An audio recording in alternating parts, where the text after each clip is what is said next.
Hello, everybody, and welcome back to the Games Done Quick Hotfix. Today, we are going to be previewing a little bit of Frost Fatales, which is starting tomorrow. We're going to have some runs from runners who submitted but weren't able to get in this time, but we're going to see some runs from them. Before we get into that, just a quick reminder that the Humble Bundle is out for Frost Fatales.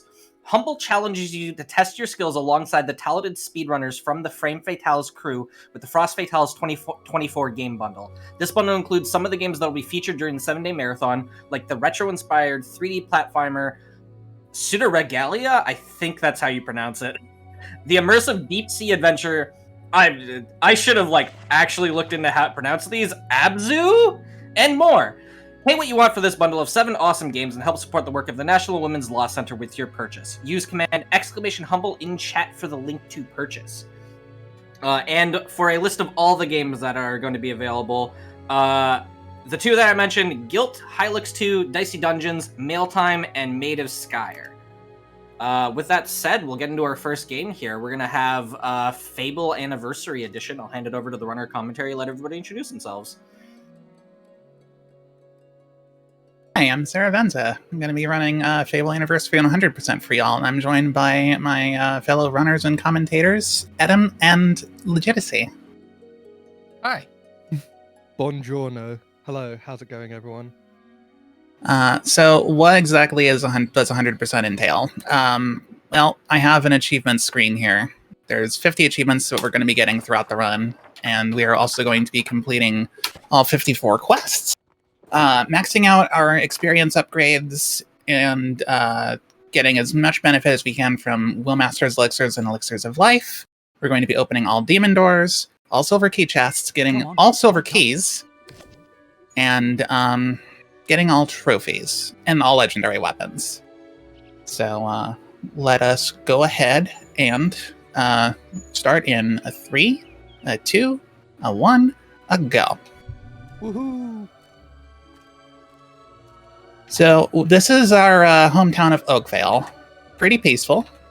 You'll notice I'm rolling here. That's because it's a fair bit faster than rolling. For a bit of context, it's about, what did I test? It'd be like 7 seconds faster, even at speed 0. As opposed to just... as opposed to just running. And this was done in the most optimal scenarios with no NPCs around to body block me. So we're basically just going through the game's introduction to its morality system. It's not going to play a huge role in the run. It used to, but we have ways of circumventing it now.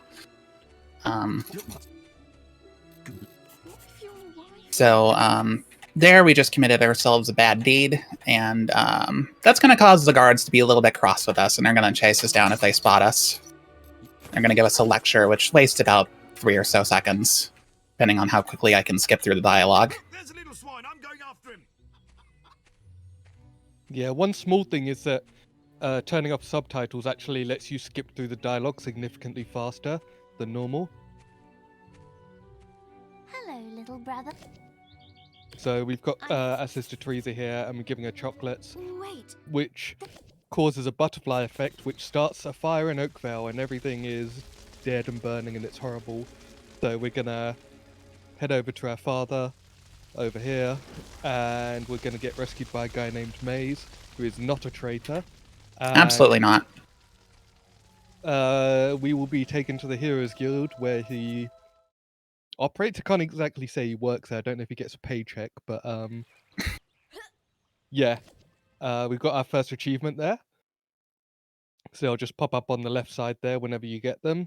Interestingly, there's also a few other achievements where you have multiple options. So kind of like the game's morality system, which is a lot of one of the main marketing points of it is you can either be good or evil. You can also do certain achievements in 2 different ways. I guess the good example is the... Get rich or die trying? Yep. So either earn 10,000 gold in rent or die.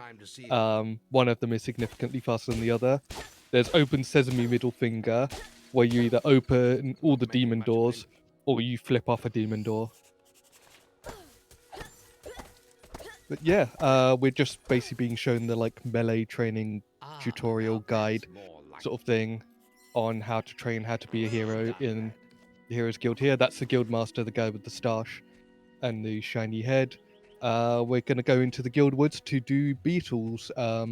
We basically just need to kill 10 beetles. They'll take a single hit to die, but because they sort of fly up and around and stuff, it is a little bit awkward to hit. So we're going to try and hit as many as we can in sort of single swings.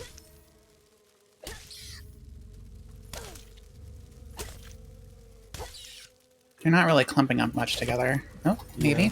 Oh, I got one cleave. Got one. One is better than fairly- none. Yeah, it's fairly average. RNG. Not good, not bad. Also- So, I was going to say, if you noticed, I entered that area and I didn't have my weapon brandished. But I came out on the other end with it brandished. That wasn't a splice, technically. I call it weapon splicing. You basically buffer a unsheath your weapon input as you're crossing a load zone. And if you time it right, on the other end of the load screen, you will actually be brandishing whichever weapon you wanted to pull out. yeah, there's a few things we can do similar to that where as a like a loading screen or something is happening, you can kind of do some few limited actions. It's just small time saves. There's a lot of animation cancelling in general in the run, thinking about it. Yeah, there is. Now pay attention. So this is Whisper, this is our rival. There's an achievement associated with her as quiet as a whisper, where we have to beat her once without taking any hits from her. So we'll see if we can... We've got a few opportunities, this is one of them. Ideal, right here. Perfect. Perfect. That's all wrong, Whisper. There you go, quiet as a whisper. Then meet me by the archery range to Let's continue our training. So this actually, what we're doing here, we're going to skip some of the archery training because we have to hit these 3 targets. Then they're like, all right, see how many you can hit in half a minute or a minute even. But Yeah. instead we can just hit the guild master, which triggers the Heroes Guild, like this quest like warning system Next, we of will like, learn oh, about you the shouldn't ways of hit back people because that's bad sort of thing. Mhm. So it skips the whole sequence. And we're going to do the same thing here with lightning. aggressive action will be Of course, after we make sure to cast lightning first. Yeah. That's actually really important. I think every runner can admit to forgetting it at some point. Hmm. very well. And then we're going to be doing our first optional quest here. And it's very easily missed.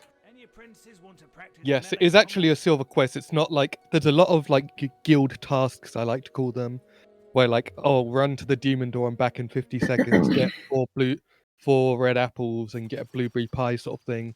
This is the only one that's actually a quest that's tracked. Proper, yeah. Oh, that was terrible aim on the game's part.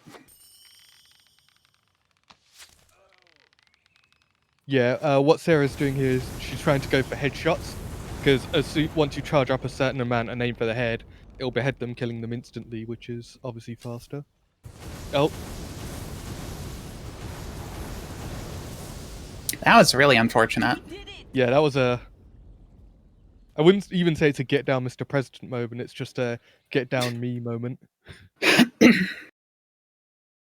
Yeah, something to note actually about this run in particular. We're playing the game on the hardest difficulty, and there is a couple of changes from normal that are associated with that. One is like your range damage output is basically halved. I'm not sure if it's exactly halved, but it may as well be halved.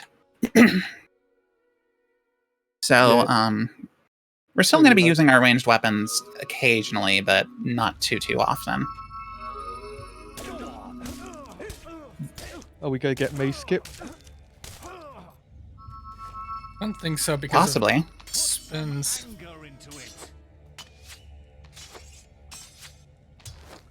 Should at least be able to get a few lightnings before he teleports again. Ah, One That's okay. promo. that's okay.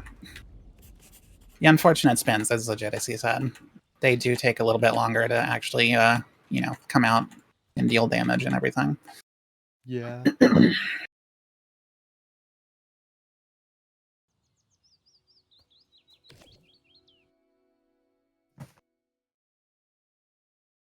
So we're going to be, after this graduation cutscene that we're skipping, going to be learning our first spell of the run, Assassin Rush, and that's just going to basically propel us forward just a short distance.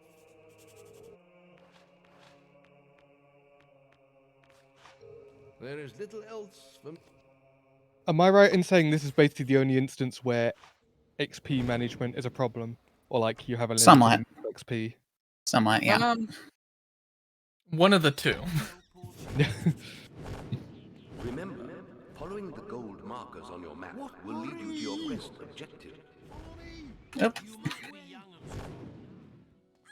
So something I actually really need to be careful of is getting caught on various like static objects in the world, because they're rather sticky. Yeah, the movement in this game is very strange. This is one thing to note is this is all its own engine. Like this is the Fable engine. It wasn't used for any other game except maybe as a base for Fable 2. So a lot of the challenges you run into with like the way the game works are pretty much unique to this game only, for better or for worse. So most bosses in this game have what we call like health gates or health phases, where after a certain amount of experience, after a certain amount of damage taken even, they Yeah. become invulnerable and then have to do something like do an animation, spawn some more enemies, do a backflip, something like that. And they're basically, they take damage, but they can't actually, you don't actually deal any damage to them, if that makes sense. So you just got to wait it out. Maze is looking for you. He waits for you in the Barstone Tavern. All right, Legitimacy, now's your time to shine. Would you like to explain? Sure. Let's wait till she gets to the menu so that we'll have a visual representation of it. Yep.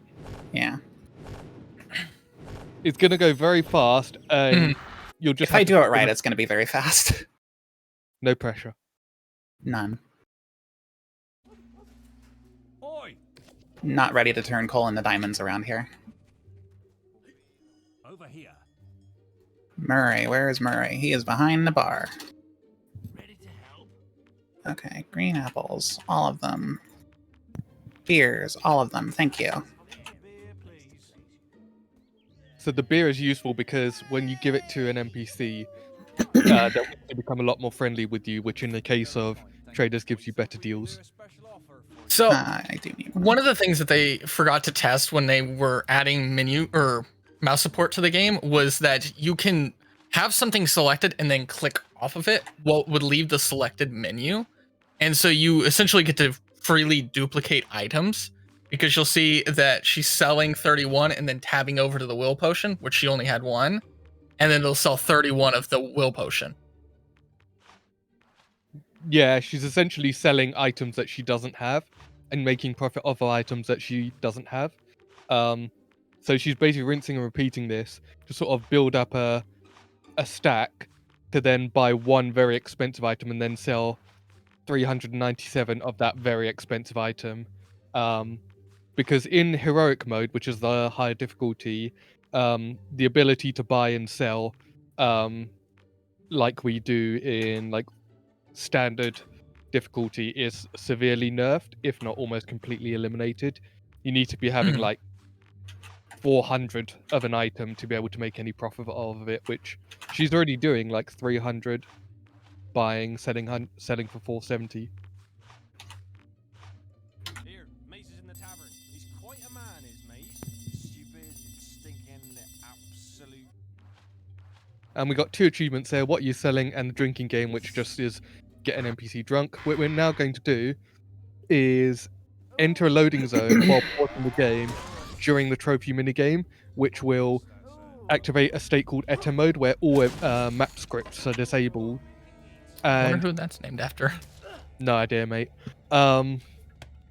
We are going to push this guard out the way because he has like a circular radius around him, which sends you down the stairs, which is blocking the path to Bowerstone North, which has very powerful weapons behind it, and also the capability to catch very heavy fish, which will be useful later.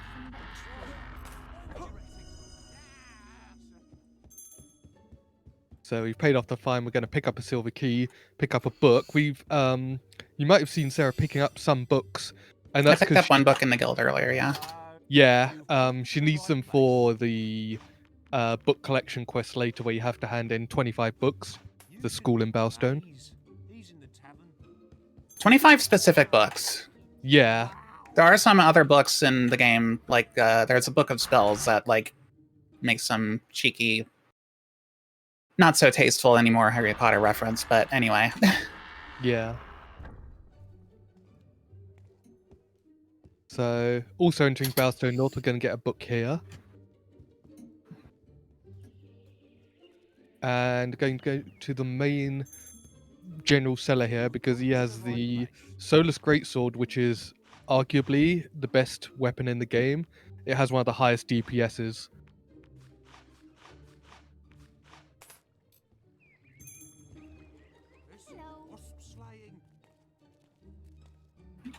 And now we are going to Bowerstone Jail.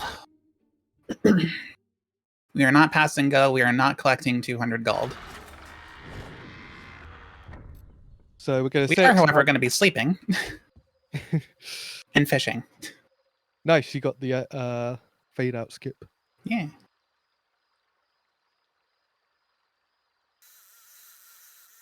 Oh, it's a light fish.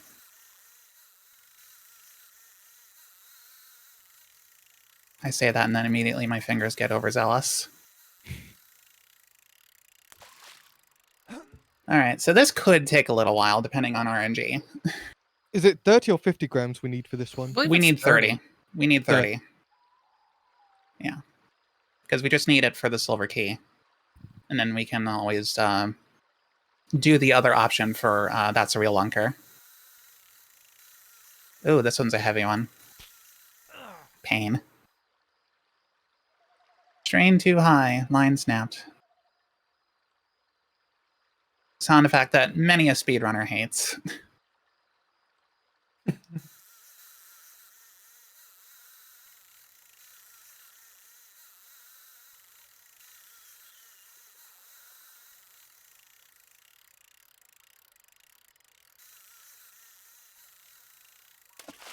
So yeah, this little UI-based minigame is the most evil version of red light, green light you'll probably ever play in your life if you play this game.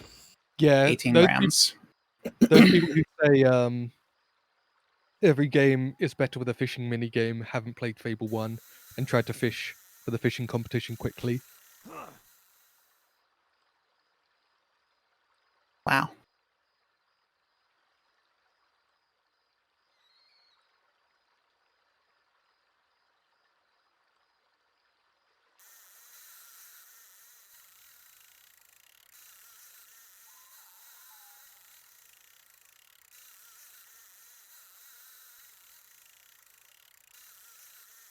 There is actually a hidden thing involving fishing level in the game too. As you catch more and more fish, your fishing level increases. Yeah, so the more fish you catch, the heavier they get. So you'll get there eventually. You're not going to be stuck here forever, ever, as long as you keep catching fish. There's another hidden fishing stat in the game, which is that every area is assigned like a weight modifier, Mm-hmm. which is why we're fishing here specifically, because it's got a 2x weight modifier. Whereas pretty much everywhere else has either a 1.0 fishing modifier, or in the case of Fisher Creek, where the fishing competition takes place, it's a 0.5. It's the only area in the game with that. So I guess it's an incentive to fish Go elsewhere. fish in other places, yeah. But that number is obfuscated, sorry.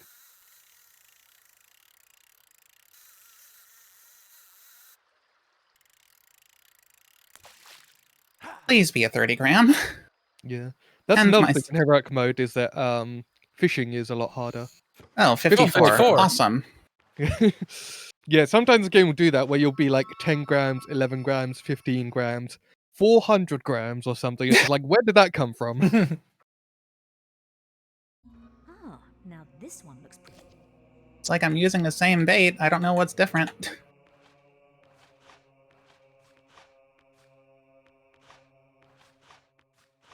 And just like the shop glitch or menu manipulation, XP works the exact same way. It just requires what I refer to as a reset skill. You'll notice that the XP drops to negative whenever they end up using it to purchase something. By refunding any spell, it'll automatically reset that. Yeah, the menus are going very fast, so don't worry about trying to keep up. All you'll really want to know is stats are going to be high and we're going to have a lot more spells. 3, 4. Stop eating my inputs. 1, 2, 3, 4.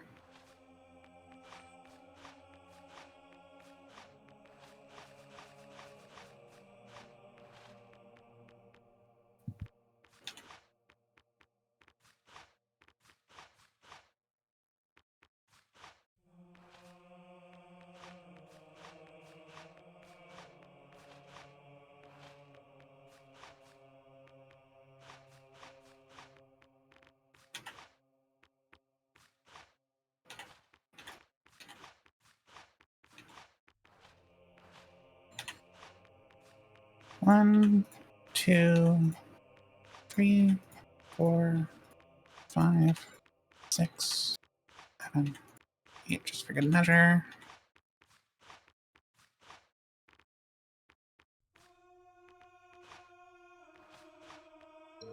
Cool.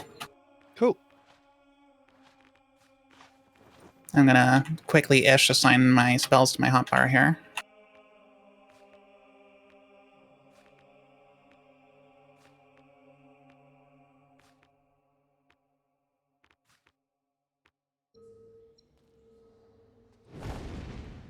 And I'm gonna go grab some more books from the library here. Yep. About 40% of the books, I would say, are located in this one library, and probably about half the books throughout the whole game are located in the Heroes Guild. Speaking of the Heroes Guild, we're going to go to the Chamber of Fate, which is normally a very nondescript area, but using a quirk of Summon, an Assassin Rush, which lets you zip behind things, we are going to clip underneath the floor, for which there is the Sword of Aeons, which, if you know anything about Fable, is the most powerful weapon in the game, along with the Solar's Greatsword, I hasten to add.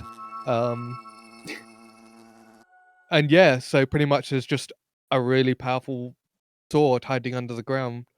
It's only used for a single cutscene, that by mistake it was left in, but conveniently we found a way to clip under the floor for it.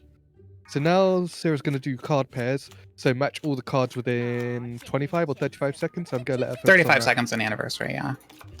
2-9. 2-9-7 Jack. 2-9-7 Jack King 3. 2-9. 9-7. Nope. 17.7. It's a really good time. Yeah, for as rough of a start as that was. Yep. You have reached unsung status. Been enjoying all. So this Yeah, game right. has a story, right? A fable, if you will. Oh, whoa. I don't know. I've never played it.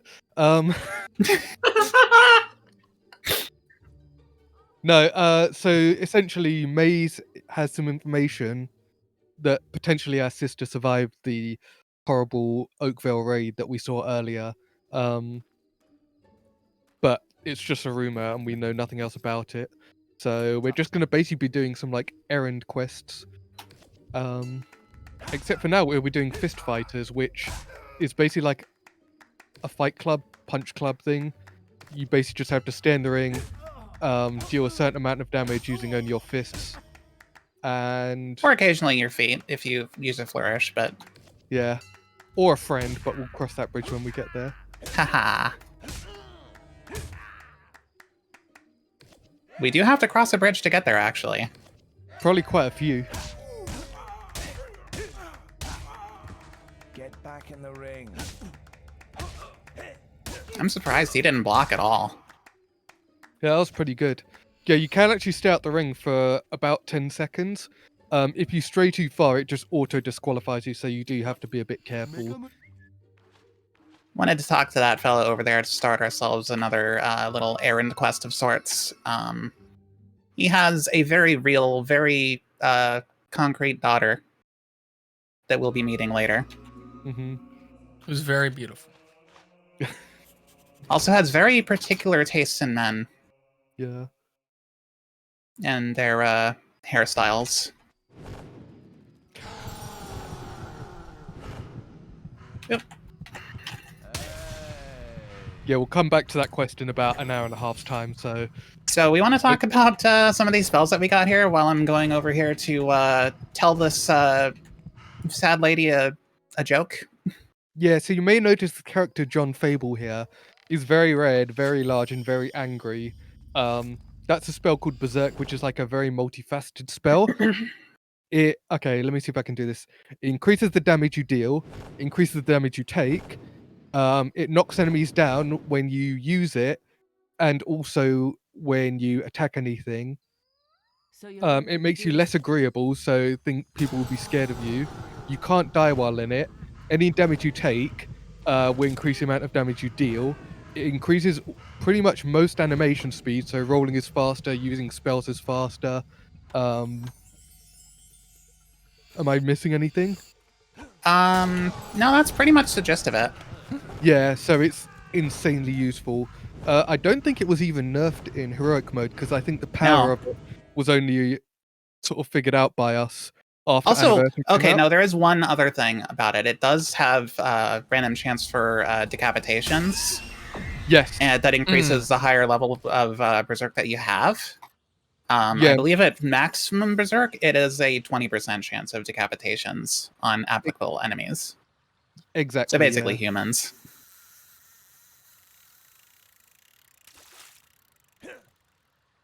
This is our this is supposed to be our tutorial to fishing.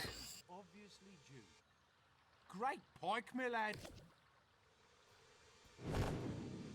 Yep, so because we've already got our fish ready, we can basically just walk in and say, here is a lunker, and we'll get the That's a Real Lunker achievement.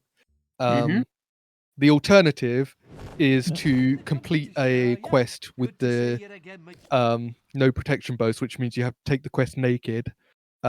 Which, to quote the game, either way you do it, you will have gotten your tackle out.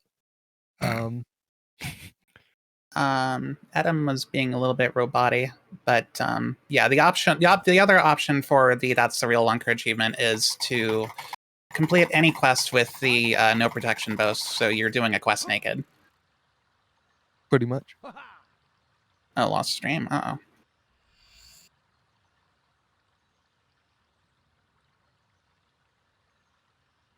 Okay. Are we good? Am I still a robot? Not. I am? Ah. Beep boop. I didn't drop any frames, so that's weird. Also, my connection to Discord was just fine. Maybe I was just messing with you.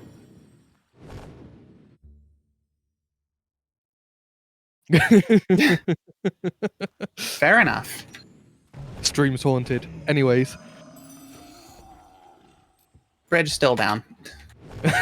I love that Easter egg. Yeah, in the original game, that text just says bridge down. It's never explained where it goes to or why it's down.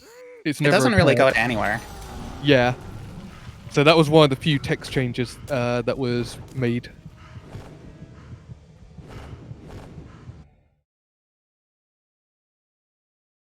Cool, so we're going to start Protect Orchard Farm, and because we're like so overpowered due to the XP glitches we were doing earlier, it's pretty much just going to be 3 waves of 3 enemies that die instantly, and then a fight with Whisper. Also, I apologize in advance for the waviness of this spell called Force Push. It is going to be used pretty frequently in the arena later, and you might want to not watch the stream too closely during that period if you are particularly sensitive to getting motion sickness. I was gonna say, do you want people to watch or not? I'm just offering a forewarning. It is unfortunately a necessary part of the route. Yeah. Because, it's only yeah, it's one of the art changes in Anniversary which like the original effect is not as drastic. But yeah, it just becomes sort of a wob spell. Yeah.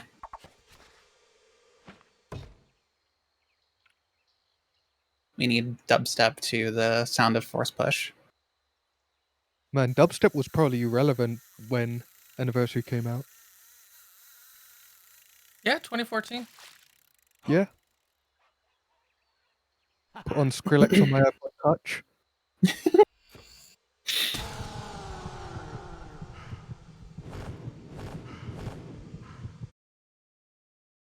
They were just capitalizing on a trend. That's why they did it. So I've been making some saves periodically. Legitimacy, you want to explain why I've been doing that? Yeah. So one of the cool things that we can do with the zone transfers is that when you're loading a character, if you close out the menu, you can actually walk through it and it'll override that save file's location. So you can take like older characters and move them to locations that you've been to prior. Leslie.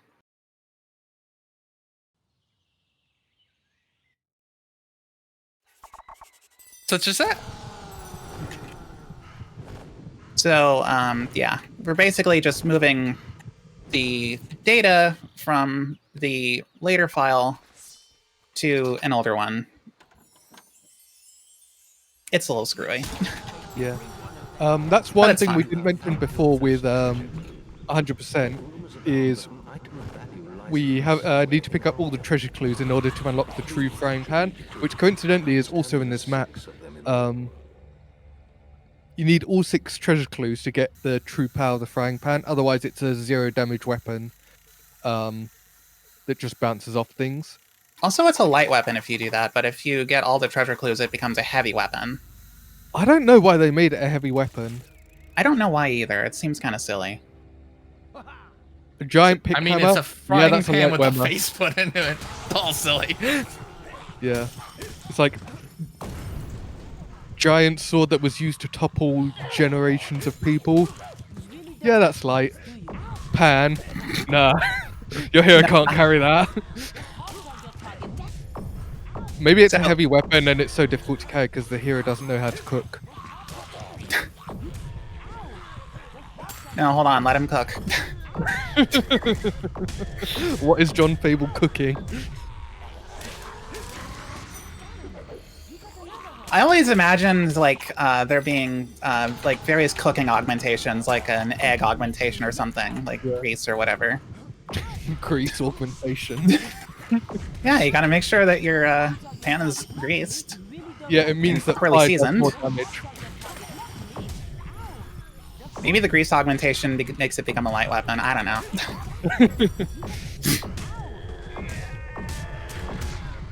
So I'm trying to keep Whisper kind of pinned down in the corner here because she is very annoying because of the fact that when these hobs spawn, that's what these enemies are called, some of them will automatically be aggroed onto her, and she will also just try to run towards them.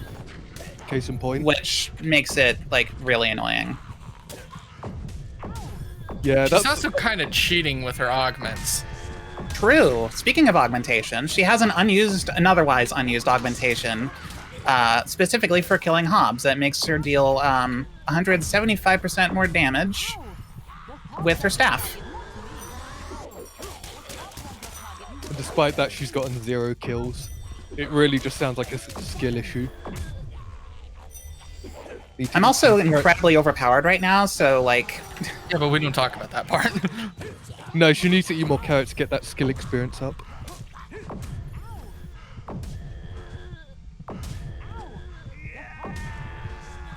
Yeah, Force Push is another one of those multifaceted spells because it's used for area control. It's used to skip animations. It's used to keep enemies in place. It also has a bug associated with it, which Sarah's actually been using throughout this, which is that it doesn't check if the thing that you're force pushing is alive or not. So you can force push dead bodies for XP and combat multiplier, which is that 43 in the top left corner, which is not really that relevant, but essentially it's a combo meter which gives you more experience. Yeah, it's combat multiplier. It multiplies all the experience gains that you have, and the sort of Aeon sort of augmentations. I was about to say, lol. Has an experience augmentation that increases experience gains by 10%. So that's yeah, we're just racking up multiplier and experience gains, and it's real fun. Real fun. Very dizzying, honestly. Would you also like to explain something related to a certain controller you may or may not have plugged in? Oh, yes. I have a controller plugged in, and I have a hair tie that is holding the left analog stick ever so slightly forward, so think like a walking position. And that is actually allowing me to direct my assassin rushes in the direction that the camera is facing. So I will never have to worry about, well, ideally never have to worry about rushing in any direction other than forward. 3, 4, 5, wait, 6.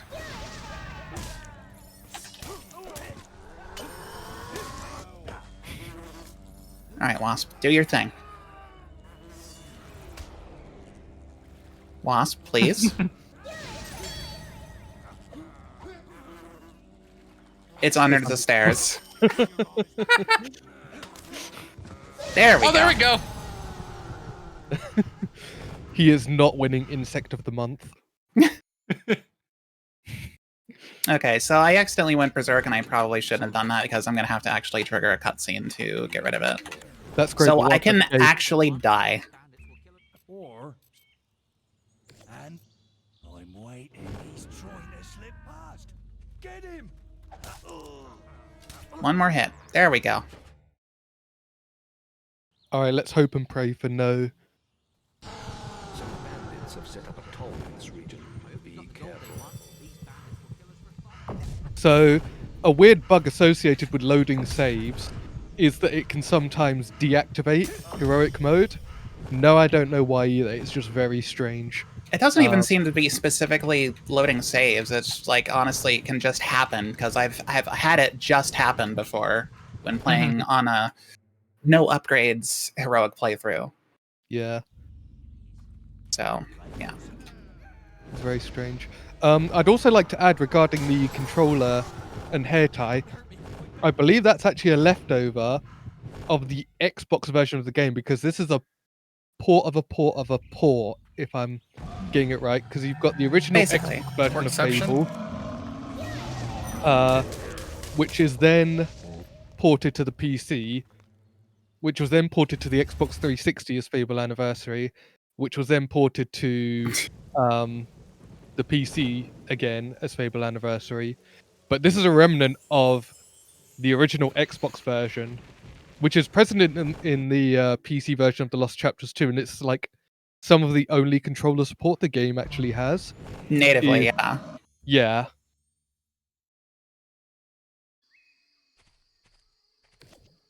Lead the way! Fable's a very weird beast. You will find the chapel of Speaking of weird beasts, you've got Balverines here. Please the deities there. We've And also this got a guy's been bitten traitor. by one. Yep. Into your soul. There was a trader, it's gone now. He's gone to sleep. He can't hurt you anymore. He's my friend. Was your friend. People can be friends in death.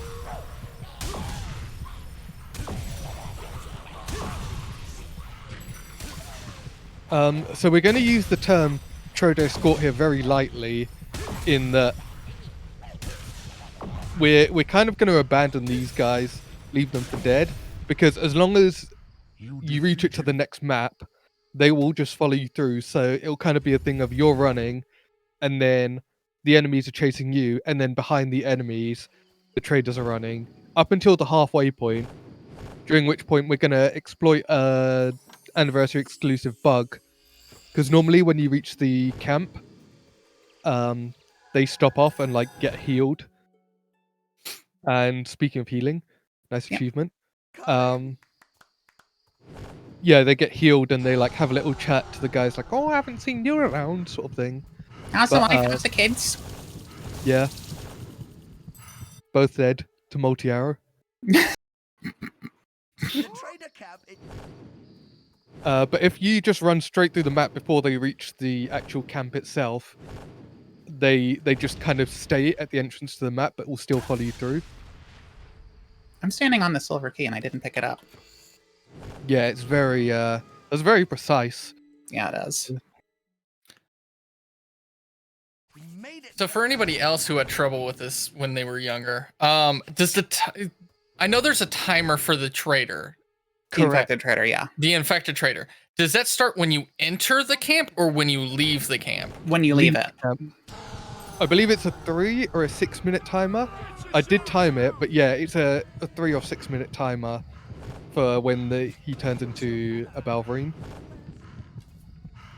The amount of people I've met that never knew you could save him is staggering to me. Yeah, and it is intentional because you get 500 extra gold, and at the end he's like, "I'm cured. I'm gonna be cured." Yeah. Yeah. But most people end up hearing, "I'm starting to turn. Get away from me." Sometimes I hear it in my dreams.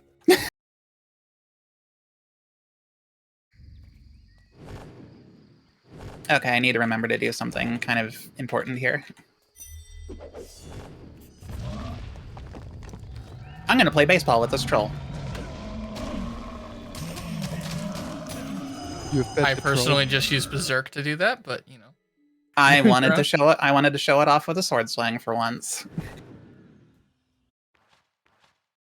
But yes, you can use the initiating hitbox of Berserk to do that same thing. It's a lot easier. Are we gonna expand our waistline? Yes, we are.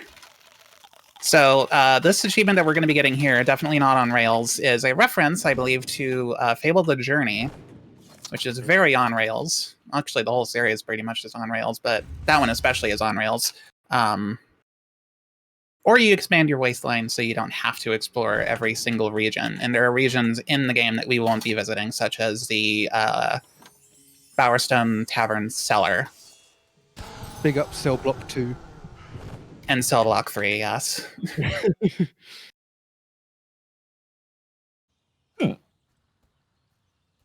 Hiccup. Yep. But yes, that is Trader Escort done and out of the way. We've got our third blue mushroom here. We've been collecting a few of those throughout the run already.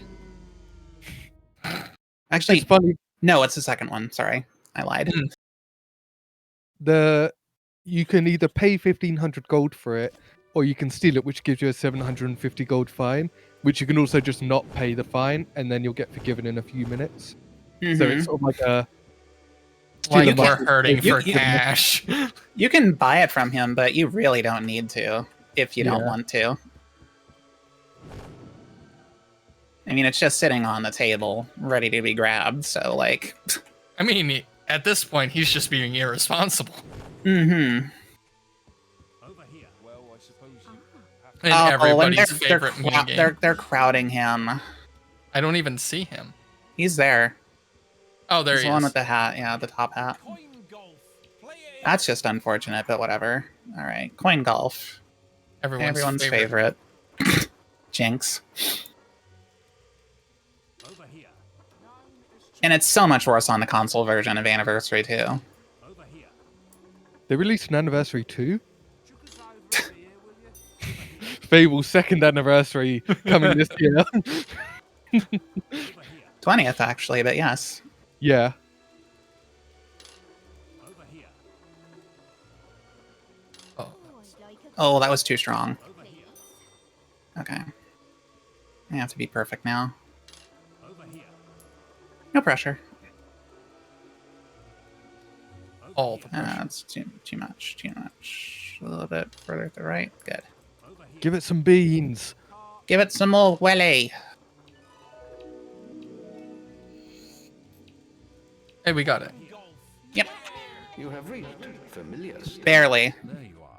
So, pub games I've been playing in various towns so far have been giving me these collectible hero dolls of various heroes that we are going to be have met or will be meeting throughout the run. And that is going to be for the Collect the Hero Dolls quest, which is also for the Bowerstone South School.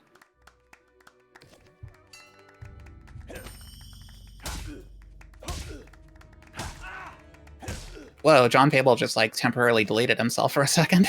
Yeah, I saw he turned into Rayman there for a sec.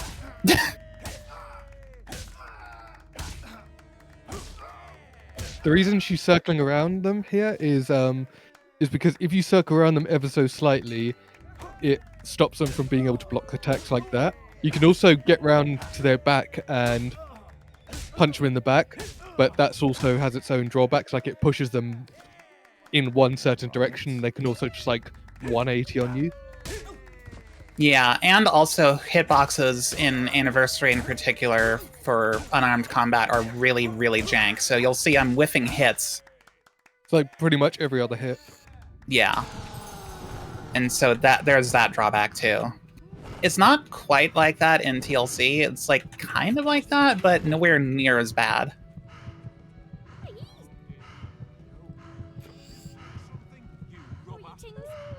You took something, Robber. you robber. That's okay, they'll forgive me. Can't believe they called you an eraser. My spirit dwells at the... I don't Just know get how really his good. I don't know Yeah. how this dude's wife never picked up on the fact that he was a pirate, especially with the way he's talking. I just thought She's he just was very a tourist. non-judgmental.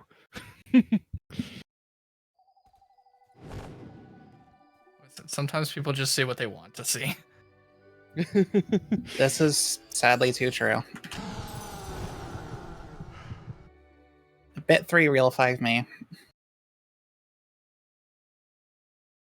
So, y'all ready to kick some chickens? I'm I was ready. born ready. Awesome. That's what we're gonna do next. In fact, I'm going to do it right now, back in 10 minutes.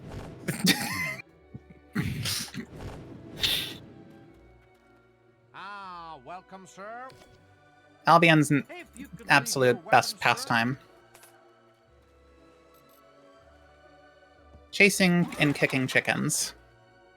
Ah, So, It's funny thing about this particular minigame here, these chickens don't travel anywhere near as far when you kick them as regular chickens do. cross the Yeah, white there'd have to line, be that's put a toe over the board would have line. to be like 3 times larger or Yeah. something. Impressive display. All that Can Letty I feeds them. tempt you to a game of chicken kicking?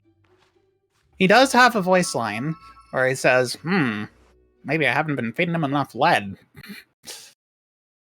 For me, it's only in the top 3 of his voice lines. I do like yes sir, finger licking, chicken kicking, real good. I think he took some liberties there, but I'll accept it. Does this mean KFC is canon in fucking hell? We need the KFC mod. It just turns Heroes Guild into a giant KFC. I mean, you could probably rock the Colonel look. What? How did that? He just dodged by walking. Rude. So that guy had a crush on this girl in Oakvale. I just hit him with Cupid's arrow to really seal the deal. He's just taking a nap. If you hit him with a hammer, you could have said you had a crush on him.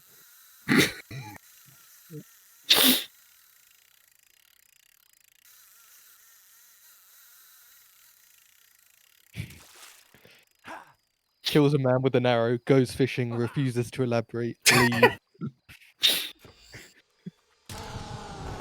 Also, like, the majority of the times we'll be fishing it's going to be for not fish. Yeah, if there's ever a little like ripple swell thing, that's when it's an item other than a fish that you can fish up. So in this case, here it will be a blue mushroom. There are the occasional moonfish spots, but yeah. Yeah. And this will be our last blue mushroom, which we will be handing into a witch about an hour from now-ish or so, I think, maybe. Do you think it could be that moonfish aren't actually real fish? It's like how peanuts aren't really nuts. I like to think that they go on a trip and just stand there the whole 24 hours and watch everybody else move past. And they're just high the entire time. That's how I like to view it, but that's me.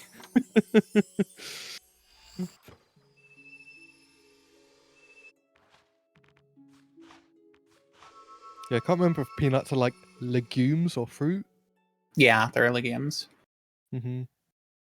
I think it's Brazil nuts that are fruits or something. I know cashews are like seeds, Mm-hmm. technically.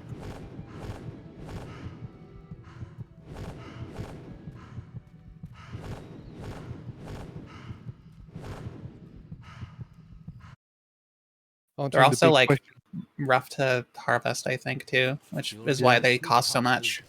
Mm-hmm. All right, we're gonna try and be stealthy here. Rather recklessly stealthy at that. Not gonna do the assassin rush. Nah, I'm not that slick. I'm sorry. I'm sorry, Legitimacy. That's not something I'm capable of doing. That's the level of skill I have not unlocked yet. Gotta get that guile up. You're not wrong.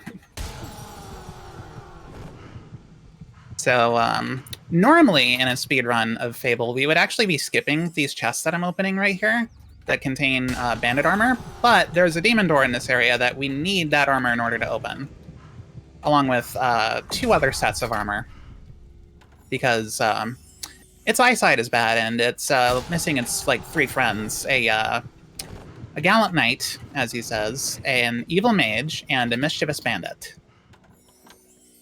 And we're getting the mischievous bandit set right here, which is actually supposed to be used to gain entry into Twin Blades Camp, which is where we are currently heading. Although we're going to be using a different method of actually infiltrating the camp. You want in? You better talk to me.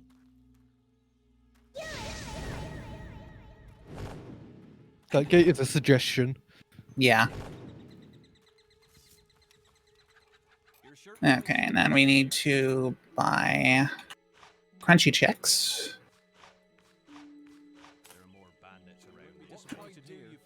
Unprocessed chicken nuggets, if you will. Uncooked. The Fable KFC lore goes deep. It's the bones that make them crunchy. Oh. Okay. Now I am going to very quickly put on the assassin outfit that I just purchased and rip one. Silent but deadly. Spot the addition. Focus time.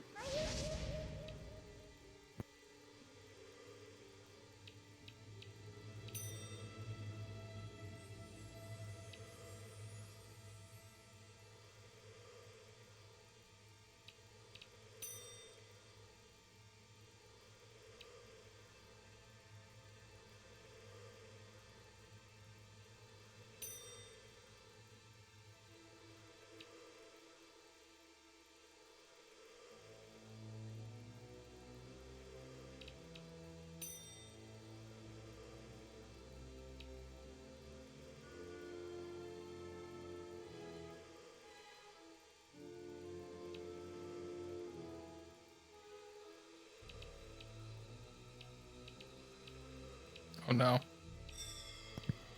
No. Oh, unlucky.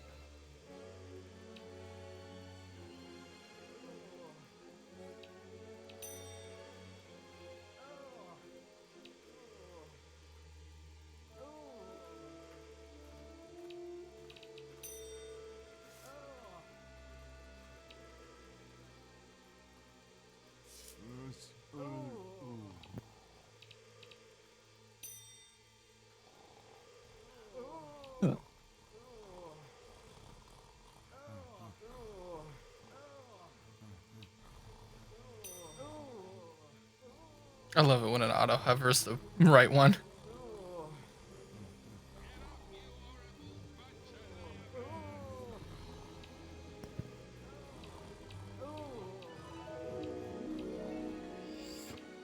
Beautifully done. Yeah, that's a rough minigame. If your short-term memory is not so great. Explains why I suck at it. I can be good at it, and I can be very awful at it. It's very touch and go. I just use a camera. Yeah. Which we do allow. And then you can also get the slow time spell and cheese it that way. But I am a little bit on the wild side. Bad lad. Also, shoutouts to the sand ghosts at the bottom of the map screen.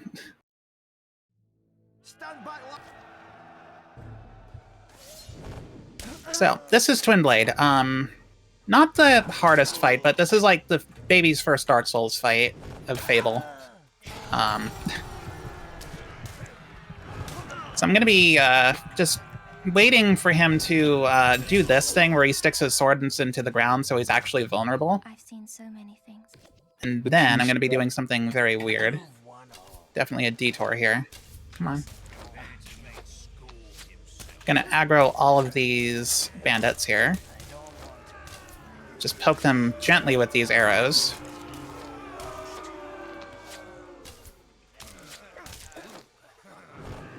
That really was. And then I'm gonna dark funnel them box here. fix. Switch weapons really quick. There we go. So that was the Swinging Sword achievement, which is gotten by hitting at least 3 enemies in a single flourish attack. Which we're not really going to be seeing too much of throughout the run, to be honest. But You're not getting the bandit? no, not on heroic. It's too dangerous. Oh yeah.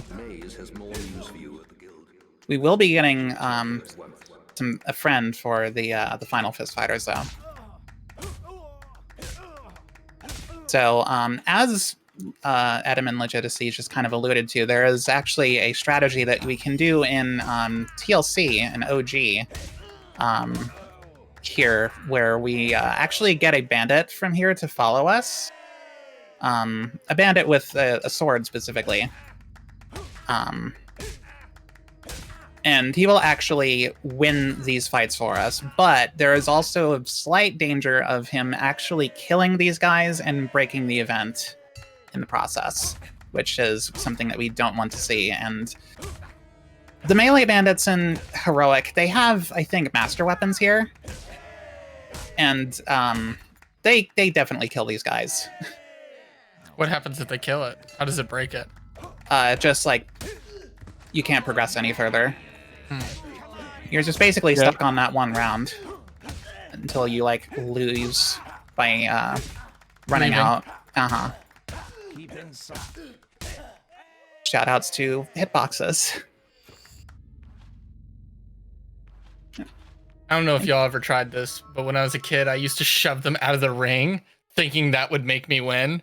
Because if that's a rule for me, it's got to be a rule for them, right? No, they don't abide by the same rules. Rule for thee. Yeah, I was so mad when I found that out. Don't stop at the map table Rules yet. for thee, not for me. It would have been funny if Do you as they could say, that. not as they do. I'm gonna trigger a cutscene real quick. Bump. Who needs to use stairs when you can teleport? Stairs are overrated. I had a bad experience with stairs once. Never again. Never again. Yeah, stairs for me are a bit up and down. But only a true hero can.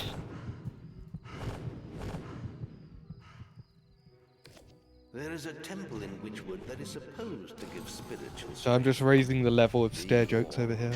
Some gods can be fickle. Keep them coming. Keep them coming. I'm all about it.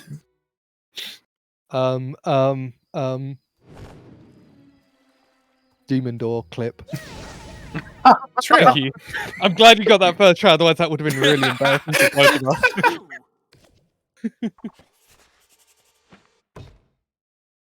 That's No. How why long you did took it that take one. to figure out that one didn't have a load zone like the others? It's pretty obvious if you look at the map, I'm pretty sure. Yeah, we found it pretty quickly after. Looks like I'm just the idiot here. Oh, you're in good company.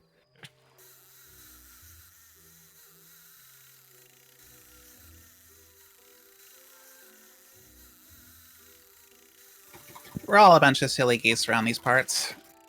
Silly sand geese. I'm glad we're not all silly crunchy chicks otherwise. John Fable's coming for us. He's going to open that KFC franchise sooner or later. Hey, John Fable, why have you got flour sacks there? What are you doing with that sack of potatoes? Welcome to the Temple of Light. There are actually flour sacks in the game. Yep. Yeah. Oh god, there's actually merit to this. Exactly. Adam's not just making this up, it's happening. Yeah, no. You know when I've been muted, I've been sitting there thinking, in Fable canon, how much could you make off the KFC menu? The god. Also, my cat's here. Adam's cat. That wasn't me meowing. You'll notice that she interacted with it twice immediately after Confirming a donating the donation, gold, yeah. and it cancels it out and keeps the gold and gives you the item. Yeah, it's a little bit of casual donation fraud, or I guess competitive donation fraud since it's a speed run, but anyway. Ooh. That silver key is actually really easy to miss. And also, like, the Don't crash. the don't position you crash. need to be in order to be in order to, like, actually dig that up is really finicky.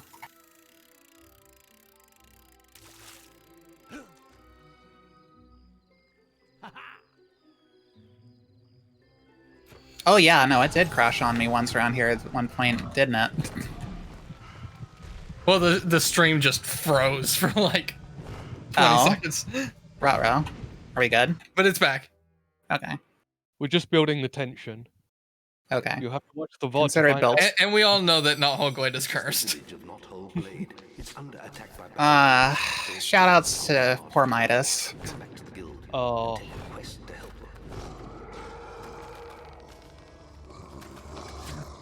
So for a little bit of context on that, that demon door, by the way, real quick, actually just wanted us to shoot it in the face with an arrow. You can also use fireball.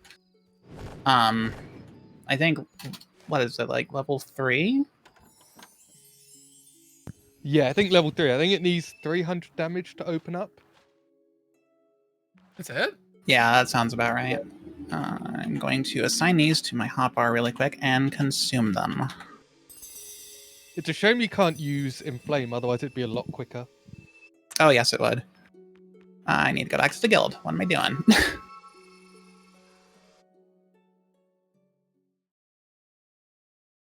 I keep having a strand of hair that's, like, entering my mouth, and I'm not a fan of it.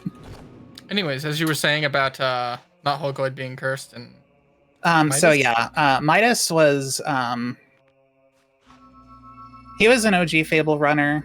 There was a time where we thought that running the game on the 360 version, marketplace version specifically, was the fastest way to run the game. Thankfully, that's not the case anymore. But he had like the absolute worst luck with random crashes in Knothole Glade. Oh, come here, you. Bad dog. No biscuit.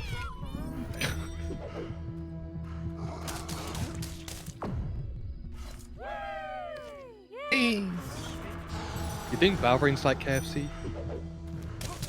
Who doesn't? Vegans? Fair point. I don't think about them though.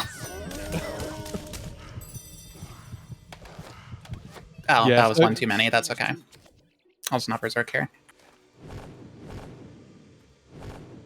So, for some reason... Was it one too many? Was Yeah, it? I used one too many multi-arrows there. Ah. Because I think you still have one. No, I have two. Okay. I'm gonna let him come over here. Dig up the silver key real quick. Power range. Buddy? KFC.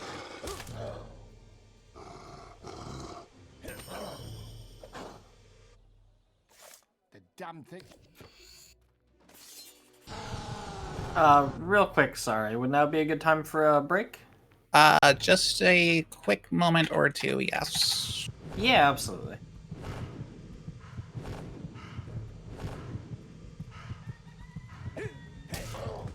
I thought I applied multi-strike. I was wrong. That Valvery.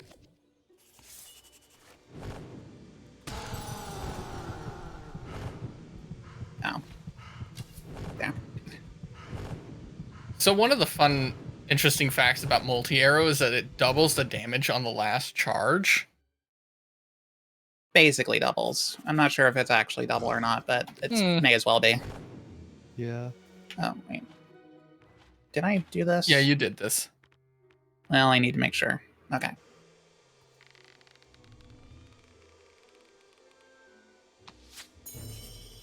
Oh, Really? I have max accuracy, too. you don't have max multi-arrow though. Oh, that would do it. Okay. You only had 1 point in it.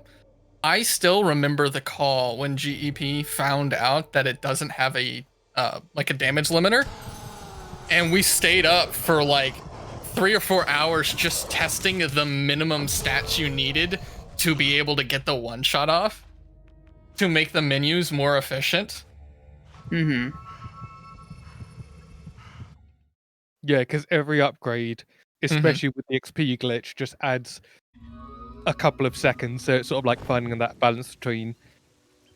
Yeah, and this was before we found out that magic power leveled up other stats in it. So like the menu was really unoptimized to add that, so we had to find ways to just like, if we only add one more reset here, we can add that 1 point. Yeah. Yeah. But yes, now is a good time for a break. All right, sorry about that. All good. Well, everybody, during these longer runs, we like to take a break, just so everybody can get up, stretch, get some water, anything like that. So we're going to take a quick break, and then we'll be right back with more of Fable.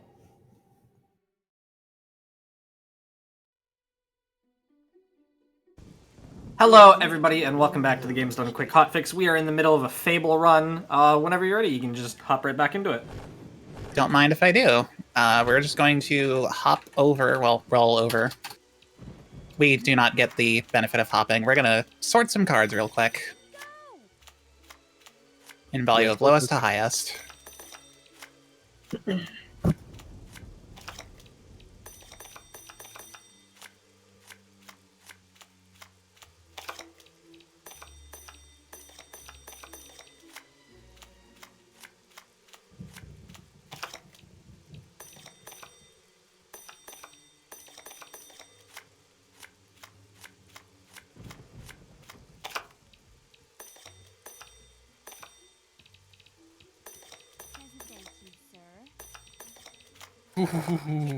Tell me about it.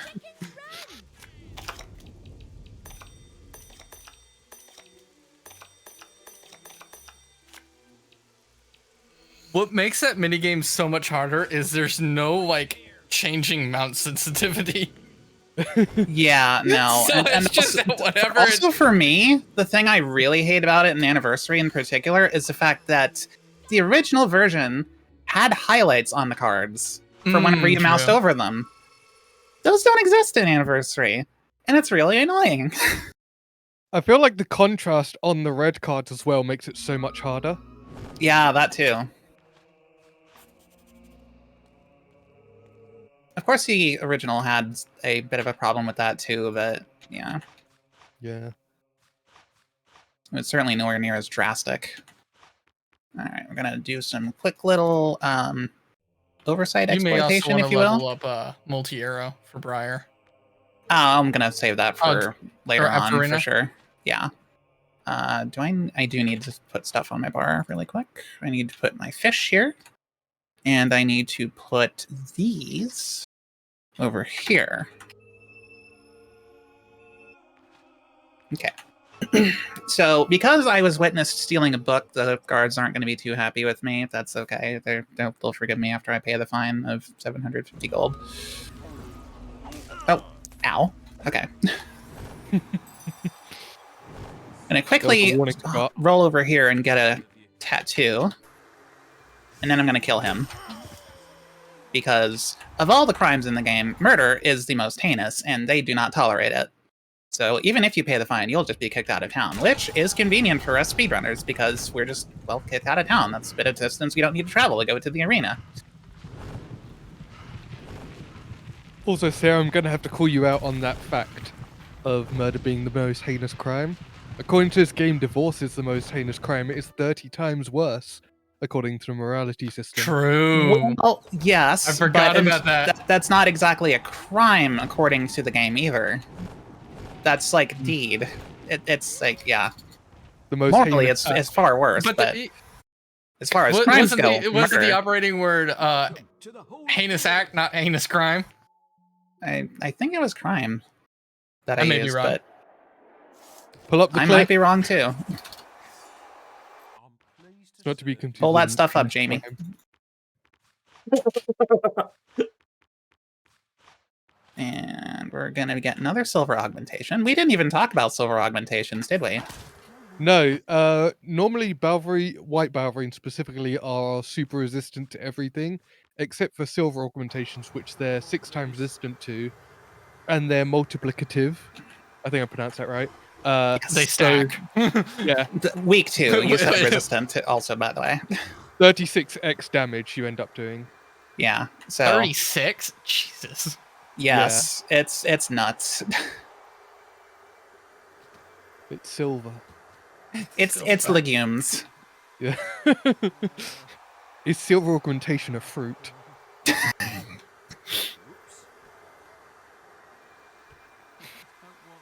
This has been the most... Chat doesn't even know of the hidden discussions that happened in the break. Yeah, this is So the there's most like food-based missing all the Fable run. context. So, this is where I'm going to be building the highest combat multiplier I possibly can, ideally shooting for around 200. Those are rookie numbers. Tell me about it. I had like, I got up to at least 1,000 at one point when I was a kid playing TLC in oh wow, Cliffside Path.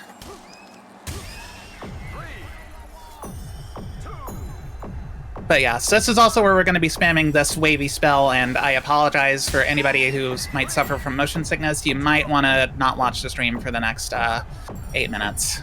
Put it on audio-only mode. We'll be discussing the benefits of food-based Fable discussions.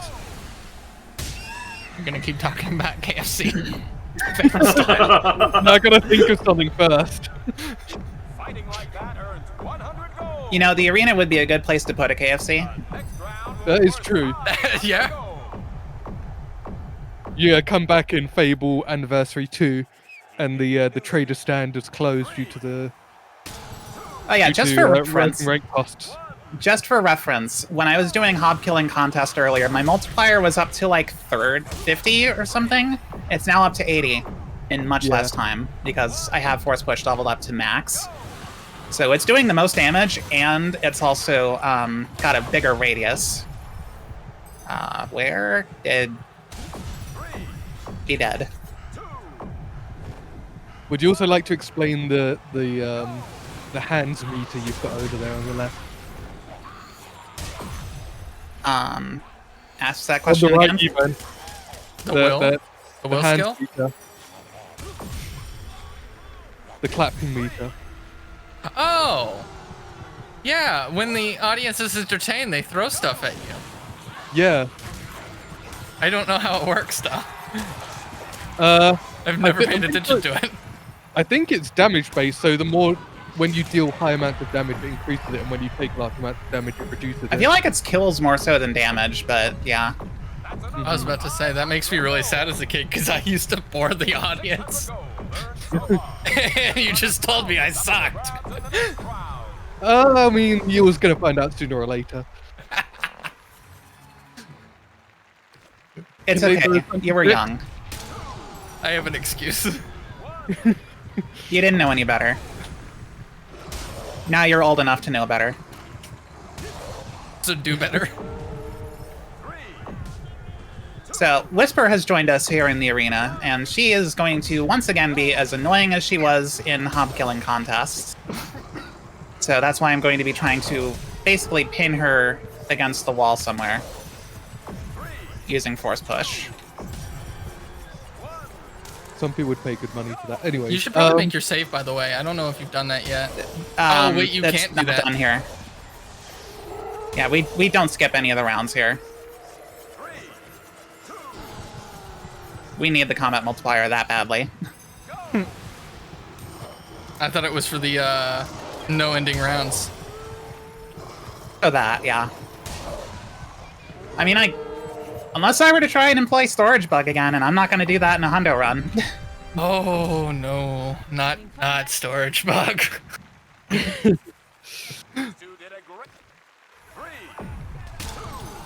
Yeah, storage bugs involve literal bugs.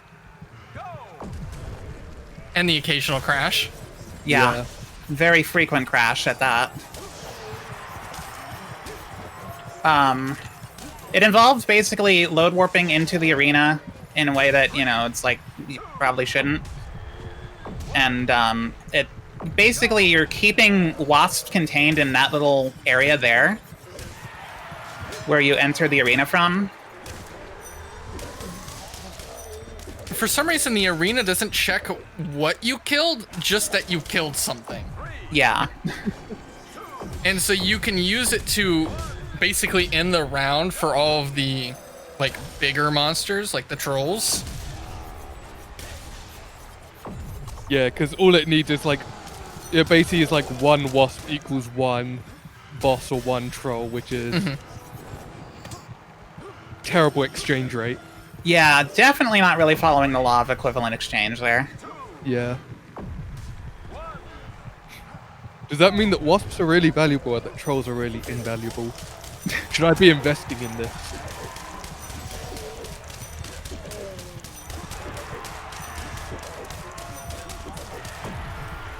The crowd really loves it when you use melee attacks for some reason.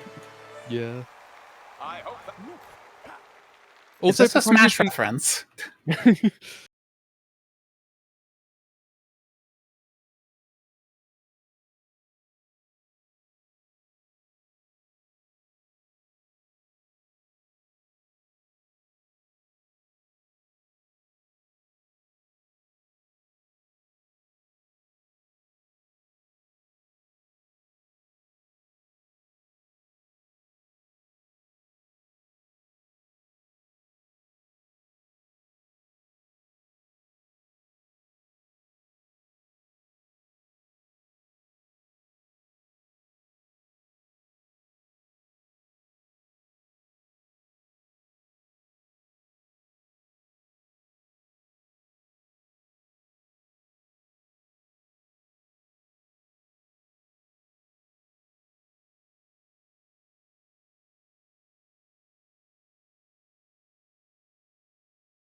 Okay, I accidentally buffered a talking to Whisper twice there.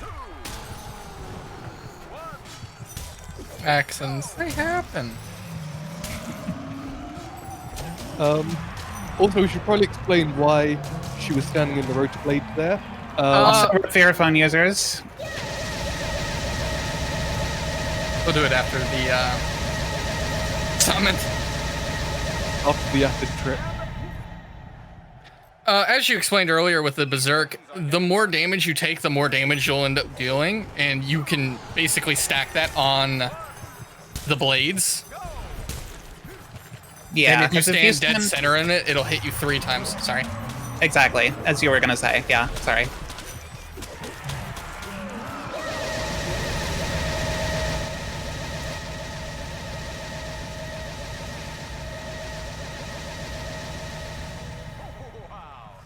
I'm doing this spamming for a reason. It's so I can get 3 will experience times my combat multiplier per input every second. So that's a lot of will experience, basically.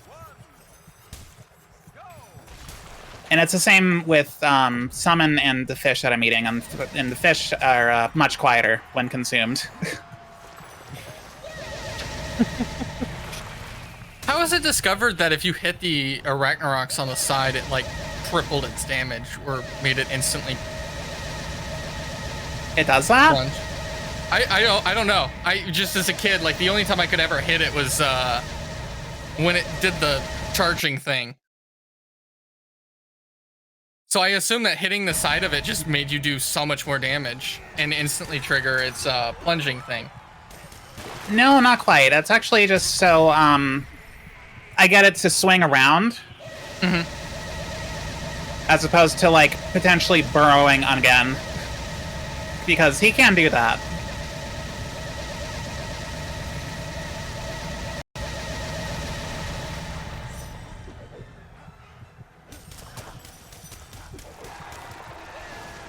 Look at that will experience.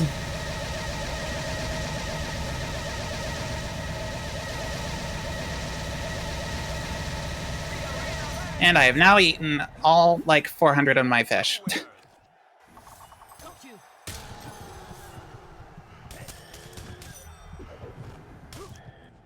Nice. And because we already got the As Quiet as a Whisper achievement, we do not need to kill her. But my dear lady, it was me.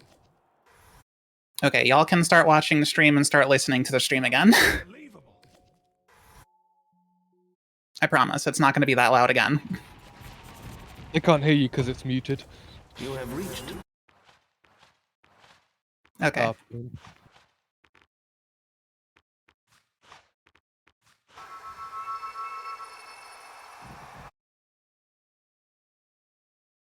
Now we're going to be massacring some traders. In this quest called, well, Trader Massacre. Also, I can ditch that sword. Go for a more comfy one. I find it wild. You prefer the souls. It's got such a wide.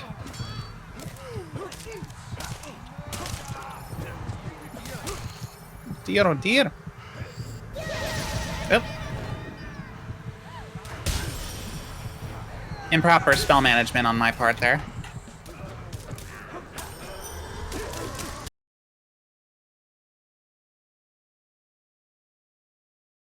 Oh no, more frames. Oh, no, I'm actually dropping frames.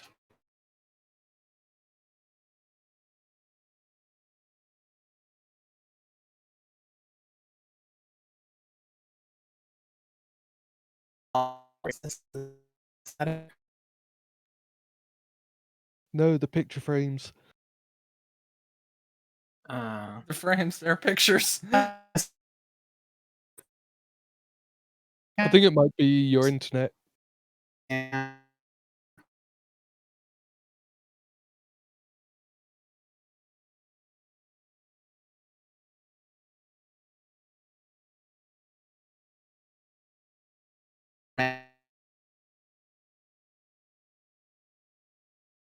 So, sorry about that, everybody. Looks like the internet's acting up a little bit. We're going to take a quick technical difficulty break, see if we can get this fixed, and then we'll be right back.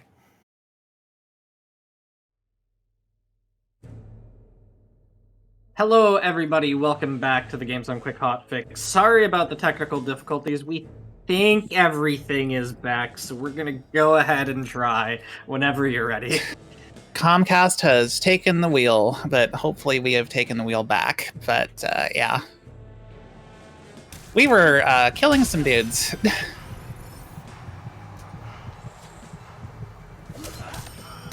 Alright. Cool. So, welcome back, everyone.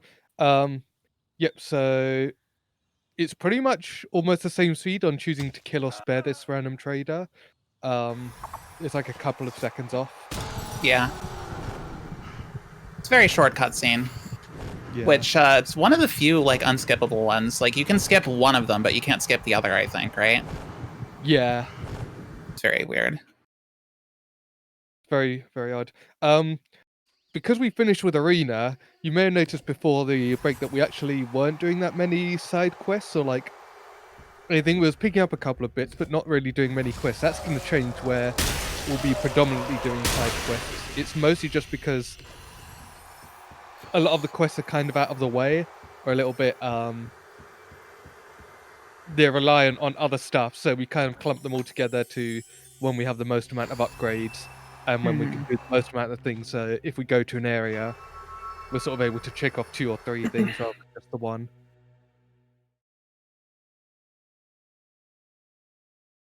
So back to the guild. I believe we're going to be taking some more of those aforementioned quests.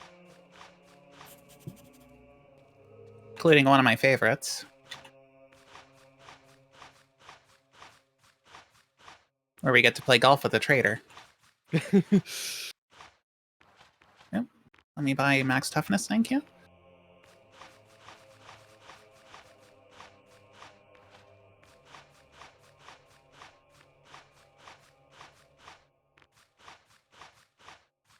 I don't know who this max toughness is, but I want them in my party. Maxwell toughnessness. So, fun little thing about menu manipulation is the thing that I like to call. You can actually use it to bypass alignment requirements, because some spells actually do have a set alignment requirement. So, like, Heal Life is a good example. Summon also. You have to be max good in order to master it. Same with the evil spells. Yeah. It really just saves a ton of, like, that alone probably saves a good couple of minutes. Yeah, because otherwise we would have had to use a really archaic? Ancient? I don't know. Words are hard. An older strategy would have been to dupe a bunch of people in, what do you call it? Lookout point. Where? I need heal life on my bar. I need heal life there. I need slow time. Isn't we would surround. duplicate villagers using the boast mechanic, and then we would basically kill them all and then spam force push on their dead bodies, which would give us evil. So it'd be getting like 50 or 60 evil per force push. Per bump, if you will. Yeah. Plus like 14 or 20 evil for each one we killed. So like, yeah. It would make us very evil very fast. I want a word with You can also use that same thing to, like, show off trophies to a bunch of people that you wouldn't normally be able to show it off to. Yeah. That's a more innocent means of using that glitch. But, yeah. You want to talk about this quest really quick while I do it really quick, Adam? Yeah, so this is Break the Siege. We're going to break the siege. In order to break such sieges as these, we're going to click through this gate. We're going to kill, like, 4 bandits. 3, actually. Ironically, the boss one is not included as necessary. Yeah, that's a bonus boast. So yeah. Yeah, if you don't speak to the guard, it only spawns like 3 bandits and you kill them, and then it's congratulations, quest complete. We've And in learned. congratulations, quest completing that, I believe the guildmaster might be saying it now, but we've Yeah, learned I that cut they, them off, transitioning to another zone, but yeah. We've learned that Yeah. Twinblade is seeking revenge for his humiliating defeat. He has hired a band of highly skilled assassins to kill me, and I should watch out for surprise concerts. I mean attacks.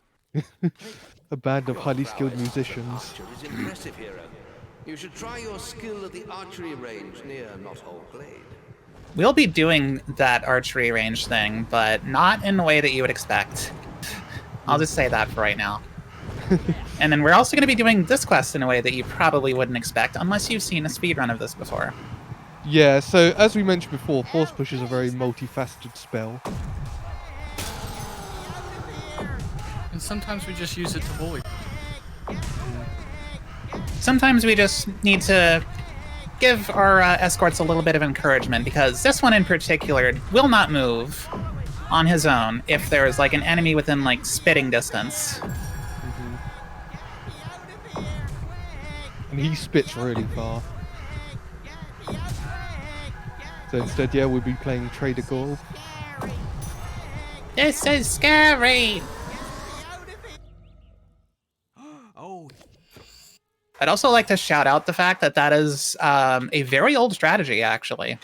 Yeah, it's probably about 14 years old at this point. Mm-hmm. There's probably at least 4 people watching this stream that were born after that strat was found.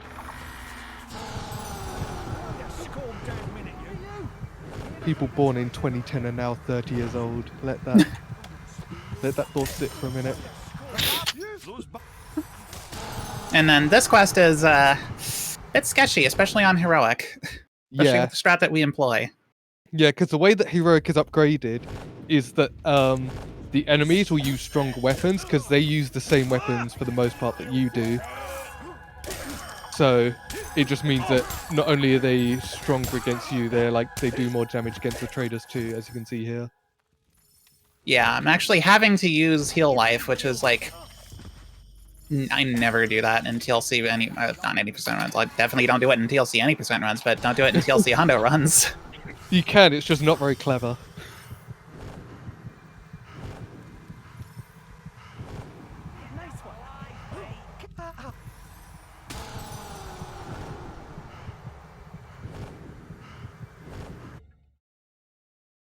But yeah.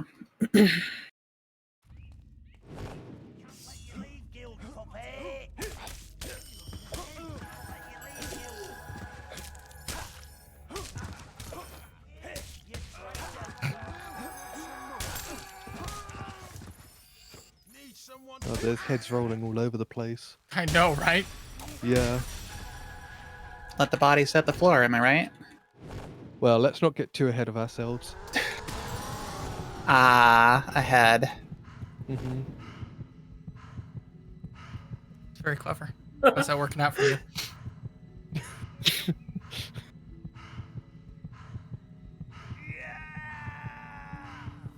Occasionally, by the way, you can get a talking head sort of thing. As in, like, somebody that you decapitated will comment on the fact that you just decapitated someone. When you said talking head there, I was thinking like Journalist. once in a lifetime, or like, nah, they're like wearing like the really big like David Byrne suit.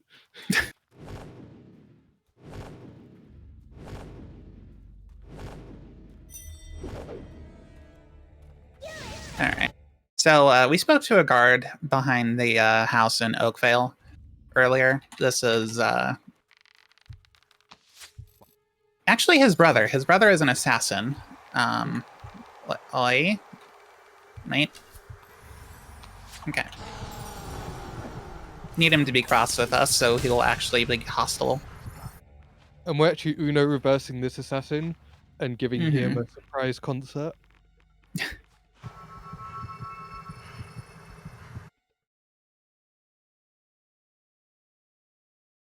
We're using his head like a drum.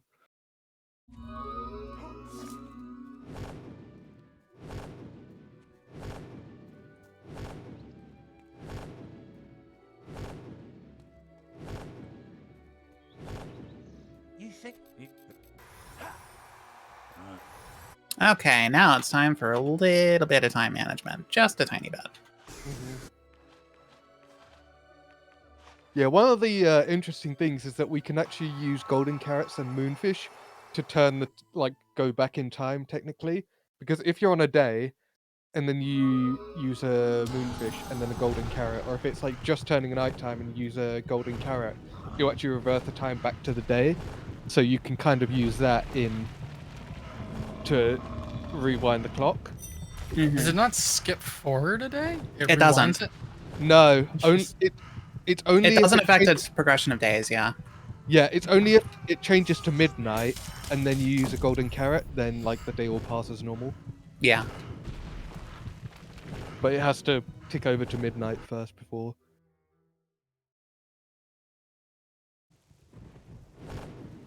Are we sure the hero's just not losing track of days?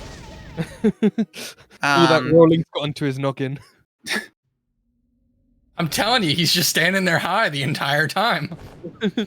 It was the first blue mushroom that did it. Everything else since then has been a fever dream. Turns out he's still on the guild. He's still in Oakville, he hasn't even gotten up. Daydreaming again, were you? Just like your mother. Mind always wandering. You could probably do that. You could probably just mod the game to edit the final cutscene to just be the first one again. It's like daydreaming again, were you? Turn the game into a loop, the game never ends. I think that's a bit more original than Skyrim idea.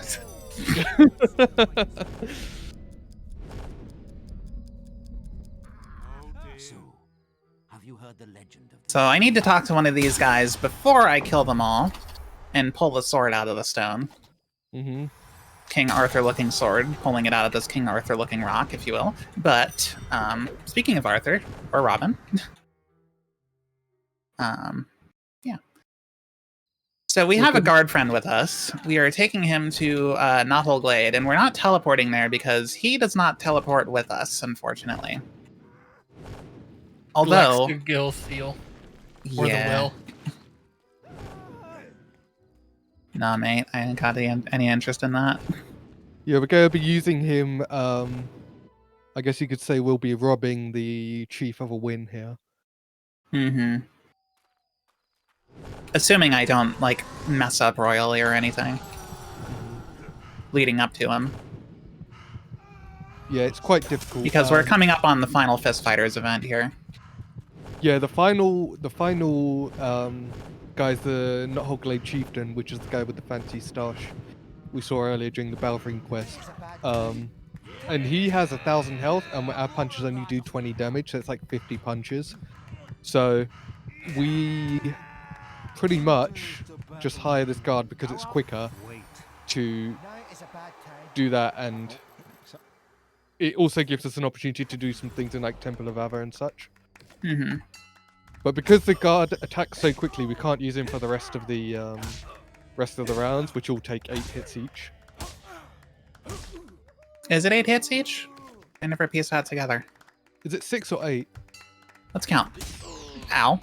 I can't count. 1, I don't know if we should trust 2, Adam for counting. 3, 4, 5, 6, 7, 8. I guess it's 8. Doubters.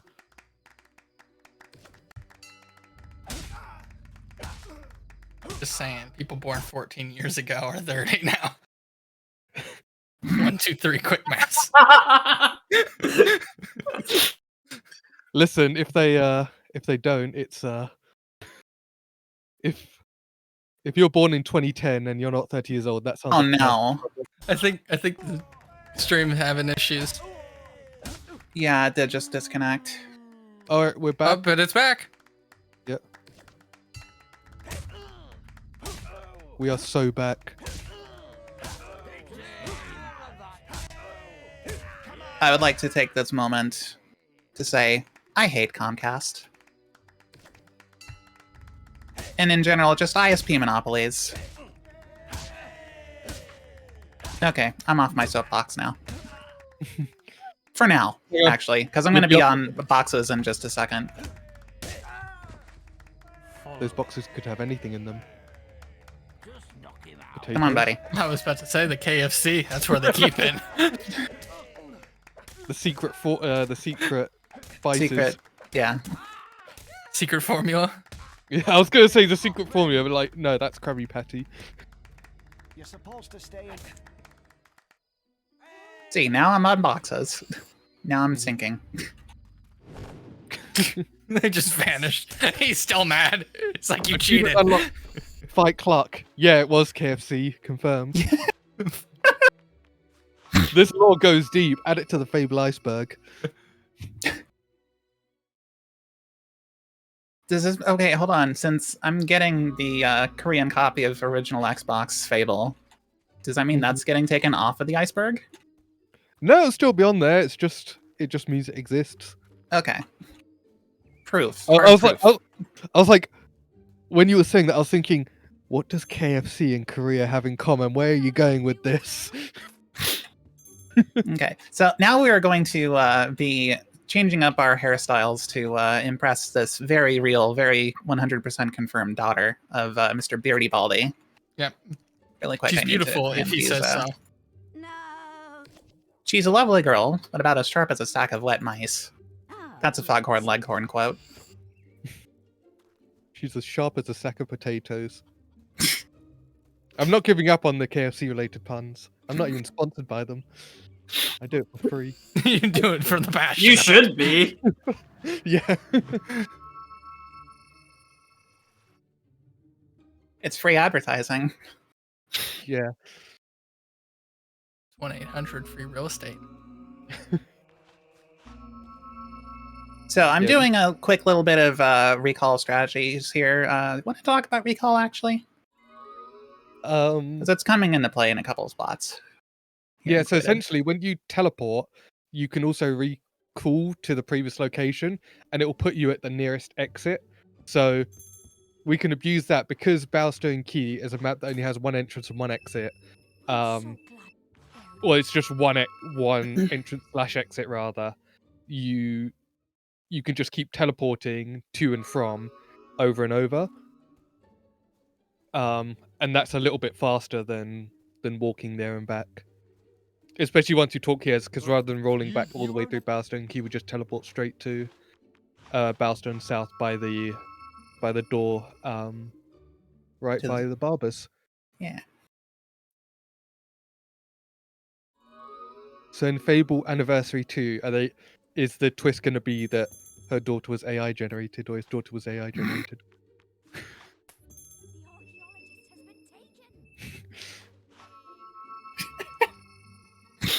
I'm sorry, she wasn't real. She was a VTuber the whole time or something. Controlled by his son. Yeah. No, you know what? It's going to be...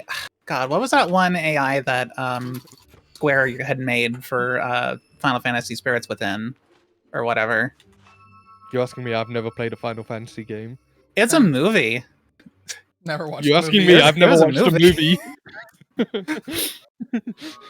That movie has been on my watch list for like 15 years. Don't The you only mean reason the only reason I remember it even exists sometimes is because of the fact that Matt McKenzie has a role in it, and he had a role in Final Fantasy X as Auron. That's like the only reason I remember that. It's not a good movie. Aren't all game-based movies bad, apart from like 2 of them? How many of you? And I'll let you decide between you which 2 I'm talking about. I'm sitting there trying to think of it. Player's choice. I refuse to elaborate. Can any of you We're getting these children learned now, by the way. Mm-hmm. As very, very... We're speedrunning education. This would have saved me a lot of time in my life, that's for sure. Mm-hmm. You have done us. We're basically just like chucking each of them a book. It's like, read! Read! Read! Read! Just shouting read at the top of your lungs. Me when I'm sailing in my little boat.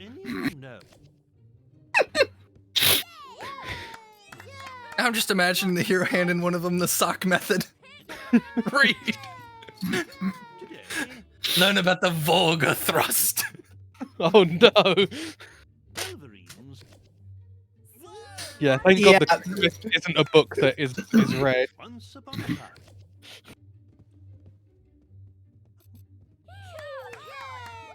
Yes, the hero of Oakvale, as large as he is right now, is getting bodied by a bunch of little children. Me when like God, God, that Thunder voice feels. echo. I don't know if anybody heard that voice echo, but like, wow. No. Today. It's like, whoa. No. Twin blade. I'd also like to give a shout out to our current appearance. The Journal of Blood. True. Oh, by the way, there was no daughter. Hmm. Before you go, this. But Also, she was that dude's very name is real. Mr. Gout. Confirmed, 100% real and existing. His poor leg. Also, we're going to eat a moonfish during the daytime for a quick Ocarina of Time reference. Closing. In the Hero of Time achievement.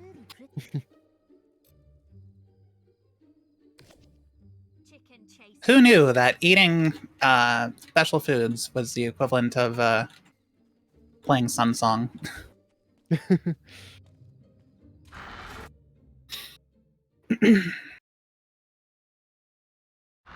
Welcome to Barstow North. Welcome to this area that you've totally never been to before. We just snuck in earlier. We had a fake ID. Finally. Need to stop by and talk to this conspiracy theorist really quick. God, Starting Fable to... really was ahead of its time. You've got fake daughters, conspiracy. God. Anyways, moving on. I I'm need to just switch mad weapons he here. told everybody that the guards are spiking their water supply. Yeah, Trying to control our dreams by spiking the water supplies. they're turning the frogs into heroes.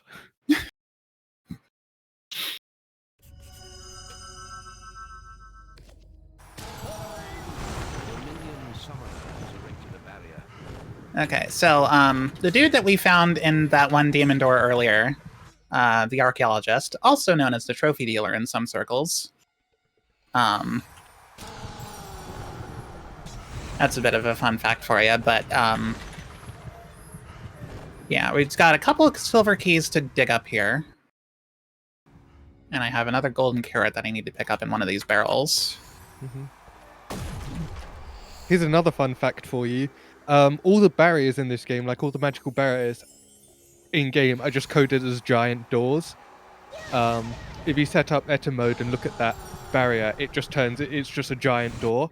The same with the magical barrier thing that's holding the archaeologist. It's just a barrel.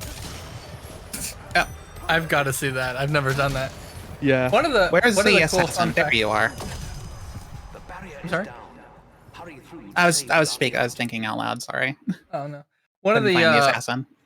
fun facts that I always find interesting is that with Edit mode you can kill demon doors, so they've got to be scripted with like health that just instantly kills them. Yeah. I think they've got a ton of health actually. I think they've got like 3,000. 5,000. 5,000. Yeah. There's one demon door which you can kill whenever, which is the one in Litchfield Graveyard. And then there's another demon door that you can hurt, quote unquote. But it's like doesn't really do anything because you don't actually do any damage to it. But then it there's does count as a offensive action in the guild. And then there's also another demon door where you can hurt it, but in this case you're hurting its feelings. And I'll let you decide between you which one it is. It's the one I give the finger to for that achievement. Well, then there's two of them then. You just hurt all of their feelings. Just hurt all of them. Oh, I'm were ready you alluding to the Necropolis demon door? If you There's don't have three of silver them. keys. Oh, We've got three of them then. Big ups the Bordello demon door. Oh, yeah. what's it Don't like? don't tell them you were at a brothel. Wait, what Oh, else no. is open at night? It's like one of those. It was a tavern. I was Like going to a tavern.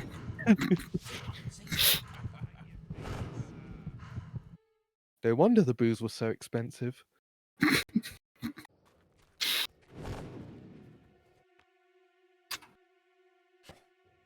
That is a very important. Well, not as important as the next save that I'm going to be making.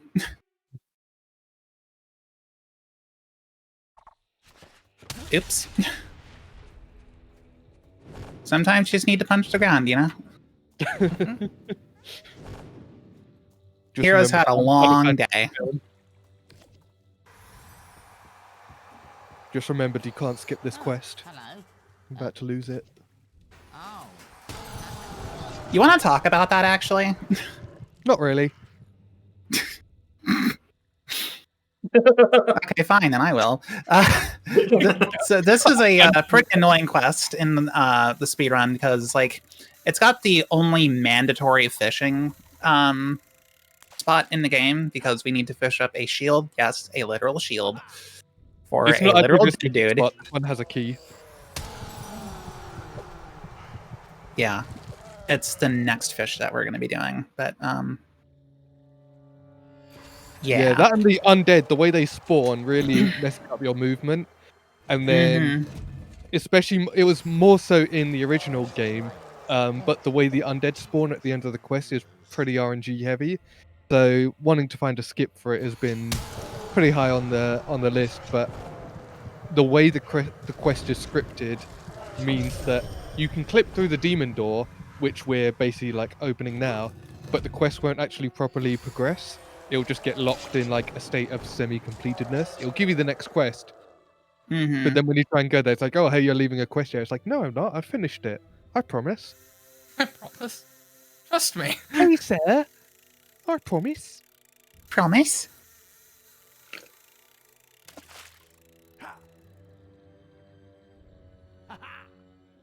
Discord didn't pick up on that. I'm sad. That was an excellent water drop sound, if I do say so myself. I want to try it. No, never mind. He was he was wedged too far in there for me to do the funny thing. Oh, I thought he was going to try and do the water drop sound again. Oh, yeah, I know. Bum bum bum. Do we still have rewards for no. The rewards for prison or yes. Yes. They've been unclaimed for like 10 years now or something.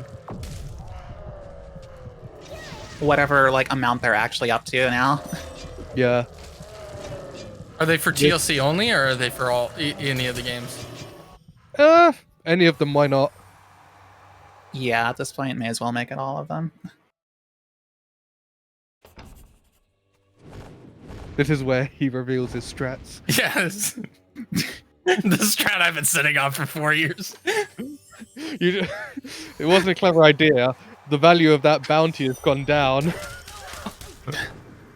Inflation, yo. I just thought of never mind. Yeah, this circle here is where the undead, like, they're a lot more inclined to attack you in this version. Especially on heroic mode. Yeah. Yeah, because the aggro range is much further.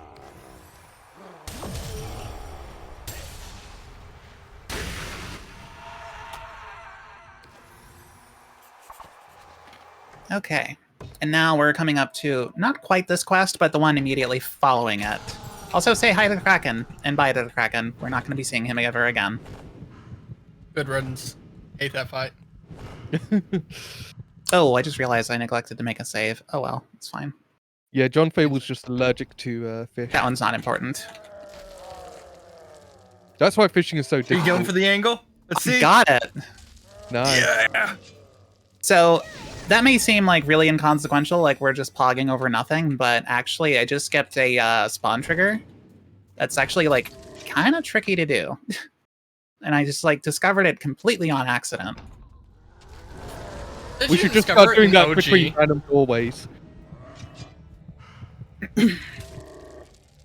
It's like you have to roll into that particular part of the underground tunnel in a specific angle or something. I don't know.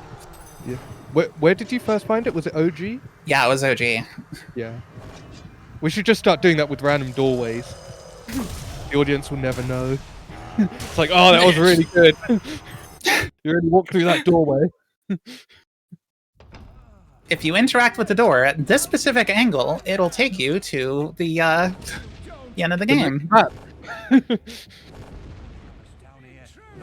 It'll wrong warp us to the Ganon escape sequence. Walking up to this door and pressing the use key will transport you to the next map. That's a funny glitch for you. Actually, I think that's intended behavior. We'll have to ask the devs.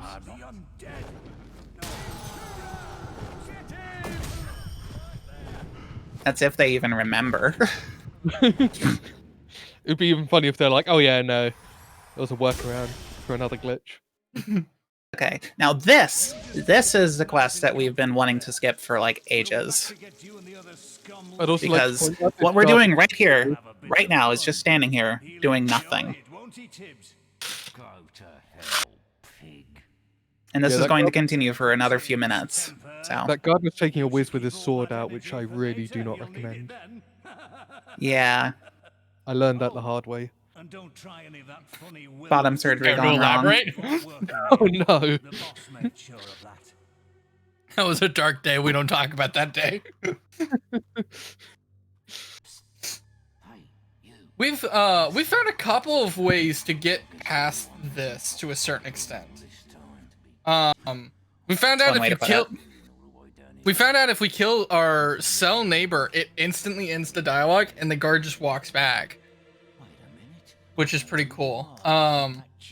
Just another day in Battlegate Prison. Yeah. We also found out that the languages, this is the only part that the different languages affect the run. Isn't English like the slowest or like second slowest? Oh yeah, it is the slowest. Yeah, French should, thank you. Yeah, French saves time in here by 34 seconds. So, yeah. Ooh la la. Yeah, it's possible that it saves more time elsewhere, like during the first 2 rounds of Arena, and when the Guildmaster chanting the Hook Coast.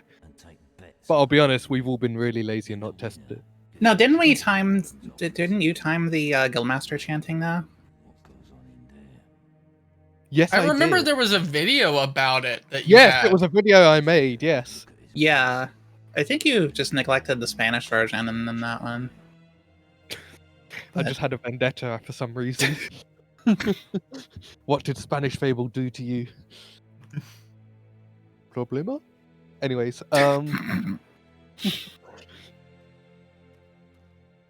yeah, we've not tested the Arena one, but it's possible it saves some time, even before it turns out like German. I think compared to Prison, though, it's negligible. Yeah. Yeah, in before like the... Go ahead. The German version or something just skips that dialogue entirely. I can say without a doubt that it doesn't. That is not the case. Yeah. Guten, and then it just moves on. I was going to say très bien, but that's French. I'm very Très bien, muy bien. Molto bene. How much French have y'all learned from playing this game in French? Gray est la couleur la plus jolie. Bonjour. Bonjour. I remember when KJ came back for like 3 or 4 days and he was just doing the prison guards poems in French. I thought he was going to say he started a stream and just did it entirely in French. Didn't elaborate at all. Yeah. That's why it was shout out to so KJ long. Freshly. He was just rehearsing the whole time those poems. It's like, sorry, I just learned French, spent 4 years in France and came back. Behold, the bold, the spirited sparrow. How do you say sparrow in French? Sparrow? I don't know. I don't know either. You could be right for all I know. Well, well, Le bird. If it's a proper noun, then it's probably sparrow. and I'll get to you in a Sparrow. minute. You might have Like Le that- bird? few What the left hell to is that? I wonder what happened to them, eh? Le burb. Oh. Oh, Admires the sunset over his kingdom. another year, another place. But we gotta get into the warden's office. We gotta get that key. So yeah, basically what prison amounts to is waiting for a bit, listening to some dialogue, doing a race, doing a quick little stealth bit, waiting again, doing another race, doing another stealth bit, and then we can get out. We effectively call this part the pee break. It's race Mhm. time, and you'd better put on a good Did show. Some of us TLC have ever got get a lot of money, a Win, partial prison skip? I want to call it No. crack skip so badly. lose, I feel like and that's you such a get better around in name. the torture chamber. Honestly, it is, because that's what it is. That's what it does. It skips the Kraken. Let me hear it. I know Gooch was working on that for a while, and I thought he got close, but I wasn't sure. All right. Yeah. 2, 2, 1. 1.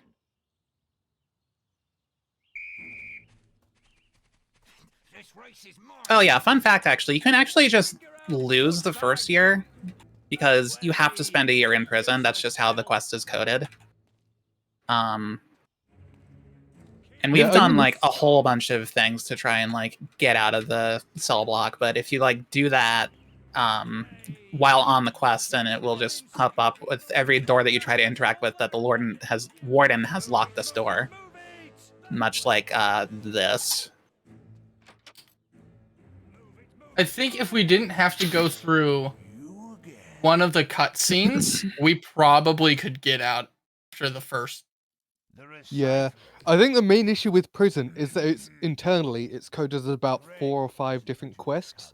Mhm. So if you wanted to skip it, you basically have to start jumping between quests, and at that point you've got a lot more than a prison skip on your hands. Mhm. Yeah. Because I know we can get our gear early. It's just the only time we can get it is during the first year, in which case it doesn't give you your gear at all. It seems the warden has Yeah. lost his key. Yeah, it just gives you an item called Your Missing Belongings. Yeah. Which, fun fact, you can also get as an item just by leaving and re-entering the map a few times. I'm free. Oh. What are we naming them? What are their names? Billy, Bob, John, Damien, Norio with one of them, I guess, Kurt. I think that's too many names. I don't think there's that many people. There are now. There are now. We'll just pretend we lost those. Yeah. It's not exercise time.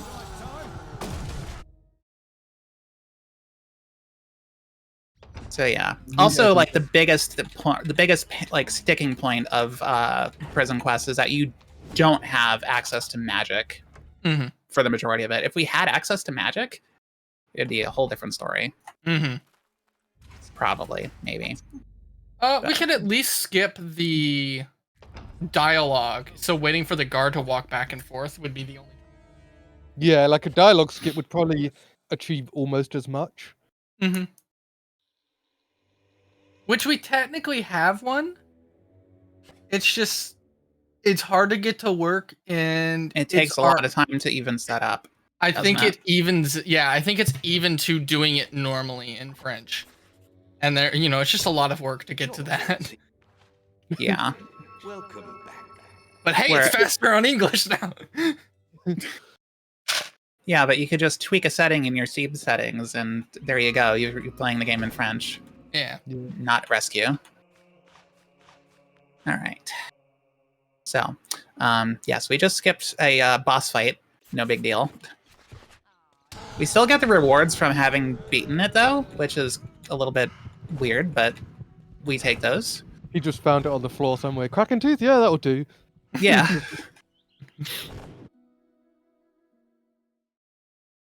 This would do great in my fast food fried chicken franchise.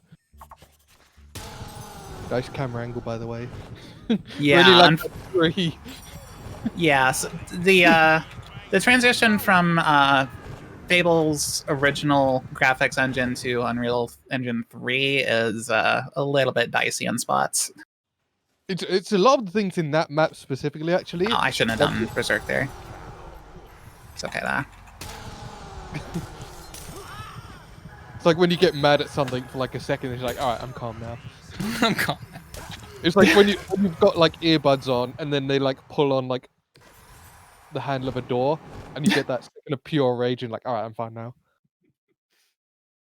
It's exactly this kind of thing that makes me want to murder people. Yeah, but only for a second, then it's all good.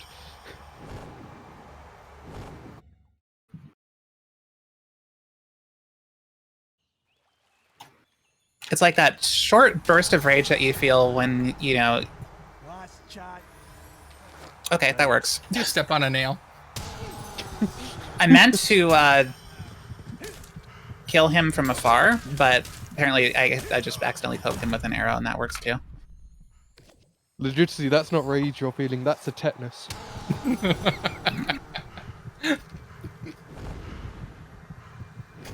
So, this is one of the...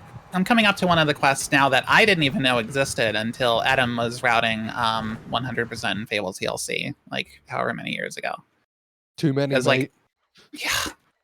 How many people like even go back to Orchard Farm? Steady. Like ever. Outside of Hub Killing Contest. I know all about your quest, sir.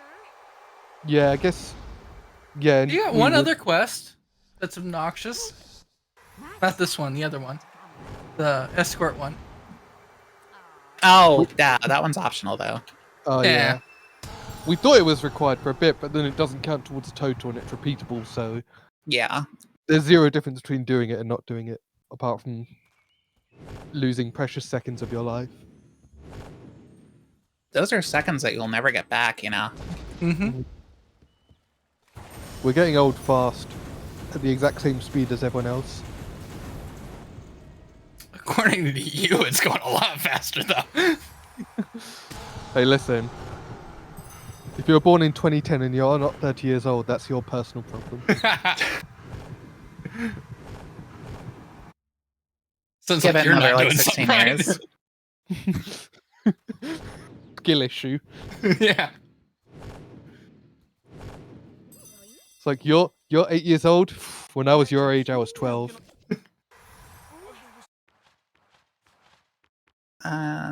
Okay, now you're just eating my inputs. Cool. Completely eating my inputs. That's even cooler. All right. Great would call escaped. Yeah. It'd be like that. Better than Comcast eating my frames. Yeah. What else are you going to hang your pictures up with? Now it's time to make good on these unprocessed chicken nuggies that we picked up earlier. I was wondering when this was going to kick in. We're starting our franchise, guys. This here Demon Door wants us to commit an act of evil in its sight. Or just be maximum evil.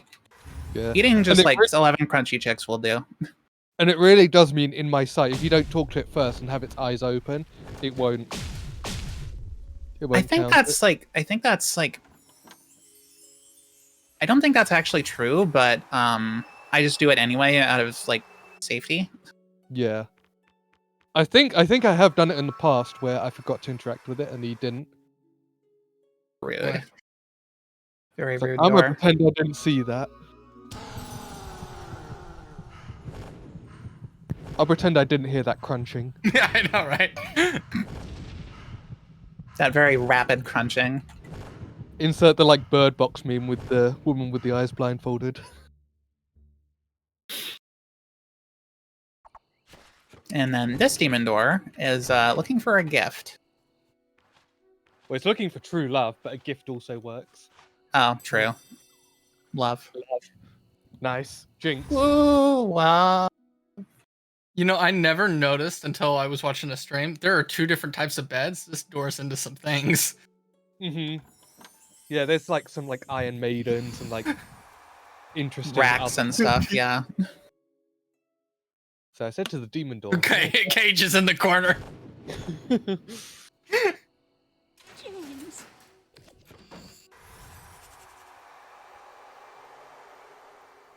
That's neither here nor there, though. In this particularly family-friendly stream. Words are still hard. I'm sorry. Bless you. Thank you. Sorry. Thank you. You got a third one. in you? Salud. There's always two. I am jealous. I do, like... Unless I have the very rare one-off sneeze, I am, like, sneezing for, like, 5 minutes, and they're always drawn out and powerful. I hate it. I don't think you're just screaming for 5 minutes. Just... It's like, alright, I've sneezed it all out. I'm screaming internally. Oh, no. Alright. I think we need to sit down and tell you what a sneeze is. Maybe cut you through one. Okay, I slightly messed up there. That's okay. So one of the more out of the way body bags are. How many body bags there are just like limbs. And that one, yeah. I don't know, what are they gonna do? Make chicken legs out of them? Listen, let's not ask questions we don't want the answers to. This is our supplier. Oh no. What we are we have doing? plausible deniability. Nobody knows that we don't know. So yeah, we are in this cave of Hobbs to rescue James there. Taking a quick little detour. He won't mind. We need to dig up the silver key from this here fairy circle. What do you think James's surname is? Hobb? Cobb? I don't know. I didn't want to do it. She made me. There we go. That's probably actually the least annoying nymph in the entire game. Mm-hmm. Yeah. Because you can actually just kill it on site. I need turncoat on my hotbar. I've never actually thought about the fact that we don't actually fight bit. We fight almost zero nymphs throughout the whole game. So wonderful. There we go. There's our Matrix reference. There is no spoon. There is no spoon.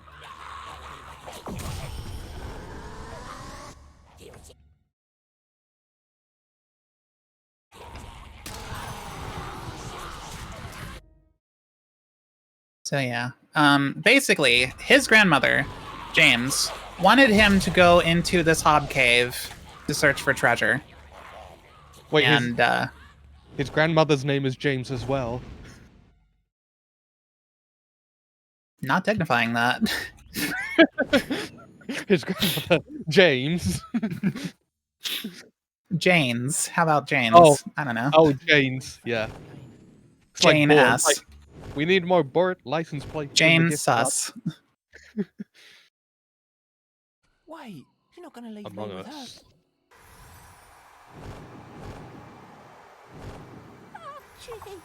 her. Okay, we are making lots of saves. Alright, now I need to load this save. So we're going back to Darkwood, cutting out a whole bunch of movement in the process. Excellent.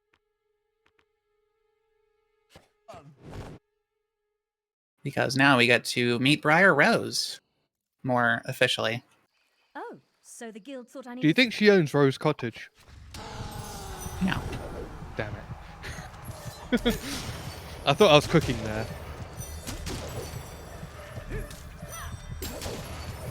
Did she come from like a noble background? She might. Yeah. Yeah. I mean, I don't think she would own like that little cottage though. The minions must... She might be charging rent on it. Yeah, it could be a summer home. I don't know. Summer home, summer Yeah, home. Wow. so this quest is like... That's safe though. Yeah. Get down, Mr. President. This quest is pretty nondescript, honestly. Unless you can, like, trigger some weird spawn rate thing. I've only had it happen once to me, but... it's basically just killing one minion at a time. While, Briar here chants some gibberish. at this actually kind of lore important statue here. These minions don't look yellow. That's because they're not Despicable Me minions. Yeah. They're more like Witch Doctor minions. Which one? That one. Oh, I see.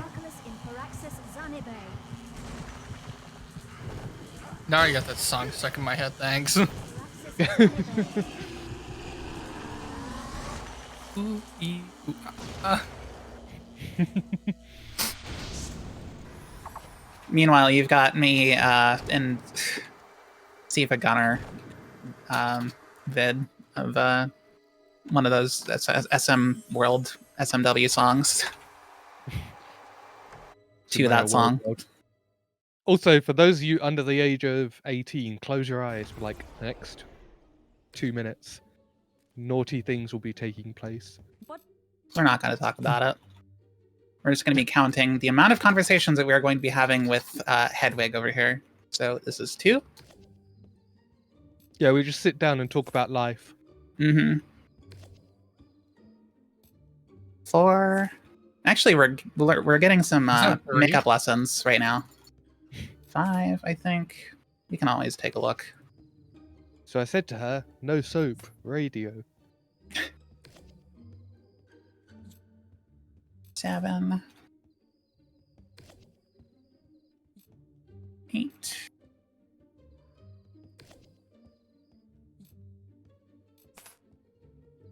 9, I think, and 10, I think.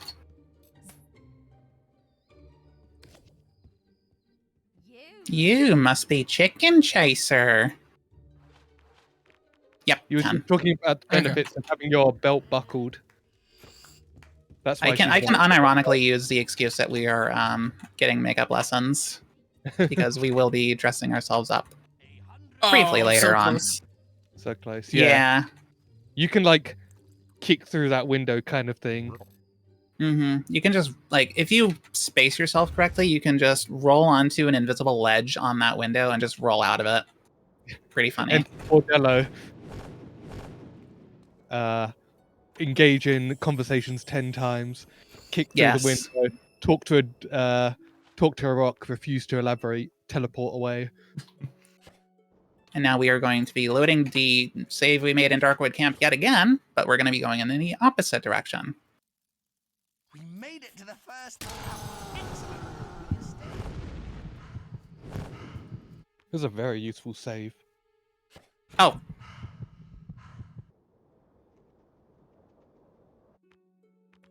Did we go too fast? I did go a little too fast. We made it to the first. Something I have actually haven't done in a while, so. I like when the loading screen appears, it just sort of like flashbangs your webcam. Kinda, yeah. Rush B. Ding! We need to get to the palace gate in the middle of Darkwood. The gate will only open when its hunger for undead souls is set. So yes, as our mother very, very kindly pointed out to us, we need to get to Hook Coast. In order to do that, we need to activate this Cullis Gate, this one-time use Cullis Gate, actually. And now we are here in Hook Coast.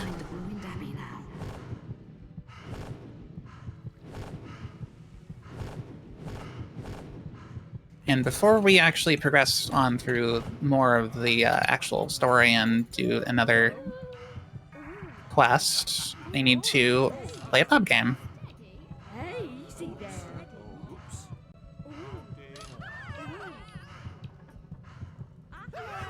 Also, we're getting a live reaction. That's a 10, not a 5. We're getting a live reaction to speedrunners playing pub games, as I like to put it. You have reached very famous status.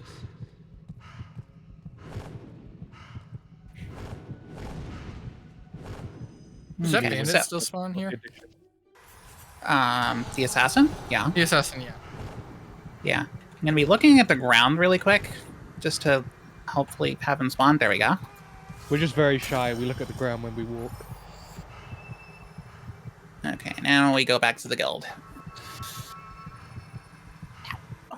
Ow. Probably shouldn't be sitting on my leg like that. It's okay. Yeah. You have done well to deal with the assassins. You'll Their need that shadowy later. deeds will blight Albion no longer, and their death carries a reward. I wonder what that pop-up was. It was a treasure clue. Are you in your Okay. Something isn't right here. Okay, and now I need to eat yet another golden carrot. So, in the cutscene we just skipped, our mother was just kidnapped by Jack, who we actually met in the arena earlier. But we actually haven't had any proper interactions with him since. So it's kind of like, for the speedrun, it's a little bit, who even is Jack? Oh, he's dead.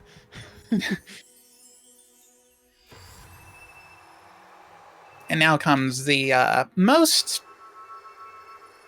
weird part of the run, if you are unfamiliar with it. And I will go ahead and leave the explanation to my good friend Adam.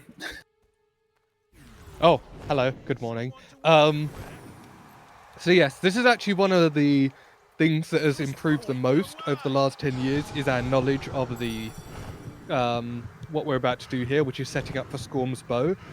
So essentially, as some of you may know, to get Scorm's bow, you have to sacrifice at midnight. But there's a lot more to it, and there's a lot of misinformation floating around. So the way we set it up as a start is when you sleep or use a moonfish, it will set the time to 9 p.m. or the equivalent of 9 p.m. in game, and you're now basically on a timer where every in-game hour is a little bit over 60 seconds. It's like 62.5 seconds or something. So when we hire a mercenary, they take gold not on the hour, but every hour after you hire them. So by hiring the mercenary at 9 p.m. exactly in game, we're essentially using him as a little clock, because it's 62.5 seconds. Instead, they'll basically every time a coin drop sound is heard, that means that one in-game hour has passed. So essentially, we use that as a measurement of time to figure out when midnight is and then sacrifice it exactly then. I think one coin drop is just happening now. I can't hear, but I'm assuming... Yeah, we just had a coin drop. Yep. The things that affect Scorm's bow is the day. So if it's a Sunday, which is day 0, like on your game days pass stat is 0, 6, 13, 20, etc., etc. If it's a Sunday, you've got a higher chance. If your alignment is good to neutral, you have a normal chance. If you're any sort of evil, your chances dramatically reduce. Clothing, tattoos, and any other like soft modifiers that don't actually change your base alignment, those don't have an effect. It's also not time-based, so if you're good or evil, it doesn't change the time you sacrifice. It's always midnight is optimal. There's no like sacrifice in the morning if you're good, sacrifice later in the night if you're evil, or anything like that. It's sacrifice at midnight or don't sacrifice at all sort of thing. Another thing that affects it is the base health of the thing you're sacrificing. So if you sacrifice an NPC with 120 health, your rewards are going to be lower than sacrifice who has 600 health. But also your current health is factored in. So if you hire a mercenary with 600 health and they only have 200 health left, it'll be treated the same as if you sacrifice something with 200 health.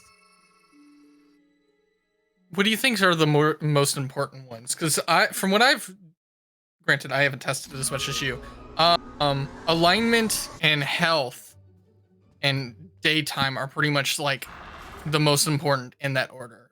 The day of the week, I've never really seen any difference. Yeah, it's almost a little bit more of a bonus. It just sort of increases your chances a little bit, but it's not. You can sacrifice pretty much on any day. It's just Sunday tends to be a little bit more, Mhm. you're a little bit better off then. But yeah, no, you're 100% correct in that it's time, alignment, then health. Health. I ended up doing a load warp with your mother, and I would sacrifice her because she's technically like invincible, so she's got unlimited health or whatever. I don't know what the exact value was. And the only time, I'm sorry, I think she has like 10,000 health or something. 5,000 or 10,000. Mm-hmm. Somewhere around there. And she almost guarantees you to get it as long as you're not full evil. That's the only thing that it will ruin it. Yeah. Which, if it was faster, that would be an amazing strat. To break the quest, sacrifice your mother, and then finish the quest. We just like break all levels of canon. It's like, get the Sword of Aeons. We don't kill our sister in this one, do we? No. Yeah, we do. No. Oh, not in 100%. Yeah, oh yeah, no, because we want Avo's tier. Right. Yeah. So that's Scorm's bow, nice and easy. Yeah, I'd like to give a big shout out. Current health is the most important. Okay, cool. Because she is the one who's basically done all the routing and testing. I have a quest card from you. Yeah, basically a lot of our Scorm's bow knowledge comes from her, so big shout outs. Big shout outs to have this for sure. If I shout out loud enough, she'll probably be able to hear me from the other room. I'm watching you. Okay. And now we're coming up on probably the most annoying escort quest in the entire run. In Bandit Spy Extraction. Yeah, I'll let you go ahead. It's extremely difficult. So the main two issues with this quest are the guy who's like undercover as a trader. He only has 120 health, so he dies incredibly quickly. In addition to that, his follow mechanics are quite bugged, or like he's very temperamental about when he wants to follow you. So when you talk to him, you have to make sure the follow icon is actually above him. Otherwise, he'll either not follow you at all, or he'll follow you through the maps, and then when you try and finish the quest, it will soft lock. Yeah, it's painful.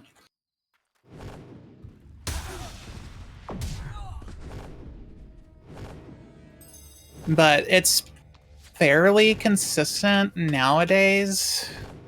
Don't jinx yourself. That's why I said fairly consistent. Like, well, let's hope Lee is fair today. Yeah.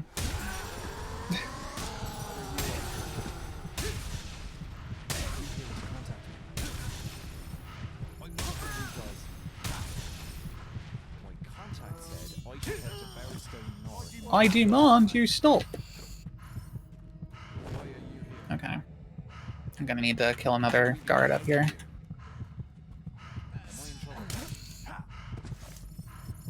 Am I being sprung? Let's get out of here, quick. I didn't even know you could decapitate guards. Only with Berserk.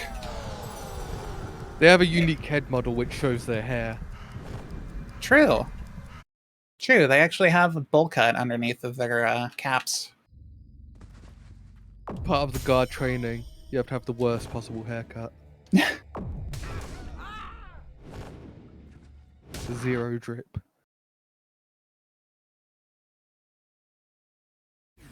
Thank you. We really. Nah, and not as bad as it used to be. Let's shield Yeah. graveyard now. So, the reason I loaded that checkpoint save earlier was to get the cutscene with Thunder, one of our rival heroes. Because we are going to be dueling him in order to properly woo Lady Grey, who we decided to cover up the murder of her sister for.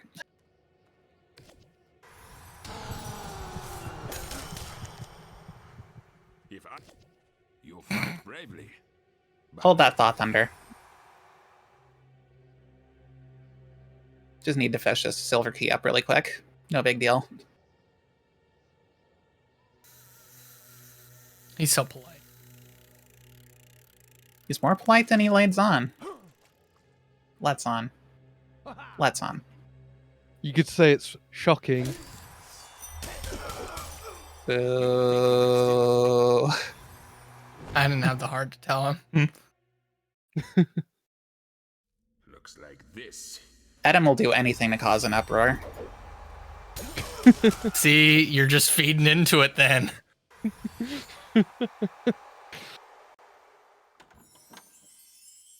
Some could say the atmosphere in that cave is electric. Oh.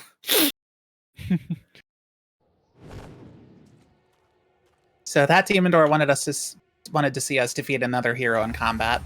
Very convenient that it was like. Anyway. You and that demon door got on like a storm.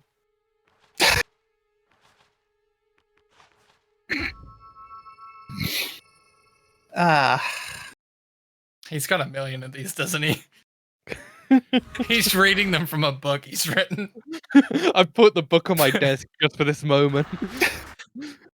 I went out to my local bookstore today just to get. And the worst thing is I wrote the book.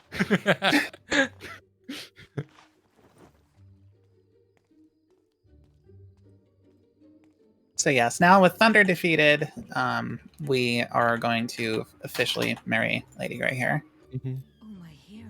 To immediately flirt with another woman in front of her. Also, this cutscene fade is really slow right now.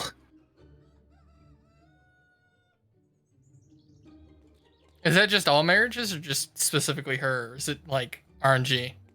Oh, fades are random. Okay, I need you to follow. While Sarah's doing that, actually, one actual hidden cutscene with Thunder actually occurs. So there's a hidden cutscene hidden in the game's code where he looks at you, and then he's like, "What is a measure of the rate of energy transfer over a unit of time?" And then the hero looks back and says, "What?" Wait, what? Nani? Exactly. What is the measure of rate of energy transfer over a unit of time? It's measured in joules.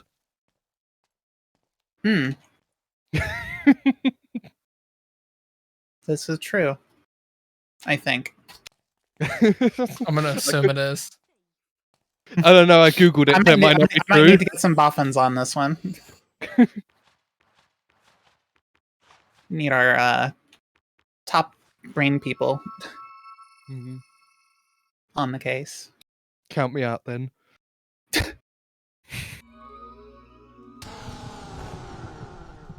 I think you sell yourself short, but We've already confirmed me and Adam are dumb. We did that about an hour ago. So yeah. We're going to be advancing to the actual plot in just a little bit, but first we need to fish up another silver key and open another demon door. You could say It's the plot just like is going to amp up here. Can't. I know the Thunder cutscenes were done like 3 minutes ago, but well, I mean, you've went from joules to now amps. It's quite a voltage spike, if I may say so myself. Yeah, the voltage in here. You can feel the electricity in the air. Mm-hmm. This demon door wanted us to marry a. Let's see. How does he put it? Single men not allowed. You need a ball and chain. A posh one with a title. You had me at chain. Sorry. And here I only wanted the ball. Yeah. I was gonna say. Okay, I think that's enough of that. So Guildmaster has been saying that he has a quest card from her mother for like the last 15 minutes. It's like, hero, you really should come into the guild and take this quest card from me.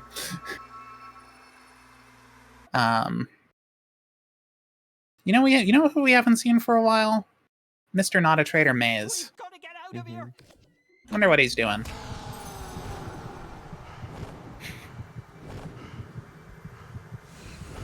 Writing a book on traitor-related puns for the next run.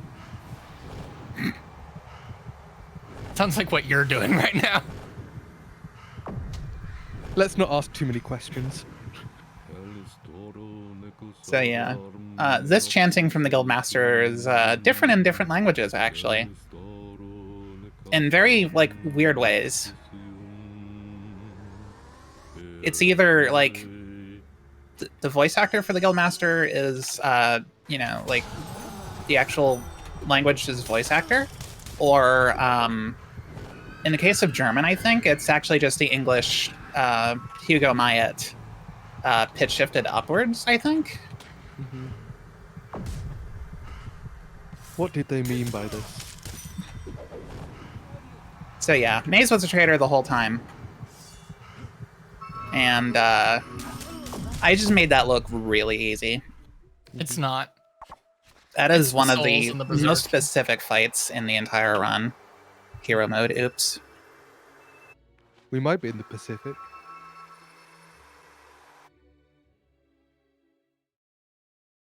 Look, coast. Nobody goes there. Nobody comes from there. You're back. Things. Hero, I must see you. Alright, I'm gonna try and do a thing here. I haven't done it in a hot minute. Jack has to be stopped. This, if she pulls it off, it's called a Jack's hit, and I hasten to include a pause between the two. So if we fire an arrow, Thusly, we hit Jack of Blades from across the map and instantly activate the cutscene. Jack is at the Greatwood Lake focus site. Meanwhile, Jack is like, must have been the wind. oh, I meant to equip that. Oops. So she's just got on the Because- frying pan, which is the true pan, which also is part of an achievement. Out of the frying pan. And into your face, as the flavor text does. I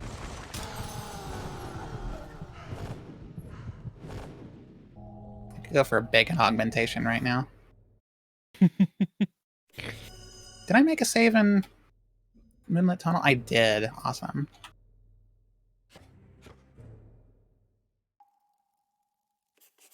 That pairs well with the grease augmentation. That was close. Nothing spawns in Hobbs Cave. That used to make GEP so mad.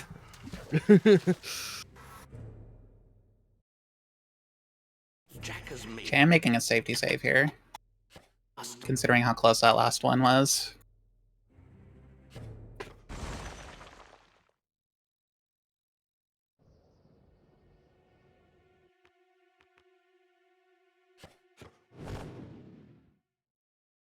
I think I got it? Mm-hmm. Awesome. Difficult to tell sometimes when you're not used to, like, really fast load screens. They're, like, faster than I'm used to, which is odd considering that this PC is weaker than my main one. Can't relate. Alright, now, another safety save. We are going to load the save that we made earlier in Chamber of Fate. And we're going to do some very weird stuff. Also, it looks like... No, never mind. False alarm.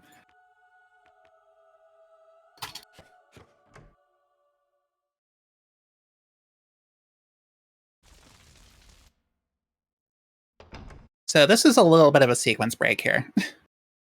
Nothing super major, just it changes the way that the quest behaves and the way the boss fight works out. So you might think, like, this all looks pretty normal so far, right? If you've played the game. You know, yeah. Let's see here. It's got a damaged Jack here. Normally, a cutscene would start there. And him rising up into the air, getting all gigantic and stuff, and those rocks that were just starting to pop out as I had left the area as my cue to leave. Now we go and officially start the quest. By going into the guild proper there. And now when we come back into the Chamber of Fate on the other end of the cuts, on the side of this load screen, we will be greeted with a gigantic Jack over here in the corner. Instead of being airborne. And that wonderful sword that we got earlier, we're casting it into a vortex, never to be seen again. Good lord, gigantism. And that is where the original game would have ended. But because this is Lost Chapters, basically, we have a short burst of extra content to rush on through. No pun intended. Oh, pun absolutely intended. It's one of the weaker ones, but I absolutely intended it.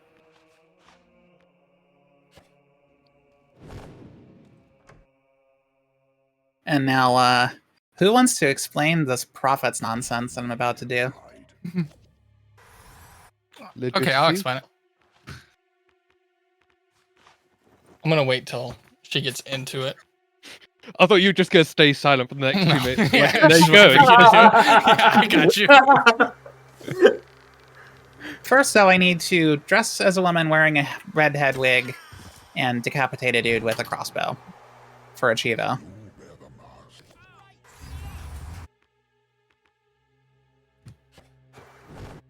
That was much more normal than the last few load warps that I've done. Wonder what does up with that, but whatever.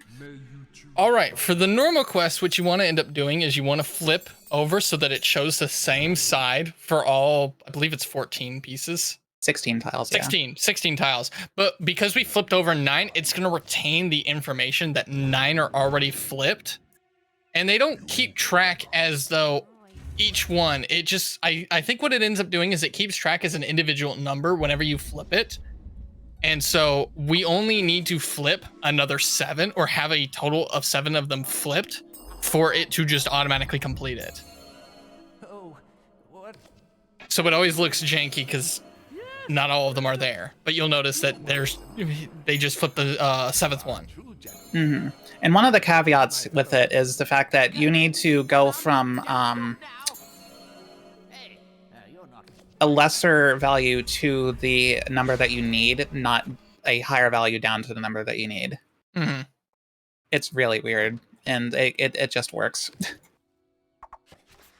Easily one of the weirdest things, the weirdest parts of the run. That's it's kind of crazy to think about how much optimization that one quest has had over the course of Fable speedrunning history. I think what it does is it just it takes a number and it checks it, and every time you flip to a sun, it adds 1, and then when you flip to a moon, it minuses it. So it waits for you to add to 6 or 16. Yeah. Vice versa of, does this equal 16? Yeah. We're really good at optimizing auto-scrollers. Except for prison. And top killing contest, but that's just used as a experience farm. Grind, whatever. The experience of pushing Whisper into a wall. The experience of breaking all the windows in a lighthouse. Sounds like a normal Saturday for me. What, you never gone to your local lighthouse and chucked rocks? I can't say that I have now. Neither have I.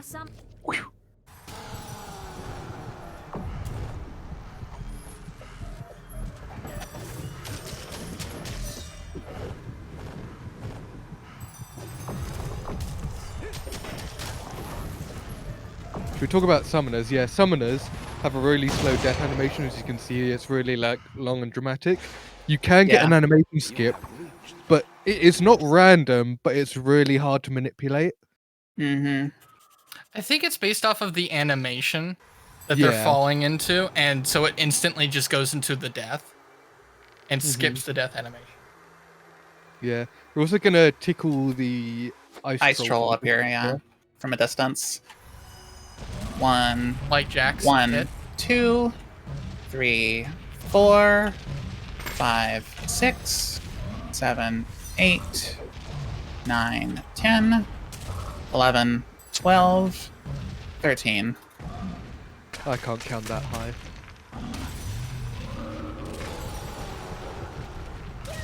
I tried. That barrier there is especially thick. I get to about 6 and then I just lose track. Don't know the numbers beyond that. I don't It's even like attempt to it count 'em. depends. It depends on like how much you're attacking him. I think as to Oh what no, the just number in actually general. is. Oh, okay. So,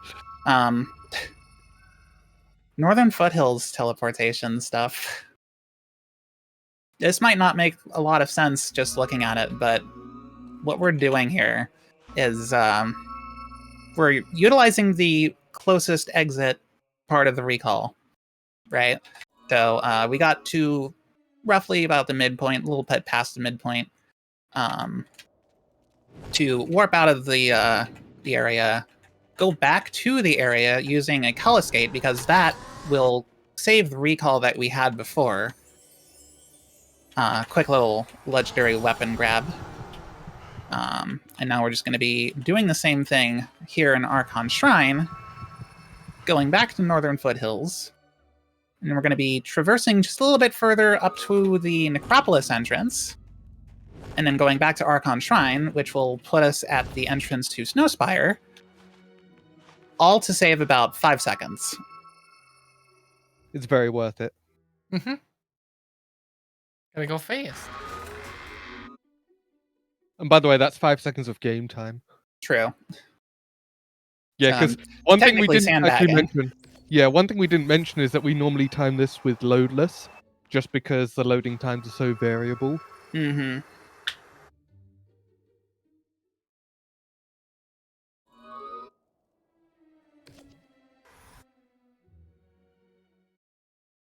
And then Necropolis itself is a bit of a weird one.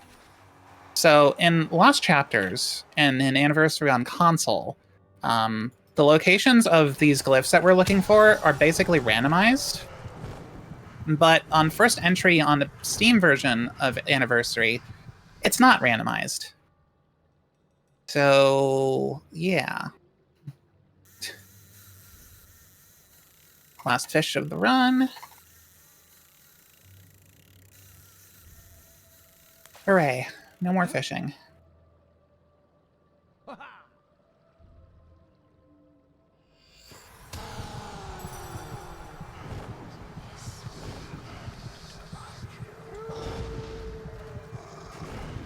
Also, a fun fact about like the majority of the graves in the game. Headstones are actually names of developers.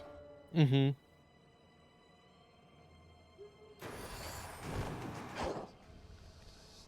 That was a sick dodge, actually. Matrix dodged that one.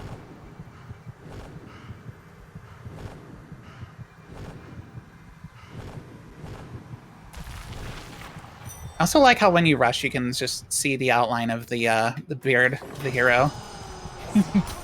The beard transcends all laws of physics. This isn't your normal facial hair. Advanced facial hair.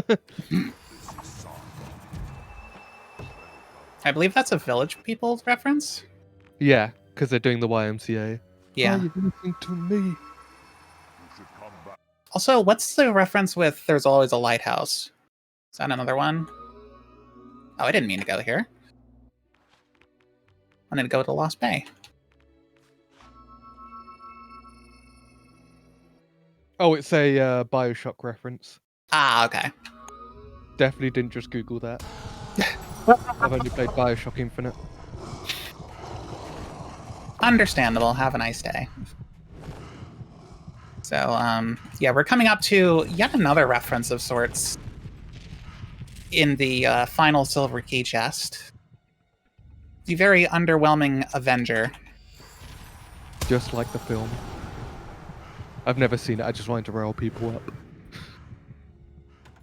And it's got gemstones, which may as well be the Infinity Stones, right? You open the chest, you get Thanos as an item.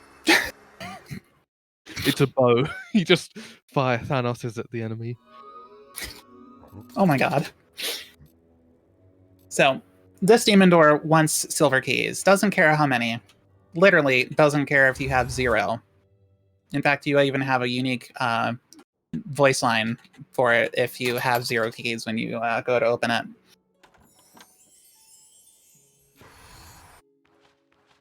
Which I think is actually really cool.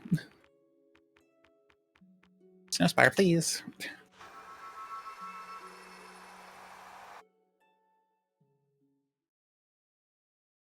Okay. And hopefully I do not choke on this final pub game.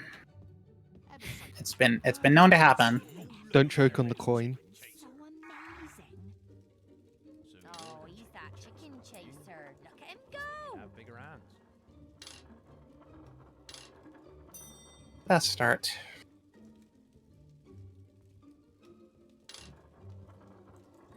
Oh, I'd like a beer. Drink, Want a beer, please? Wouldn't you prefer some warm meat in weather like this, though? True. I personally would. This over a beer, would you? I don't know. I'm weird. I crave ice cream whenever it gets cold. Could I have a lovely Aw. tank of foaming ice cream? Beer would be nice. Okay, no choke. Play it here.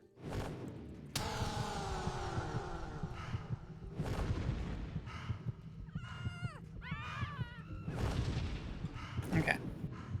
So that was our final pub game, final hero doll. And we're gonna go turn those dolls in right now because it is currently like roughly 9 p.m. And this is about the time of day when villagers in towns are going to be going to the tavern.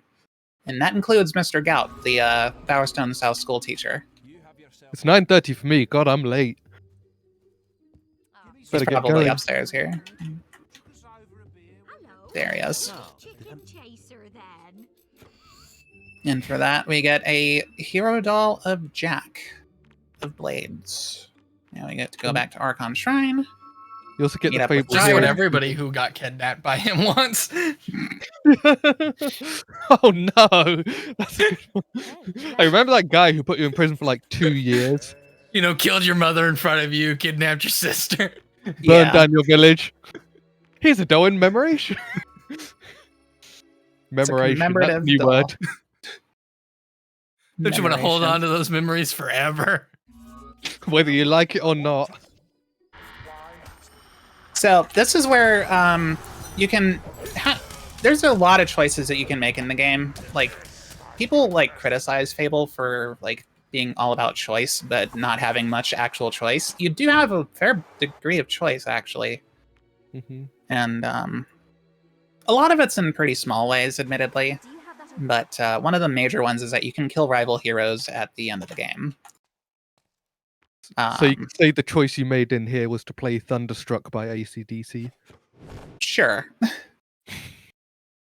Sure, let's go with that. It's either that or another electricity pun. Take your pick. I mean, AC/DC in itself is kind of an electricity reference, because alternating in, what is it, direct current?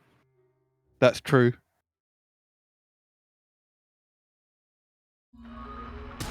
It's not a thunder pun, but it's an electricity pun.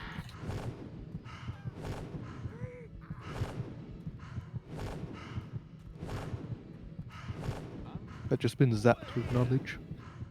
Oh, hey. Okay, so, normally, this quest is a little weird. I just skipped, like, a whole bunch of backtracking through some pretty unusually like monster-infested areas. Much obliged, sir. Now take the dumb kid. I think like the Temple of Avo has like well, like a bunch of wasps, even a white Yeah, I have like balverine. 20 wasps. You find beetles, a white balverine. It's just like we're throwing every enemy we have at the game in the game at you right now. It's like, Yeah, you want more White Balverines that are supposed to be a really big deal according to the White Balverine quest? Here you go, have some more. And then this escort quest is a little bit finicky, but it's also not that bad if you know how to, like, navigate it. Really, the big thing is to make sure that we keep a consistent uptime on slow time. And, we want to make sure that there are no enemies that are in close proximity to the kid, lest he stops following us and breaking the convenient, follow you through the screen from any point in the map. Yeah, pretty much. Nearly home now. And slowing down the movement of all the, various enemies in the various screens. That's, yeah. Hey, not. And that is that quest done, and now I think I need to put Force Push on my bar. Because I got Scorm's Bow and I want to use it again.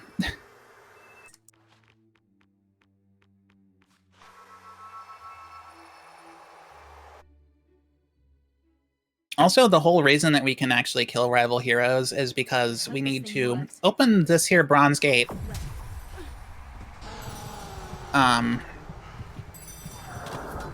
By feeding it the souls of heroes, specific heroes, no less. First was the King of the Arena.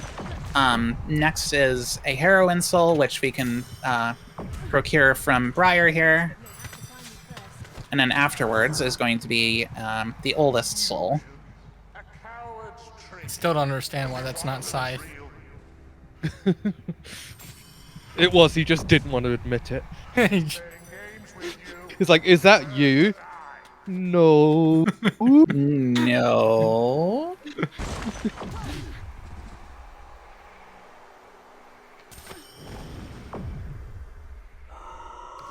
Or maybe it's because he doesn't have a soul.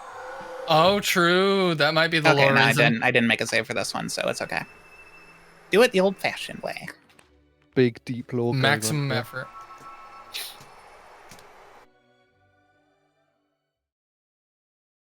So we're going to set up for a quick little recall here.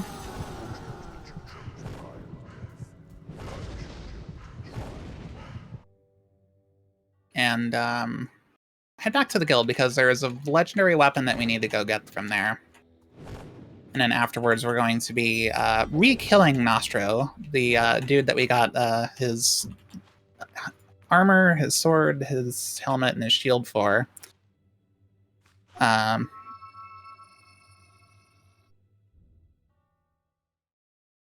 To then claim his soul and feed it to the Bronze Gate. Oh, welcome back, sir. This way. The other option would be killing the Guildmaster. And also the other options for the other souls would be doing an arena gauntlet all over again. It's shorter, but it's also got like some of the strongest enemies in the game. So that's like really slow on its own, plus the distance that you need to travel to the arena. And then the other one is fighting a bunch of those Banshee enemies. Screamers. Mm-hmm. Yeah. In the Memorial Garden to take your mother's soul. Didn't you test that and find out it's about the same or close No, to it's slower. It is absolutely slower. Because I remember it got brought into question with load warps. Yeah. Yeah. No, it's like not really worth it. Okay. So,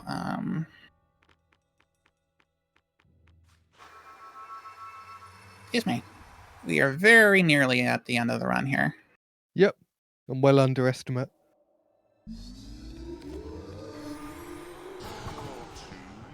Even with all the technical difficulties. Well, that's with all the like pausing and stuff. Wait, hold on. I need to make sure we have. Which one did I not get? Oh, Project Ego. I always forget about that one. Oh yeah.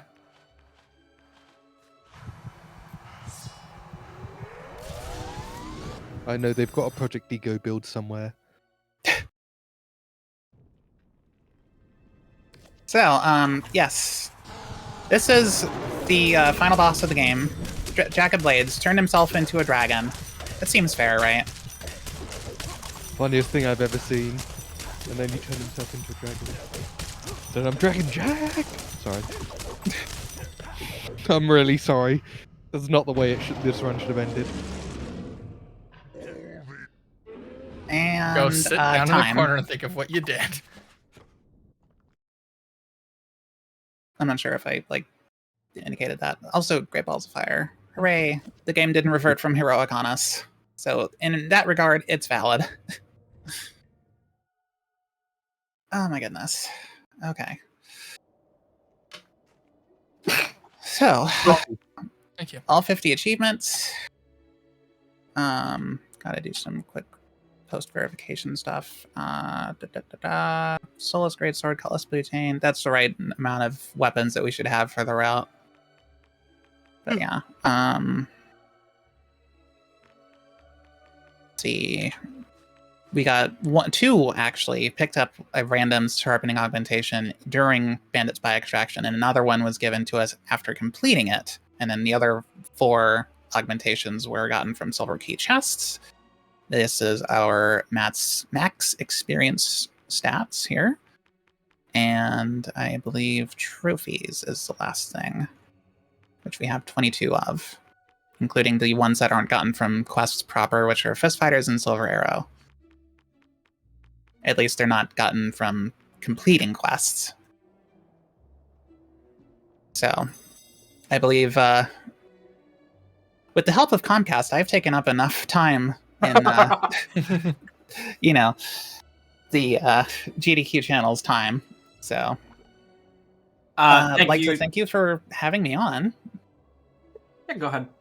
And, yeah, I apologize for living in an area where ISP monopolies are very, very real. Nothing you can do. Nothing about I can that. do about it. Thank you so much Yeah. for being on. Appreciate you being here. Thank you so much for showing off the game, and thank you for to your commentary for being here, helping out. Excellent all around from all of you, and appreciate it so much. Be sure to check out Sarah if you liked Fable or are interested in any more of the runs Sarah does. We do have other runs coming up. Reminder: Frost Fatales is tomorrow, and we're going to be previewing some games from the Frost Fatales community. We'll be right back with.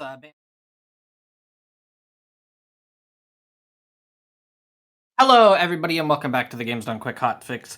We are previewing Frost Fatales. It is tomorrow. We have asked some Frost Fatales community members to showcase some runs for you today. Before we get into that, just a quick reminder, as well as Frost Fatales being tomorrow, the Humble Bundle for Frost Fatales is up now. Humble challenges you to test your skills alongside the talented speedrunners from the Frame Fatales crew with the Frost Fatales 2024 game bundle. This bundle includes some of the games that will be featured during the 7-day marathon, like the retro-inspired 3D platformer Pseudo Regalia, the immersive DC adventure Abzu, and more. Pay what you want for this bundle of 7 awesome games and help support the work of the National Women's Law Center with your purchase.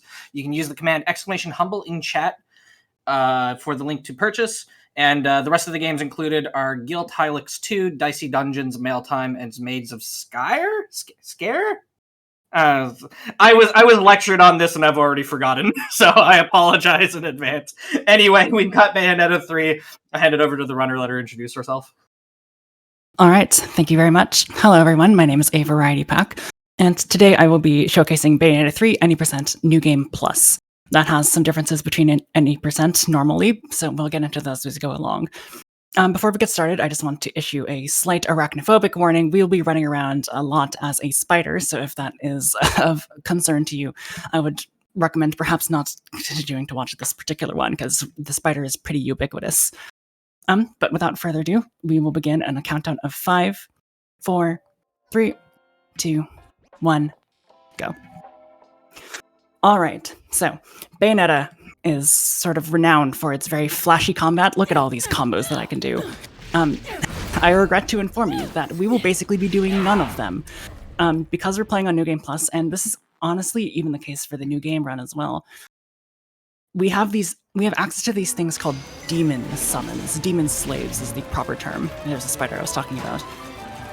They will be the primary way that we do damage. They're very strong, and they will outdamage Bayonetta in basically every single way possible. There is one exception to that, and that is the notion of concussion step canceling. So this is one concussion step. Oh, well, or I can just click through the floor. This looks bad. It looks like it might be a run killer, but as far as I know, if this does happen, I'll just respawn on the ship at the second phase of the fight, so no big deal. See, there I am, no big deal. Anyway, here is a concussion step, this leg that's sort of circling around me. Now, normally concussion steps do this thing where there's a very long cooldown, like that screen startup for that move. That would normally make this move very, very bad, because obviously for a speedrun, we want to go as fast as humanly possible. The exception to this is using concussion step canceling.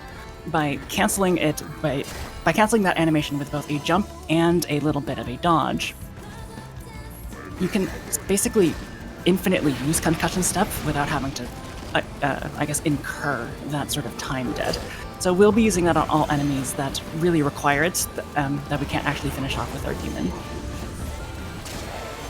You might notice that I have been engaging with 0 of the enemies on screen right now, and that's because although we get to skip the records of time section of the Bayonetta games, which, is pretty common for that franchise, we do still have to play the prologue, and the prologue does begin with a little bit of a...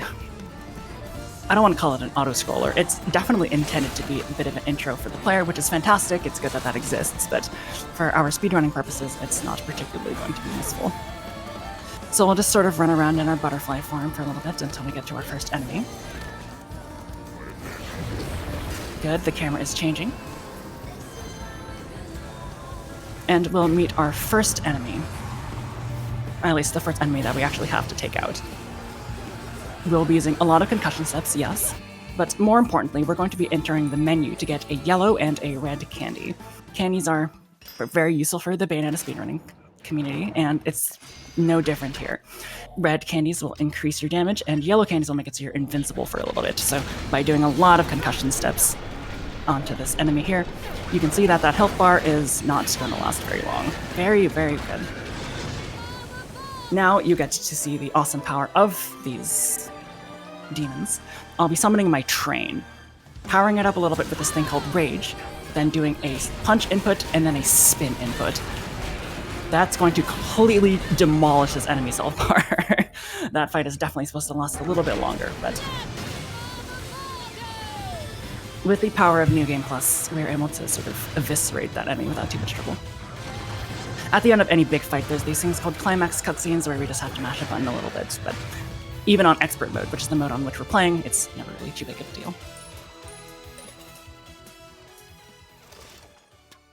Alright, speaking of demons, in my original submission video for this game to the marathon, I called this part absolutely demolishing a squid, and that's because that's exactly what we're doing.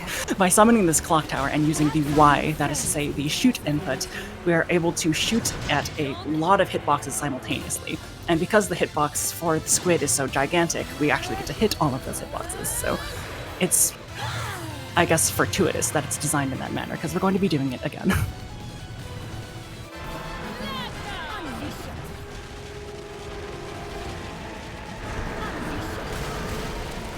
Obviously, this is not a strategy that is available to the New Game Plus, the New Game run, that is the not New Game Plus run, but it's actually not too different. We're going to be summoning a demon, and that New Game run with Gamora, which is the demon that we're only allowed to have this guy here.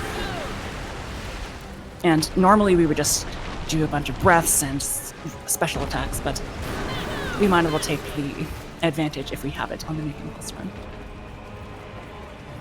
We'll dodge the squid a couple times in this little auto-scroller here, before we enter our next climax cutscene.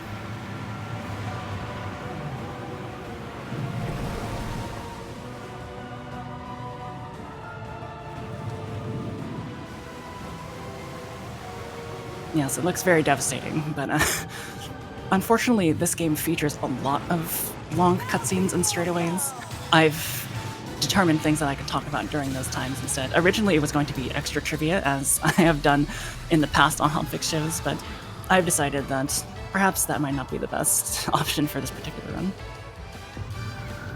We get introduced to Madama Butterfly here, and she will be our instrument to take out this squid-like enemy who was summoned by Dark Eve, who's essentially the final boss of this game. Mash A few times, and we should be done with the prologue. There are 16 chapters of this game, 20 if you consider these little interlude chapters that we'll be forced to play after every section of the game, but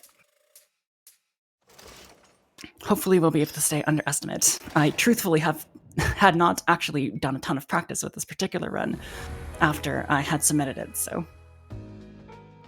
hopefully my practice will pay off, or my 1 week of practice will pay off. Alright, moving on to chapter 1. Now, the clock tower, yes, has the ability to shoot, but it has a couple other abilities that we'll see as we go along the run. One of the most important ones is one that will take out very small enemies that don't have a ton of health. And because of that, it has this access to this move called, I think, the Gates of Retribution. And all that really means is that we're going to summon the clock tower and open its doors. Any enemy that has a very little amount of health will basically be killed immediately. Like that. And so we're just going to sort of stand here and wait for enemies to spawn and just suck them up with the gates. 2 more enemies will spawn, 2 turrets. We'll have to wait a little bit to actually get them in, because if an enemy is in the middle of spawning, it will not be affected by the Gates of Retribution, so there's a little bit of timing that's involved.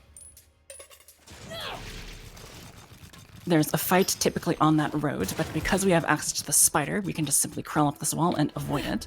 It is worth mentioning here that there is actually a way to do the fight skip, even if you are not on New Game Plus. It just involves jumping on Gamora's head and sacrificing him, but we might as well take the easy way since we have it. We're going to be powering up that train as I did on that first enemy in the prologue, waiting for the enemy to spawn and then doing that punch and spin shoot move that we did before. This will do a ton of damage on the enemy, and hopefully it stays on the enemy, yes. So, crucially, when you are doing that punch and spin shoot strategy with the train, you're going to want to make sure that the train is actually ramming into the enemy for the extra damage. That's actually why we do the punch input in the first place.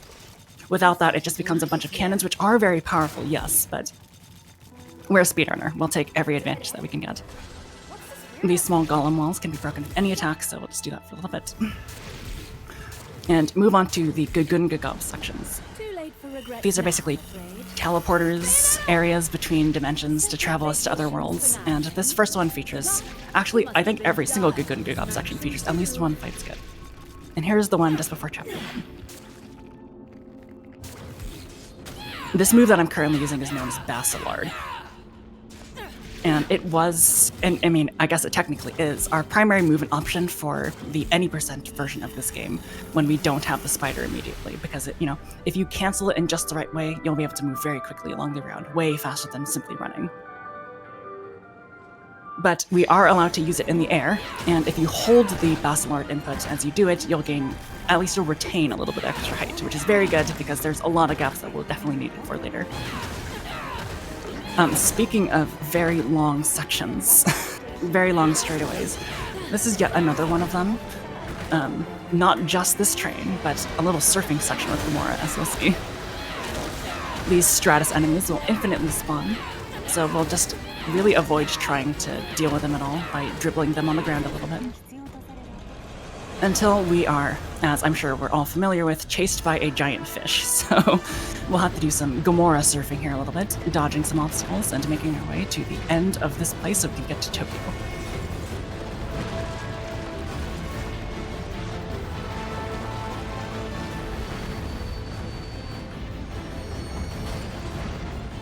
I will here, I guess, take the time to admit that the enemy names in this game I'm actually not very familiar with. And that may sound strange as a person who speedruns the game. I have an excuse though. My excuse is that the names of these enemies, in addition to the names of honestly all the other Bayonetta games, are named after things. So all of the enemies in Bayonetta 1 are named after virtues, and all of the enemies names in Bayonetta 2 are named, or at least the devilish enemies in Bayonetta 2 are named after demons, or sort of sins. In Bayonetta 3, the primary naming convention is that they're all named after clouds. Some of them make sense. For example, in Bayonetta 2, there's an enemy named Valor. If you expected him to be a sword wielder, then you would be correct. That one makes enough sense to me. But why those small enemies are called Stratus, I have no idea. So there's a lot of enemies in this game that I simply just don't know the name of. And I apologize for that, but you'll hear me refer to these enemies as Big Man or Fish as we go along. How many types of clouds are there? I didn't think there were that many. Well, there's a lot of variations. So one of the bosses of chapter, I believe, 6, for example, is called Pyrocumulus, which is not an actual type of cloud. Okay. Unless you'd like to see some flames in your clouds, which I would be concerned, but you know. I hope that's not a real cloud. Well. Yeah, so we're almost to the Tokyo section. We're almost done with this very long straightaway section, and this is the most entertaining one, because we get to see Gamora using some boats as water skis, I suppose. It's funny, if nothing else. I can't be too mad at it. One more climax cutscene and we'll be on to the next segment.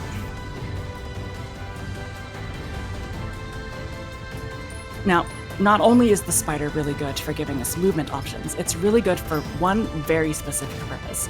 It has access to the move Spin Punch, which we colloquially refer to as Spider Bomb. Essentially, you will sacrifice the spider and deal an enormous amount of damage to all enemies on screen.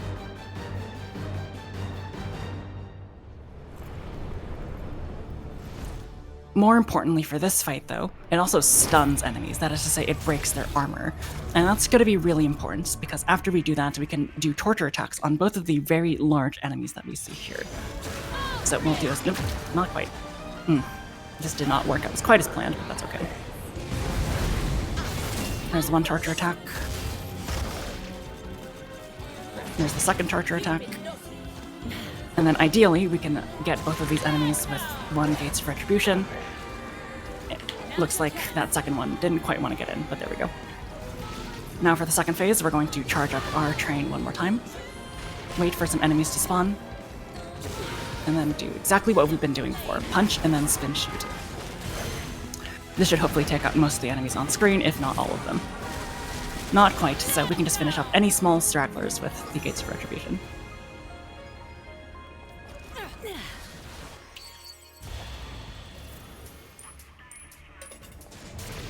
Now, there's actually a very, very cool skip that you can do in the new game version of this run when you don't have the spider. But because we're playing on New Game Plus, and play lame, win game is absolutely a moniker that we're going to follow throughout the rest of this, we're simply going to climb the wall with our spider and make our way to the next cutscene. We'll be forced into the Gates of Hell, but since we have all the candies we could possibly need because we're on New Game Plus, we're simply going to avoid it.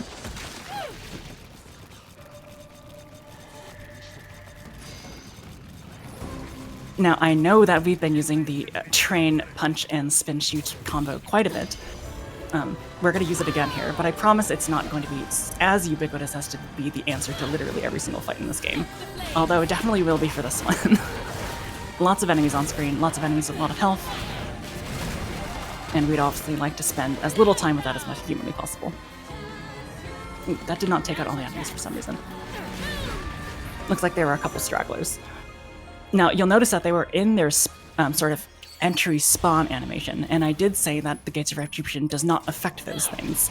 There is one exception. If you knock an enemy out of their spawn animation, then they will sort of be forced into the arena of the fight, therefore you're allowed to actually use the Gates of Retribution even though they're still technically in their spawn time.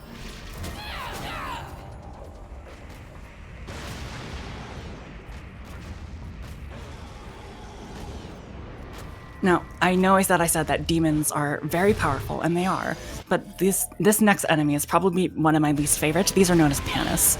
And Panis enemies have this extremely obnoxious property to where if you take them out with any demon attack, they sort of split apart, and you'll have another health bar to deal with. So we will be forced to sort of deal with these enemies with concussion steps. But you know, we're concussion step experts at this point, and this should be no problem for us.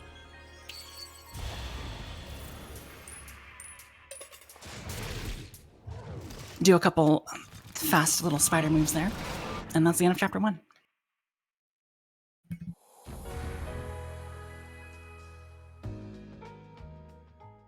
I was about to go ahead and split. I've been practicing with splits, but those are not currently open. All right, chapter 2.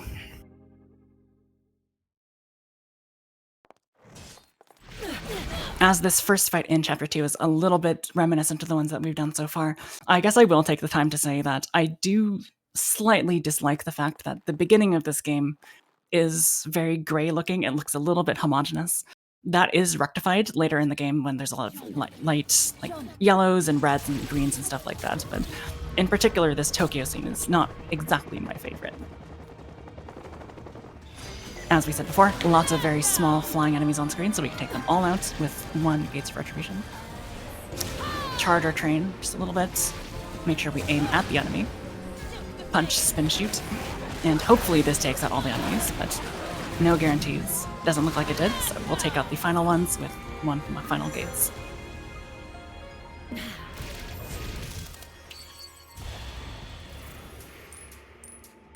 Now, in the new game run, we haven't quite unlocked the spider yet, so there is a little bit of damage boosting you have to do with this fire here. But because we have the spider, and the spider has this property where we are basically immune to walking through fire and lava, we can basically just circumvent any damage that might be done there.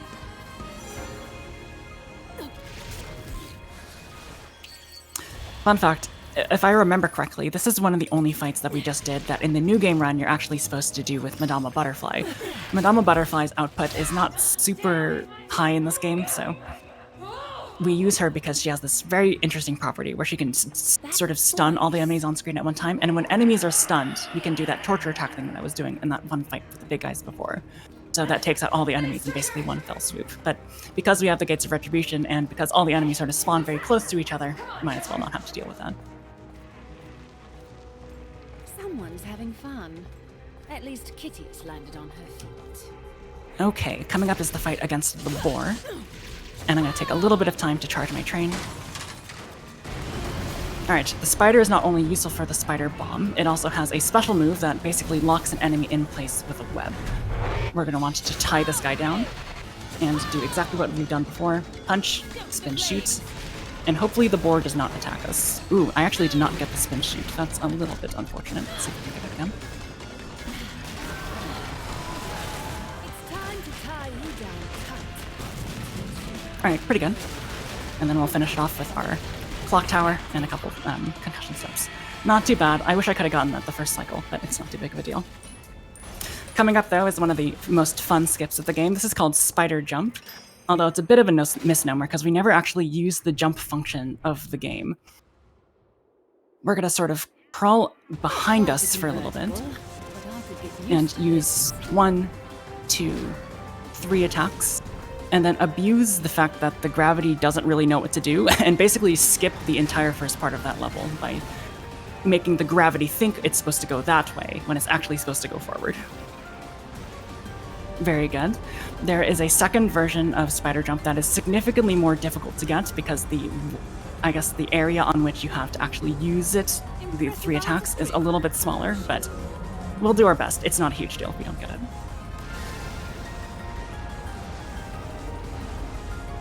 Do a couple of jumps to move us along this highway as fast as possible. And here we go. Let's see if we get second Spider Jump.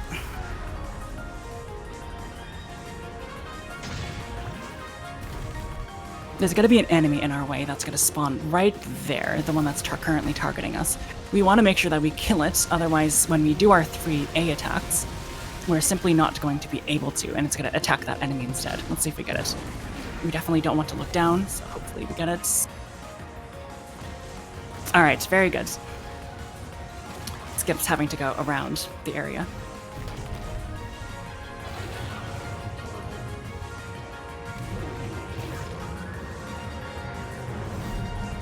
A little bit of a straightaway section to go here with the spider, but no big deal.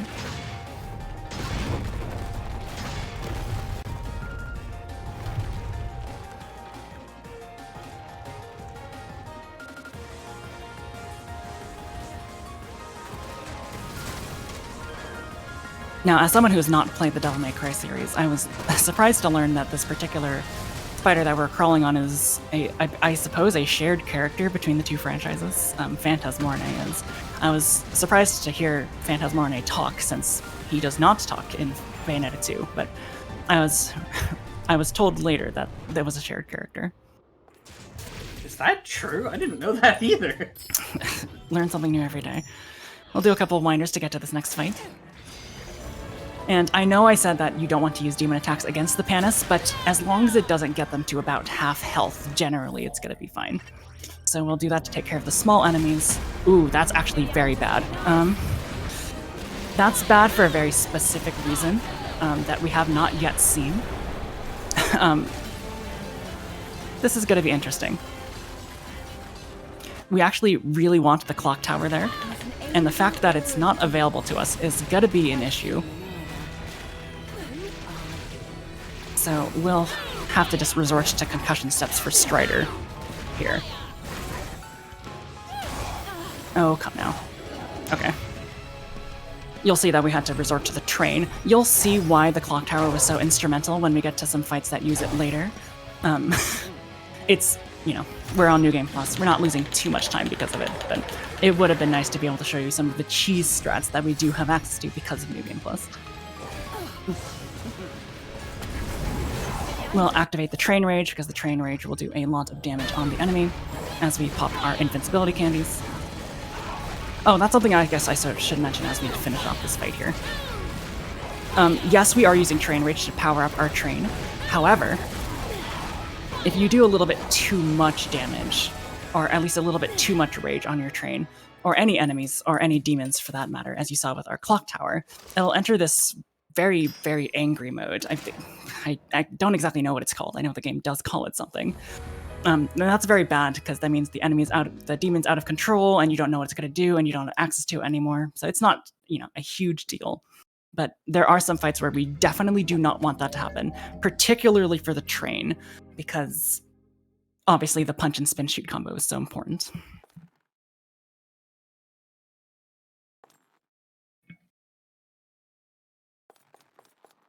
All right, making our way to chapter 3. This is actually very funny. So in chapter 3, we're going to be introduced to the version of Bayonetta that is native to this dimension. And it will probably look very strange, because it's going to be the literal exact same outfit as the one right now. Which may seem kind of pointless then. However, the reason that we're playing on this outfit is it's technically mostly cosmetic. However, for some reason on my Switch and my Switch alone, it has this very strange property. Oh, that's not what I meant to do, but that's fine. Where some of the lag frames of this game are reduced if I wear this costume specifically. And I honestly don't know why that is. It also could just be a placebo. I could just be kidding myself. But I like to think that that's the case, because the frame rate in this game is, I'll be candid and say, not the best. But, you know, we love it for what it is. So after we do a little bit of fight skips here, we'll move on to the Japanese Bayo section. Now, along the way, you've probably seen me do this one move where I seem to sort of be going downwards towards an enemy with this attack here. That is called downwards afterburner kick, and it's really important because not only does it move us forward, but it also allows us to move downwards towards the ground, so we have access to Winder, this move, once again. We'll be using it with another character in this game later, but it's very important for the movement sections as Bayonetta, or any version of Bayonetta, really. Because without it, you are really just at the mercy of whatever the game throws at you. In addition, however, if you ever see a target on an enemy, you can use downwards afterburner kick to sort of target that enemy, which saves us the, I guess, anticipation of where your downwards afterburner kick is actually going to go. So because the targets in that particular instance were on the enemies that were ahead of us, we were able to make use of the afterburner kick to move forward along the level. We're going to do our absolute best to not get hit in the clouds of erasure, all of that stuff that's currently surrounding us, because we're essentially on a race against one of the bigger warship enemies in this game.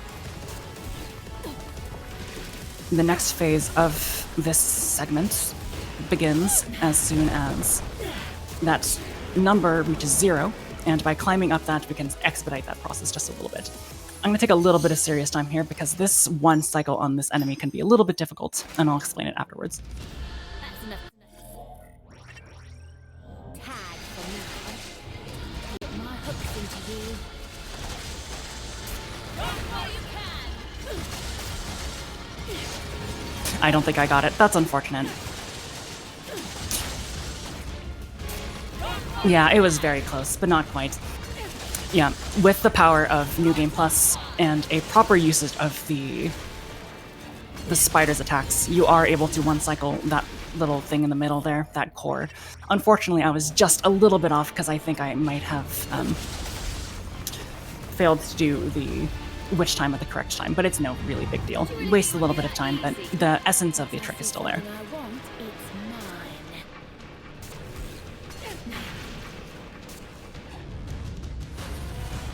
Get to this big warship guy.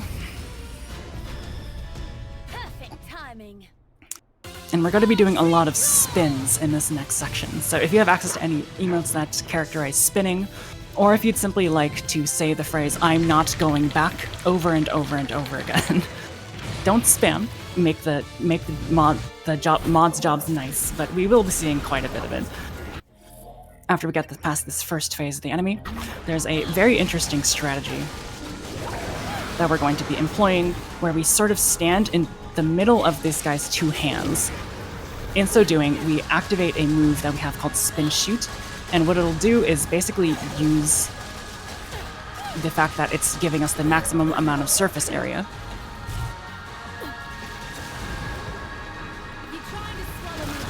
to make use of the spin move as much as possible. I'm gonna go ahead and re-equip my candies here and use a purple one so I get infinite magic so I don't have to worry about Phantasmorinago leaving me.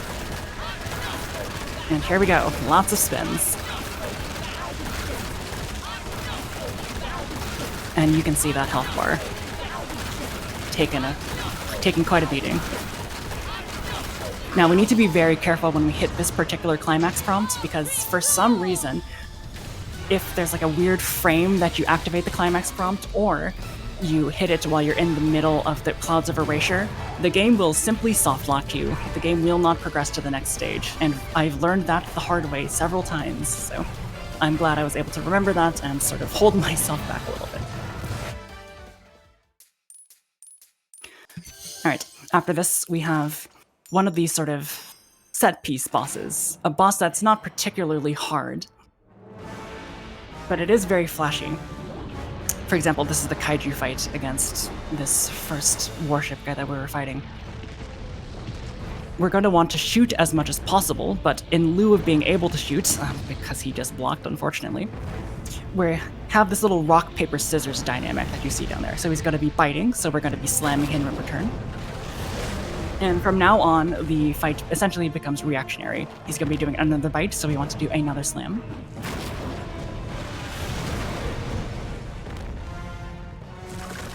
He's going to be doing the worst attack, which is the laser. Unfortunately, you can do nothing against the laser. You simply have to take a little bit of time to block.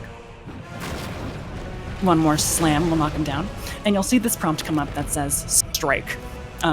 You would expect that to finish the fight, but unfortunately, just doing 3 fireballs from Gamora will just do more damage than the strike, so we're just going to basically be spamming the Y button until the end of the chapter.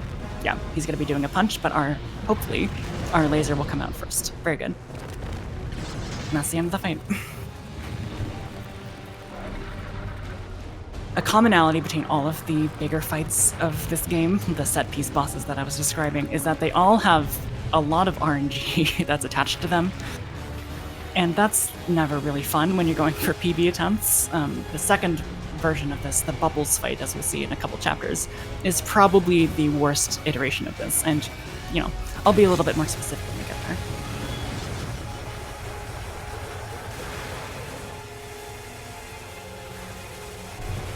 All right.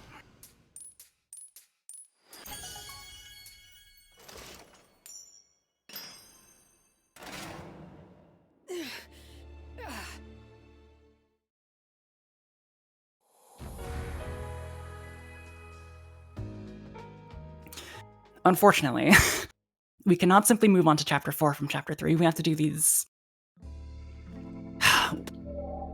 very intriguing stages, the Jean stages.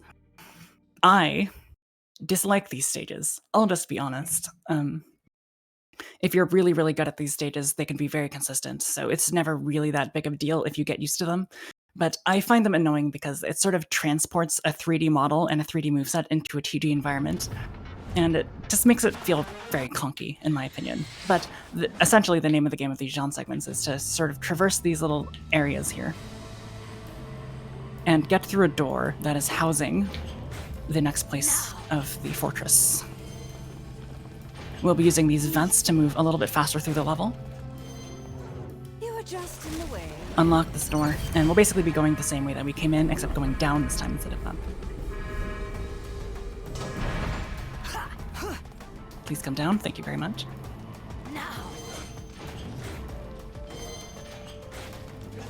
Good, we get to actually fall down instead of having to wait for the elevator. And we can do a lot of aerial punches to avoid having to use those weird pipes that the game wants us to use instead.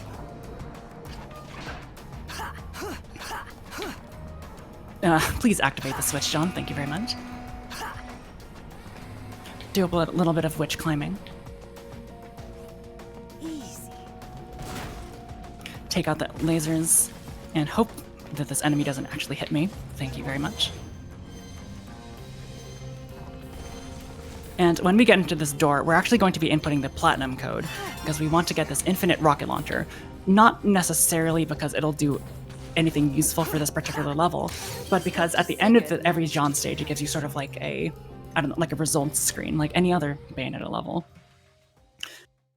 For Jean stages, we want to make sure that we get a stone medal, and the easiest way to get a stone medal without taking a lot of damage is simply to cheat the game. So if you put in the platinum code, you'll get the infinite rocket launcher, and you'll be able to save just a little bit of time by having the stone medal instead of the proper pure platinum medal that we were expecting.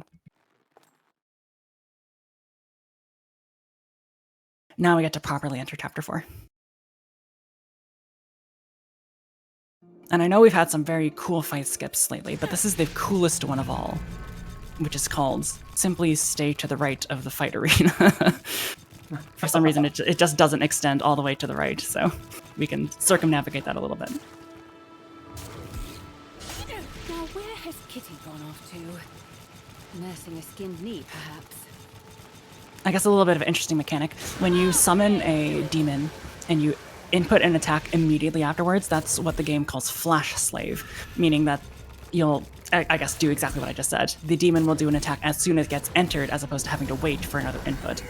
Normally, that's what we'd want to do with that particular door, because, you know, it'll make taking out the door a little bit easier, but I might have missed it by a couple frames or so. Here's an actually cool fight skip. Do a jump, winder, and Bastard our way all the way over. I wonder what alternate reality Very awaits cool. me this time.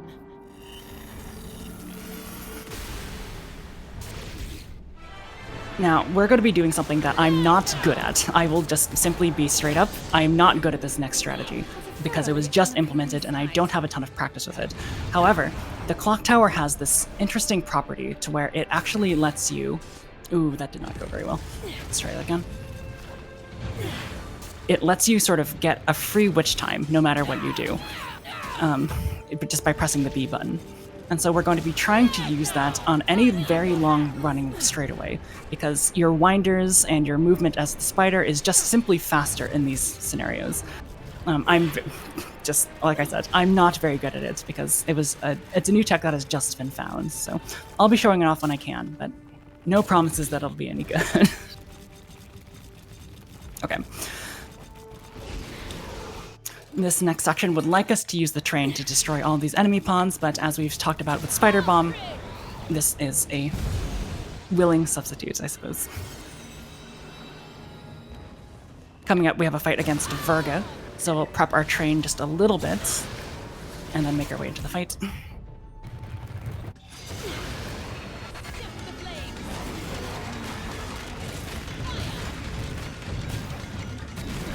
Yeah, that's a ton of health taken out.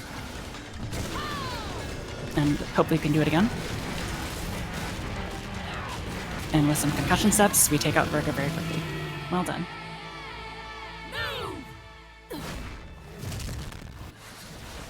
And you can see what I mean about the frame rate there. Yeah. Lots of big explosions will tank this game's frame rate a little bit, but most of it's fine, so I guess I can't complain too much. We have a very finicky fight skip coming up here, which it's not too big of a deal if I don't get it, but it would save me some time. And I am in the business of saving time, so let's see if we can get it. Not quite. Let's see.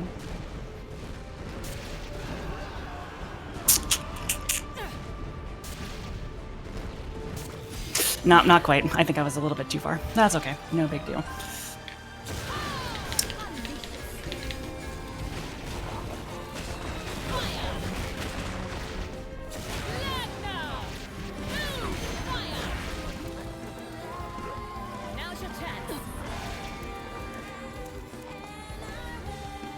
And now we're going to take out these other two enemies with this thing called the coals from the train. Essentially, we send up a bunch of coals and they will rain down on our enemies and take them all out. We will be using the coals for another fight coming up, but it's unfortunate to say that I did not get that fight skip.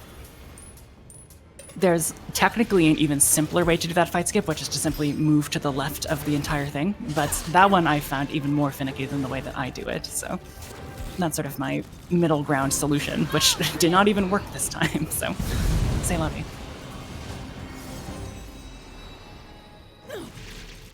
Alright, we have not really a fight skip, but it's a sort of weird platforming section skip that we can do here. Jump off to the side, make sure that we're very much to the side, otherwise the enemy will see us. And we can climb up this and avoid having to do that weird time reversing segment. I'm not exactly sure why it's there, but, you know, whatever. Power up our train just a little bit more. Before we have a fight against a very, very big enemy with a ton of health, so don't want to have to spend any time during the fight actually getting the rage, because that means the enemy will be able to attack it preemptively. This should be fine. Give myself some invincibility and some extra damage just in case, but I think this should be good. Yeah, there we go. Ooh. Interesting. Okay, it looks like the train decided to get mad anyway. Alright, that's okay, honestly, because we did a lot of damage with the spin shoot anyway, but it would have been nice to not have to deal with that at all. So we'll just sort of work with our train here a little bit as it sort of runs rampant around the stage with some concussion steps to hopefully finish it off. Yeah, if you can see that frame rate, not loving me right now. Okay. So that was the basic premise of the fight. Charge up your train, do a punch and then a spin shoot, but unfortunately I must have done it just a little bit too late, or at least the cannons didn't do their job quite as well as I would have liked, because, you know, in an ideal world, what will happen is that the enemy will be stunned, therefore breaking it out of its laser attack, but it got the laser attack off just a little bit, just enough to get the train a little bit mad at me. No big deal.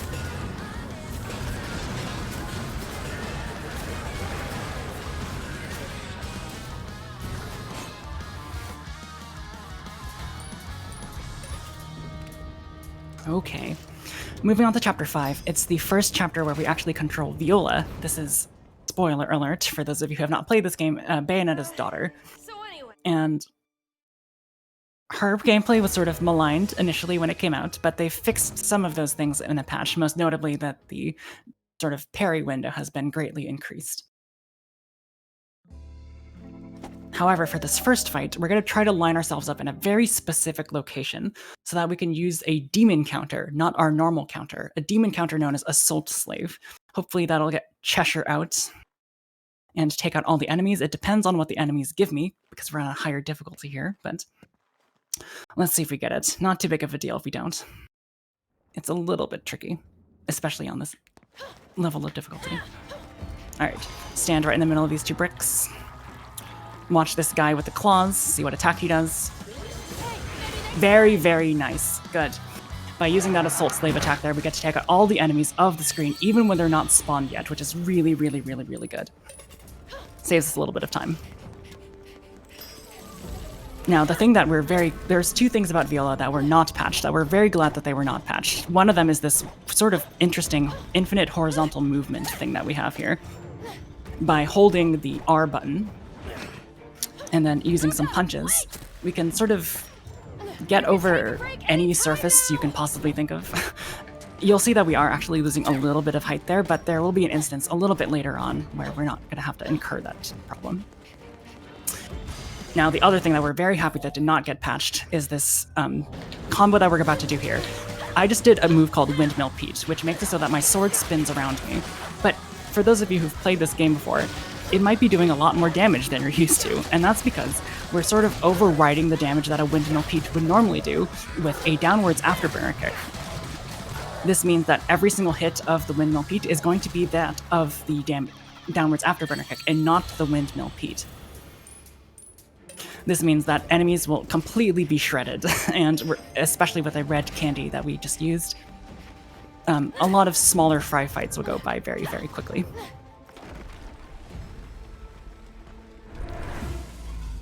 A little bit of a comedic segment here. And then we'll get to use the same strategy again for these small fries.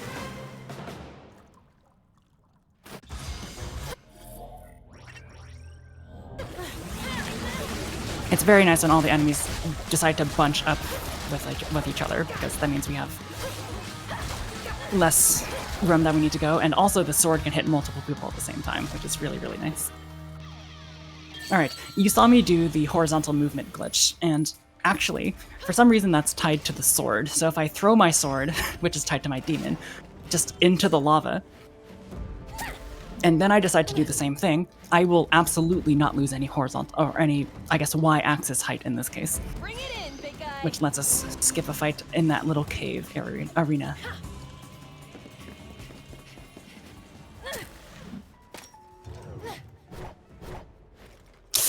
Nice movement variety. Very good. Alright, you remember the boar from last time. This is a flaming version of the boar. And we will indeed be using the Windmill Pete strategy. The problem is that this boar likes to really run around, and one downside of the Windmill Pete strategy is that you must be close to your enemy, obviously, because the sword is only as big as you are, essentially. If the boar decides to run away from you, that's not exactly very easy. But we got very lucky and he didn't run away from us too much.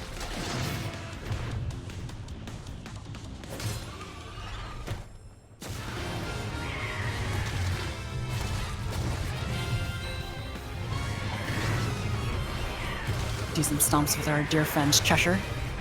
And that's the end of chapter 5.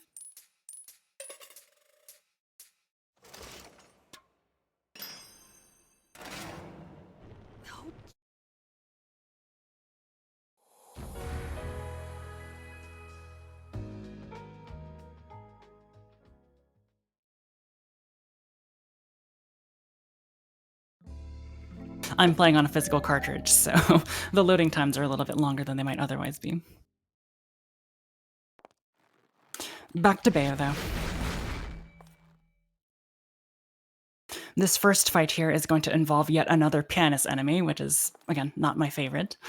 But in the same way that you can deal damage with the demons before they reach the halfway point, if you literally kill one of the pianist enemies with a demon, then that sort of split thing that I was talking about before is not actually met either. So we're going to do enough concussion step damage to this pianist first, so it gets very low on health, and then we'll finish off the other enemies here with a spider bomb. That should take out the pianist as well, and prevent it from splitting up.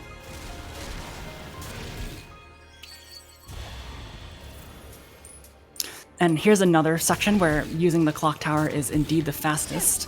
I will do my best. It's, again, not particularly easy for me yet, but I'll do my best.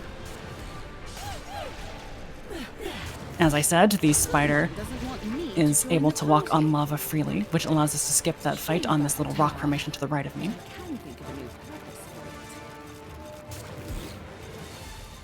Very good. Climb up the wall, and we'll move on to the next segment.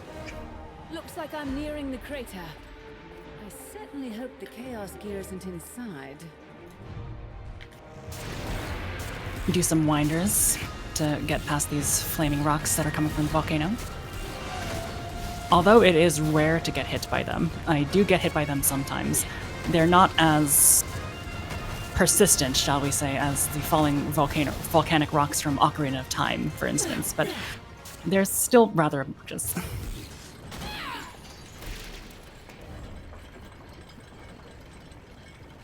Alright, this fight here is a little bit involved. I'll do my best to narrate it as we go through it. We're going to want to begin with... Nice job, Spider. With a spider bomb to sort of stun the 2 large enemies that are going to spawn in the back. Afterwards, we're going to want to use a torture attack on one of them. But then take out the other ones with the clock tower and or concussion steps. Because we want to make sure that they get taken out at the same time, if at all possible. Also, for some reason, I'm not on my correct weapon. That was my bad. This is not my best. Okay, that's fine. And then afterwards, we're going to spawn our clock tower in the middle, preempting the fall of this next really big boss, and use an A attack with the clock tower. This is, I think, the only time we actually use the A attack with the clock tower, but what it does is it summons a bunch of bombs. And since this enemy is in the air, it can be really hard to actually hit him, so we're gonna hope that the bombs do a lot of damage on him. It seems to be doing pretty well. Just one more should do the trick. Very good. Ideally, you're able to do that in 1 cycle. I got like 1.5 cycles, so I'll definitely take that. We used to have another way of doing that fight that involved Gamora. This would be normally the last time you'd ever see Gamora.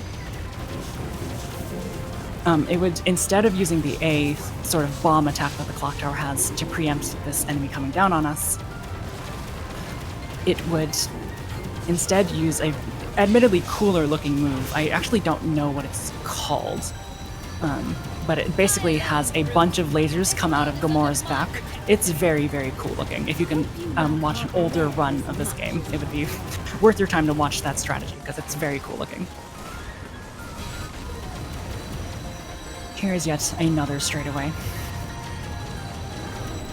And unfortunately, even if we actually reduce this enemy's health all the way to 0 with our mashing of the ZR and Y buttons, we simply cannot move on. The game will not let us do this section early, so we will be stuck here for at least a little bit.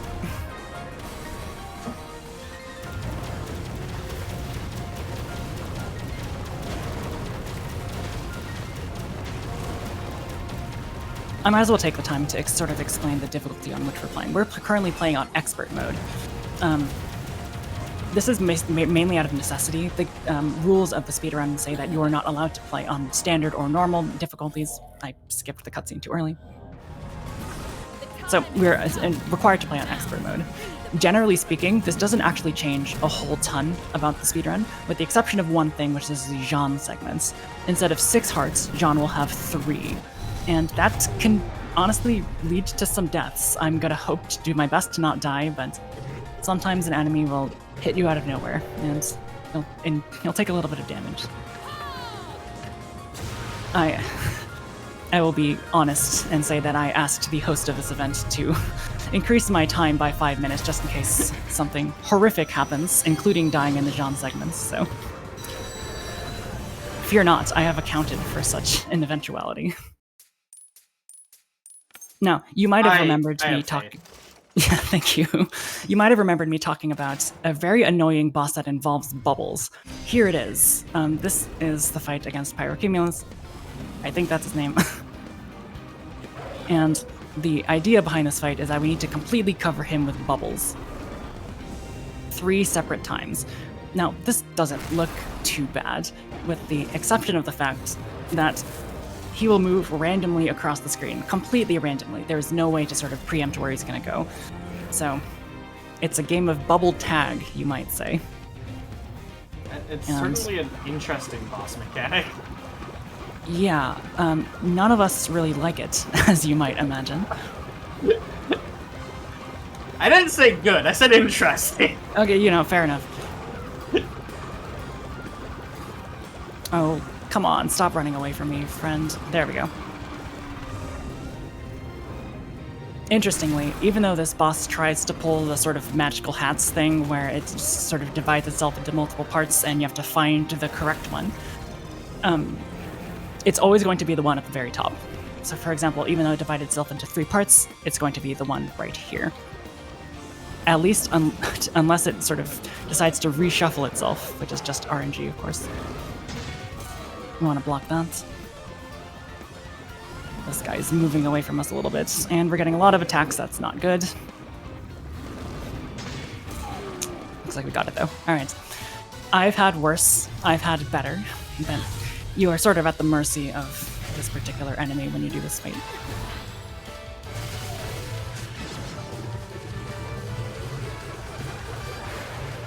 All right. We'll take it. We'll take it.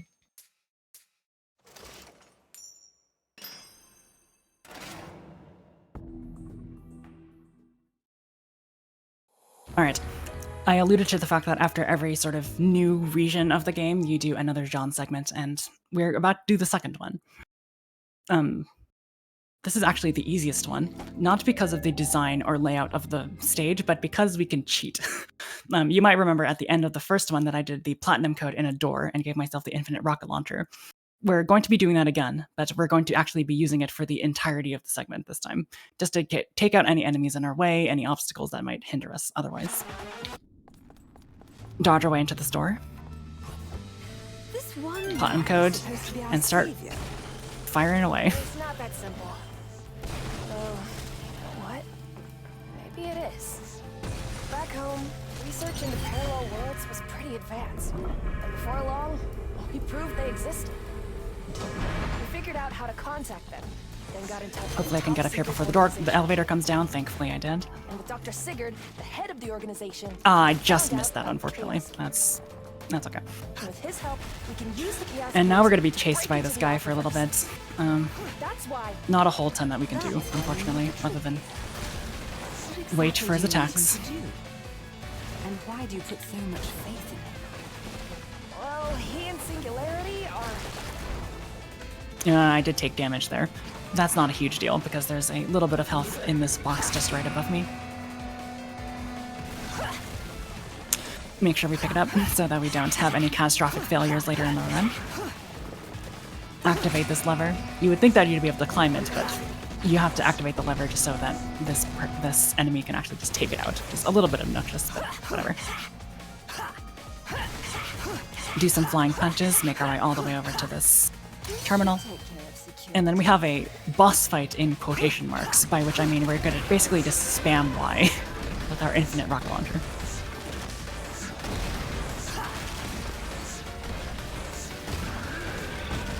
Easy peasy.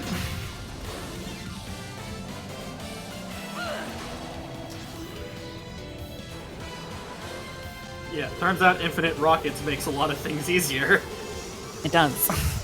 Actually, since this is a Frost Fatales preview, I will be actually commentating for Abby's Corner, who will be doing a Resident Evil 4 Separate Ways New Game Plus run. And if you did not get enough infinite rocket launcher action in this run, you'll be able to get more in that run too. So I guess I just naturally gravitate towards the infinite rocket launcher for some reason.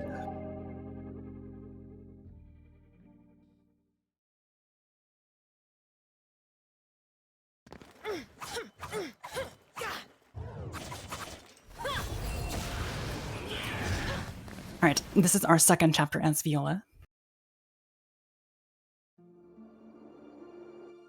And just like every other section in Thule, we'll basically be avoiding the main fight.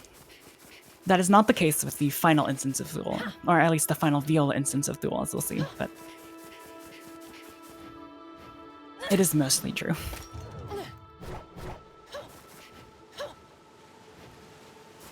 Do a couple strats. Skip the fight. and make your way to this little platform here. Alright, I wanted to finish that with a downwards afterburner kick, but you can't get them all, I suppose. Another fight skip in Gagun Gagomp. With our infinite horizontal height. Horizontal height? That's not a good English sentence, but it's okay. Alright. And now we find ourselves in the Cairo Desert. Keep that in mind, it is the Cairo Desert. Which is a fact that I'll bring up in just a few short seconds here. So we'll be doing a little bit of running here, just to introduce us to the terrain that we're going to be working with for a little bit. Far out of range.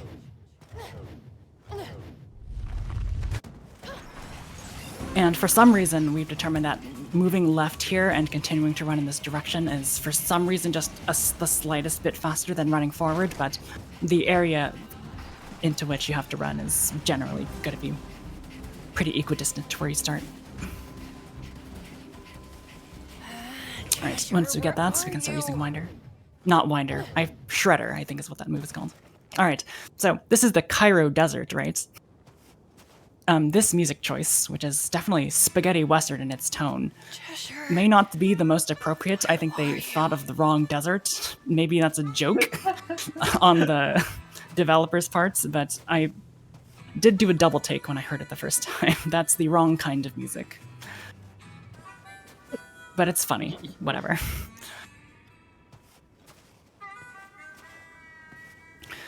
This is another straightaway segment. It's not very exciting, but we do. There is an achievement that you can get if you walk into 5 different Cheshire Mirages, but since we've already gotten that bewitchment, I'm not gonna really go for it. You'll just get to see me stumble around in the desert a little bit. So hot. Can't see straight. I got one for the fans. I might as well. Ooh, maybe 2. Wow, I'm so generous. I got 2 of them. 3 even. Not quite. That's okay.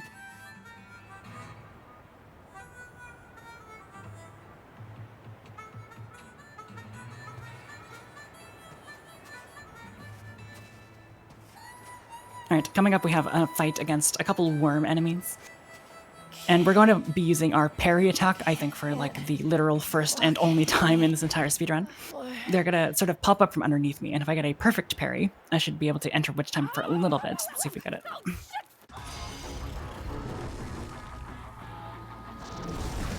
I think that's it.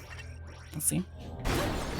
It was. This means that I can do a ton of damage with our Windmill Pete attack. That was really, really good. Unfortunately, he's running away from me for some reason, which is annoying. But that was mostly fine. Good fight.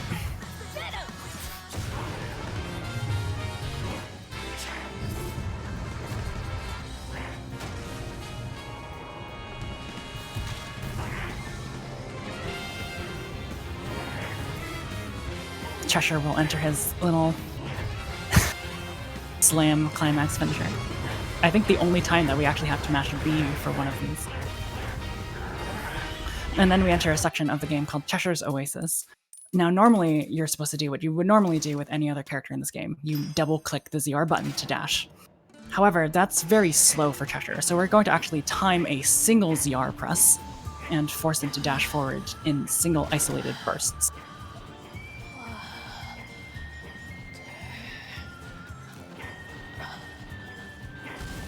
We can take all the damage we want, not too big of a concern for us.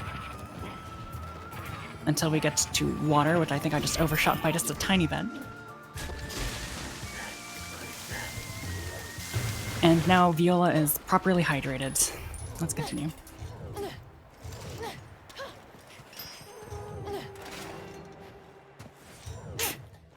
That was like a frame early, wasn't it? Yeah, just a little bit.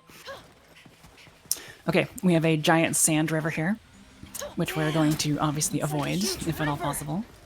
Better steer clear of that natural wonder. I said avoid variety, not go directly into. Okay.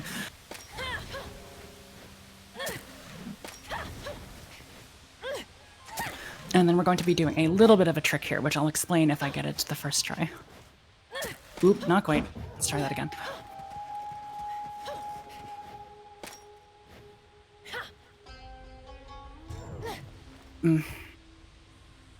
That puts me here, which means that redoing it is actually going to be slower, but I think you deserve to see the actual trick work in action, so I'll do it again. I'll sacrifice a little bit of my time. There's the first part. There's the second part. All right, there we go. So basically, if you use that sort of grappling hook thing that we did beforehand, or we've actually used it many times, if you use it against a bit of collision, the game will sort of just prop you up instead of actually having you swing forward. And we can use that to get onto bits of the collision, much in a manner similar to Breath of the Wild. Little bits of collision on the cliff face, even if it was not particularly intended. Cool. And then we get our second fight with Strider here. First time we fought him with Bayonetta, second time we'll fight him with Viola, and we will definitely be using our windmill Pete strat.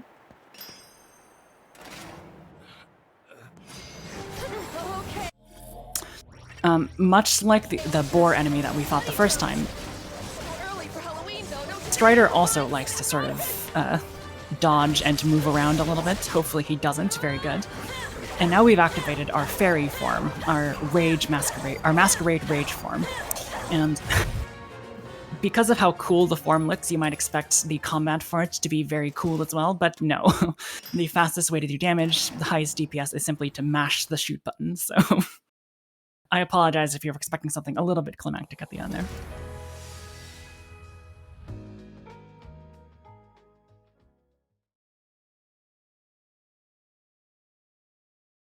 And was that the end of chapter 7? It was. Thank you for reminding me.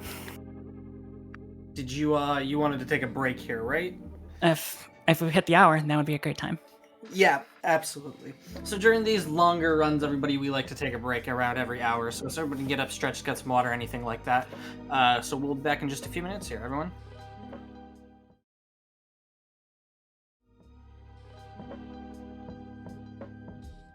Hello everybody and welcome back to the Games Done Quick Hotfix. Today we are doing our Frost Fatale preview. We have some of the Frost Fatale community members on to showcase some games, and we're in the middle of a Bayonetta 3 one. I will hand it right back over whenever you're ready. All right, let's get that timer started back down in 5, 4, 3, 2, 1, go. All right, so Chapter 8 starts in a very strange manner, and you might remember those coals that I was using on that one fight that I failed to skip all the way back in Chapter 4 or something like that. They're actually going to be very critical for this next fight. As soon as we get access to it, we're going to make our... Oop, there it is. Charge our demon up a little bit. And we're going to be entering this fight in hopes of using that very high hitbox on the coals. I'll explain why in a little bit here.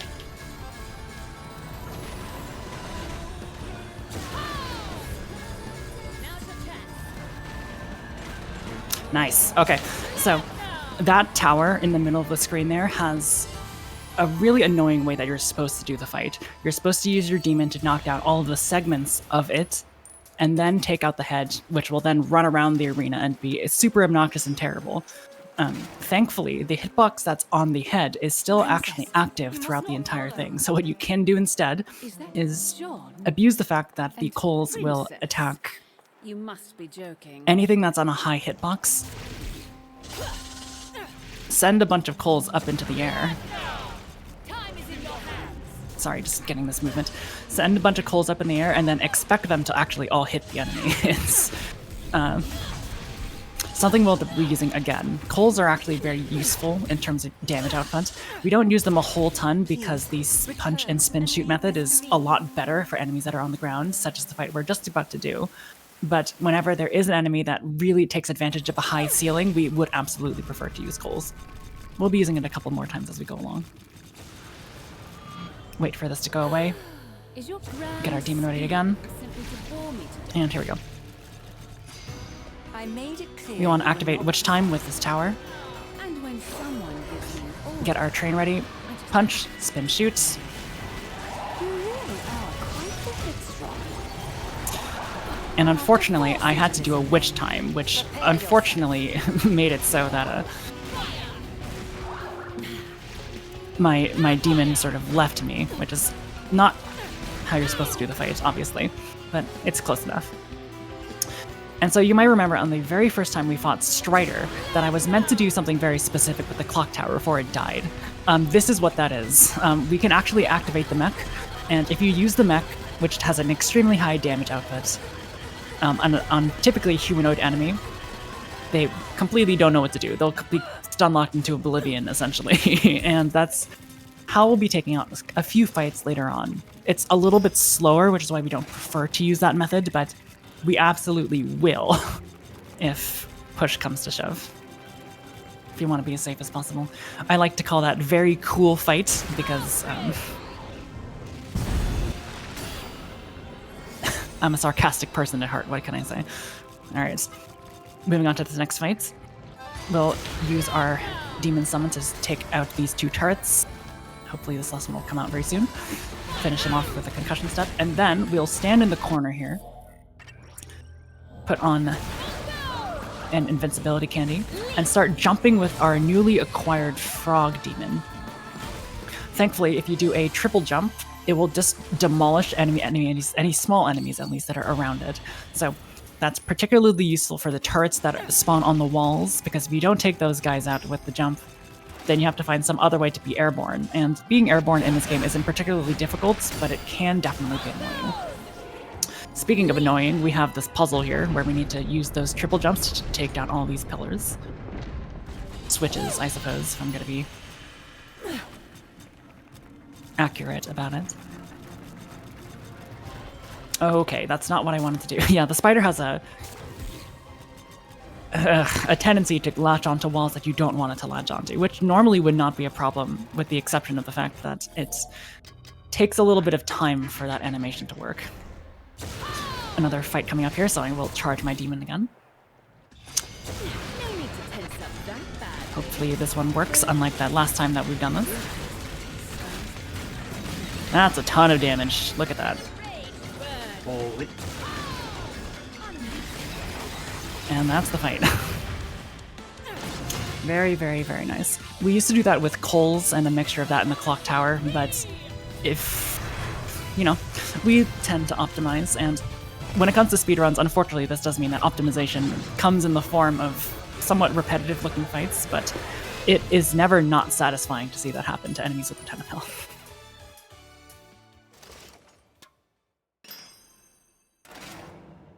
Okay, that's the end of chapter 8. Now, chapter 9 features the coolest skip in the game, and is essentially the reason why I asked the host to give me an extra 5 minutes, because getting it is actually a little bit RNG. So I would love to be able to show it off in its entirety, but if I get even a portion of it, I'll be happy. It's a little bit difficult to get, and I have just learned it, so I will do my absolute best to show it off. In the meantime, though, we will be resummoning our Clock Tower demons so that we can get that added Witch Time speed boost.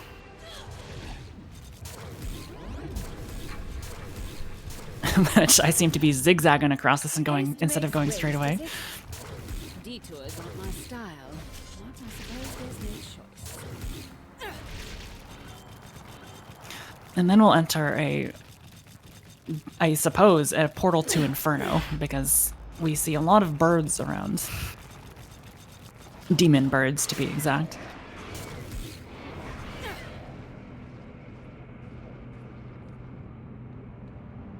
And before we get to this next fight, I might as well take I might as well take the time to sort of explain why we don't like some of the demons in this game. When you get a story required demon, it replaces the demon that's actually on the top of your screen, or at least the top of our wheel that you can see on the bottom left there. And that's an issue mainly because we would like to be able to use all of our demons if we can, our most powerful ones. but because the game really wants us to be explorative, if for lack of a better term, I don't even know if that's a word, it will require us to use a bunch of different demons. Exploratory. Some variation of that word. Okay. Sometimes the scenic route. So currently we do have the bird in our top demon slot. We've tried to route our demon wheel in such a way where we only have the ones that we really need at any given time. So currently we will have the train and the clock tower, which are by far going to be the most useful ones for Chapter 9. Would rather I wasn't. Perhaps you've got something more interesting in store. Use a couple winders. We're actually going to use the winder into this wind column here, because it'll give us the distance that we need to do one downwards afterburner check. And I'm going to take the time to charge my train a little bit here, because we have yet another fight with the boar. This thing just doesn't love to leave us alone. Hopefully this works out. There we go. Yeah, look at that. Hey, please summon. Thank you. Okay, we'll take it. Not my best work, but pretty good work instead.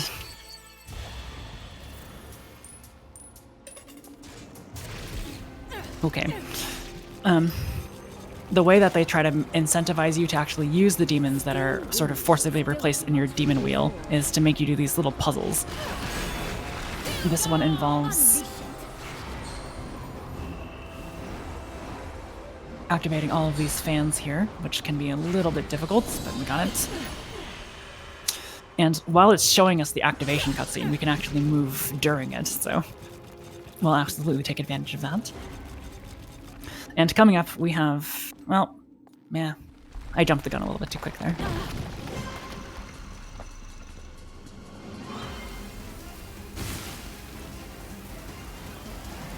Okay, we'll have to use our bird for one last thing. Break these little crystals so we can move forward. Which it did not take out the last one, but that's okay. We can do it in the middle of the animation. And now we will actually be entering the arena where we can do our very, very cool out-of-bounds skip. But not before we take out a couple small fries with our small fry killer, which is our Gates of Retribution here. I hope that it's the Gates of Retribution, because if it's not, I'm going to look very silly at the end of this run. Oh, get in there, thank you. Okay, so this trick is very RNG, and requires us to get in a very specific position against this statue here. We'll double jump and sort of wiggle our way into a very specific spot, and after a few dodges, ideally, we can clip out of bounds just a little bit. Stop wiggling, please. That's not gonna work. Nope, nope, nope, nope, nope, nope, nope. I believe the world record holder of this game said that if you don't get this in the first 3 or 4 tries, you just lose time relative to the proper strats of just, you know, playing in the game normally, but that's unfortunate. I clipped out of bounds in such a way where I will be sort of stuck in this animation until I lose enough health. So, oh no. That should be okay. Oh, or it's gotta try to kill me. Alright.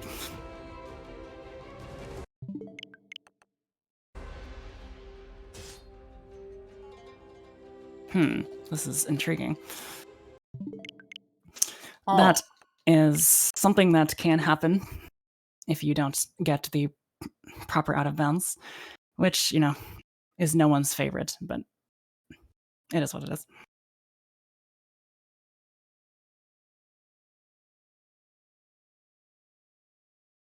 Turns out when you're going out of bounds, sometimes the game doesn't work the way you want it to. Yeah, it'll do its best to force us back in, but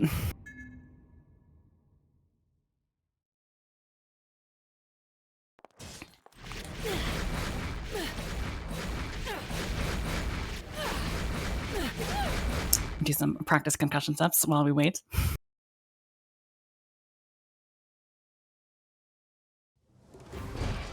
Okay, round 2. Again, I'm okay with this because this is specifically why I added 5 minutes to my estimate so that I could get this. Alright, there's the first part. Now if we stay on this line, hopefully staying relatively straight, we can do a couple Basillarns. Swing our way over to this pillar over here, climb up this pillar, and be behind the door. Now we need to line ourselves up with this little man here. Go slightly down, so that we activate the next part of the actual game. And then we'll Basillard our way all the way over to this little box here. I think we got it. Very, very good. Alright. It took 2 times, but, you know, I got to show it off anyway. Alright.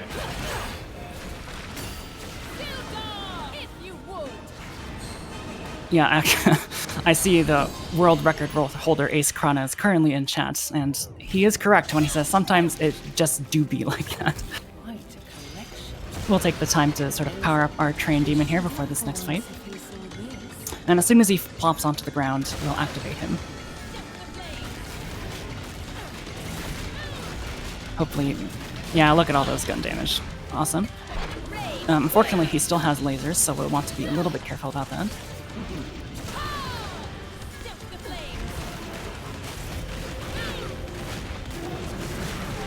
Alright.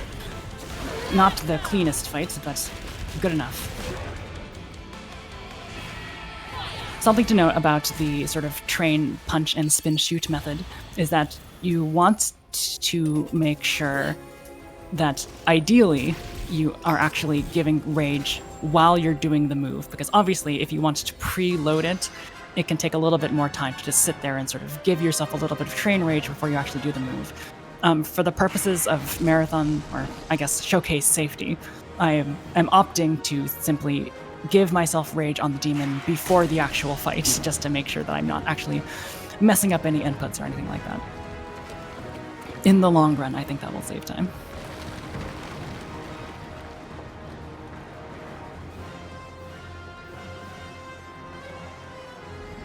This is one of the longer straightaway sections of the game. Basically, we need to make sure that the enemies don't take out the bird. So if you've got any announcements about Frost Fatals or otherwise, that would be a fantastic time to make those.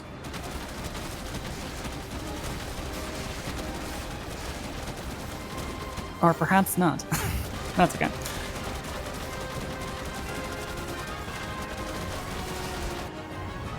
Very annoyingly, if you want to get a pure platinum medal on this segment, you have to avoid taking damage the entire time, which for most of that is okay, with exception of that one thing that we just did where we were shooting those little Stratos enemies there.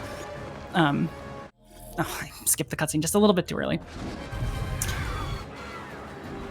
Those guys, their attacks, specifically their claw attacks, have a very strange chamber animation. So occasionally they will attack the bird's wings without actually seeming like they really are. It's not really that big of a deal for the speedrun because we don't really care about getting pure platinums, but if you are going for pure platinums, that's something to make note of. Most of the other things in this section will be identical with the exception of whatever those enemies like to do. For example, all of these lasers are pretty easy to dodge, which is why I got hit by them. I'm a good role model, I promise.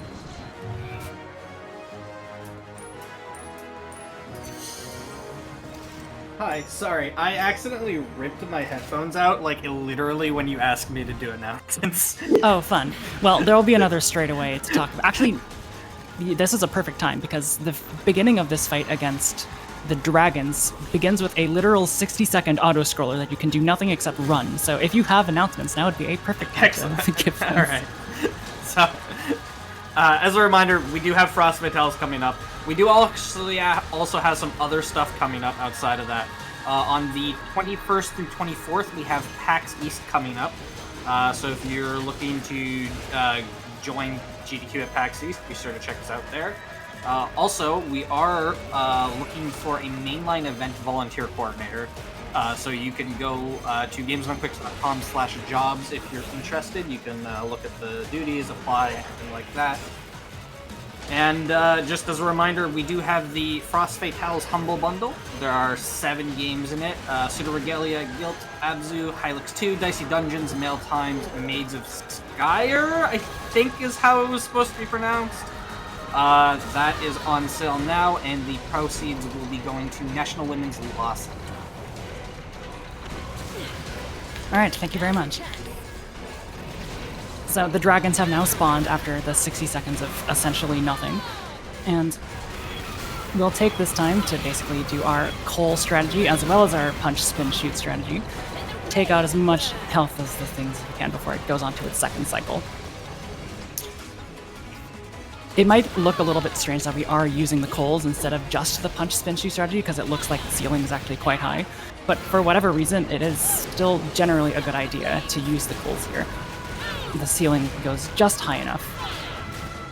Alright. Normally we like to skip cutscenes as fast as possible, but for this specific cutscene, for whatever reason, if you skip it too early, the beginning of this next fight will be... You'll start in a disadvantageous position. I'll show you what I mean in just a second. Yeah, so you see we're the spider on the ground, but however, if you for some reason skip that last cutscene a little bit too early, what happens is you start in the damage zone of the enemy, and you're forced to sort of take a little bit of respawn time. I'm not exactly sure why that's the case. They should be completely disjunct, but, you know, just something to remind yourself of a little bit. Alright, once we do enough damage with the bird and the spider, the heads will come down, and we run all the way up to this guy, and do some more of exactly what we'll be doing with the spider, which is a lot of slashes and a lot of shots. Interestingly, you're going to want to make sure that you're doing short hops for this particular enemy instead of any full hops or slashes from the ground.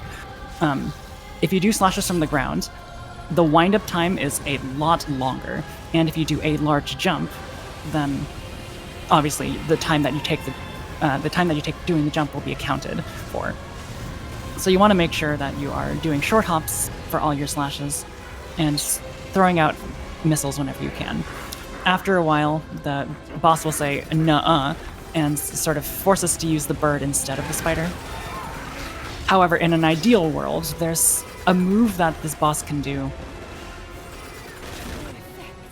that lets us actually take out the boss's entire health bar with just the spider. It's not particularly common, but when you do get it, it prevents you from having to use the slightly less damage potential of the bird. And that's it. This is one of those set dressing bosses that I was talking about earlier, much akin to the kaiju fight and the bubbles fight. This one probably has, do I want to make that claim, the least amount of RNG? Yeah, I'll make that claim. It has, or at least it has, it's the fight where the bad RNG doesn't actually matter all that much. It's not going to be too big of a difference in terms of your total time.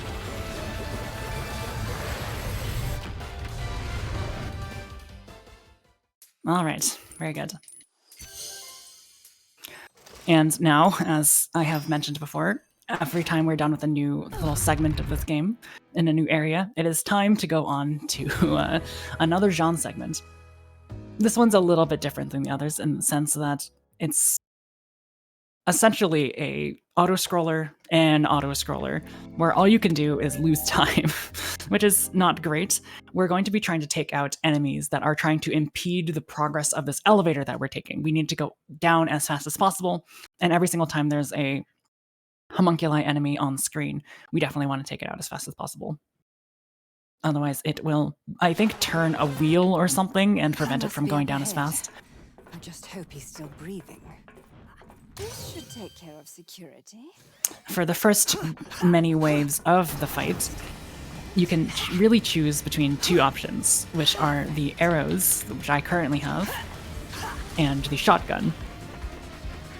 They both have their ups and downs. The arrows have a lot more ammo, so if you want to use them to take out auxiliary enemies, they're actually very good for that. It has a downside in that it doesn't actually tend to take out enemies in one shot a whole ton, and that's because if you want to take out the enemies in one shot, you have to make sure that all 3 of the arrows actually hit the enemy instead of just 2 or something like that. I'll get the shotgun next to show you sort of the differences between the two. I opt for, like I said, I opt for the bow just because I like having a little bit of extra ammo, but it's not too big of a deal if you don't. Either will work, and either can be fast. It's just a matter of execution. Shotguns are better because you have to be a lot less precise in your shots, and they will basically always die as soon as you get into their hurt box. For the time being, though, I think I'll stick to the arrows just so that I can make sure that the enemies are not going to impede me too much.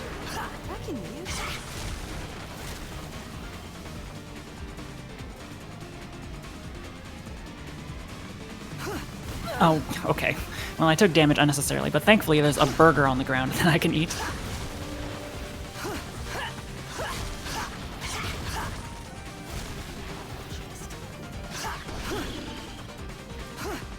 Like I said, because we're playing on expert and taking damage is actually not something you don't have to worry about, it is worth it to sort of, I don't know, be cautious, I suppose, with how you actually take out enemies. Alright, so what we're going to try to do here is, not get hit by that. This is an interesting cycle. And we're going to try to break this box. I don't think it's going to work. Yeah, that was really bad, that enemy. Oh, I have 1 health. That's not great. Okay. Well, we'll make this work, I think.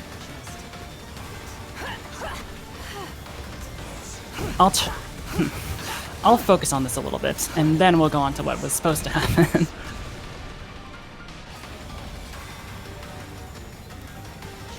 I got the arrows, that's not great.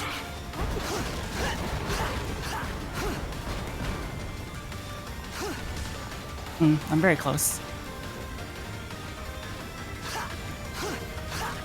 Okay, that could have been very bad. Well, thankfully this gives me a lot to talk about. So what I was trying to do, what I was trying to do was break that second box of that Colonel Slade, that yellow panel that I had gotten, because if you have Colonel Slade in your hand, you obviously want to have as much ammo for that as possible. However, if it's still in the box when the enemy actually comes down to actually hit you, unfortunately it will not stay on screen. However, if you do break the box, that means the Colonel Slade rocket launcher will stay on screen. So that's what I was hoping for. Unfortunately, that pesky homunculi enemy on the ground was giving me a few problems, so I was unable to do that as fast as I would have liked. And the reason that's bad, that fight actually wasn't too bad, but the reason that could potentially be bad is because the enemy sometimes has this thing where he goes down to the bottom of the elevator and does this very long section where you can't really do damage to him, and he shoots a bunch of lasers at you. And you want to make sure that you take him out before he does that. I got very lucky in the sense that he did not do that to me, but he definitely could have. So, thankfully the RNG actually helped me in my favor for once. First thing we want to do with Viola here is go into her abilities and turn off this thing called Crystal Feather. You unlock Crystal Feather when you defeat Strider as Viola for the first time, and it's super obnoxious and significantly worse than this grapple hook that I have. So I'm not exactly sure why the game gives it to us, but you know, whatever. Calling me. And speaking of that fight against Strider, you might remember that we used our Masquerade Rage to take him out, and we're basically going to be doing the same thing here, except we are actually going to be able to call it manually. And like I said, you might expect such a cool form to have a much more flashy way of dealing damage, but unfortunately, mashing the shoot button is the highest DPS I think that it can muster. There is an argument to be made that a triple X, a triple punch, and then a dodge combo will do a little bit more damage if you do it properly, but for the sake of safety, I think it's better to just sit there and spam the Y button. What the dodge does at the end of those punches, by the way, is sort of reset your combo.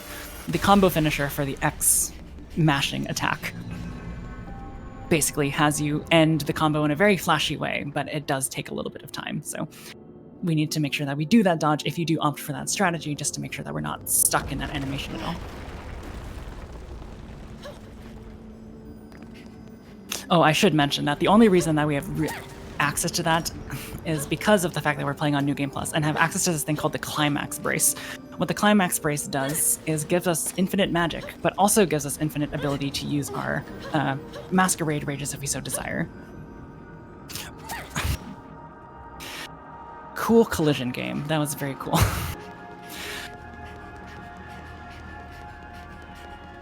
Cuts him down some coral. And then we'll do a little bit of a movement skip here so we don't have to go all the way to the right. Do a double jump, grapple hook, and our infinite horizontal movement.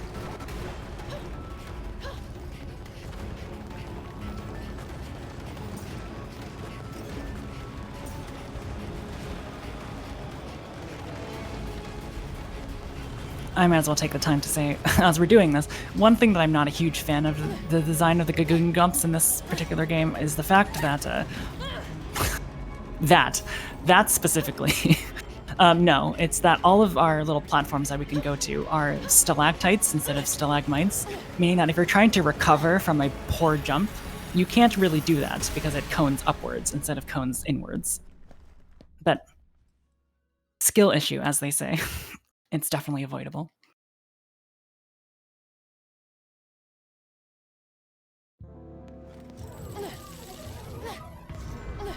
Alright, well I hope you haven't had enough of Strider. Because we get to fight him yet again here. Is Luca here too? Oh, I'm sorry, Luca, as she calls him. Yes, this is... Again, another spoiler if you have not played this game. This is Bayonetta's... Sorry, Viola's dad. Luca is a familiar character from Bayonetta's 1 and 2. I guess they decided to give him a bigger character arc this time, which is, I guess, cool. I'm not going to complain about that. You can turn into a big, scary dog man if you want. And again, we're going to hope that he doesn't do his interdimensional attack, which he... I need to stop talking. It's not too big of a deal. Again, the main reason that we don't want to see him do that attack is because he's not on screen sometimes. And obviously, to do damage to the enemy, we would like for him to be on screen.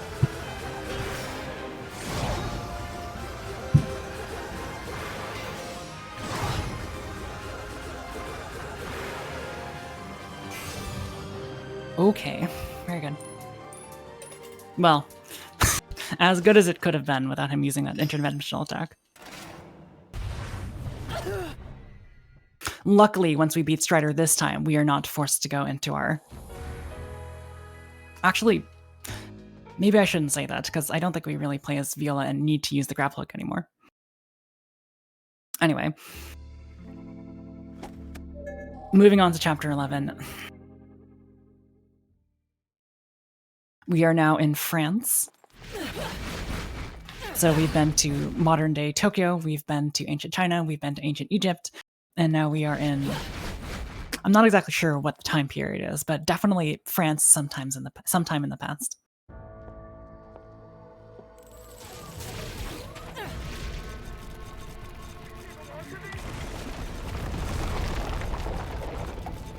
We're going to give our train some pre-rage, just because, like I said, I don't really want to risk doing an incorrect attack as soon as the enemy spawns in. So here we go. Punch, spin, shoot. Hopefully the train does not get raged. That would be bad.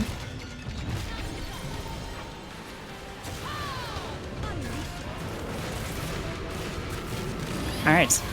Fairly good fight. One mechanic of the train that I did not mention is that, or I guess any demons, is that if you hit ZR while you're currently controlling it with ZL, you're able to sort of force unsummon the demon. And whenever we have enemies that have a lot of health, like Virga right there, we want to actually make sure that we do that. Otherwise, you'll have to wait for the demon to sort of leave itself, and then you can't give it rage, and it's this whole process, so... We want to make sure that we're considering all of those details. Alright, if you remember that fight that we did at the very beginning of Chapter 8 with a tower with a giant hitbox on top, this is essentially the same thing. Except the hitbox of the head of the tower is significantly wider for whatever reason this time, so it makes our job of using the coals significantly easier as well.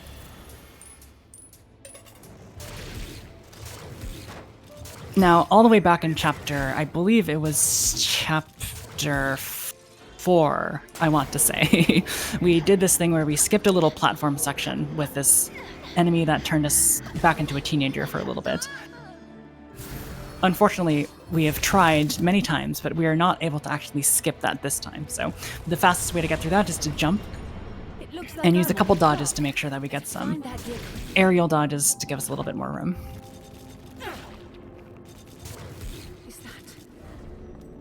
There's Bayonetta's mother from an alternate dimension. This is Rosa.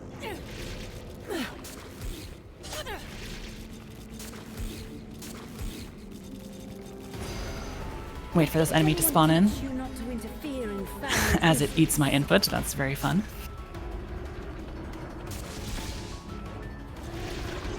And we'll do our best to avoid him on our way to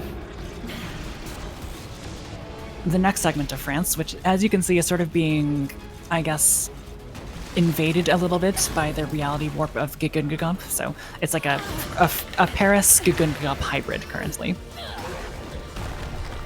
Now, if you're very speedy and clever, you can avoid having to do what I'm doing currently and not having to actually use any invincibility candies. But for the sake of safety, I'm going to be using an invincibility candy because sometimes these lasers can get in your way.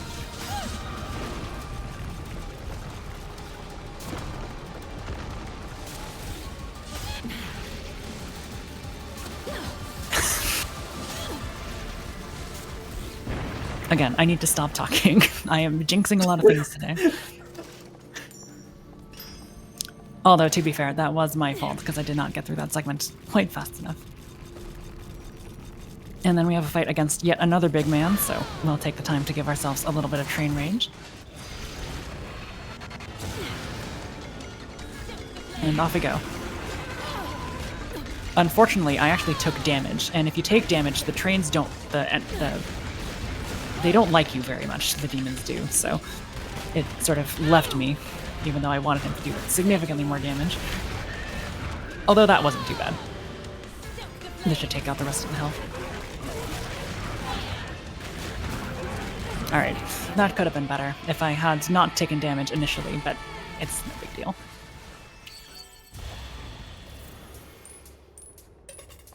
Alright, so if you remember that fight that we had all the way back in Chapter 8 against the first frog boss Ball, we turned into a mech.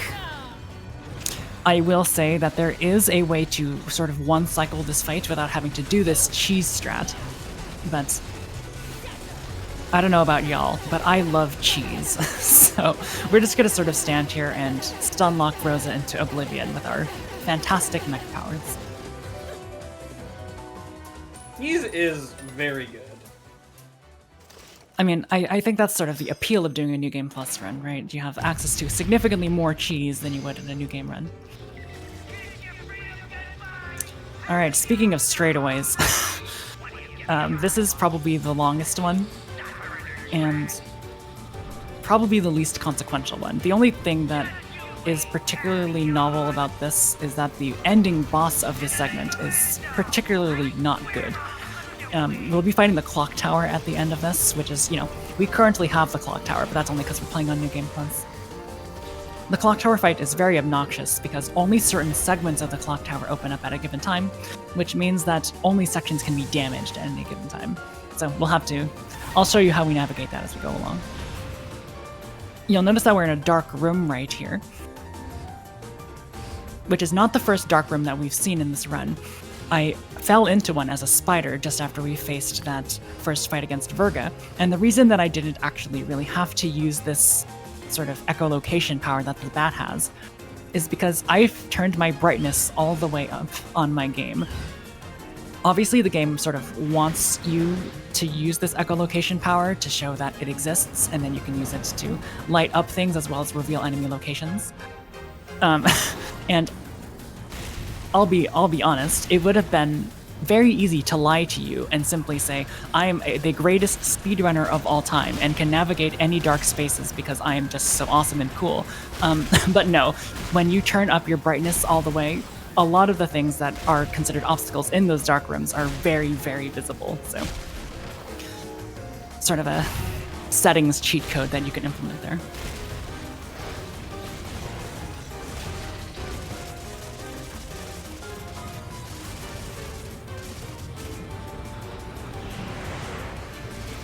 Here's yet another dark section, and I'll turn it off just so you can see, or at least I'll try to turn it off. Oh, well, I guess you don't get to see it without it, but yeah, it is technically possible to see all of this stuff in the dark. It's just a little bit less safe just because it's in a 2D environment, so might as well use it there. The reason that is particularly bad for that first dark room that I was mentioning is because you actually have to summon the demon to use it, which is obviously very bad. That uses a lot of time. Ow.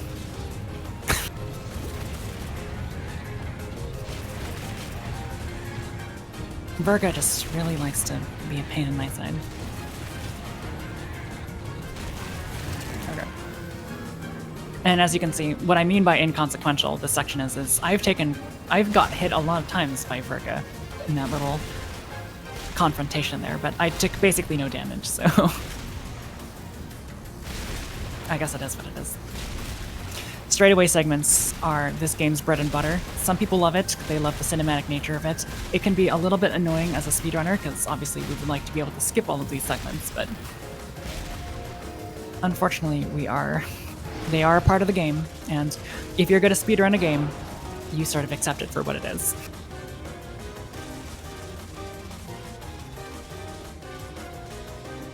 Alright, we're coming up to that clock tower fight that I was mentioning before. And I guess I might as well pre-explain some things that we're going to be doing. We're going to be using this attack, which sends a sort of bird/bat friend to attack the top segment of the clock tower, just because it does a lot of damage very quickly. And we'll also be mashing the shoot button whenever possible to take a lot of damage from this middle section, because we can sort of weave between those machine guns. Yeah, so our bird friend is currently attacking that, and it does a lot of damage. Very nice. Hopefully we can use some lightning. Didn't look like it worked, unfortunately. Send our bird friend out again. Very nice. Something that we need to be very cautious of is that bottom section not only has arms, but it also spawns mechs, as we've used several times now. The reason that this is a problem is because the mechs can sort of get in the way of our bird friend. And we would like the bird friend to actually hit the top and not any of the mechs, but it will lock onto the mechs if given the chance, so we want to make sure that we're very careful with when we do that. It's going pretty well so far. The reason that I dislike this fight is not because it's like mechanically abhorrent or anything like that, but it is definitely very obnoxious.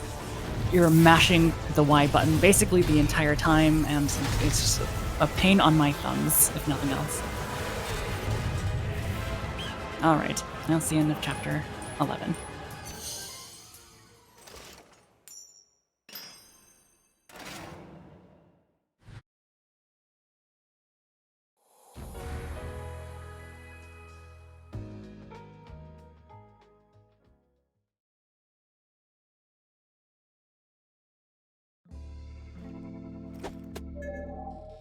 Chapter 12 will be the end of our little stint in France.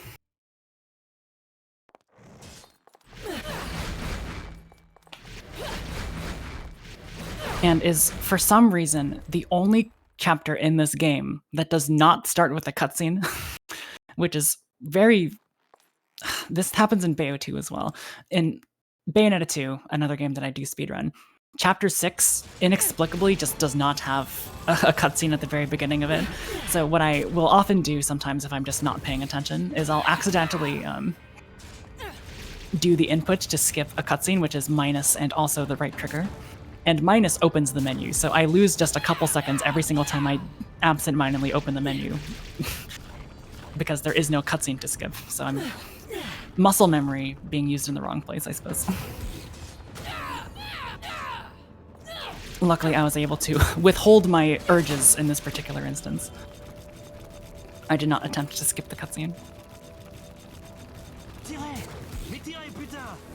Si vous vous arrêtez, vous êtes foutus. Getting the locals involved, you'll pay for that. Alright, as we drop down here in the spider, there's going to be a couple groups of enemies. This one will typically need to dodge. And having done that, we'll be able to run through all of the rest of these enemies. Very nice. And then we get to the Gamora battle section, which instructs us to, I believe, liberate all of these French soldiers. A bit of a harsh word, perhaps, but we're going to basically be going into all of them and doing a bunch of tail swipes, because that will take out the most enemies at once. Dodge forward to take out a bunch of them, dodge forward again, take out a bunch of them, and then dodge one more to the side, and that should give us our climax prompt. Oh, it did not for some reason. We might have just missed it. There we go. And then we get the coolest laser in this game. And as you'll see, there's a lot of lasers in the late game, so it's high praise to call this one my favorite.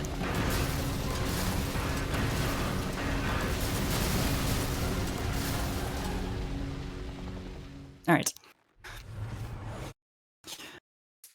Our next fight will be against the French version of Bayonetta. And as much as I would like to say that it's a very fun fight with a lot of cool mechanics, our best bet is to simply turn into the mech one more time and do cool fights. There is something actually to mention though. She actually has a second phase where she turns into a bat, or she controls her bat or something, and you're supposed to dodge a bunch of enemies. However, we are sort of going over that damage threshold by continuing to, I guess, mash the shoot button. She'll actually go into the second version of that phase, as you saw there, but you're actually allowed to attack her in the middle of that transition. So as long as you have your spider yo-yo equipped, you're allowed to attack her in the middle of the cutscene. Therefore, we don't actually have to see phase 2 at all.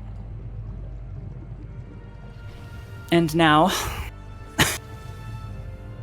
an interesting part of this game. This is this game's version of a set-piece boss.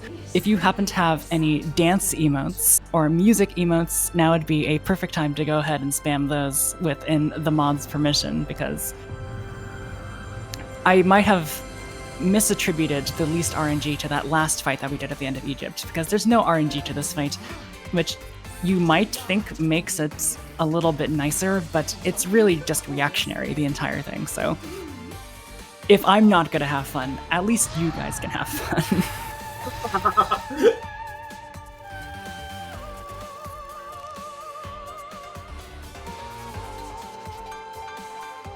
So the name of the game with this section is you have 3 shields mapped to the Y, the X, and the A buttons. We'll be using them as shields against these enemies that the bat is currently throwing at us.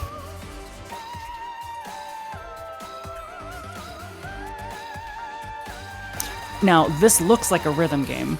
I'm here to tell you that it's technically not a rhythm game, because you don't have to hit these shields with any sort of precise timing. You just have to make sure you're there by the time the enemies are going to get there. So I guess it's technically a rhythm game, but it's not a rhythm game in the standard sense that you might see by, I don't know, Guitar Hero or something, where the actual input needs to be done on the correct beat.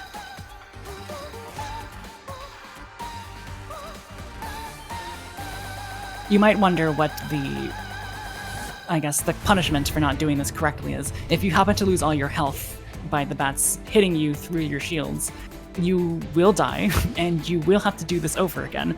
The entire thing.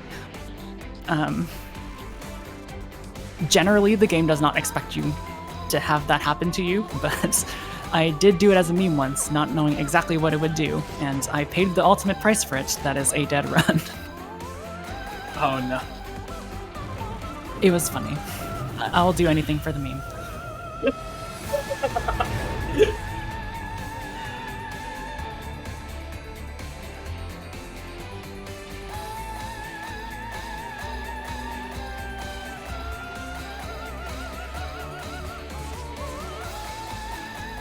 Now, as much as I don't like this segment, I will say that it's very cinematic. It looks very cool.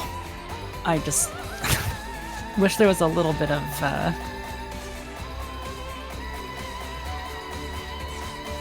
I guess, more brain power required to actually do it properly.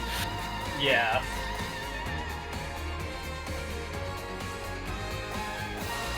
Alright, and that's the end of the fight.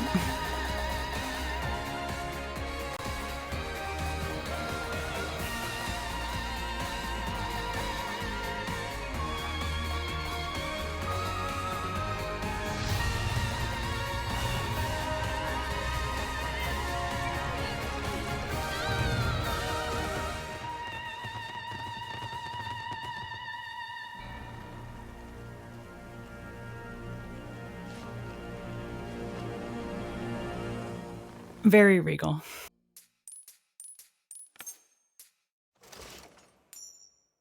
Okay. As I said, we are now done with another segment of the game, so it's time to go on to another Jean level. This is the final Jean level, and is markedly different than any of the other ones that we've seen. It's basically going to be a 2D side-scroller sort of action motorcycle shooter. I don't know where this came from, but it is actually honestly pretty easy to die. So if you have any additional announcements or would like to reiterate the announcements that you've made, now would be a lovely time to do so. Yeah, sure. So, as a reminder, this is the Frost Fatales preview, so we do have Frost Fatales coming up tomorrow, starting at, should be 12:30. Let me just double check that real quick. Starting at 12:30. I shouldn't have doubted myself. Always trust your gut, chat. So with Frost Fatales, we do have the Frost Fatales Humble Bundle. It is supporting the National Women's Law Center, and it has games such as Oh my... Alright. I need to not flub my words before the names, because the names are the hard part.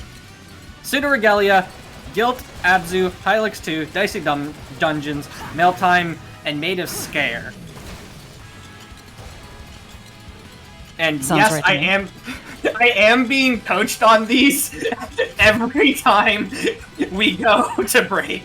I am being laid into for my pronunciation. Also, on top of Frost Fatales, we do have PAX East near the end of the month, the 21st through the 24th. Should be able to use exclamation PAX in Twitch chat to learn a little bit more about that. If you missed out on any of our events, our shows, UBAF last month, we are March now, yep, last month, anything like that, they're all up on the YouTube channel, or they will be shortly. You can go to youtube.com/gamesdonequick to check out our old VODs and stuff. And just a reminder, your subs, Prime Gaming subs, gift subs, and bitch cheered on the GDQ Twitch channel do help support the GDQ Hotfix. So if you like any of these specials we put on or any of our daily content, it really does help us put on this kind of stuff.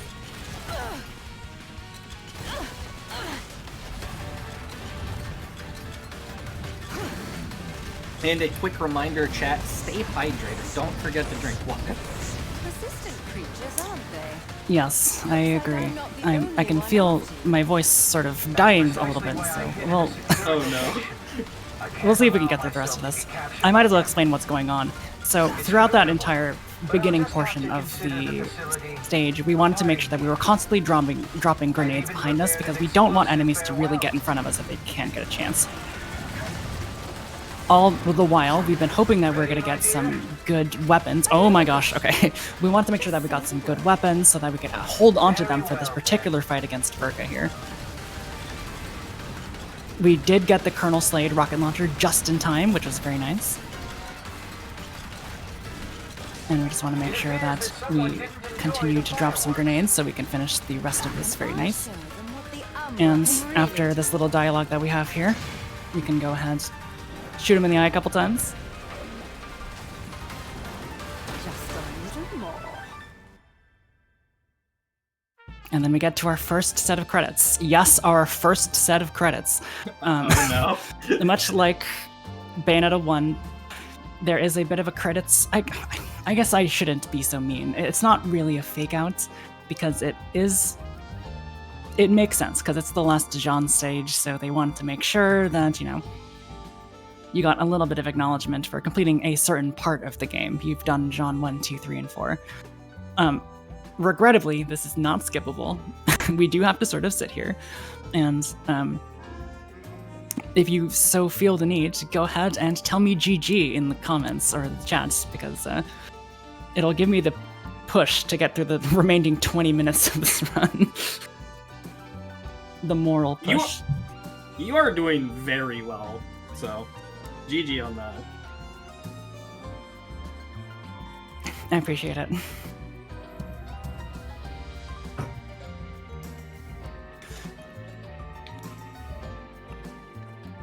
Yeah, so even though we're not allowed to skip this, the beginning of chapter 13 has us do this really, really, really long cutscene.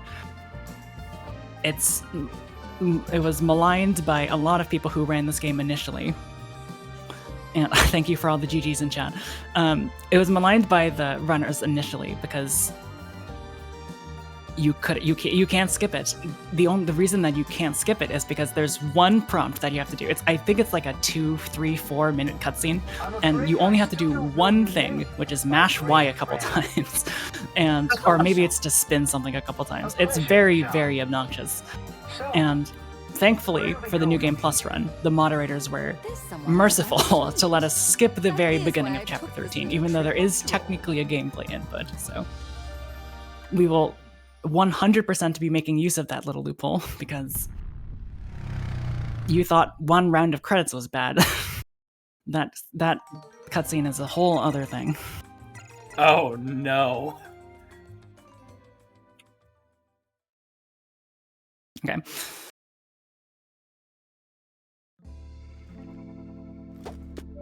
Alright, to make sure we start in Gagungang up, because I have done the thing a couple times where I accidentally do start in chapter 13. And to give you an idea of how bad it is faster to quit out of the game and then reload into the game than it is to watch the cutscene. So, oh Jesus. Yes, it is nice that that's not something we have to deal with in the New Game Plus version of this game.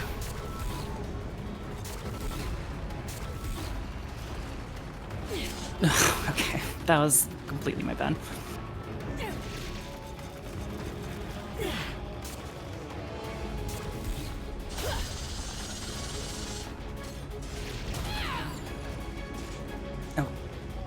Okay, I don't know why this is the thing that's giving me the most problems of this entire run. I guess I'll just take it the safe way.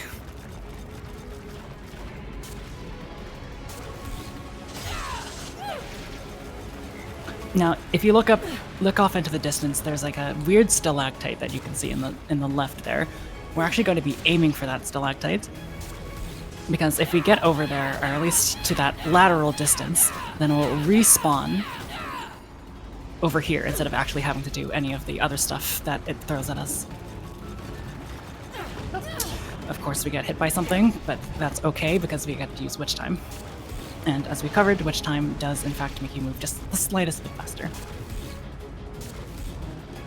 And now we have a fight against a very, very large fortress, starting with a very strange eyeball monster.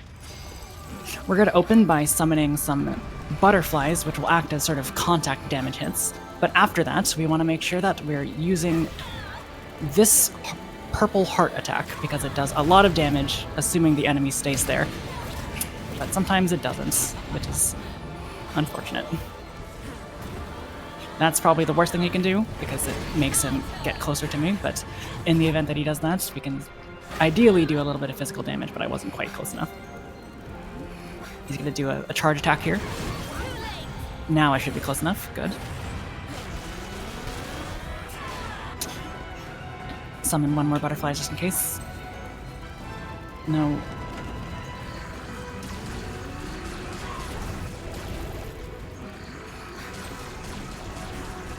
Oh, that actually hit me. That's interesting. Yeah, this is not the best set of attacks that he could have given me. Alright, that's not too bad. He's gonna do a slam, but that's okay. He's out of health now.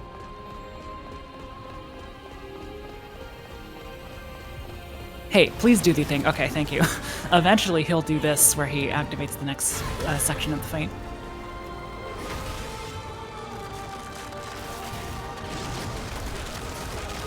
And then we will continue to control this particular character in a fight against 3 very large enemies. The beginning of which will be spent just summoning a bunch of butterflies, because we want to be able to have a lot of damage available for them as they spawn in. You can see them sort of coming from the ship there. We just have to take our time.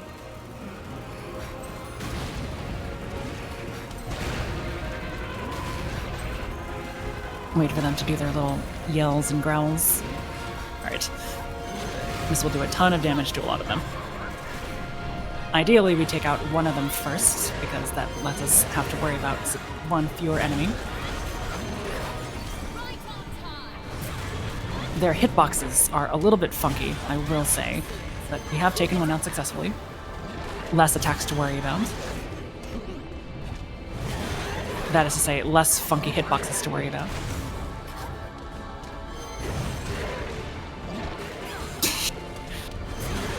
Yeah, they're a little unclear.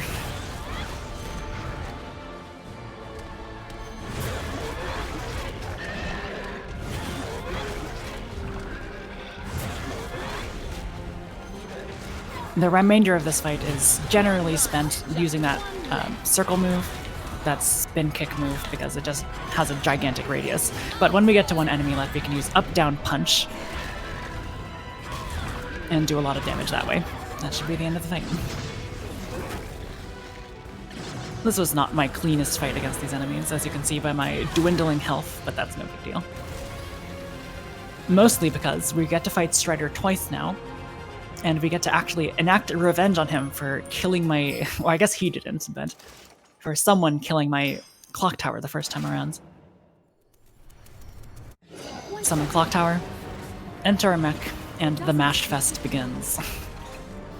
Something to note about the mech, actually, is that normally the mech is... the health of the mech, or the amount of time that you're allowed to use the mech, is directly tied to how much magic you have. But as I've mentioned before, since we have the Climax Brace, this will literally never be a concern for us.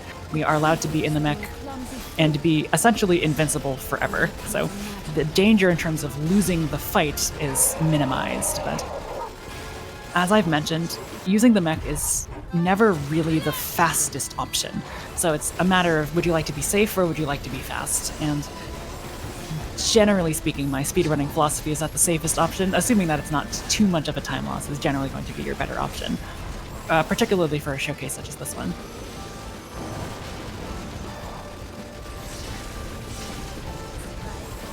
You can see a lot of attacks aren't stunning me either, which is not true for everything. There's a couple attacks that the final boss of the game, Singularity, can do, which will absolutely still stun your mech, which feels a little bit strange, but maybe a bit inconsistent, but it's not too big of a deal. We know which ones they are and we can dodge them appropriately.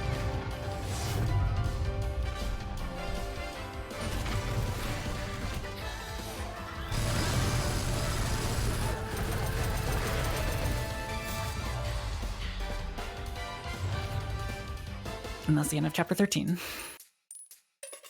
Almost done.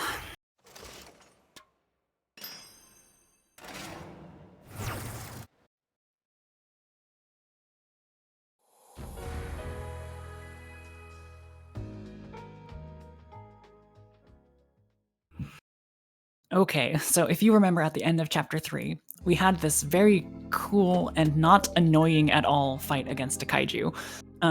Apparently the developers thought that that was so cool that that was the one that they decided to reuse.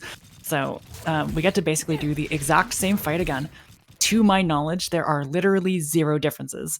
I think a difference might be that the laser attack by the enemy might come out faster, but I think I might just be making that up. For all intents and purposes, it really is just the same fight, so... The destruction has stopped. And by the same fight, I mean basically to the exact planning level. Oh, gee. By which I mean, like we did last time, we're going to begin the fight with a couple shots by our laser. Hopefully he does not block. Unfortunately, he blocked, so we're going to wait a little bit before doing another shot. And then the rest of this fight becomes reactionary. Oh, I unfortunately took a little bit too long with that shot, so he did actually manage to get a bite on me. But not this time, though.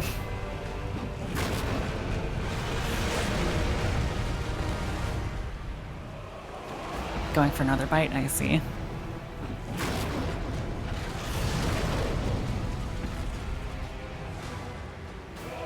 That's probably the second worst thing he can do, which is just dodge or block all incoming attacks. Thankfully, doing that shot will knock him down, and just like last time, instead of using this strike thing that we see on screen, we're simply just gonna mash the shoot button.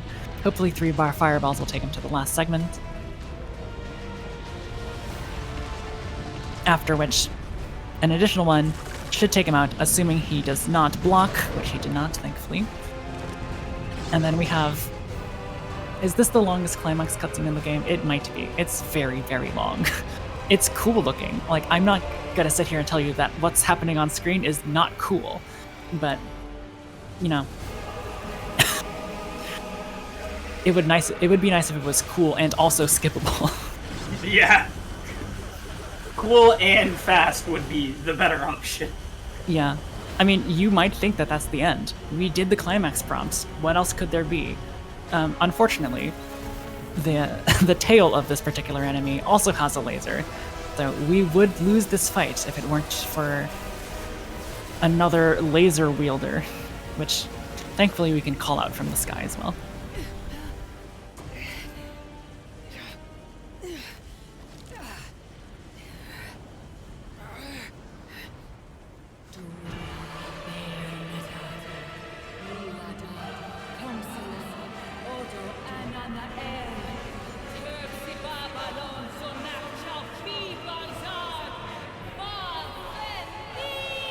There she is. And she's gonna do a move that, depending on what fandoms you're part of, might look familiar, shall we say.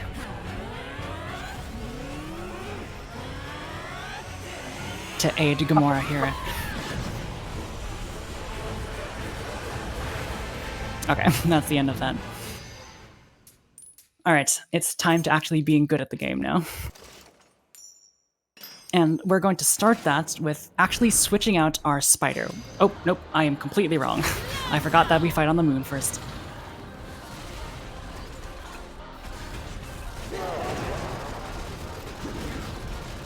A bit of a mashing fest to begin this fight.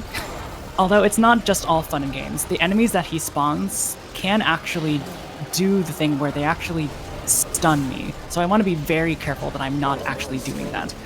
Secondly, I want to make sure that I'm not standing in the Clouds of Erasure. The Clouds of Erasure are one of the only things that actually will take you out of the mech, so you need to be very careful that when he puts the Clouds of Erasure down, that you're sort of standing to the side of it, so you can easily dodge it.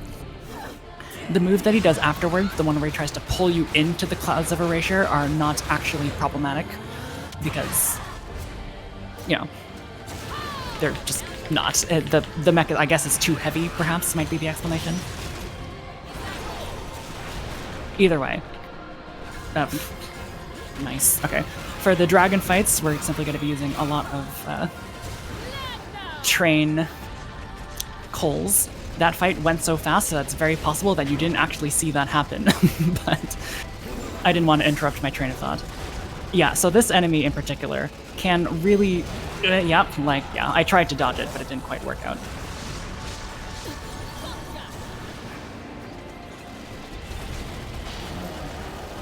He's about to do the Clouds of Erasure attack, so I'm going to sort of walk behind him. And he also did an attack that you might have seen where he's not really an attack, more of a defensive option, where he put a shield around himself, like a blue orb. That blue orb is, the way that it's programmed, a lot of bigger enemies have this, is that you need to break it with a demon attack, because the game sort of assumes that maybe you're not super comfortable with the demon attacks at the very beginning, so they sort of want to get you into the habit of doing so. So when he has the blue circle around him, you can use any demon attack to knock him down, or at least knock him out of that phase. Thankfully, being in the mech and doing a punch will also satisfy that criteria, so we are luckily able to stay in the mech for basically the entire time, except for that dragon fight. And yes, I do apologize for that dragon fight being a little hard to watch, maybe a little bit incomprehensible if you're not familiar with what I was doing, but yeah, I essentially gave myself rage and also did the Cole's input at the same time. Because the dragon enemies are so big, you probably couldn't see the Coles. In fact, I think the Coles have an upwards hitbox as well, or at least the train does, most certainly. So, it was just a lot of damage being dealt very quickly. I promise I was using the Cole's input though. We got a little cutscene here of all the Bayos fighting back. All the Bayos that Singularity has thus far eliminated. Your attention, please.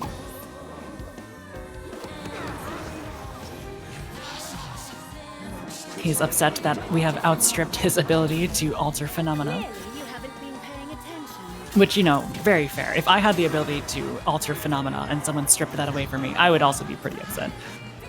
The truth is what I make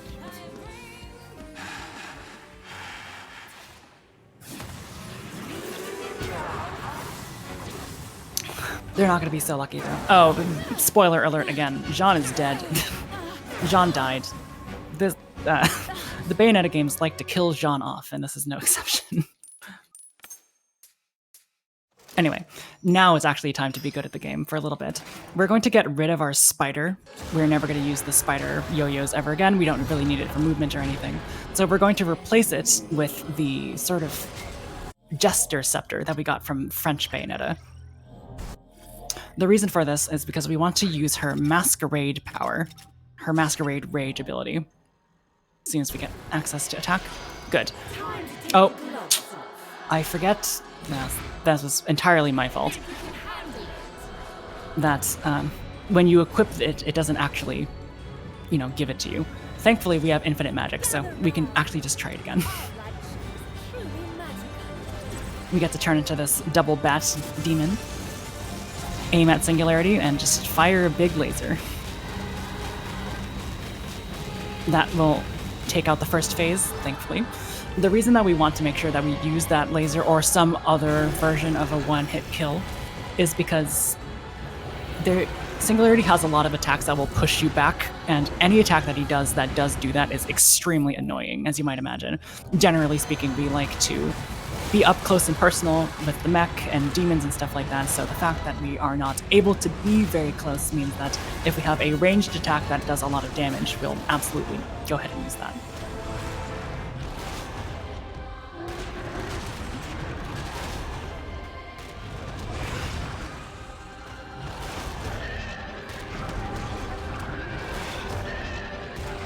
Okay. After that, we get control of Bayonetta again. But this time we have our demons. The reason why we couldn't just use demon spam for the first part is because we didn't have access to our demons. Now that we do, no reason to change the wheel. We'll use our tried and true method here. Until we move on to the next phase. Something I did not mention about the mech that I probably should is that being closer to the enemy will generally make things go a little bit faster. Same is true with Bayonetta 2's mech. Having trouble running the numbers. And it's not so much that it does more damage as much as it is that more of the bullets actually hit your enemy. Alright. Excuse me. If you've been missing the opportunity to see Bayonetta 1 Bayo, well, fear not. We actually get to play as her for a little bit in this game. But because we are fans of optimization, there's not really much to do except this one move. Up, down, step. And if anyone in chat wants to go ahead and spam run while you can, it would be apt here.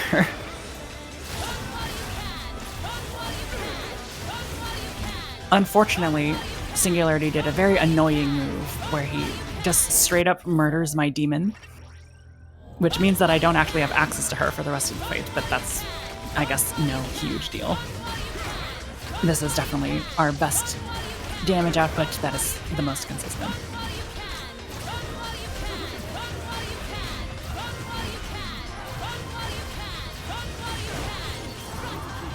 Alright. moving on to the next phase, where we get to control all 3 Bayonettas at the same time. It's very cinematic. Concussion steps are gonna be our bread and butter. Let's see if we've learned anything about them. Oh. This one we have to, again, make sure that we... So, I know I just said that we were going to use concussion steps, but he unfortunately did a very annoying thing by putting the blue circle of death around himself. If you'll remember back from the moon fight, if he does do that, you have to take him out with a demon attack of some sort. In this case, because I already had the mech equipped, I figured that instead of using the concussion step, I might as well finish him off with the mech, since I was going to be punching him anyway.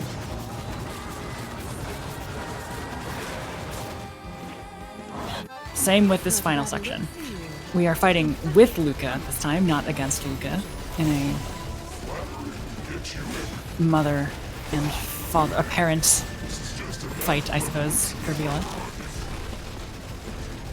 How could anyone resist? Luca will do his best to contribute, but he is no match for the power of machinery, I suppose. Evil demon machinery. The best kind of machinery.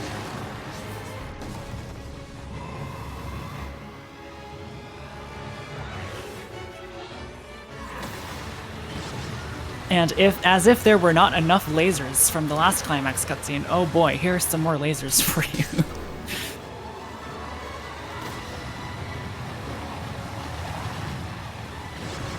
Alright. Spoiler alert for this segment. Bayonetta is now dead, question mark, in Inferno in some fashion or other. But that's not the end, unfortunately. We are required to do one more gameplay segment as Viola, fighting against that Dark Eve that I was talking about at the very outset of this run.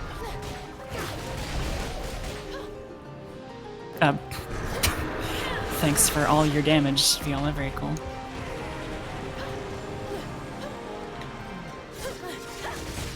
Alright, and there she is, with her red glowy eyes and everything. I'm gonna make this fight very safe, because much like Singularity, Dark Eve has the ability to sort of dodge your attacks, which is really annoying. So we'll simply just turn into our Masquerade Rage form and spam the shoot button again. The other benefit of doing this way is that enemies are typically stunned. They won't be able to... It does enough damage to where they're not actually able to move out of it very often. I could have done the same thing with Strider, for example, but it's not that big of a deal. Done enough damage there, and now we are forced into our Masquerade Rage form. Our fairy form. And that's the final hit. Not time, though. This is where I alert the tech people that we are, in fact, getting our licensed song in the credits, which is a really good for streaming PBs, you know? I have had... You're required to play it. We are required to play the credits, because we still have control of the character. I have had many PB VODs that have been muted at the very end, but thankfully the mods are very understanding of this conundrum, so even if there is a bit of muting at the end because of this one song, which is Moonlight Serenade, Cap, who is a very gracious mod, will be like, you know, I get what's going on. Not much you can really do about that, so we are thankfully allowed to continue those and still submit them, even if they have some audio muted. Yes, so much like the end of Bayonetta 2, which is the other Bayonetta game that I do speedrun, because we have control of Bayonetta, in the credits, we are forced to play through the credits, which is, you know, a ruling that definitely makes sense, which means that the final hit on the final enemy of the game, which is going to be Strider / Luca, will be our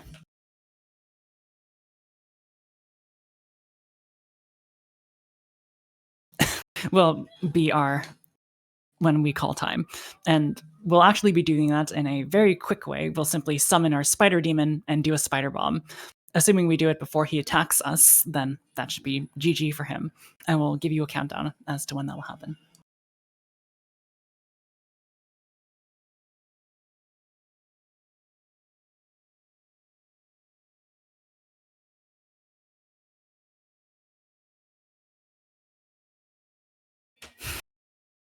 Come on. Okay, there we go.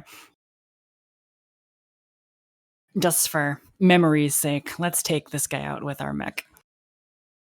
Because who doesn't like spamming the Y button to win sometimes? Oh wow, you actually stunned me. All right, our next fight is going to be against Strider. We have our spider bomb equipped. Be ready to call time.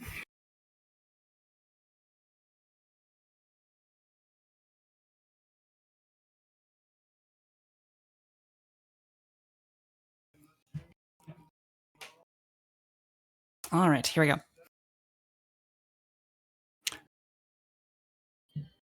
3, 2, 1, time.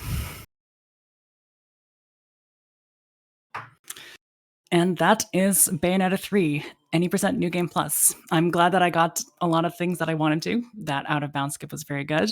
I'm glad that I got my spider jumps. A lot of the fights were very good, especially in the very beginning. RNG wasn't really in my favor, but for a week of de-rusting practice, I think that I'm more than happy with the performance. Yeah, I think you did a great job.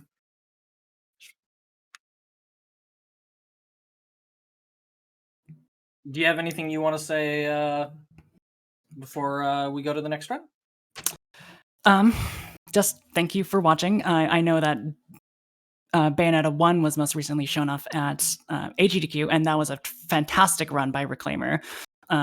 Ace Krana is and Tomomo and Cap. There's a lot of, and Blunt, there's a lot of people currently trying to get Bayonetta really revamped in all 3 of the games. So if you think that what you saw today, or even at HHQ, was really cool, I would absolutely recommend checking out the Bayonetta speedrunning Discord, because there's a lot of people there willing to help. I've been a variety pack. I do this. I do a lot of other things, as my name might suggest, Bioshock and Skyward Sword, other stuff like that. But I wish the event the best. Thanks very much for having me. Thank you so much. And yeah, be sure to check out the Bayonetta Discord. It should be on the speedrun.com page. To my knowledge, yes.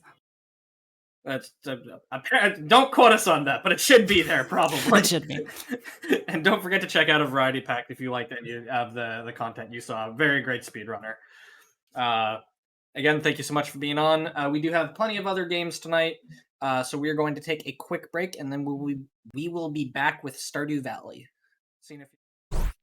Hello, everybody, and welcome back to the Games Done Quick Hotfix. This is our Frost Fatale preview. We are showing off some runners from the Frost Fatale community in preparation for Frost Fatale tomorrow. Just a quick reminder before we get started, we do have the Frost Fatale 2024 bundle up right now.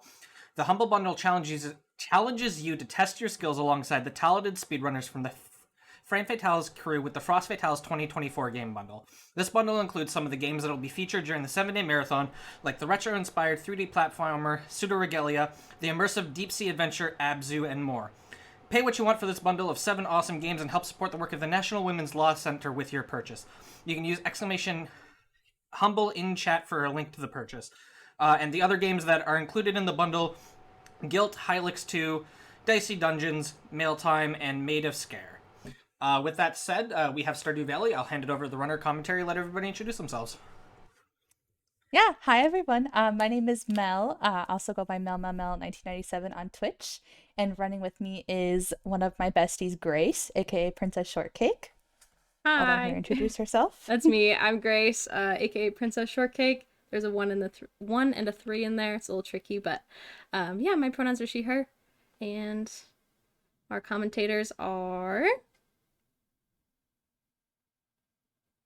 Hi, I'm Lee, aka 20-something loser. Hello. Hello, I'm Jess, aka the Valiant Sun. Awesome. Well, we're super happy to be here showing off this run and Stardew Valley. We all 4 of us are absolutely love and obsessed this game. And especially love marriage in this game too, because we love romancing all the villagers. Today we're going to be marrying Harvey and Leah, who Harvey is my favorite bachelor and Leah is one of my favorite bachelorettes, and I think it's one of Grace's favorite bachelorettes as well. Yeah, Leah's my I'm favorite. gonna be marrying Harvey, and Grace is going to be marrying Leah. And it's going to be a super fun time. They both have birthdays that are pretty close to each other in winter, so it's going to be a nice, fun winter-themed run, which we thought was kind of perfectly on theme with the Frost theme as well. So we're super excited to show off this run. And I'm going to get started here and pop into the co-op screen since this is a co-op run. And I'm going to pop into the Host a New Farm tab since we're starting from a brand new farm. And then I go in and just set up the 3 starting cabins, and we want them separate because we want a cabin that's close to the south side of the farm because that's close to Leah's house. So it'll be a little bit faster for us to get there. And then I am going to do separate money because that allows us to have a little bit extra starting money at the beginning.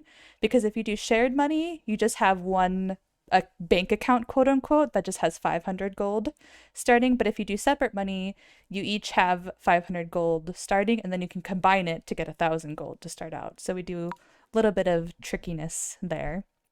And then for all Stardew speedruns as well, I'm going to go into the game options here and then just show that this seed here is random. So we are doing this unseeded. And then I just go in and do my normal character creation. So we're doing a marriage run, so I title it Marriage Farm. And then my favorite thing is Harvey. And then I'm just going to go ahead and make my character here with my usual character because you can't get married without looking cute, I always say, when we do marriage runs. Absolutely. The most important part. It's the most important part. For sure. And then the other thing that's a little bit special that we do for this run is we do the beach farm because there's a chance there's some crates that will wash up on shore. So you'll see in the description it says sometimes supply crates wash up on shore. And within those supply crates you can get coffees, which is one of Harvey's loved gifts. So and those are completely free. You don't have to spend any money on them. So if we can get those for free and early, we definitely want to take advantage of that. So any extra RNG that we can get early on, we want to get. So I'm going to go ahead and hit OK. And then time is actually not going to start until Grace joins the file and we start. So I'm going to go ahead and hit OK for now. But then as soon as we start, I'm going to pause. And then the file should be open for you, Grace. Sounds good. I'm just waiting for it to show up on my screen here. Yep. Sometimes it takes a minute. Yep. There The we go. joys of Stardew Valley multiplayer, which Jess and Lee know all too well as well. I'm also just making my character. My favorite thing is going to be Leah. And then I always have a specific character that I make as well. Mm-hmm.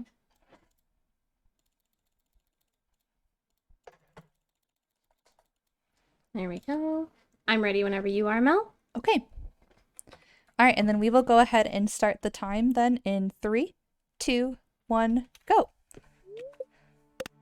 And then we're just gonna go ahead and do a little bit of a sleep simulator for the next like 3 in-game months. Because like I mentioned, they both have winter birthdays, so we're just gonna go ahead and sleep basically directly to winter in order to get to that basically as quick as we can. Mm-hmm. Woo, sleep. Who's ready for that? Not yet. It's like 6:30 for me, so not quite. But you know, it is how it goes. Mel, you talked about those crates earlier. What are some things you can get in those crates? There's And actually how could they be helpful to the yeah. run? There's so many things you can get in those crates, and they can be helpful to so many different runs, not just this run. There's unhelpful things you could get, like I feel like every time I end up getting like mixed seeds, fertilizer, which could be helpful for just your average playthrough that you're doing for sure. Especially on the beach farm because you can get like quality retaining soil, because sprinklers don't work on the beach farm. So obviously, you know, retaining soil would definitely be helpful. But some other more helpful things that would help is survival burgers is a big one, coffees like we talked about. And then for mines runs especially, a strat is to choose the beach farm, and you can also get cherry bombs is a big one too. That would obviously be really helpful in a mines run because you can pick up a couple of those cherry bombs and bomb your way through a couple floors of the mines, which would be super helpful. And also maybe get a survival burger to eat and restore a ton of energy with that as well. Mm-hmm. Another unhelpful thing that I find myself getting from the crates a lot is geodes. Oh, I forgot about the geodes. Which, when you pick up a geode for the first time in Stardew Valley, it gives you like a little cutscene that shows you holding a geode over your head, and then it says, "You found a geode. Bring it to the blacksmiths, and he'll crack it open for you." And that's completely unskippable. So it's just pure time loss to pick up a geode. So that's an annoying one that we get from the crates pretty often during speedruns. Yep.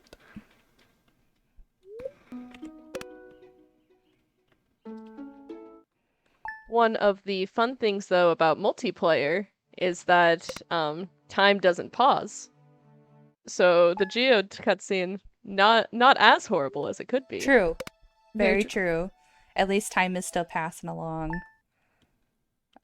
while that annoying cutscene is playing. Because in single player, it's just time is stopped, you're stopped, it's just the worst. You just don't want to be stuck there. In the mines, sometimes you can get like what's called the famous geode skip, where like I think the strat is like you pick up the geode and then you immediately, if you get lucky, you time it so that you go down like a ladder, like right when the geode goes into your inventory, and then you just skip the cutscene altogether, and you're just like, yes, geode skip, this is great. But obviously, if we're just on the farm, we can't get that. So then we're just stuck. We're just stuck with it. But I like this run because it's kind of one of the few runs that I do regularly where we use the beach farm. Otherwise, I don't use the beach farm too often. It's really this run. Sometimes with mines runs. Of some other ones as well. Mines runs, as well as like I believe there's like one other marriage run that sometimes uses it. Yeah. Emily, because survival burgers are a loved gift of Emily, and then also you could get some cherry bombs that would be helpful for the mines for her too. I use Beach Farm for Harvey and Leah single runs as well. Yes. Yeah, individually they would be helpful.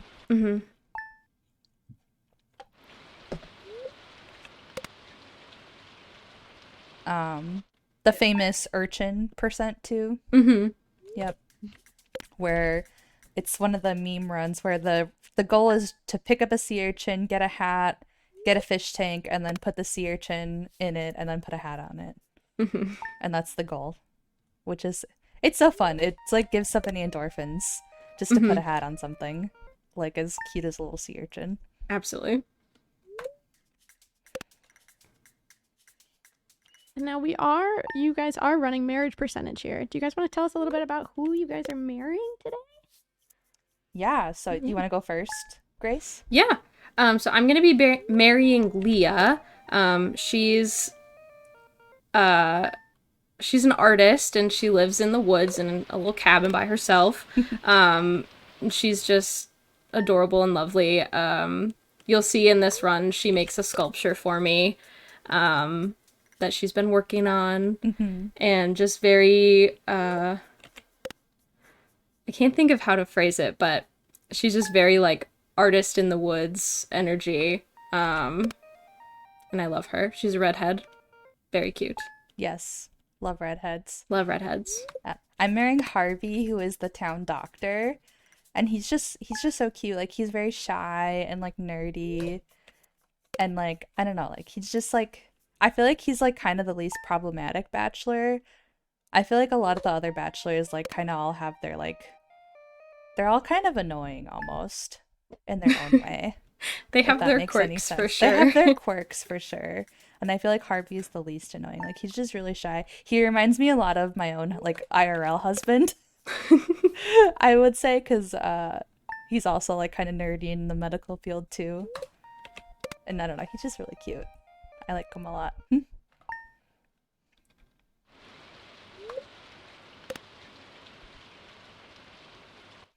But and he likes, his favorite gifts are coffee, wine. I mean, me too, honestly. Leah loves wine and cheese. And salads. And truffles and salads. Relatable queen. Absolutely honestly. relatable. Yeah.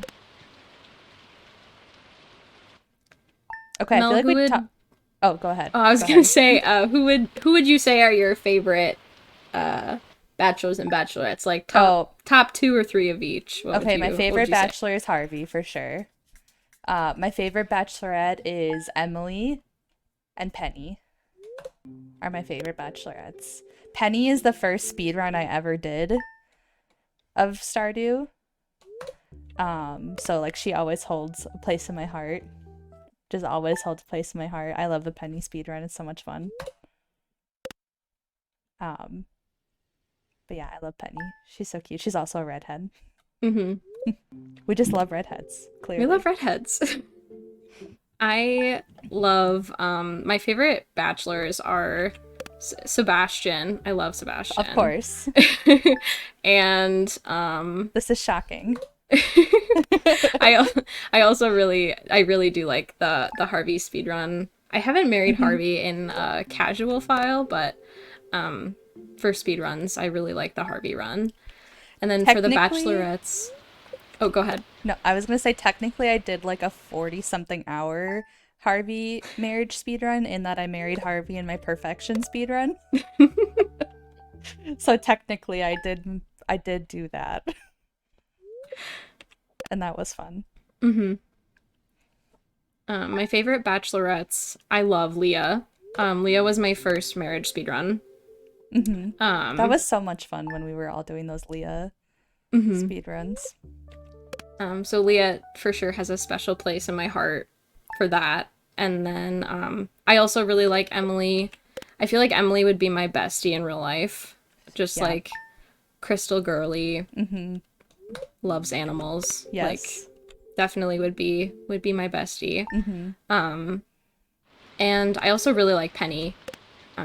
She's a teacher and I'm also a teacher, so Yep, I feel like you and Penny would also be like besties because like she teaches the kiddos like you do too. Which I think is like you guys would be besties. I was gonna say I married Emily in like a perfection file I completed on stream, which is like my first like full perfection file I completed on stream, and I just like loved being married to her. Like she was so like I loved all her dialogue being married to her and like just the gifts that she would give to like I don't know, she was just like she would always brighten my day. She's so cute. She's just so cute. Sebastian always gives a coffee in the morning. Not every day, but a lot of days he gives you a coffee in the morning, which I really enjoy. Man after my heart. I have my daily coffee in real life too, so. So true, so true. For anyone that is coming in here and to answer questions in chat, we are sleeping all the way until winter. Yes. That is because both Harvey and Leah's birthdays occur in winter. It is incredibly important for most marriage runs to gift on a character's birthday because it gives you extra points as well.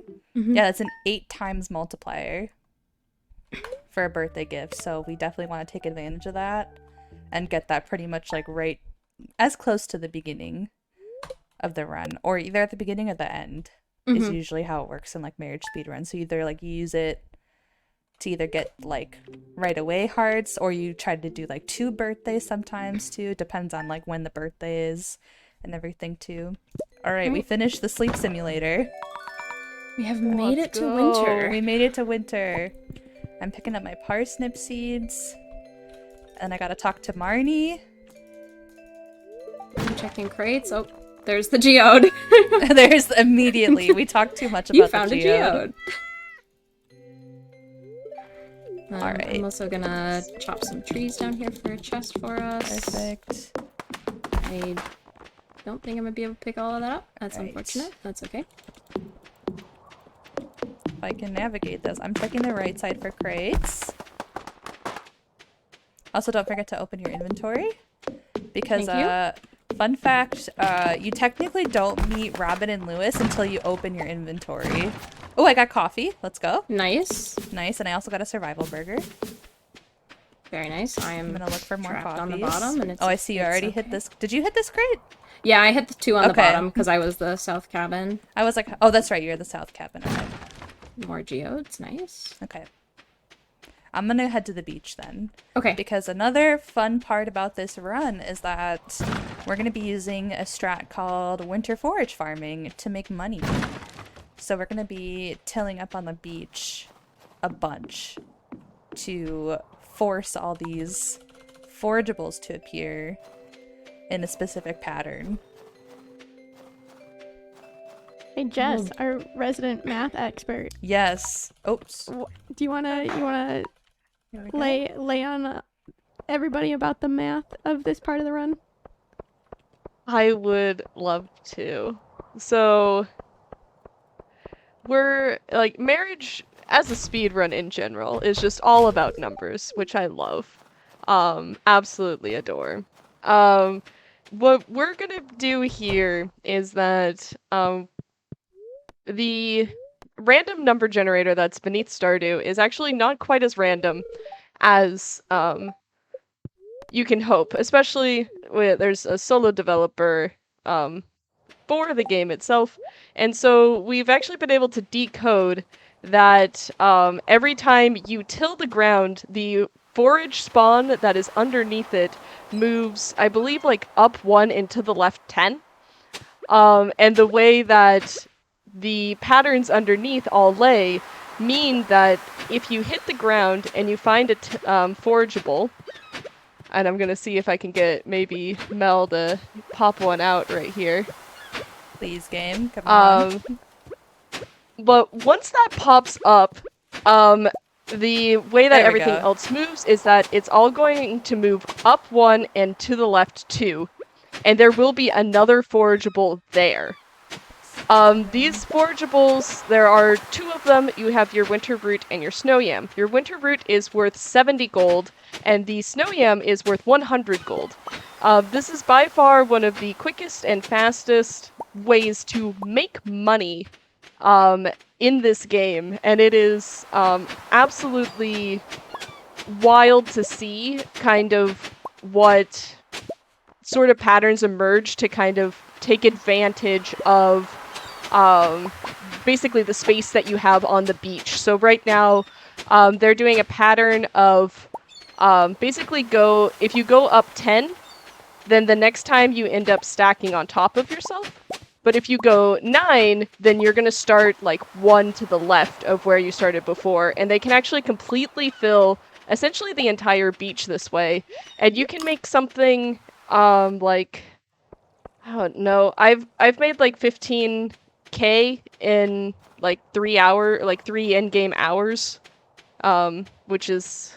That's so impressive. That's a very, very impressive number. It's so much fun. Very, very fun to abuse. And it is based a lot off of clay farming, which was believed to be the most lucrative way to make money. Here, Grace. Until we figured out that the pattern also worked with winter Oh, here. forage. So we make so much more money now. Oh. I went back outside. I'm here. Thank you. Forgot to grab my own parsnip seeds, but that's alright.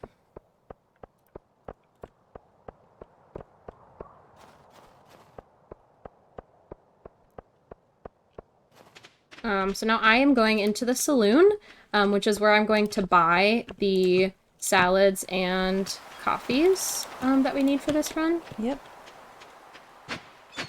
In order to gift to Harvey and Leah. And then Jess was talking math earlier, so I didn't want to interrupt, but earlier in the morning, I sent my funds to Grace. I need to go here. 3, 4, 5, 6. So that she had money to buy everything that we needed from the saloon, because we have separate money right now, and then I went ahead and merged our funds so that all of our money will be combined. Also, let me know when you've gifted Leah. I gifted Leah. I'm bringing you the coffees right now. Oh, thank you. We can pass You're out welcome. now. Okay. I had a bunch of energy. I should have just ran back. That's okay, though. Alright, we'll need more coffees, I think, right? Yeah, I wasn't able to get quite the right amount. That's okay. How many coffees do you have? We have 12 coffees. Oh yeah, you need We more need more coffees. coffees. Yeah. I ran the numbers.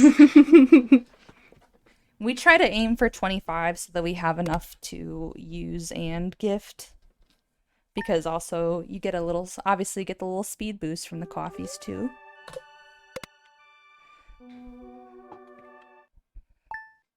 Because I think gifting at minimum, you need like 15, 16, 17 coffees and salads. 17, I believe, is the number. For gifting, yep. That sounds about right.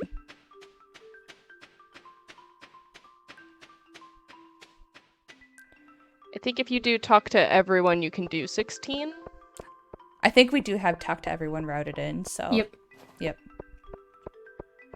Alright, I'm looking at the board. Harvey wants a herring, which is not good. Because that means we have to fish, and then if we have to fish, that means we have to meet Willy, and then that messes up the rest of the quests. Because the quest board, you get 150 friendship points for every quest you get, and like complete for a villager, which is good. Like, we want to complete quests. However, to complete a fishing quest, you first have to get your fishing rod, and then to get your fishing rod, you have to meet Willy, and then by meeting another person, that introduces Willy into the pool of people that you would get quests for, and then that ruins everything. Oops. So then we try to just complete the quests that are not Willy quests.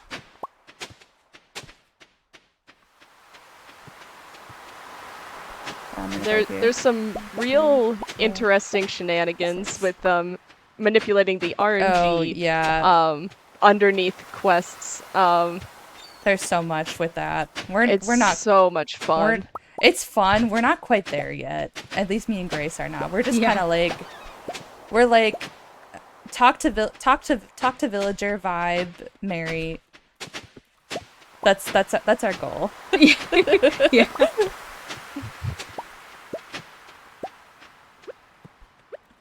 There we go. Okay, I was like, where are my replacement tiles today? I'm not good at the judgment of them today. 2, 3, 4, 5, 6, 7.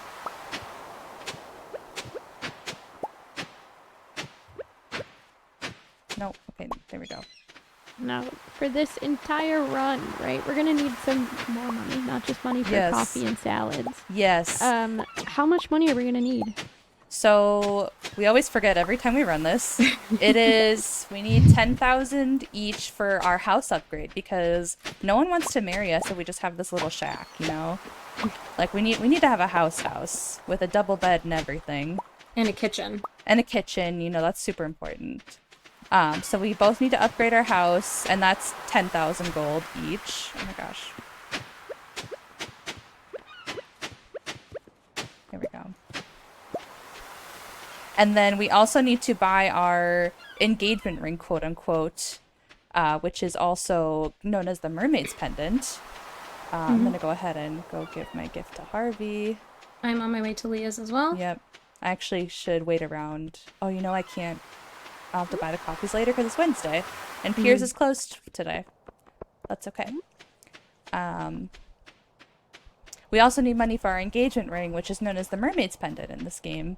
And those are 5,000 gold each. And those are only sold on a rainy day on the east side of the beach. It's very specific and mystical and magical, you know? So that's why, you know, the people love it. I would love it too, like...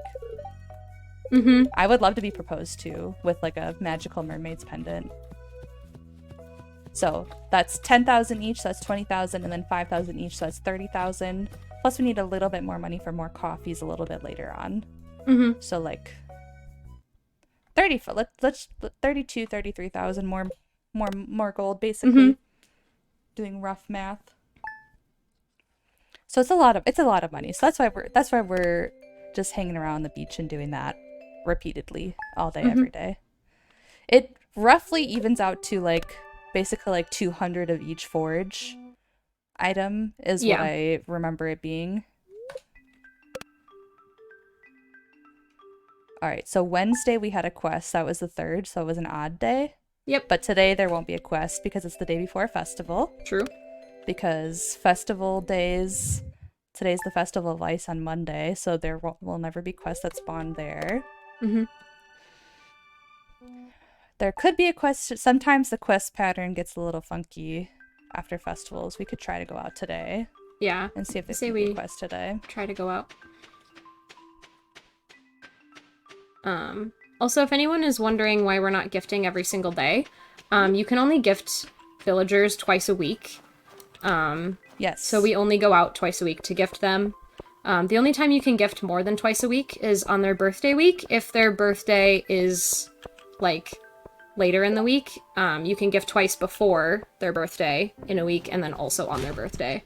If their birthday is on Sunday, for example, then you can still only do the two gifts in a week. Harvey wants a bream.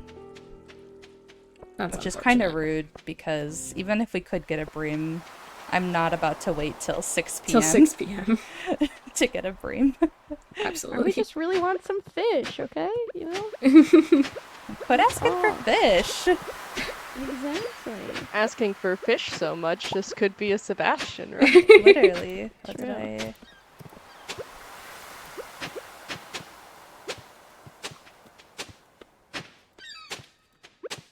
I got confused.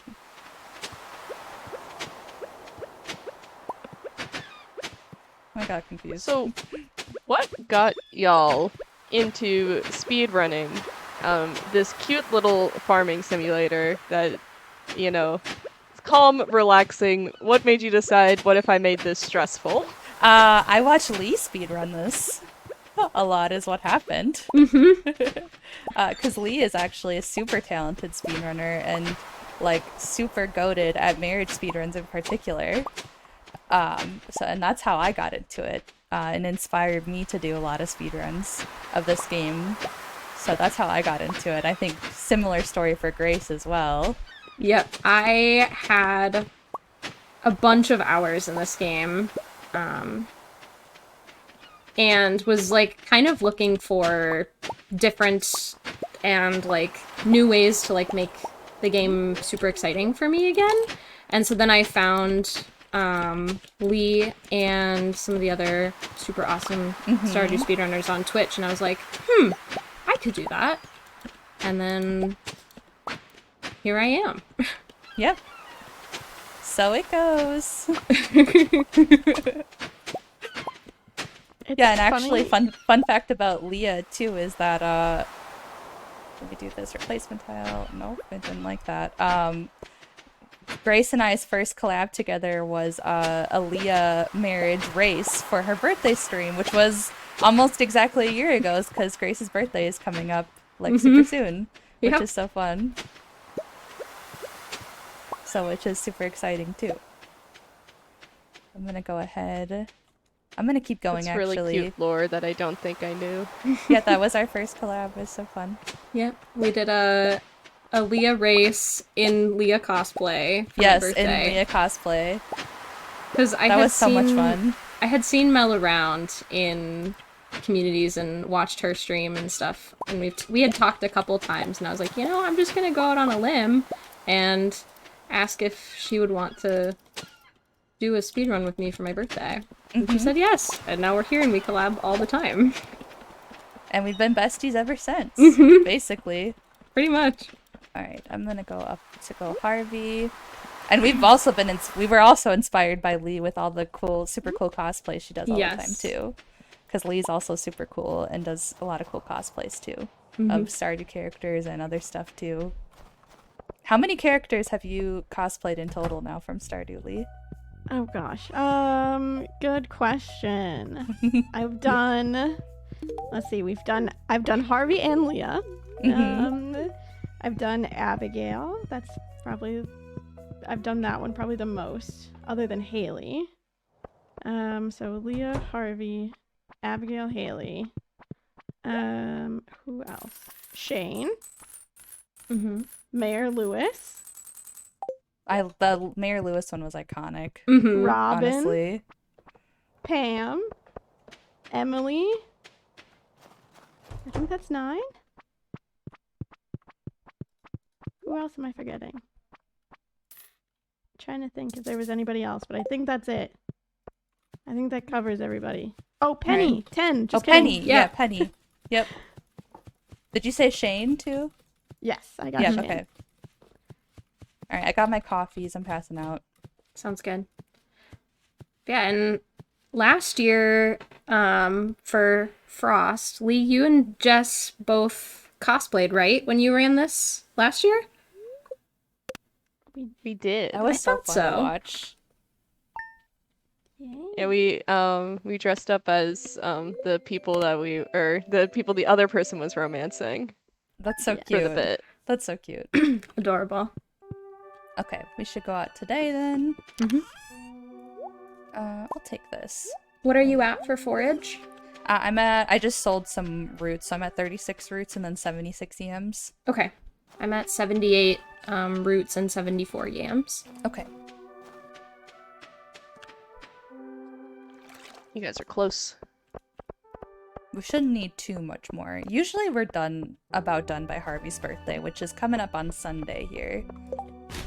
Harvey wants an earth crystal. Gamba, do we do it? Do you want to? I could sprint to the mines if you want me to. You want a coffee? Yeah, I'll take a coffee. Where are you at? Where are you? I'm on the bridge. There you go. Thank you. For these mines ones are risky sometimes, but you know, sometimes you just gotta go for it because you get lucky. You can get lucky sometimes. Oh, I got it right away. Nice. And realistically, we have plenty of time still to do the winter tilling on the beach. Usually we finish early, and then there's lots of time in spring where we're just kind of waiting. So it'll work out pretty well. Yeah. Because later on, after we're winter tilling, we're going to be chopping lots and lots of wood.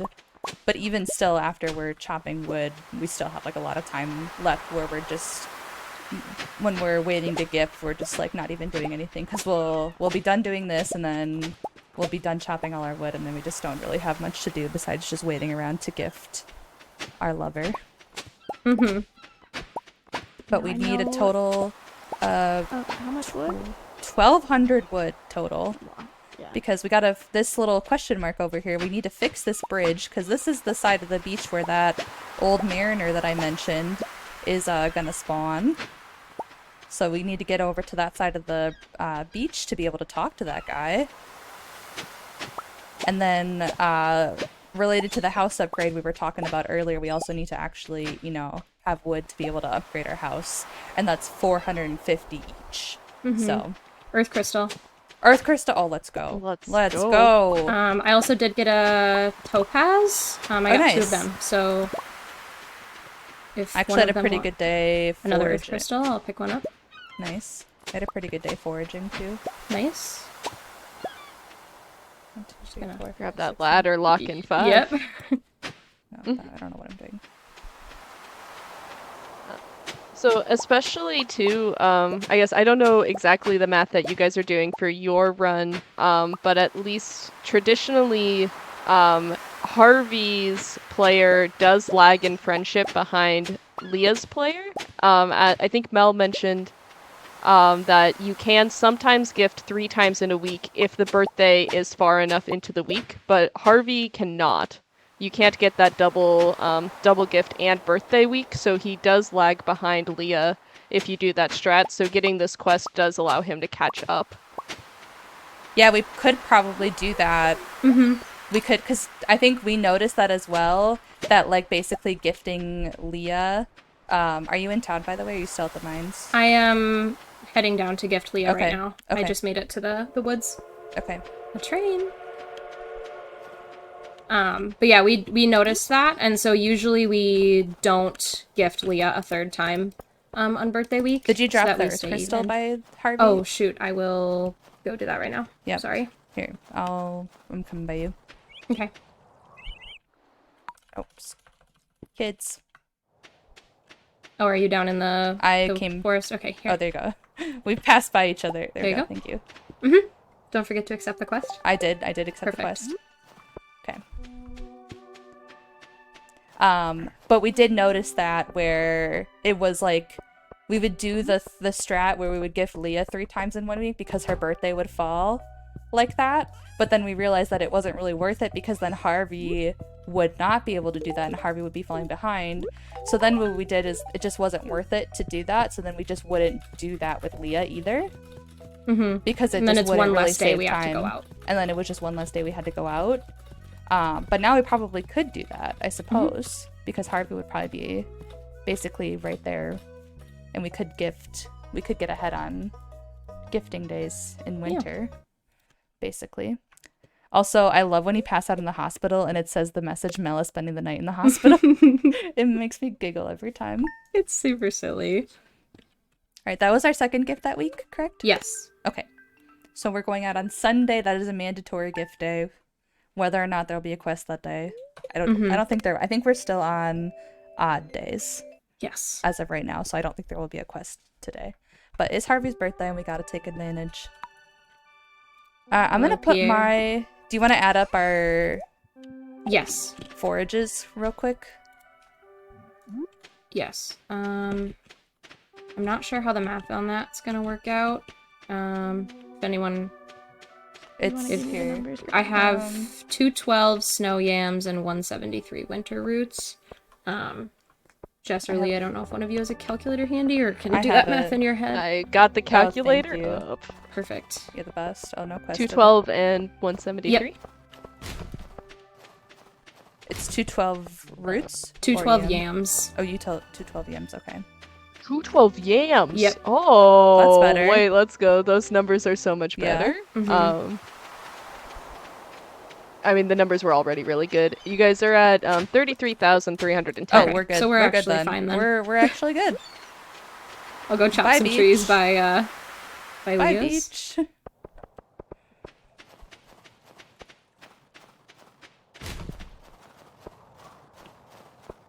Was there a Also, quest today, Mel? There was not a quest today, no. Okay. As expected, it is a odd even day, so the quests appear roughly every other day, but sometimes, depending on what you get from the questing, because occasionally what'll happen is you get what we like to call the Clint Willie Power Hour, where in the middle of the regular quest that you get, Clint and Willie will alternate asking you to get 20 copper ore from the mines, and then Willie will ask you to catch 3 fish, you know, and so on and so forth, and that'll kind of interrupt your questing pattern, and those will happen, every day side by side, essentially. It's crazy how much we've learned about this silly little farming game. Yes. About how it works, but I love it too. Oh, I exhausted myself. It's fine. That's all right. Happens to the You best have of to go. us. You have to go till 10 anyway, so it's not Yep. like I'm losing time anyway. I'll just do the little walk of shame, as I like to say. All right, happy birthday, Harvey. I may have gone a little too hard exhausting myself, but it's okay. Now I'm going to pass out in the hospital. I spent the night in the hospital. Even though it's 9:20 a.m., I spent the night in the hospital. Yep. Harvey's got to You're take doing care your of you. best. I really am doing my best. I'm committing myself for love. Really showing my commitment to Harvey. So a question for Grace. Yes. So your friendship isn't very high with Leah, but you're just waltzing right into her house. How are you able to do that? That's a great question. So, with Leah, it's pretty special. She has her cabin open to anyone, regardless of friendship level, in the wintertime. I like to think that she knows that the forest is cold in winter and wants everyone to have a cozy place to be able to go. So in the wintertime, regardless of heart level, you can go into Leah's cabin. Normally it's 2 hearts, correct? To be able to enter someone's home, so. You want to go out on the 17th? Okay. Just so we have full energy to chop wood? Yes, It doesn't really matter that'd be good. too much, but...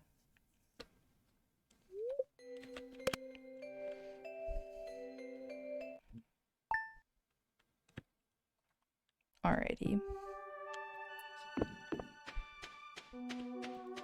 Alright, now we get to chop wood. And it's not like we really have a shortage of trees to chop, thankfully, because by the time we've slept for, 3 months that we did at the beginning, all of the trees have spread across our entire farm. Mm-hmm. So it's nice that we have so many trees to pick from.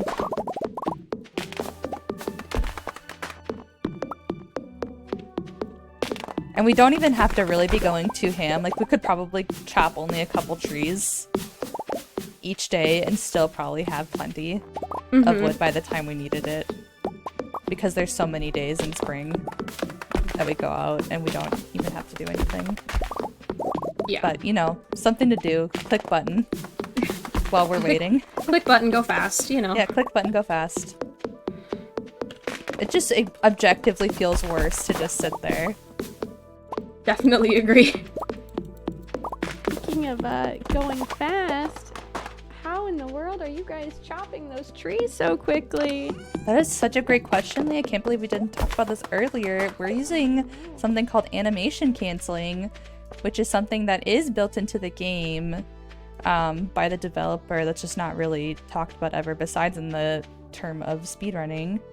I think the actual buttons that you gotta click are Control-Shift-R? Or Control-Shift-R? Control-Shift-R. Yep. We get to use a script, basically, that rebinds those to one button. No, I know it's closed on Wednesdays. Leah wants a sea cucumber under her pillow. No, thank you, Leah. Lovely. That sounds uncomfy. Why would you want a sea cucumber under your pillow? Mm-hmm. But we get to rebind all those buttons to our space bar. Or that's what I use. Yeah, I also use spacebar. You can really use any key. You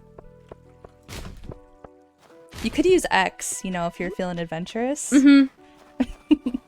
Not to call anybody out here.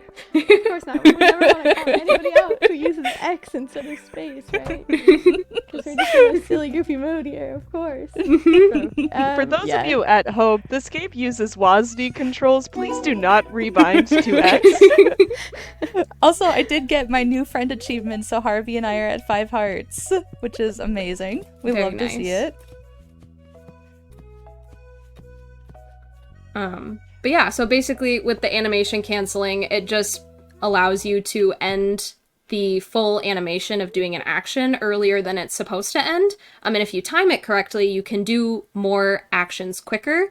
It is a bit of a learning curve. It took me personally a very long time to get even decent at animation canceling.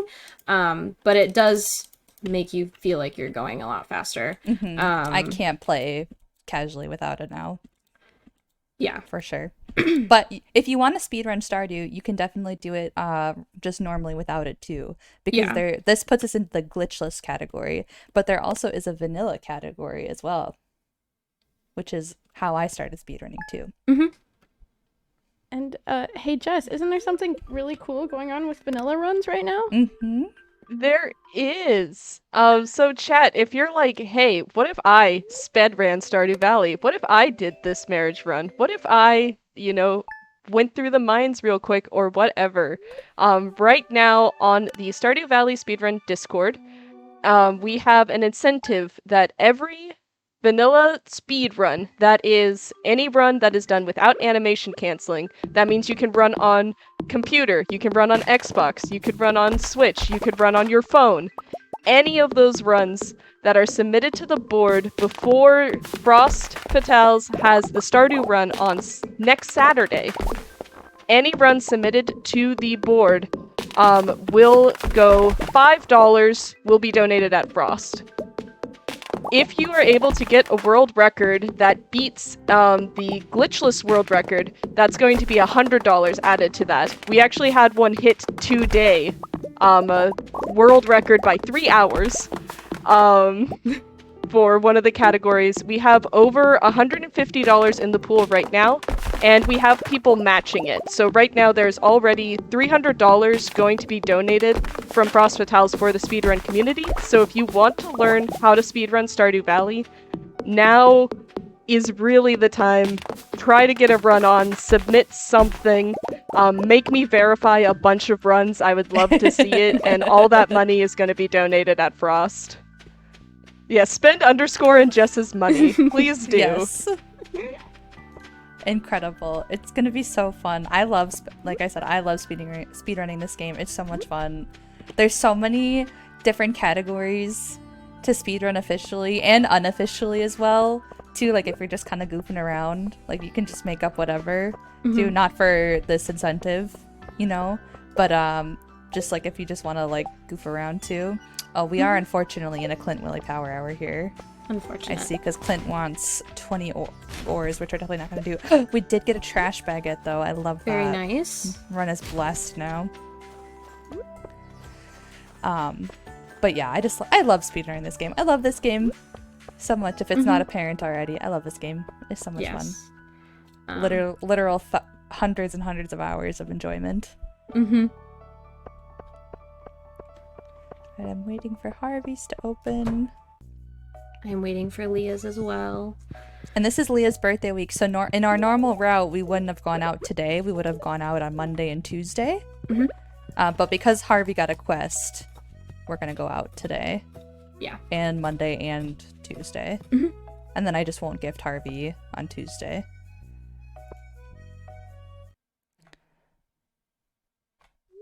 The coding behind birthday gifts is so interesting to me because it's like it counts as a gift, but it doesn't. Yeah, like as you said, we can. Because like if You go. if you haven't already given 2 gifts, it counts as a gift. But if you have already given 2 gifts, you can still gift them when you normally couldn't. Like, yeah, it's interesting for sure. I believe it has to do actually when the game was updated in. Someone in chat's going to correct me. I think it was 1.2. They added the ability for like spouses to get jealous. If you were like flirting with other villagers. So like the birthday gift is coded differently in that it doesn't have the chance to trigger the jealousy meter for your spouse. That makes sense. Interesting. And so I think that's where that comes from. I think I did know that factoid, that it didn't make your spouse jealous. I don't know where I remember that from or why I knew that, but I do remember knowing that. So then, yeah, so basically that third gift doesn't trigger the little pop-up thing because of that instance, but I think that's where the exception comes in. Don't quote me. I look a lot in the back-end code of these things, and then I forget a lot of it, and I just remember the numbers. Oh, more coffees. Very nice. How much wood are you at, by the way, Mel? I'm at 332. Okay, I'm at 351. Okay. Still got a little bit to go.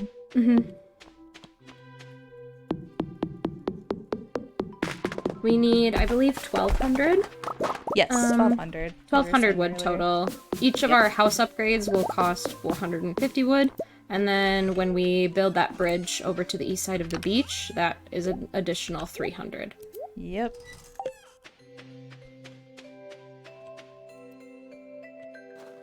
Mel, can I just say your AC, your animation canceling is so crisp. Oh my god, thank you. That's such a compliment. You should look back at my early days of animation canceling when it was not very crisp at all, because it's hard to learn. But practice definitely makes perfect. I will say, like, Marriage Runs has gotten my tree chopping AC pretty on point, I would say.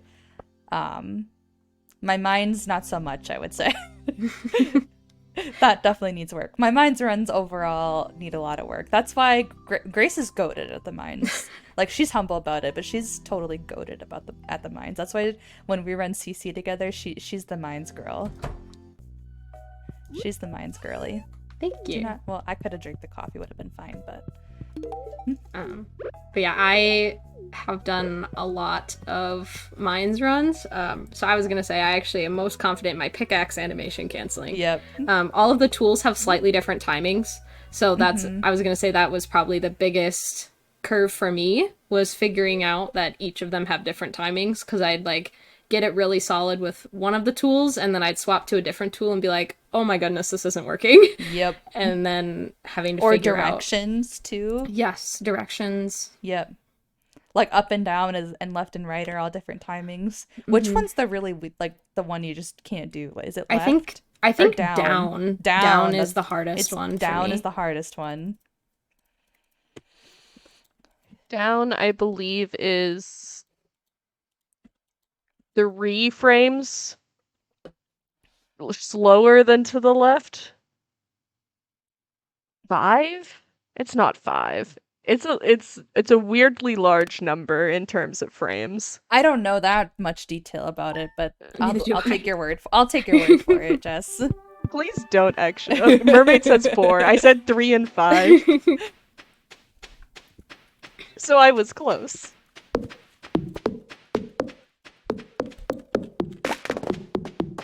Here, let me. Yeah, see, I'm missing way more now that I'm going down. Left and right, I think, are the easiest ones. IMO. See, look, I'm way faster when I do left and right. I think right is the easiest for me. As I immediately fail. Animation canceling. The pressure, no, the pressure. What was I gonna say? I was gonna say something else. I don't remember what I was gonna say. Oh, the Minds Madness tournament too. You placed pretty high in that too. Mm-hmm. That was a lot of fun. Jess and Lee also host a lot of really cool events as part of the Stardew Valley Collaborative, which are a lot of fun to participate in and watch. Clint, stop. Please. Collectively, we all hate Clint, I would say. I don't think anybody disagrees with that.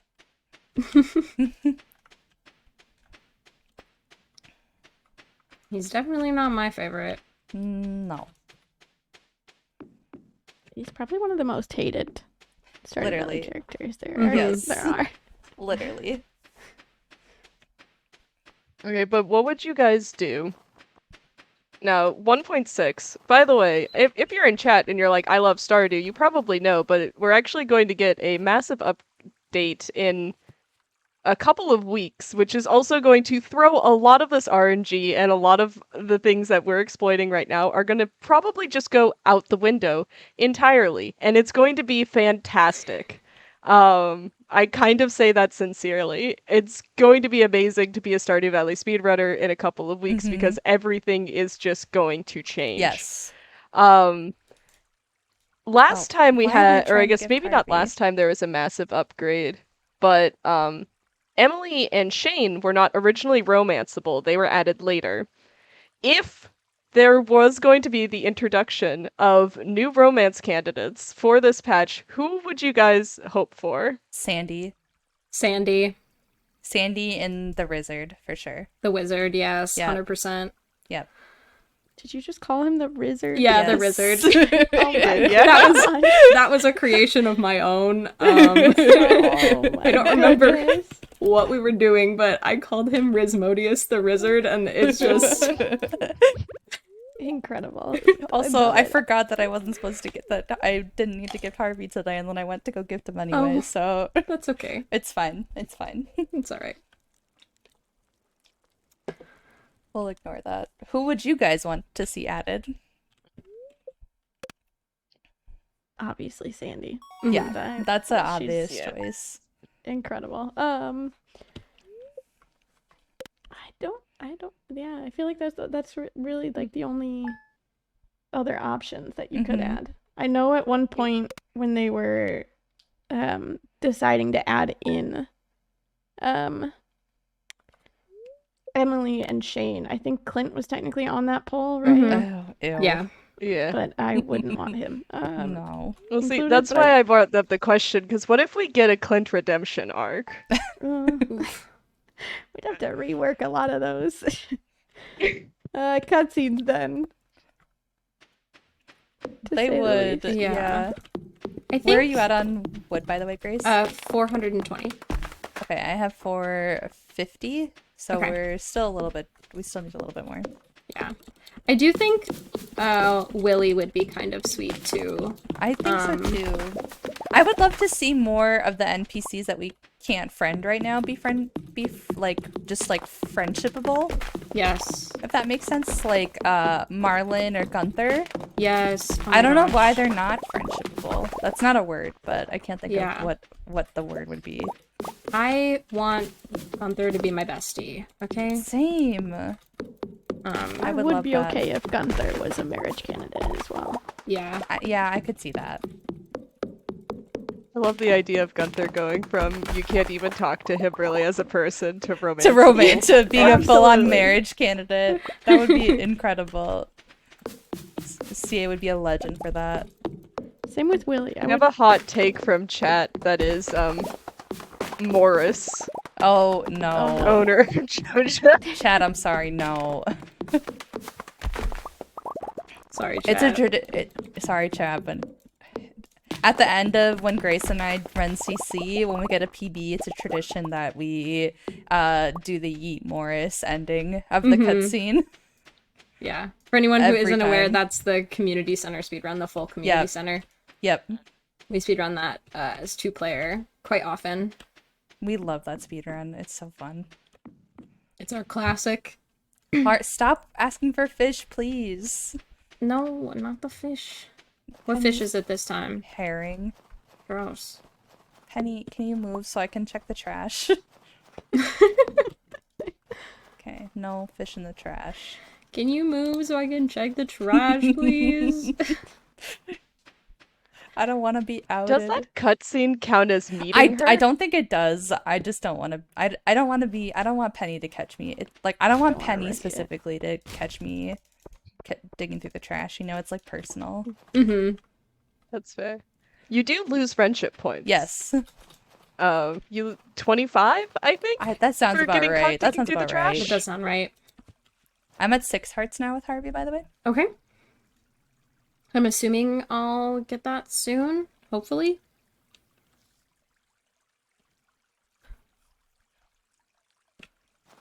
How many? So we've talked about friendship points a couple of times. How many friendship points are we trying to get? So each heart, like that you see on the relationship screen, is worth 250.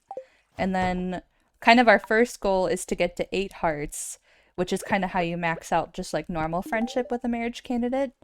And then that's when we would give them a bouquet, which starts dating them. And then we need to unlock the last 2 hearts to get to the full 10 hearts. So like 10 hearts is 2,500. And then minus 500 is 2,000. So total, we need 2,500 friendship points. Mm-hmm. So it's a lot of friendship points. And each gift gives us 80 friendship points. And then For we also loved talked gifts, yes. for loved gifts, yes. Minus 100. Or what am I saying? Minus 100. Plus 20 for talking to them? Yeah, so it's 100 total. Yeah, per so it's day. 100. I keep thinking like a gift is 100, but it's a gift plus talking is 100. Mm-hmm. Leah's giving me my sculpture. I'm talking to Kent right now, unfortunately. I'm gonna have to talk to Kent after this. Yeah. Alright, I'm at 553. It's called How I Feel About Grace. Hope you like it. I love it, Leah. Also, hello, Leah, Kent. I love Leah. Now it's springtime. Mm-hmm. We actually spend so much time in this run in winter. Yeah. I do love how she gives me this beautiful sculpture that she's worked very hard on, and it's called How I Feel About Grace, and it's just this abstract swirl thing. And I'm like, thanks. Her I feelings understand about you that. are complicated, you know? I mean, Because at this point in your suppose. relationship, she's not sure, like, are you a friend? True. You know, are you more than that? True. She doesn't know if you feel the same way yet. or Yeah. not. That's why. That's kind of what I love about a lot of the marriage candidates is, like, in their conversations is, like, you can, like, a lot of their, like, you know, 8-heart cutscenes especially, you can tell that, like, you know, they have feelings for you, so they're kind of, like, leaving it in your court if they have feelings for you. Like, Abigail's especially. I like Abigail's. When you're in her room and you're talking to the Ouija board, and it says, like, I heart, and then your character's name, and then she kind of freaks out and is embarrassed. She like throws that Ouija board she's across just like, the room. oh, okay, well, bye. And it's so adorable. She gets so flustered. Maru's is really cute too. You're What is Mars? I can't remember now. It's either the like electric one, where you yeah. get electrocuted, Yeah. or it's like where you're watching the stars together. That's so true. Yep. I love Stars one. I believe is 6 hearts actually. Oh. I think it's the electrocute is the 8 heart. I love Okay, well, the stars one is cute. I love Emily's 10 heart event. When you go camping in the secret woods with her. It's so cute. Yeah, Kent is interrupting our quest boards now. Mm-hmm. It's unfortunate. Oh, it's already 9. I'm gonna go talk to Harvey. Speaking of Maru, hi Maru. I'm actually romancing Maru, or about to romance Maru on my current modded file that I'm playing right now. I've like almost got enough points with her to bouquet her. Very nice. Which is exciting, so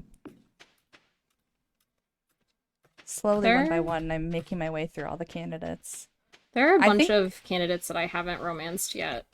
In like a casual. Mm-hmm.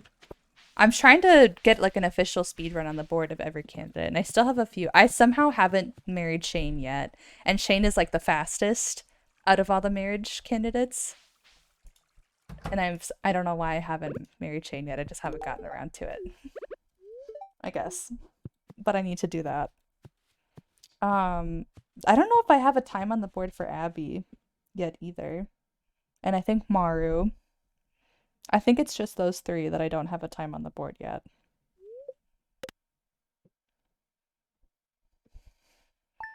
I did a really weird Alex run. I think I went the coop route where I got eggs. Because I think you made me do that one because I have a channel point redeemed to choose my next Stardew speedrun. I did make you do that, didn't I? And then you made me do Alex. Which was a little rude, but I forgive you. That was me. I still want to do Alex with fish ponds. That would be fun. That would be fun. And do salmon dinners. Mm-hmm. All right, I am upgrading my house today, I believe. Very nice. I'm upgrading my house today. Do you have enough wood? I do have enough wood. We're Perfect. good. I'm gonna grab snow yams. I need more than one. Fun fact. How much wood do you have? I have 712. Oh, we're good. Right? Yeah, we're good. Okay. Oh yeah, we're good. Yeah, we're Would you like? Should I go do the beach bridge today? You could if you want to. I haven't read my mail, so I won't meet Lily. Yeah, that. Well, it doesn't matter now because Kent Mhm. is. The Kent is at last the we forefront. de-rusted this week because we haven't ran it in a bit, and for some reason, like Kent did not interrupt our quest board, so we got like really good quest luck, and we actually got a PB after not running this for like months, basically. So which was so fun, but like we got so many quests. We got like.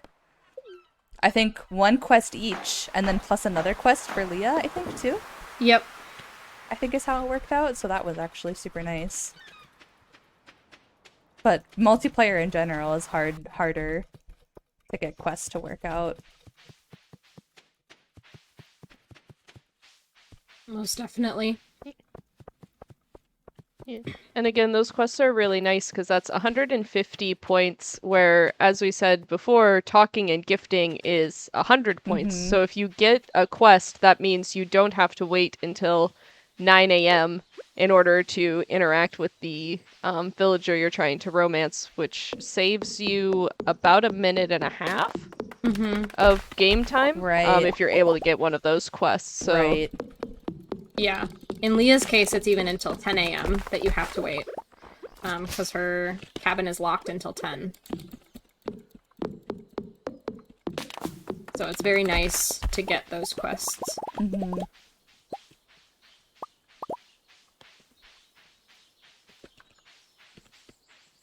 think you can just about sell like 1/2 a stack of this, and that should be about what I need to sell for the house upgrade.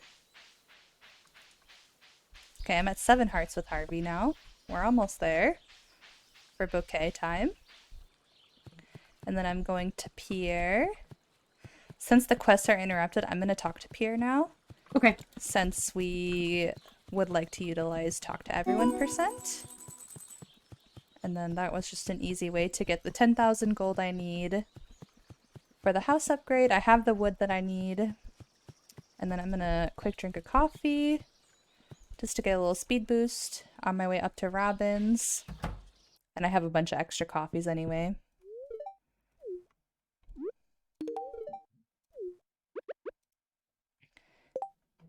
And then Robin is going to... Nope. And it's going to upgrade my house. And then I will pass out.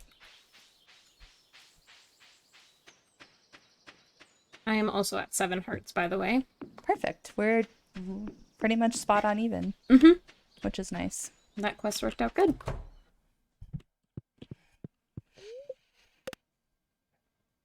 So I noticed, Grace, you ended up running home instead of passing out there. And like your money is also lower now, I think, after Mel passed out.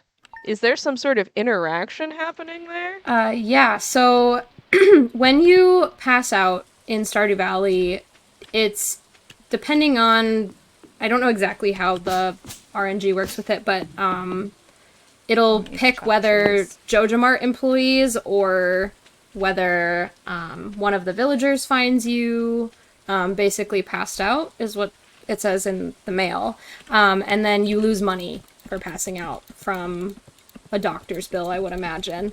And so I noticed that Mel still had to upgrade the house, and it's a percentage based on how much money you have, how much you lose. And I didn't want to risk losing too much money that she would have to run back to Pierre's and sell again. So I ended up just walking home. Yes, thank you for doing that, because we usually call out for that, and I forgot to do that this time. Because we accidentally did that some of the first times we were running, where we just weren't paying attention, and then I was selling stuff. Or no, you were selling stuff, and then I just passed out while you were on the way, and then we lost money, like, instantly. So then you had to run back to Pierre's. Yeah. So I forgot to do the call out for that, so thank you for being self-aware. We You're love a welcome. self-aware queen. Okay, perfect. Oh, the rain sounds are so relaxing in Stardew. The rain sounds are very nice. Yes. We should be pretty... We probably only have a couple more gifts left to get to 8 hearts, I would say. And then once we get to 8 hearts, we'll just, I think, just sleep till the week of the flower dance. Yep. And then we'll be good. Because then flower dance will use some more friendship point strats. And that at the flower dance, we get to dance with our sweetheart and get a full heart of friendship from doing that. Which will be a very good strat to take advantage of later. Good morning, Harvey. Enjoy your coffee that I bought a month ago. That's definitely cold by now. Been sitting in your backpack. Yep. In my back pocket. Another thing related to friendship and 8 hearts specifically that I don't know if we have talked about yet. When you reach 8 hearts, the level of friendship that you have like locks. So there is a decay system with friendship points. So if you're not talking to the villagers, not gifting them, you actually lose points every day. So when you are at 8 hearts, it locks, and you don't actually decay anymore until you gift, for at least for the romanceables, until you give them the bouquet, which signifies that you're dating. And that actually, the decay increases after you give them the bouquet, because then you're dating and they care a bit more about whether you're talking to them, which definitely makes sense. But yeah, so we go until we reach 8 hearts, and then we use that time to sleep until we hit the flower dance, where we're going to get a bunch of extra points. Yep. At that time. Yep, and as long as our math, basically, our goal is that we're going to hit 10 hearts at the flower dance. And then our next day we're going out is on the 14th. And my house upgrade is now complete because you'll see we got the little achievement and now my house is physically bigger. We've got the bigger bed. I'm going to move my bed back over right next to the door. Speedrunner strats. As always. I'm going to clear... We have some time. I'm going to clear this path here. Okay. By the entrance. Because already, as soon as we stopped chopping trees, it's spreading. Immediately. Because this debris just will not stop.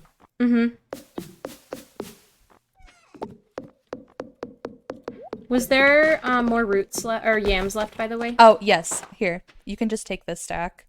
Okay. Thank you. There you go. Okay. That should be exactly what you need. Perfect.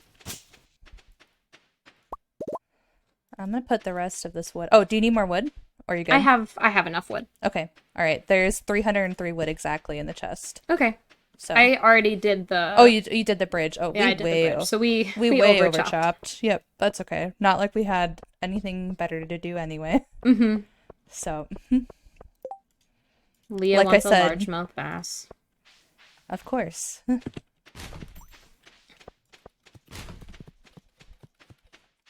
you have a copy, by the way? Oh, yeah. Like an extra one that I could have? Yep, there Thank you you. Just because I'm going to have to run... Yep. Run a bunch today. Do you want me to sell for you, by the way? Is that I'm going to have to talk to F.E.A.R anyways. Okay, so you're going to sell. Yeah. I always forget exactly what our pathing is on this day.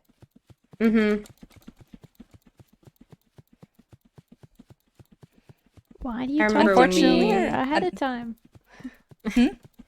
I said, why do you talk to Pierre ahead of time? So we talked to F.E.A.R ahead of time because there's a fun quest that you get right at the beginning of the game that's called the Talk to Everyone quest. So when you talk to everybody in town and you complete the quest, it doesn't really tell you, but you actually get 100 friendship points with everybody in town as a reward for doing that.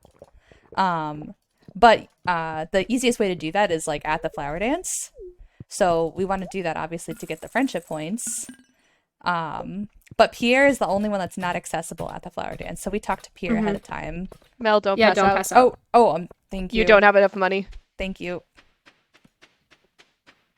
I'm so sorry. You're fine. Thank you. See, this is why I get distracted. Oh, here, I can eat this bread. And then I won't be slow. There we go. All right. Anyway. I just zone out and just hit my buttons. Okay, now I could pass out. See, if I passed out right there, I would have lost like 1,000 gold, and then we would have gone below what Grace needed to upgrade her house, and that would have been annoying. Oh, Science Boy. Hi, Demetrius. Oh, should we do mushrooms or bats? Random. I don't know what I picked. I picked random. That's okay. We won't use it. Doesn't matter. It does not matter. Okay, I'm just walking back. What was I saying? Oh, the talk to everybody. Talk to everyone. Yes, talk to everyone. So, it's an extra 100 friendship points that we can bake in, basically. Long story short. So, if we talk to F.E.A.R ahead of time, we can get that extra 100 friendship points at the flower dance instead of, like, talking to everybody and then also having to go talk to F.E.A.R later on. So, we talked to F.E.A.R ahead of time to prevent that from being an issue.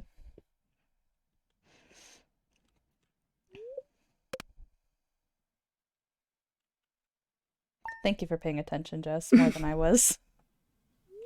I wouldn't have caught it if you guys hadn't mentioned it earlier as being a thing, and then I was like, wait, your guys' cell is really tight. Yep.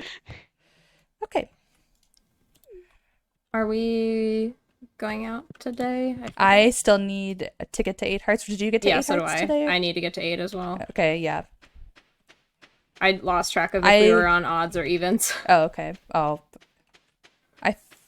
There was a quest the other day. I don't think it matters much anyway anymore. Oh, it's a Clint Willie power hour anyway. That's alright. Didn't matter. I don't know why I'm going up this direction. For fun. For fun. For funsies. Gotta take a little walk on the beach, you know? Yep. All That's my Stardew Valley profile. Hi, I'm Grace. I like long walks on the beach. I was gonna ask this earlier, and then we talked about something else. But what would your all's be like favorite, like loved gift be in Stardew? I think mine would be probably like chocolate cake. TBH or cheese? Cheese. Yeah. Are we talking if I was like a Stardew villager? Yes. Yeah. Like if you were a okay, so Stardew if I was a villager. Stardew villager, I would do what I normally do and spend most of my time in the mines. So I would actually give me a cherry bomb. Give me a cherry bomb. That's actually so valid. That's actually so valid. Or a mega bomb if you want to splurge, you know. If you want to splurge, just if you feel like it. Otherwise, I feel like definitely cheese. I'm a cheese girly all the way. I don't know, like maybe some of the flowers. The flowers are very pretty. The flowers are so pretty. Like maybe like a blue jazz. I do like the blue jazz. Those are pretty. I like the fairy rose as well. Fairy rose is so pretty. The one thing I don't like about the flowers is how many like color variations you get. And they just like clutter up your inventory. Yes. But you know, you win some. Okay, I did get to 8 hearts. Perfect. Very nice. We'll see if I hit it today as well. Oh, I was gonna say, should I buy the bouquets today? But then I passed out. It's okay. Yeah. You can actually manipulate the colors of the flowers the similar way of we manipulate the RNG patterns for winter foraging and clay farming. There you is. can also do that for the flowers colors to avoid the issue. I have seen that actually. So I was looking into that as a way to like, I was looking into that for the penny run as a way to So for penny marriage, the gift we use is poppies. And though I was looking into like forcing all the poppies to be one color to avoid like having to get a chest, to avoid having to meet anybody else, to like avoid having to open your inventory. Long story short, that was an option I was looking into when I was routing. I didn't end up using it as a strat. I should revisit that penny run at some point, but my record has been beaten by like so much time now that I'm slightly discouraged. I did hit 8 hearts as well. Do we want to just sleep until the 22nd is when we 22nd? Okay. Yep. Perfect.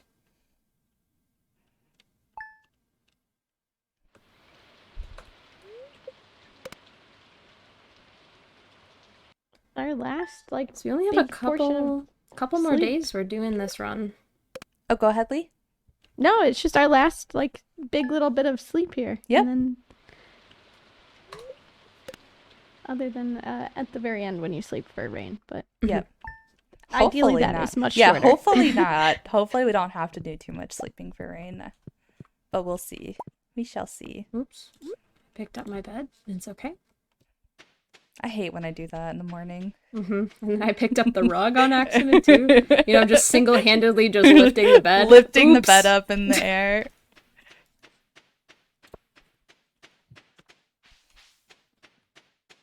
Not that it matters, but I'm gonna look. Oh, Slime Hunter. Once it hits like 8 green slimes in the mine, that's a lot actually that I've seen in the quest board for that.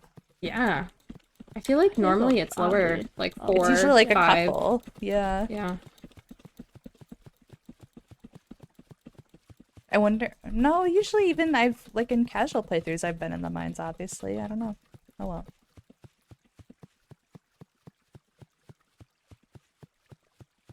All right. Once again, I need the. Are we gonna bouquet talk gift today or tomorrow? Tomorrow we will do that. Okay. We want to do our gift the bouquet the day right before the flower dance, because otherwise it's too much decay in between. And while we could talk to them in between every day to avoid that decay amount, it just would be too much time loss and take too much time waiting for even just to have access to speak to them. So we gift the bouquet and then we talk to them. after that, and then we gift at the end, because once we do the bouquet, the points open up again, so then we're able to gift afterwards in order to continue getting as many points as we can friendship wise. Yeah, and we do that the day before the flower dance so that we don't lose any friendship points with them. Yeah, because you can basically you can earn all the friendship points up, like basically up right before you get to 9 hearts. So if we gift today, we'll still get the friendship points from today. But, oh, I went too early. So tomorrow we'll bouquet. I'm going to buy the 2 bouquets today. Perfect. That'd be great. Thank you, Mel. Yep, no problem. I forgot to bring something to sell. Oh, I no. have 1 bouquet. I have 1 bouquet. Oh, no. I'll get the other one tomorrow. Oh. Okay. That's Harvey's 8 heart? I think that is. Think we just skipped? I think so, yes.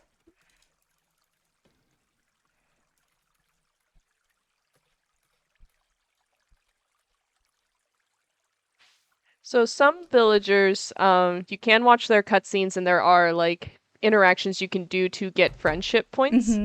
Harvey, the only one that he has that I think is worth getting the points for would be when he goes to aerobics class, but that one happens so late in the day it's hard to trigger. Okay. It's not that one. It is the one where you are getting a checkup and you have to respond to Harvey. I feel a little nervous, and that one gets you friendship points. Ah, okay. As well.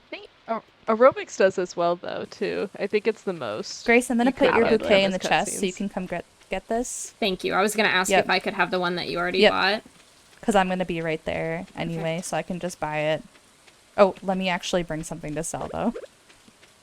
And not forget again. Thank you, lovely. Yep, no problem. That's fine.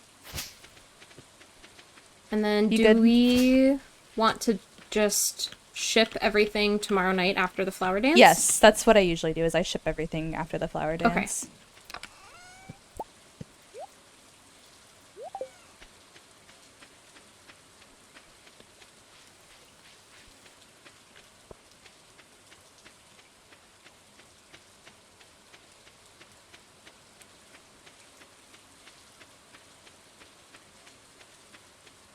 Now is the fun final stretch portion of the run, where When we get we pretty hope and pray focused. when we hope and pray our math worked, basically. It's like, please let the math.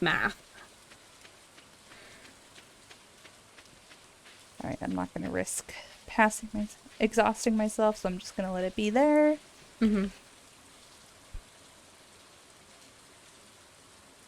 You did talk to Pierre, correct? I did talk to Pierre, Okay, yes. Just making sure. Yep. So we got that in our back pocket too. I don't recall if we need to or not. I also with this do not path recall. that we're on. We'll find out. It's also a little different because we did the Harvey quest and then the it's a Leah little third with gift. marriage runs. It's kind of a little bit different every time when you're using the quest RNG, because you always end up with a different amount of quests every time. Your pattern of gifting is a little bit different every time because you're kind of going out on different days.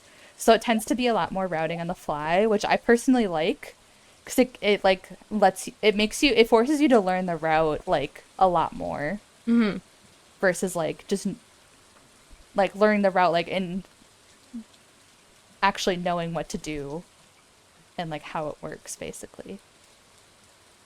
Okay, woo! I did it. Very nice. Okay, here's the bouquet. Harvey! It's time to be my boyfriend. Bouquet. Mel is dating Harvey. Talk. Ooh, congrats. Thank you. I got myself a boyfriend. I think I'm gonna have a girlfriend pretty soon. Yay!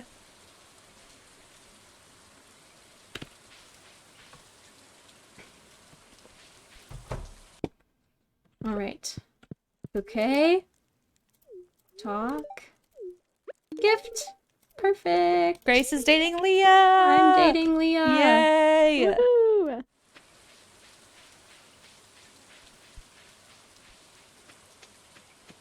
I am running back.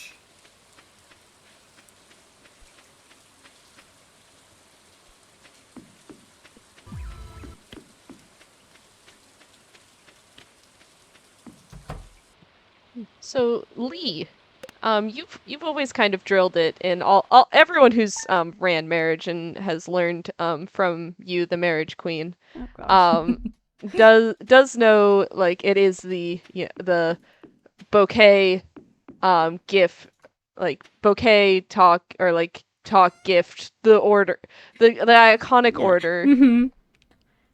The order. Tell us about that BTG. order. Why do we do that order? Yeah, so that order on the when you go ahead and do the bouquet, on the bouquet day, the order is bouquet talk gift, aka BTG. We do it in that order is because the bouquet is going to unlock more friendship points available to us. But then we talk to them immediately after giving the bouquet, because the bouquet, like the text phrase, line of text, is shorter than the other texts as well. So it's like a quick dialogue box as well. And then you gift right after. BTG, bouquet, talk, and then gift. Mm-hmm. Because if you're bouqueting on a birthday and then you forget to bouquet before you give the birthday, you don't get the full benefit of your birthday gift. Because if you're at 8 hearts, you're locked at 8 hearts. Oh, excuse me, Shane. Sorry that I was in your way here, my guy. But yeah, and then you're kind of in an unfortunate situation where you just gave them a birthday gift and then you didn't actually get the 10 hearts like you were planning to. Mm-hmm. So then you've either got to reset your day or figure out something else to do with your run. And it's You are able to get 1 point shy of 9 hearts before your friendship hearts lock, and that's used in the Shane marriage run is actually I believe friendship perfect, where you I think only waste a single point of friendship maybe. Oh wow. Across the entire run if you do it perfectly. Wow. Don't quote me on that. I'm waiting. I believe you. I'm waiting for chat to quote me on that. I believe you. All right, we're going to see if we need to talk to everybody or not. Mm-hmm. We usually put it in our back pocket as a little backup just in case. Just in case things don't work out. Yeah. All right. It worked. Oh, it worked. Cool. Let's go. Okay, cool. I'm ready when you're Let's ready. go. Let's now we're go. gonna dance. So we got the best friends achievement, which means that we've hit 10 hearts, is what the best friends achievement is. So we know that we've hit 10 hearts without even having to check. So now we get to go do our little dance. And we get to dance super awkwardly because apparently no one's taught us this dance. I always say, like, someone could have taught us how to do this dance before we should just showed up here. Yep, we are in the 2nd year that we've lived on in Pelican Town. We did spend the first year just in our cabin sleeping, so like I suppose they might not have known that we existed. True. Just in my chair. Except that in the opening cutscene, which we actually skip completely, Robin and Lewis, I believe, welcome you to Pelican Town. So they actually do know that we're here. And I did ship the okay, roots, perfect. By the way. Yep. I didn't know if you did, and I just realized, like, oh no. Yep, I shipped those right away in the morning. Perfect. So now we pray for rain. Because now all we need to do, now that we've hit 10 hearts, is that we need that rain day to actually be able to go buy the mermaid's pendant. So we just wait for that little window to go dark, is how we know it's raining. Yeah, the window on the wall. We'll see that it's a darker color, and we know that it's raining outside. I go by the audio cue. The audio cue is also good, too. Lee, what do you do? I'm usually looking in the at the UI in the top right. I play with sound off, so Valid. that is why I look in the top Valid. right corner. I usually play with sound, but I keep it pretty quiet typically, so I watch the window because it's a pretty like the visual cue is big enough for me to notice the difference. Yeah. Hide member list. I also just typically like I also play with my sound usually like kind of on the quiet side as well, and I don't usually have the music on. There we go. There we go. Not awful. And you did unlock the bridge already, you said? Yep. Perfect. So the latest, typically for this specific run that you would have to sleep would be summer 13th because there's a guaranteed rain day every year on summer 13. So the latest you would have to sleep in runs that utilize the flower dance to finish up the friendship would be summer 13. But sometimes you get really lucky and you get it the day after the flower dance, and sometimes you have to sleep all the way till summer 13. So it's really this was like RNG. this is about halfway through, so a little happy medium. A little happy medium. All right, I got my mermaid's pendant. Hi. Hi. We're on our way to a double wedding. Gonna get engaged on the same day. Yeah. Just bestie things. Yep, just bestie things. I was just gonna say, like, true besties. We do everything together. Not that I don't know why I'm checking the trash. We literally don't need anything in the trash. Trash There hat? could be a trash hat. Like, that'd be a really good fit to get married in. You guys That do would be have quite 2,000 gold. You could go buy hats. Oh my god, we could. We could. I didn't read my mail. You don't need to, right? Or hat mouse is just there. I have to wait till he's just I have to wait there. till 10. I'm gonna go check. Buy me a hat, Grace. Okay. Buy me a hat. Okay. We have enough money for 2 hats. You're right. We do have enough money for 2 hats. Yep. This is incredible. I definitely don't go buy hats sometimes as a meme. Definitely not. Definitely not. I would never buy I think a hat as a meme. My favorite marriage run I had is when I did a random Sam marriage run, just like on a random like weeknight, and then I swiped some fiber up and got a living hat. Oh my goodness. Which if anyone's watching that doesn't know, a living hat is a super rare hat. It's like 1 in 1,000. Is that the drop rate? 1 in 100,000. 1 in 100,000. Oh my god. I That thought it makes was sense 1 in why I have never gotten one. Yeah, oh my god. Yeah, I just got it just casually on a random marriage run. So of course, we had to keep the run, obviously. It did not PB, obviously, but no, we had to keep it. We got married in living hat. I gotta come and get the hat from you. Yeah. I got you the butterfly bow. Oh, thank you. You know what I like. Oops. I talked On my to her way. instead of giving her the pendant. It's fine. Got engaged. Congratulations. Thank you. That's so exciting. Congrats. I got myself the mouse ears because I think they're cute. All right, I'm just gonna wait for you in your cabin. Okay, perfect. You just sleep in my cabin with me. Yeah, I will. Slumber party at Slumber Grace's. party. Woohoo. Okay, here you go. Cute. Look at how Oh my cute god, we so are. cute! Oh my gosh, look at us! Oh my god, so cute. So now we just have to sleep 3 days until our weddings. Yep. Oh, where am I going? I'm used to and going the other way. I'm used to DYing. I have to AY today. Hey. Hey. All right, here's Wedding our day. marriage cutscene. Oh, you get to go first. I'm getting married first. Yes, and then time's gonna end after the second wedding. So Yep. Grace's wedding is gonna go first, and then it's gonna be my wedding, and Yep. it's on the kiss of the second wedding is Yep. when time's gonna end. So when Mel kisses Harvey. Yes. I look so cute, my little mouse Your ears. Oh my kids are goodness. so cute. The Ooh, wedding number Yay, one. wedding number 1. the villagers always say like they're gonna arrange everything. I like to like think about the conversation that Leah and Harvey have when they realize that they're both planning a wedding for the same day. Yep. Like, oh. Here we go. Oh my god, and we're matching too because Oh my Harvey's wearing a red gosh. bow tie. That's so cute. That's so cute. We're getting married. Getting married. Marriage is what brings us together today. Make And us time. Woo! Woo! That was Double not a bad wedding. time for us either. The quest is really what the quest on our PB was pretty goated. Mm-hmm. But that was a pretty good time for us. Pretty decent time. That was a great time.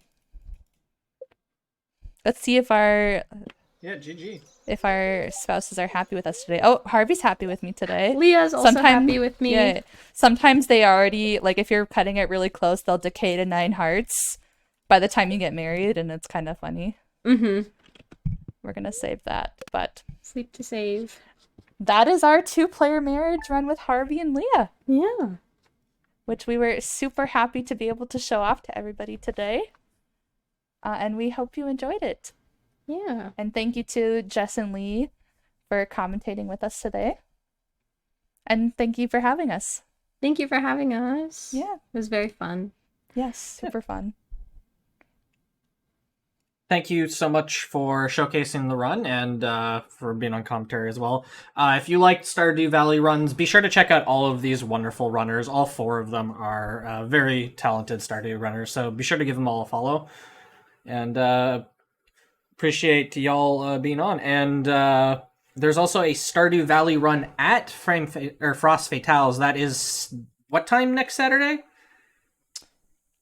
I believe I got it. I don't recall off the top of my head. I'm double checking, but I know it's with. It is at 6:30 p.m. Eastern Standard Time. Perfect. I know it's with on Saturday. I know it's with the lovely Lee Chat and Blinksy doing Seated Boiler Room, if I recall correctly.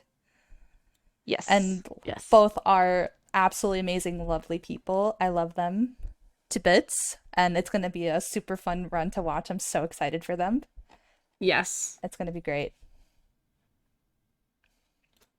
Yeah, don't forget to check that out. And again, thank all of you so much for being here.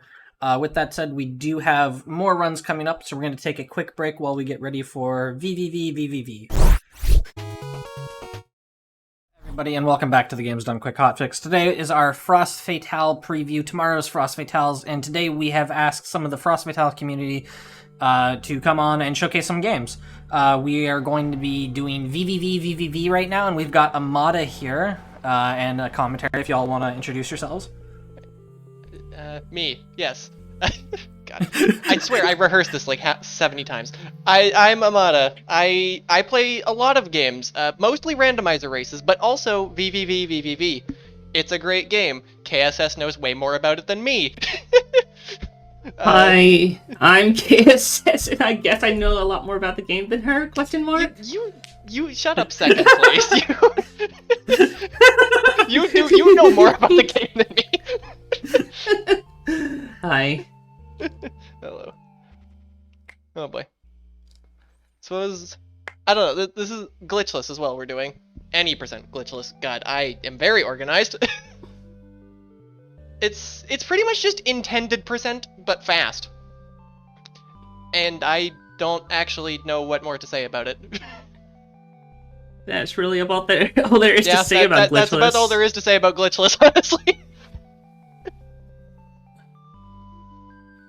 Suppose. Yeah, if you're ready, whenever you want, you can just give a quick 3, 2, 1 countdown. Suppose I am ready. Let me just hover over the actual button I need to hit. And I am ready with a countdown.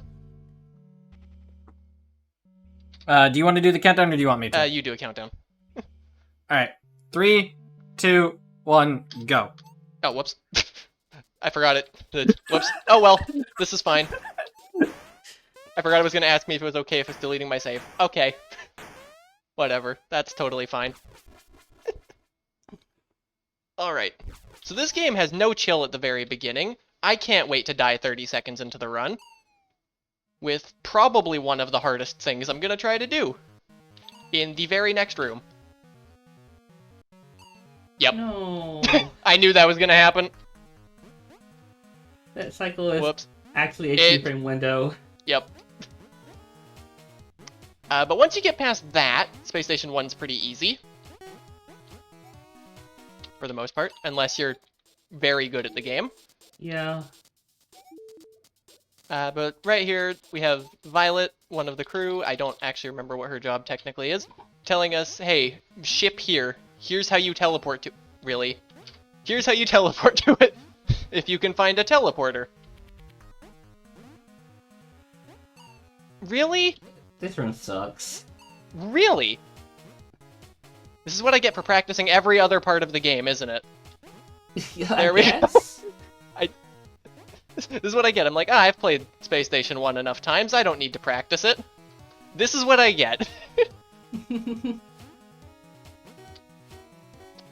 Little fun setup here. If you do that, you can just hold right in this room. Quite convenient, and it's just a little one-frame right tap. Yeah. And well, I don't. The game's doing a better job than I can here. We saved one crew. Time to go save 4 more. Which Violet is graciously explaining in all of this dialogue we are not reading. Dialogue's slow. Let's not bother. Yep.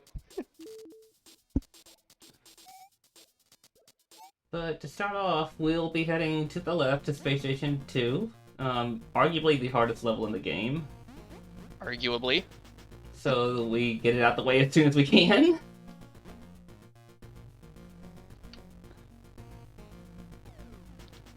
It's not a whole lot. We're almost there. Who am I kidding? This game is very fast-paced.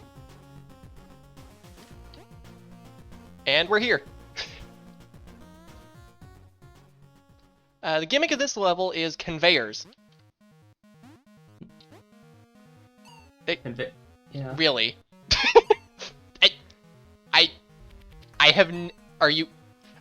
This has never happened to me before. Okay, there we go. It's conveyors. That's a new one for me. I'm gonna be real. Yeah, it's conveyors, moving platforms, and tons of enemies. There's a reason it's generally considered the hard. You know, I'm just gonna let KSS do the talking. Might be good for this level. Yeah. With the amount of cycles and weird mechanics this level in particular has, it is very widely considered to be the hardest level in the run at any level. No, come on. That would have been so cool if I got it. Oh well. Yeah, Cloud Skip isn't free, so it's not surprising it got messed up. Come on. Come on. Please? Nerves. That's all I have to say about what just happened. That wasn't even nerves. I don't know what that was. There's a reason that we do this first, and normally it's so that you can reset if any of this happens. Yeah. I'm just reloading the room, honestly. Yeah, the thing about this game's cycles is that anytime you re-enter a room, the cycle will completely reset, which means you don't have to like rush as quickly as possible or slow down in certain places. You can just... There are a few cases where it's just faster to reload the room. Yeah, because the cycle just won't line up as quick. Wow. I have not died in that room in a while. Nerves. Blame nerves. Once I get out of SS2, everything will be perfect. Once I get out of SS2, everything will be perfect. That's what I always tell myself. This is Vitillary? Question mark? Yeah, Vitillary. He's someone. It's professor in charge of something. Right. Research, I think. And that is, I believe, technically a quarter of the run. Technically. Host has anything to say while we walk over to tower? Now would be a good time.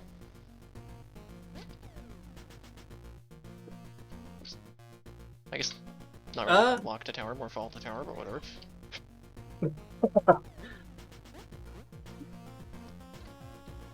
Yeah, just a reminder that there is a Humble bundle for Frost Fatales. If you use !humble in Twitch chat, you get a link for that. There are 7 games in it.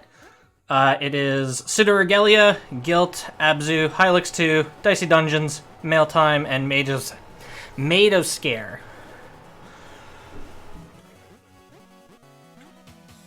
Right. This is Tower. It's an auto-scroller, and we don't like auto-scrollers.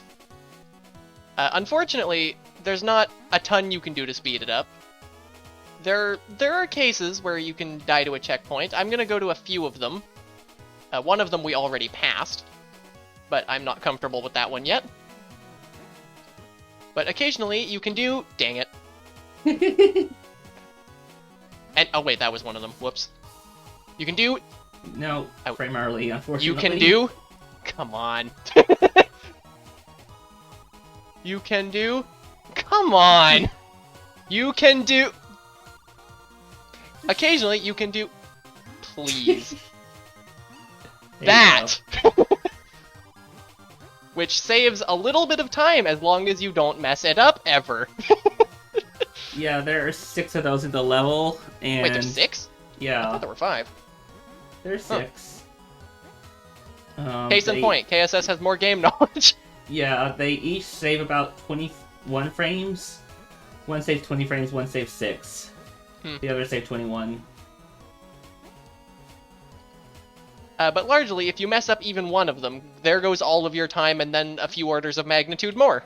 Yeah. Which is why I usually don't go for them. But... Whoops.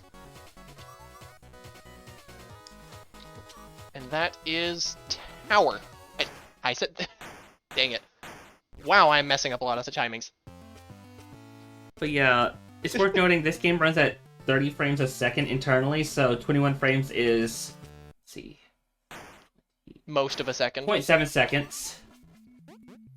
Alright, so something went wrong with the teleporter. Now we're here. Don't think about it too hard, I don't have answers. Basically, the thing is, at the end of the game, we will find something called the Dimensional Stabilizer. It is messing up the teleporters, and in the lore, it's supposed to stop the dimension from collapsing, but in this case, it may cause interference with the teleporter, and now we're here. Great. Okay, now we get to say please. Please. Please. Vermilion. Thank you.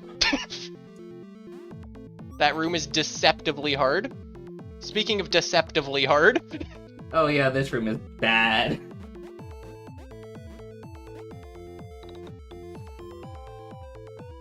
There's an even faster strat for that saves 6 seconds, and it's absolutely terrible.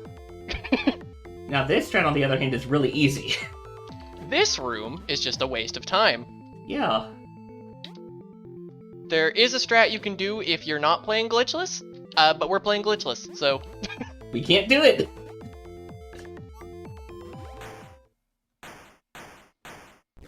That is 2 of 3. 2 of... A few. I don't know how to count. Numbers are too much for me. Same, to be honest. That's why I play V, my brain's too small. Yep. Same. Also, chat, get your high vermilions ready. High vermilion. High vermilion. I should have said that slightly sooner. Oh well, there's another one later in the run that I will definitely remember.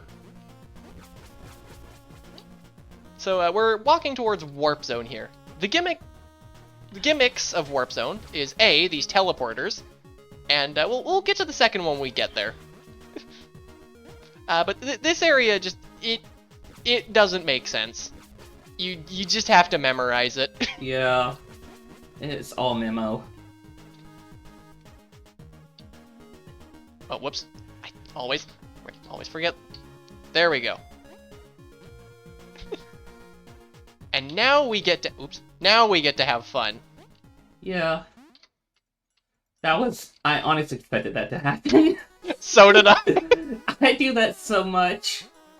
I only spent like half an hour practicing this level alone. So as you can see, the screen wraps here. Don't think about it too hard. Or your brain will hurt.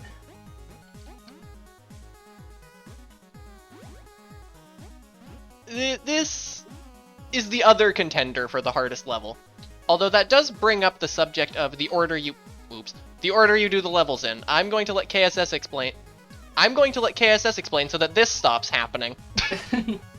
So, in Glitchless specifically, the order of the levels doesn't ultimately matter as long as the third crewmate you rescue is Vermilion. Because that will make you take Vermilion to Intermission 1. And Vermilion has by far the least amount of dialogue, which means that's great for us because we don't want dialogue. This is, in my opinion, the single biggest choke point in the run. I spent about 15 minutes practicing these 3 rooms. Let's go. And that practice paid off. Heck yeah, it did. I thought I was going to have to use the backup cycle for that room. I'm proud of you. And now we go to Gravitron. Oh boy. I'm going to let I'm going to let KSS explain what the Gravitron is and why it's terrible. The Gravitron is a bit of a survival segment, more so than the rest of the game is. You will be trapped between 2 gravity lines that flip your gravity when you touch them. So you're just bouncing the entire time, as you're about to see. And you have to last 60 seconds in this thing at the very least. Every 5 seconds there is a checkpoint. And if you die before a 5-second mark, you will be reset to the last checkpoint. And also, a lot of this thing is random. Some of it's not, most of it is. This part isn't random. Dang it. Oh yeah, you can also do this. Yeah. For this section in specific, this works. Don't try to do that anywhere else. And I'm not saying that just to you, I'm also saying that to myself, because I know I will try to do it somewhere else, and it's not going to work. And here's arguably the hardest section of the entire thing. Dang it. This 36 Complete to 20 RNG. seconds mark. Yeah, it is completely RNG. And the pattern itself is just tricky to process. Now, you know what? Honestly, I'm okay with that.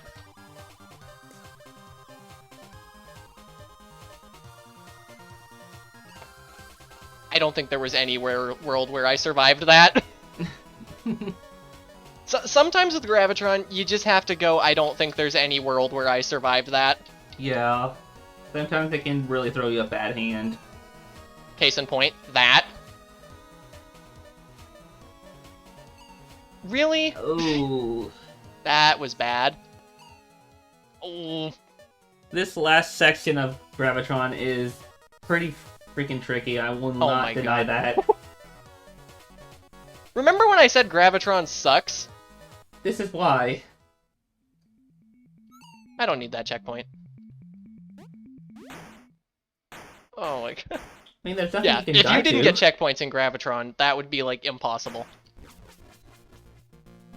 Thankfully, in no death mode, you don't get checkpoints. Oh no. Just like anywhere else in no death mode. Oh yeah, this game has a... Yeah.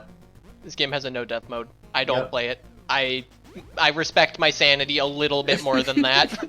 I don't. But yeah, in no death mode, you do not get a checkpoint. If you die even once, including in the Gravitron, it's instant game over, back to Space Station 1. So, those of you who remember Gravitron about 4 seconds ago might recognize these bouncy lines. The game kind of just assumes you went here first. We don't, because this level's easy, but... I swear, if I die here, I'm gonna be... Okay. That would have been really embarrassing if I died right after saying this level was easy. I mean, It's generally considered the easiest of the levels. Or rather, I can't say I haven't done that. But yeah, this is generally the easiest of the main Actually, game I think levels. Tower's easier, but... Tower we have still other gets- reasons for doing Towers. God dang, hi Vermilion. Hi Vermilion. Remember when I said I wouldn't forget about that? Vermilion there has the best dialogue in the game. There's just one text box it, and he says, "I'm helping." Oh, that's a new one. Doesn't matter how many hours you have in this game, you can still find new and interesting ways to die that you never thought you would. I can absolutely confirm that. Also, just want to shout out to that we just went through. Great room. A is the name. And that is the last of the crew saved. But you may notice it doesn't say we win yet. Yeah, all crew members rescued, but the game's not over. Turns out the teleporter malfunctioned again, and this time only we had that problem. So we're here now. All by our lonesome. Once again. So basically, remember all the gimmicks? Yeah, that's what this area is. Yep, this is the final level. That is actually the name, and basically a culmination of the rest of this game.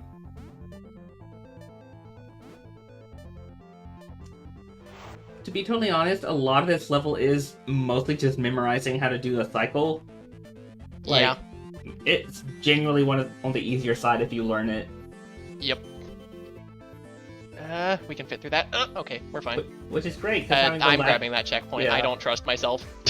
It's great, because having the last area be one of the least stressful is quite nice for a run. Oh yeah, there's the dimensional stability generator. We just turned it off. So now the dimension is not stable, as you can tell. Here we have what a lot of people... I swear. What a lot of people think is the hardest room in the game. I disagree. It's not that hard. It's not that hard, it's just tricky to learn.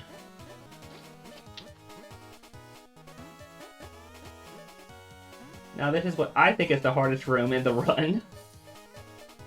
For final level. And this is what I think is the hardest level in the run. Although now that I've actually learned that room, that's not the case. Yeah. This is the panic room. Just don't panic. No panicking allowed. It will not be tolerated. You will be sent to the naughty corner. Ow. I'm gonna intentionally wait there so that I don't bonk my head on the ceiling later. Because if you go too fast, those ceiling spikes will get you. Yep. It's really embarrassing. Yep. So I just intentionally take a breather at that checkpoint. And time will be... I'm gonna let KSS call it because I don't actually know which frame it is. Yeah, time is when the game says all crew members rescued, which will be... now. There. Time. Wow. Wait a minute. GG. That's a new PB. Oh, heck yeah! That's a new PB! Let's go! Wow, that is a big new PB. That's 19 seconds. Oh my gosh. Wow. That's huge. That is a massive PB in a run this short. Wow. Wow, I thought I was 2 minutes behind. This is what happens when you don't have your splits open. But I didn't want to say anything because I didn't want to make you nervous. Good, thank you, because I would have gotten nervous. Oh my god. G freaking G. Yeah. Wow. Hold on, I need some water for that. No. Damn it. I spilled water all over myself. Whatever. Oh no. At least I'm a VTuber, so nobody got to see that. One of the many perks. Wow.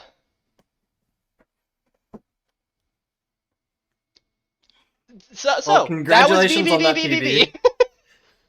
that Quite the name, quite the game. Wow.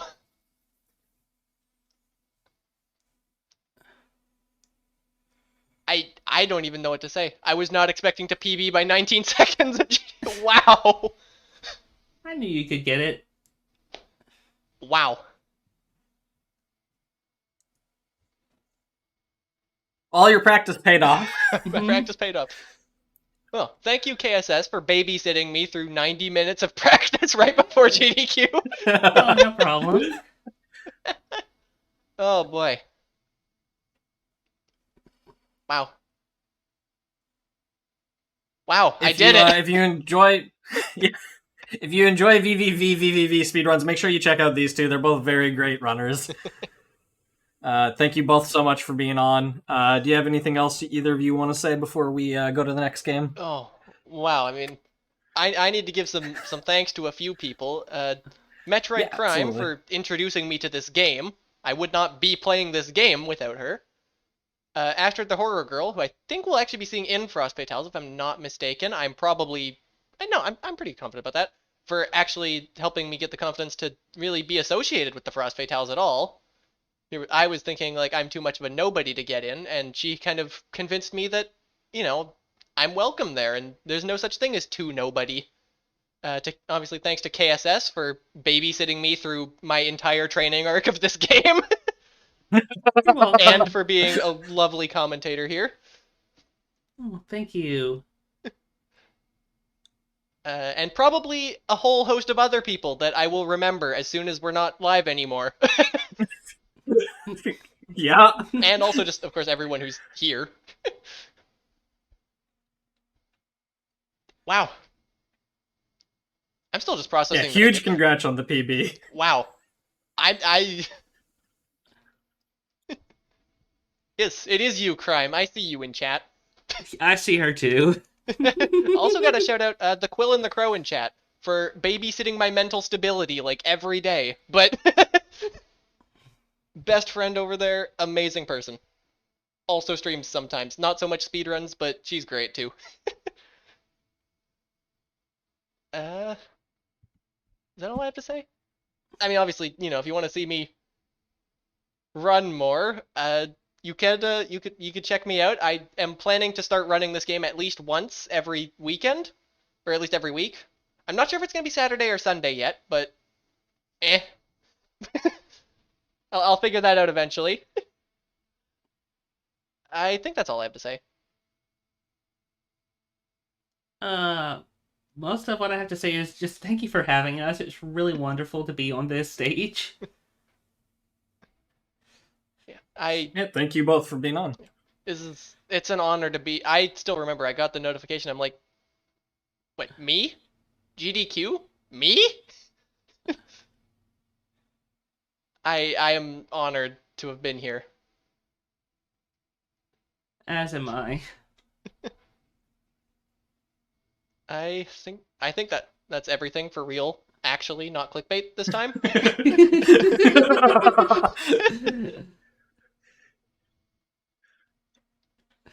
And definitely, if you want to play this game, it's great. Yeah, be sure to check out the game. You can check out the speedrun community on SRC. And yeah, again, remember to follow these two. Take a look. Both great VVVVVV runners. With that said, we do have one more game for you tonight for our FF preview. We've got F.E.A.R. We're going to take a quick break, everybody, and then we'll be back with that.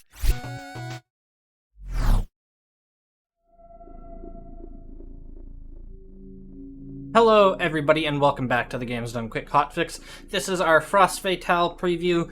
Tomorrow is Frost Fatales, and today we have invited a few of the Frost Fatales community members to come on and showcase some games. Before we get into the final game of the night, just a reminder that we do have the Frost Fatales 2024 Humble Bundle. Humble challenges you to test your skills alongside the talented speedrunners from the Frame Fatales crew with the Frost Fatales 2024 game bundle. This bundle includes some of the games that will be featured during the 7-day marathon, like the retro-inspired 3D platformer Pseudo Regalia, the immersive Deep Sea Abzu, and more.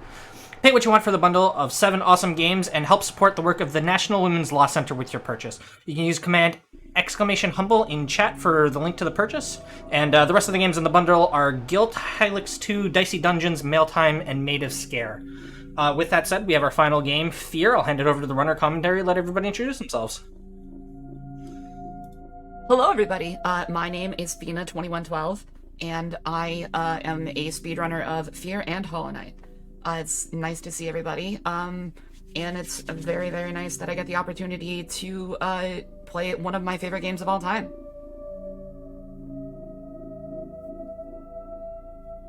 And Nicole, if you'd like to introduce yourself too. Hello, I'm Nicole Goodnight, and I'm very excited to be here with Fina and watch the F.E.A.R. run.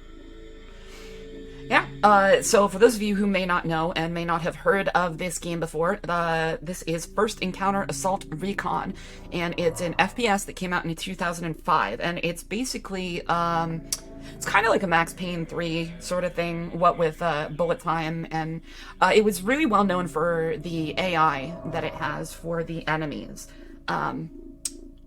That is like, it was also one of the benchmark games, like before Crysis came out, it was the benchmark for like an entire year. So I'm going to be playing this on glitchless, and we are going to play it on low difficulty because that is allowed. So glitchless means we're not going to clip through any gates or anything like that. We're not going to go flying outside of bounds, and we're going to do very, very minimal object boosting, if any at all. So it's run, jump, bunny hop, frag, kapow, good times. Content warning, there's going to be a lot of blood and there's going to be a lot of swearing because that's just a part of this game. So without any further ado, I will be getting into the game, and time will begin when I have my first input. We're going to skip a couple of cutscenes right at the very beginning. If you blink, you will miss it. All right, 3, 2, 1, begin time. We've tracked Fettel to an abandoned building just up ahead. No sign of enemy activity on the satellite, but don't take any chances. Jankowski, you in position? Just say the word. All right, move it out. All right, and to talk a little bit about the story of the game, since we skipped some important story stuff in there, we've been sent to track down somebody called Paxton Fettel. He is the psychic commander of a bunch of super soldiers, and he's basically gone off the deep end, and he's killing a lot of people right now, and we've definitely got to go stop him. So if we take him out, all of the other soldiers will just stop moving all at once and just deactivate, theoretically. So we've got a ping on his location. Hold on a sec. And he is up in this abandoned building. Come on. Ah, yes. Some of you may have noticed that I killed a rat in the very beginning of the run.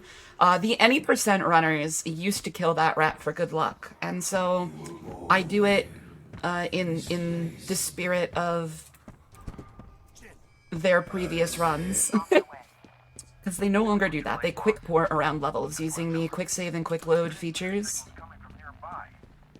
If you quick save and quick load back to back, like 2 or 3 times, you will get sent to a port, a certain point in the area that you're in, as like a 000 point. And it allows for some very, very fast movement through levels. The dead man's name was Charles Haberger. I remember him. But are the memories mine or hers? It makes no difference. He deserved to die. They all deserve to die. Well, that's Paxton Fettel. He's got us. He hit us with a 2x4, despite us having incredible reflexes. I know he's the antagonist, but I super kind of like him. But don't tell anyone. I know, right? Yeah, it's a problem. I was reading up on the run, the thing you sent me. I was like, I kind of like this guy, actually. So, Paxton is responsible for a lot of deaths even previous to what's happened here. Utmost importance, make sure you punch them in the butts. And then knock the cans off the shelf so you can play kick the can. Perfect. Very important. We get these little flashback sort of scenes. And they're like suppressed memories of the Point Man, but we don't know that they are until like really, really late into the game. But everybody that Paxton Fettel's going after right now... Sorry, I had to skip a cutscene there. Everybody that Paxton Fettel is going after right now is related to the project that made him and also made the Point Man. Because it turns out that you're Paxton Fettel's brother. You're like the first prototype Paxton Fettle. But Armacamp decided to make you into a super soldier.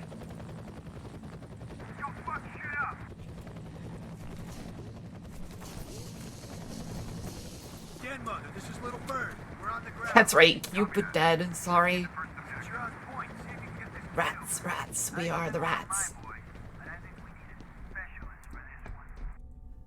So now they've left, and we're trying to track them down. So we're at a shipping place. Now you're gonna hear one soundbite play over and over and over again. We're skipping past a cutscene by not triggering it.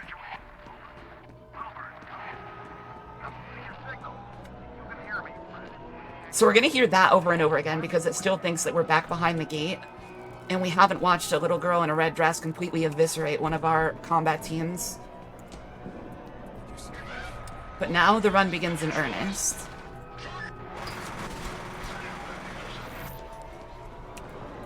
Yes, the game does take place in the year 2025. I see a couple people in chat saying,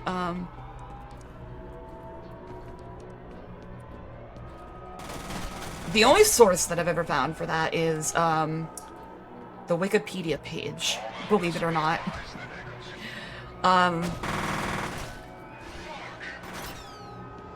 But it came out in 2005, so I guess this is what the devs thought things would look like 20 years into the future. Plus, psychic super soldiers. Definitely coming next year. Alright, so we'll pick up some grenades, and we'll pick up body armor and a health kit. Punch him in the face so hard that he dies. And get rid of his buddy.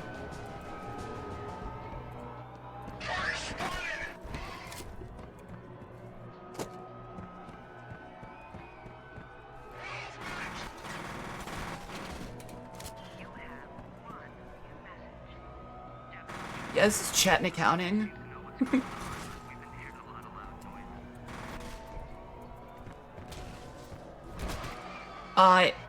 Your melee attack in this game is incredibly, incredibly powerful. Basically, you can melee attack anybody in the game, to death in one hit with the right circumstances. Except for the heavy soldiers. They're the only ones that you can't get like that. Don't worry, the howling in the background will be over soon. There's very little left to this split.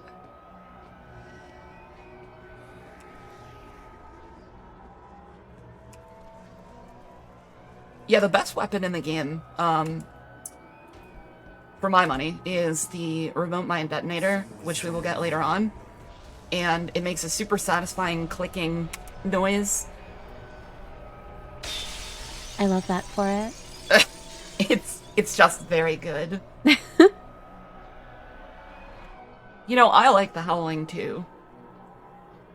That's why I get to hear it so often.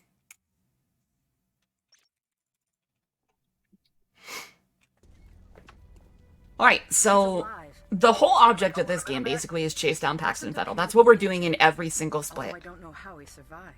Is it my favorite weapon? It's not my favorite weapon.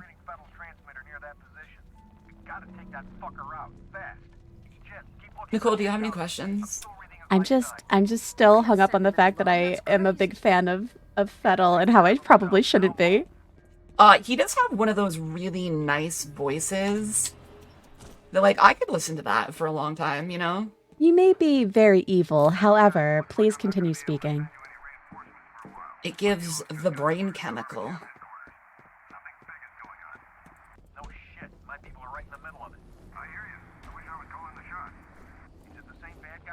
But basically, we just have to run and jump and occasionally use funky geometry like this to push ourselves around. That is the only spot in the entire game where you do not take fall damage. Don't ask me why it just is.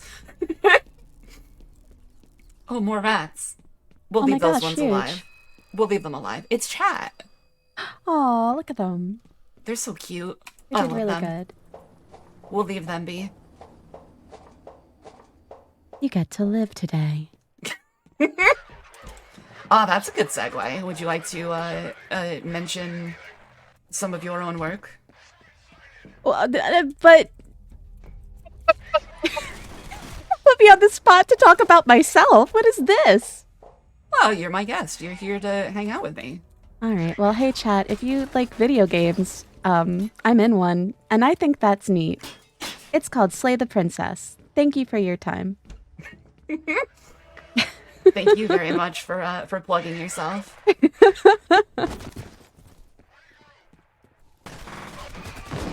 The physics in this game are just the best.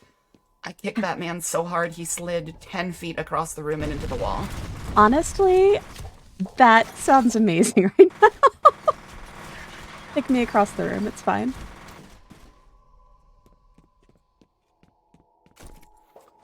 So we ignore a lot of enemies in this. And since we're playing on low difficulty, you could basically rename it to Stormtrooper difficulty, and it wouldn't be inaccurate.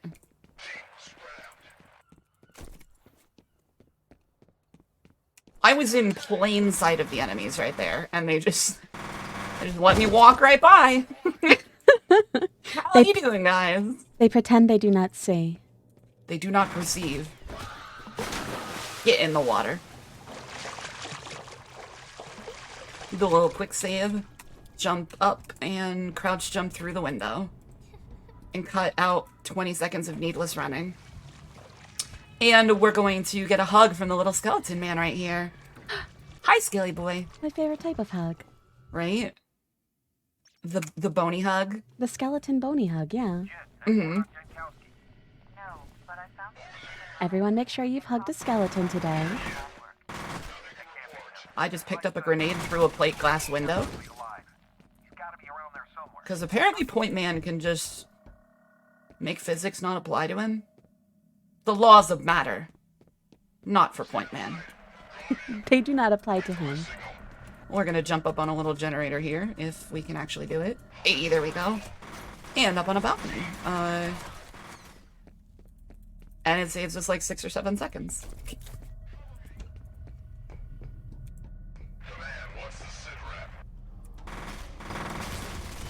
The sit rep is your boy over there is face first on the ground. He's doing his thing. Alright. Where's my shotgun boy? There he is. The best weapon in the game, the shotgun. I just killed 2 enemies with a single shot. Or, I should say the second best weapon. Alright. Ordinarily, we would have to be doing another 20 or so seconds of running around like a chicken with their head cut off, but with a little clever jumping, we can just skip that little puzzle right there.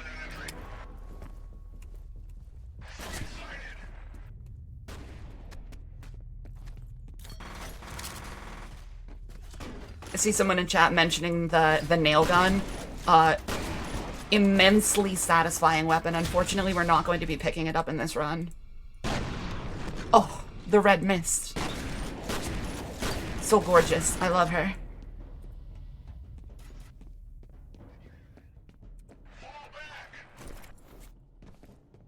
Alright, so we're gonna be looking downwards in the water here to walk backwards out of it, because it's more reliable to do that than to try and jump out of this little puddle here.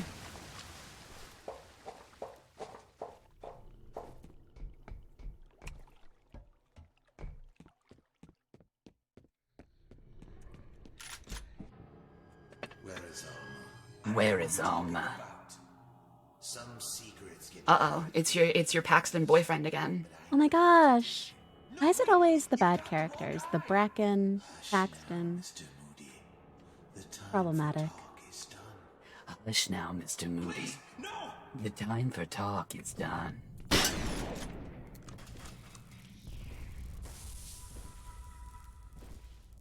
Yeah, the Bracken, though. 10 out of 10 character, honestly. Seen it let me lean in close to the microphone here, for what I'm about to say. Would.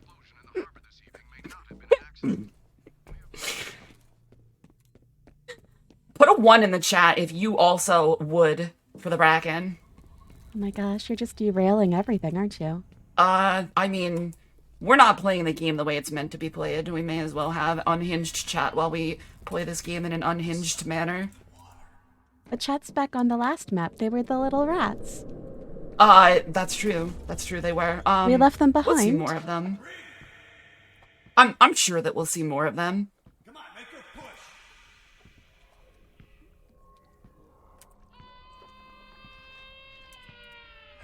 So, we occasionally get hallucinations like this. I know Dragon, no trash can skip. I'm not good at it yet. I'm not consistent enough to show it off right this second. That is also part of the qualifier of why I said a minimum of object boosting. Alright, let's throw a mine up there. Let's reload our guns. Alright, buddy, get moving. Battle's gotta be close.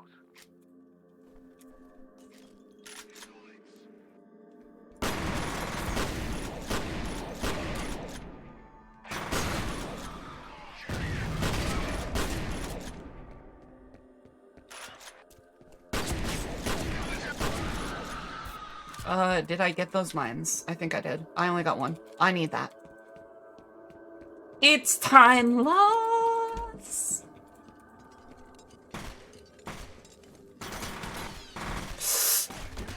Oh, I did a thing that I wasn't supposed to do. I guess this run is invalid now.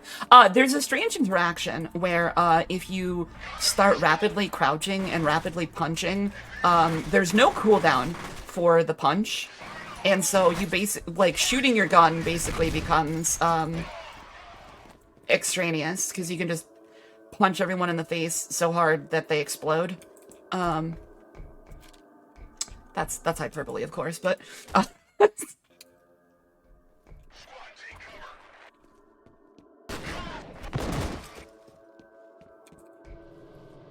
and we'll get on to one of the biggest skips that we have in the game.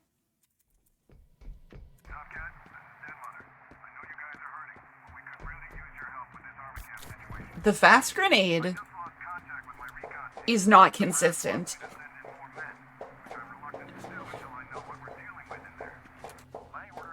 So, unfortunately, no. I know ultra fast door because I'm not consistent enough at managing my health to be able to do that. Now, we're gonna blow up some mines here. And there we go. We just charge through the electricity because that's totally how that works too. John F.E.A.R.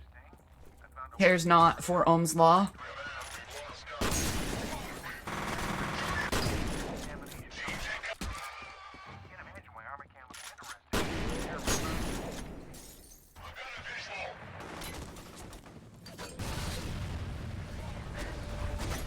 Bicycle kicks all the way, you know it.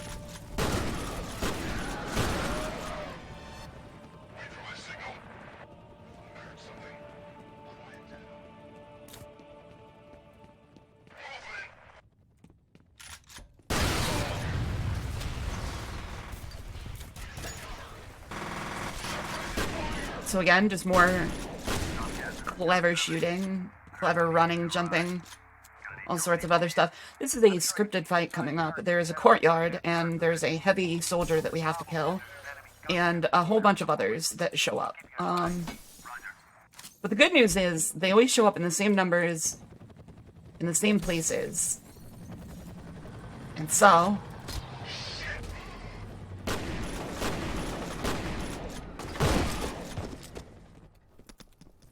we can do a scripted little fight here.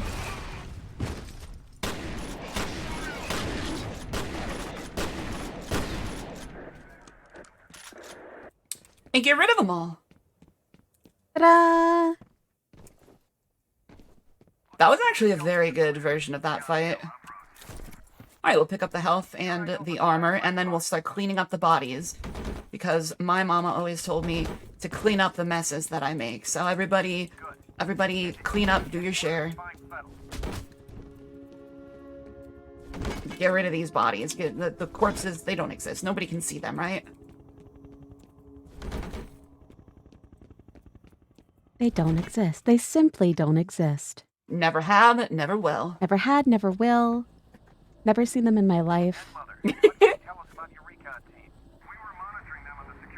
Alright, so, Paxton Fettel has moved with his super soldiers back to the Armacam Technology Corporation headquarters.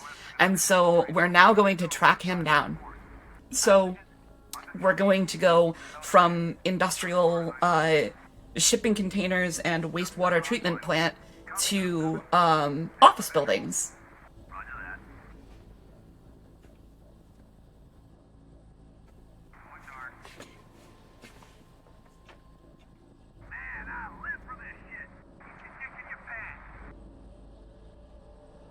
Keep your dick in your pants. He should have kept his dick in his pants. Alright, and this is the shortest split that we have in the game. Oh yeah, triple, let's go. You'd love to see it. John F.E.A.R is so powerful that he can slide kick 3 men to death by hitting their ankles. Honestly, same. You're that powerful? Yeah, I Teach me your pretend I am, but I'm not. Teach me. Yeah, just slide kick into 3 men and you'll be fine. It works every time, trust me.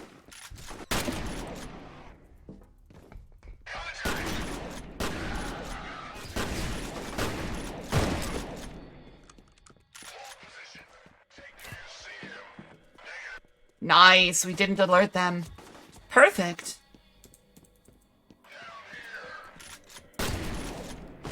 You ever just defeat 2 enemies with a single shot? Daily. That is like the 3rd or 4th time that that's happened in this run, and I gotta tell you, it's immensely satisfying. Alright, we have now made it into the building. And so now we've got to get through security, and we're going to meet one of the worst characters in the game, probably the worst character in the game. He goes by the name of Norton Mapes, and he's essentially Dennis Nedry, but worse. And we're also going to get, ta-da, the remote mine detonator, which, like I said, makes a very nice, satisfying clicking sound.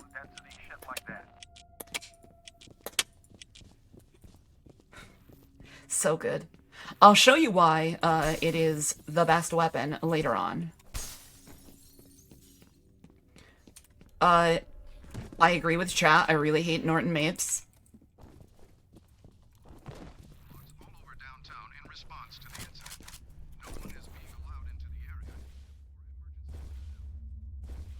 But then again, I think everybody does.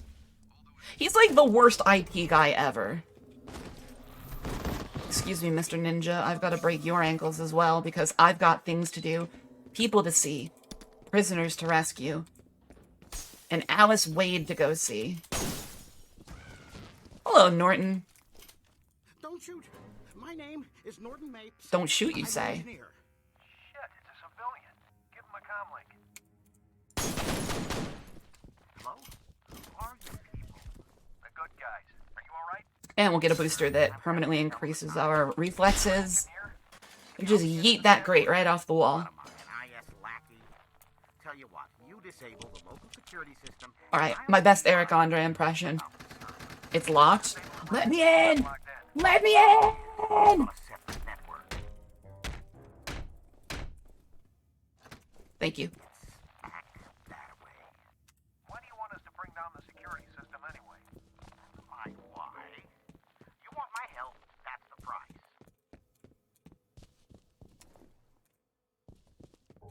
This is Bravo 12. We're in position.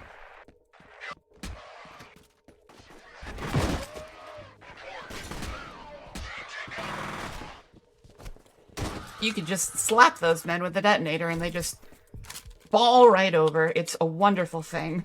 That should do it. Mr. Mapes, do you copy? Mr. Mapes!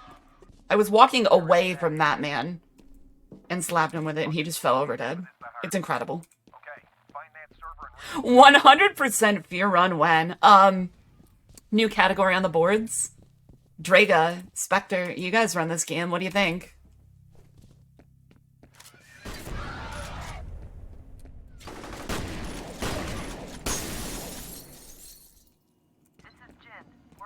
Okay, I'm showing that the network has been rebooted. Good job. It'll take a minute for the system to come back online.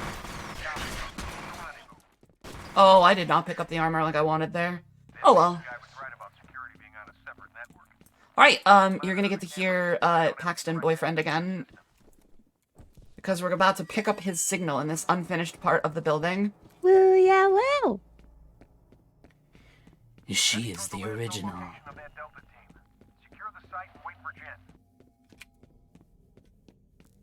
All laptops. Haven't you? She is the original. I just picked up Fettle's transmitter somewhere. All phones, all boosters. I was made from her. And I was born from her. We are separate. But we are one.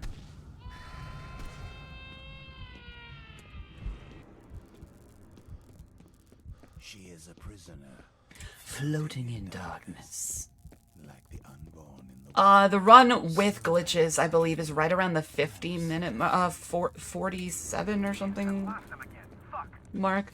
We're gonna kick these skeletons out of the way, because they are in the middle of my raspberry soup that I would like to lick up off the ground. I don't see any bullet holes. So you can get in the elevator. There you go. These guys didn't fire a shot. Then what killed them? I don't know. Watch your back. Figure it out. All right, buddy, get moving. Fettle's gotta be close.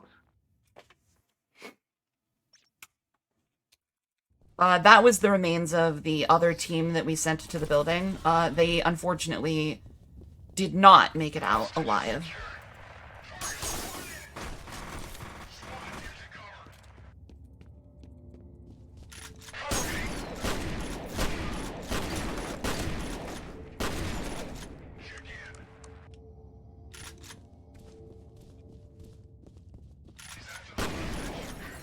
Nice, I got one.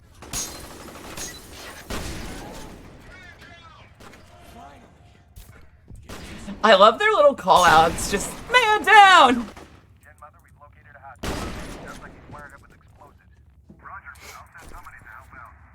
him a comm link.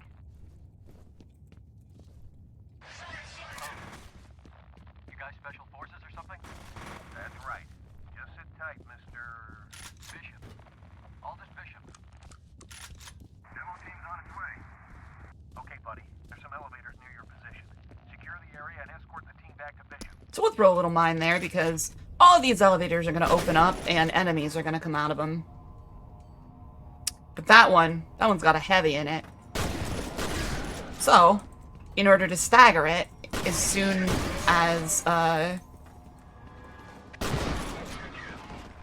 it spawns, we'll just do a little... Then we'll get rid of the guy next to him. I shot him in the ass once by mistake instead of his head. Alright, and we got a couple more of those remote mines. I'm going to kiss this man. He goes by the name of Douglas Holiday, and he's probably the best character in this game. Then I guess we're gonna have to improvise. By yourself? But I'm gonna give him a smooch. Stand back. There you go. Here goes. You realize that's an explosive device. Mooch percent. Stop it. Yeah, it's... Kissy percent is, what we call it in my chat. Kissy percent. That's really cute. And I've got to check my time every time when I get over there. And it's like 27:20 or something for that, which is a little bit behind where I want to be, but...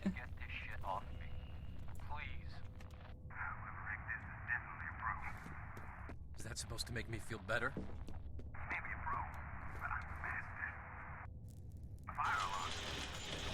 I'm heavy weapons guy. This is my elevator.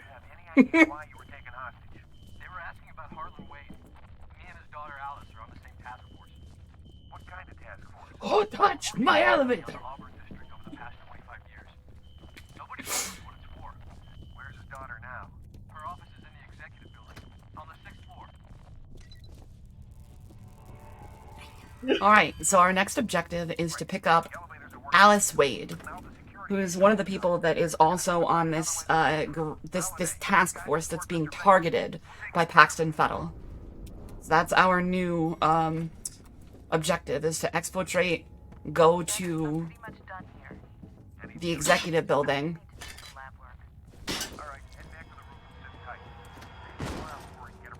Alright, it's uploading. Looks like the Icarus program got shut down and for something called Whew. Okay, so you can fall directly off that ledge right there if you're not careful. It's about a foot wide.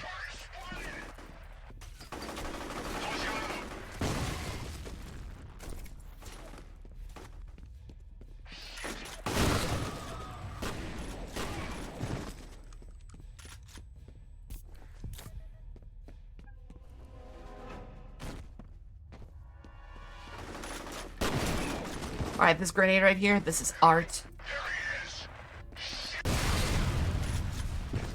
All 4 of them, down. It's perfect. They will not be told otherwise. Alright. And there we go. So we've made it out to the roof.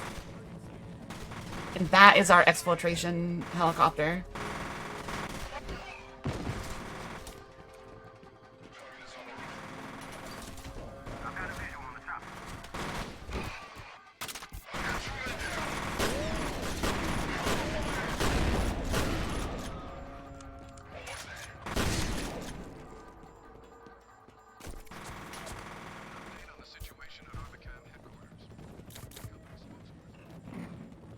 Alright, we got a little bit of armor for this section. Perfect. And the man that we were escorting is dead. Oh no. Yeah, it turns out that the evil megacorp doesn't want... Oh, excuse me, I'm so sorry. Doesn't want anybody talking about anything. And so they silenced him.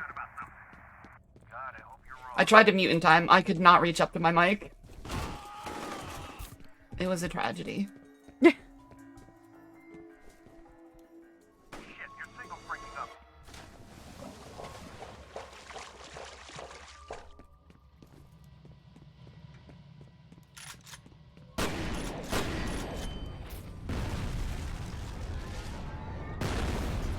Alright, so we got a little bit of flashing lights kind of warning for this section. So just take care. If you're sensitive to that sort of thing, I'll let you know as soon as it's done.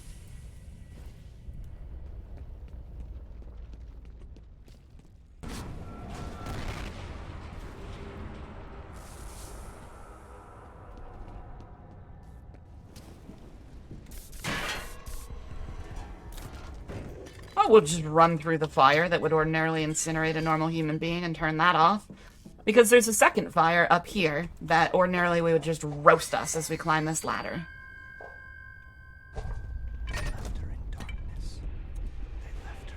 We're seeing Jankowski's ghost again, and that doesn't bode well for us.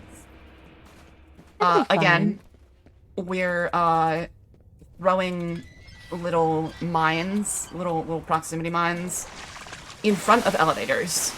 It is a theme here. Unfortunately, I'm now out of mines.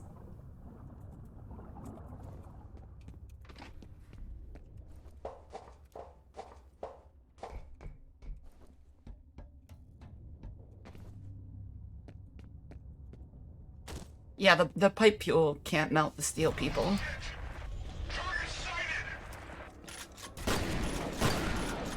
Excuse me, Heavy. Get off of my elevator. Please walk out of my elevator. There you go. Walk right through the gate. Perfect. Exactly as I intended. All according to plan. While you were out of contact, I got a read on Fennel's transmitter. He's all the way on the other side of the research area from The flashing lights warning should be gone too. Because we'll be good for a little while. I'll let you know when the next section is going to be. Imagine getting shot in the back with a shotgun at point blank range and just your only reaction is to yell the F word. And that's it. Just frick.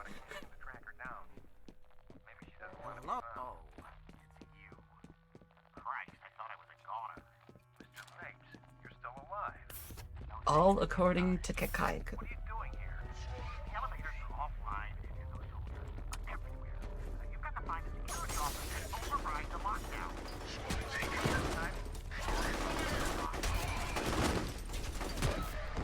Oof, that was close.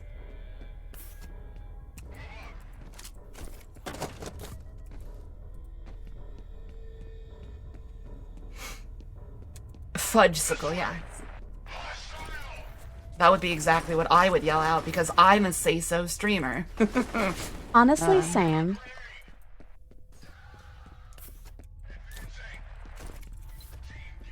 I have a tendency to say, like, oh, crab apples. That's really good, actually.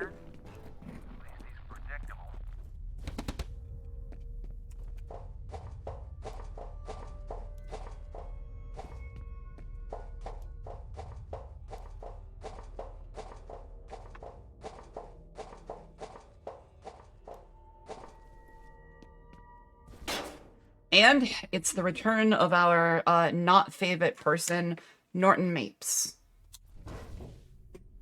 We'll throw a grenade here because there's a little grate that we would ordinarily have to either kick open or blow open.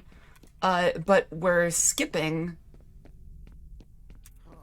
dealing with one of the automated sentry guns that's going to activate here.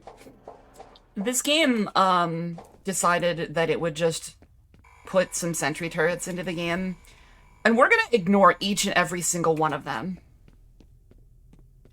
Can we shoot Norton in the face? Yeah, I already did, but it did nothing. Which is so sad.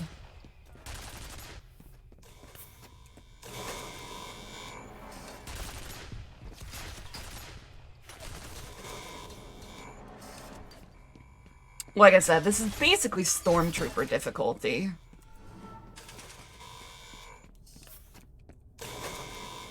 But there are a lot of these things, and they are going to whittle away a lot of my health. The good news is we still have 6 medkits. The bad news is we only have 6 medkits.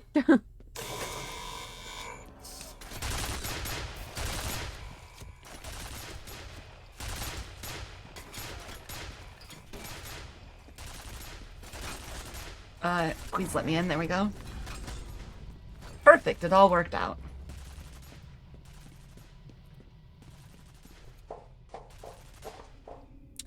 And so I guess the fastest way for us to get to the executive building was to go through these labs that they have here. But they also saw fit to let loose a gigantic enemy mech suit in here.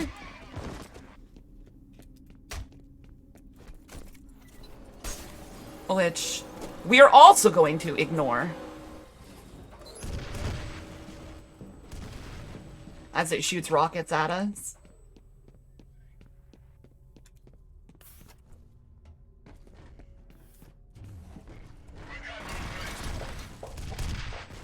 It also just jumped from one floor to another. Amazing. Incredible. I want a suit like that. As one does. Are you like a mecha fan? Do you like the giant robot series? You know, I never used to, but I'm finding myself more and more now that I've seen a little bit of some. But no, it never really was like my big thing. Is it because Armored Core came out I mean, No, I actually haven't played that yet.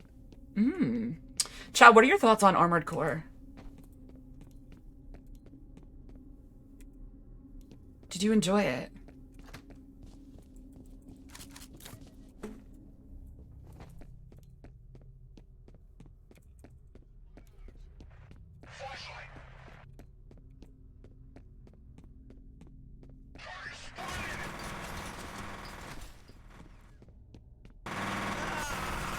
Hey, buddy.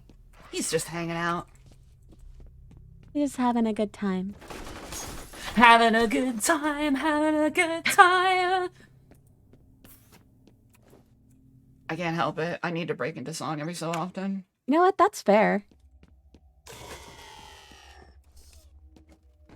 So right now, this level is the darkest of all of them. For whatever reason, no matter what lighting settings that you have, this level turns every light off. A war is coming. I've seen it in my dreams. Fires.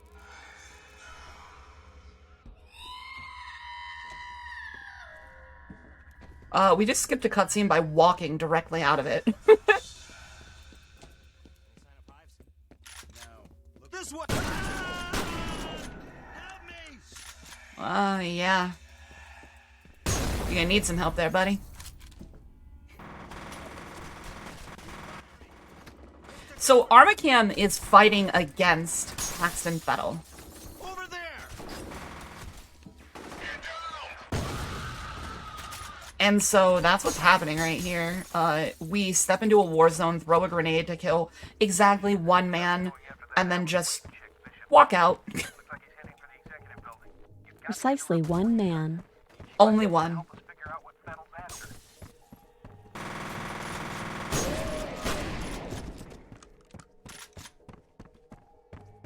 I don't know why he was just staring at the wall, but you know what?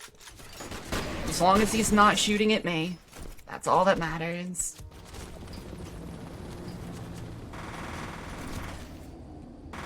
And another mech.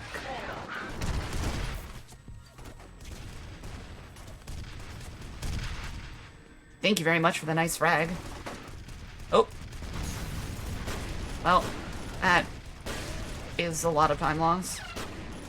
Excuse me, sir. I'd like to have the disintegration rifle and not you.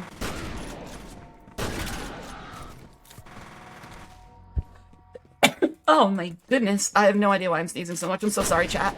Please forgive me for having natural human functions. I cannot.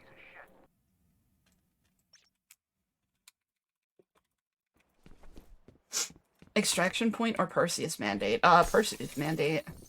But that's because I like things that are not as good as other things.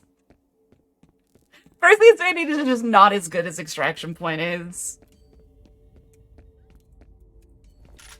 To me. Everyone is allowed their own preferences. We're gonna meet Alma up close, right here. This is our mother. She's a scary little girl in a red dress. Say hi to Mom, everybody. Hi, Mom! Hi! Bye, Mom.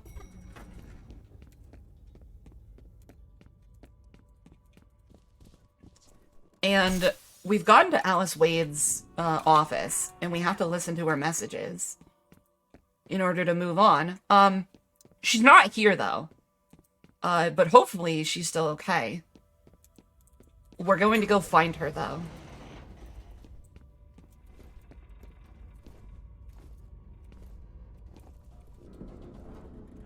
Hello? Can I jump on the ladder? There we go. Wild. Jump scare right here. That elevator car has gotten so many first-time players that I've seen. Yeah, the game looks very, very good for 2005, actually. It's aged pretty well.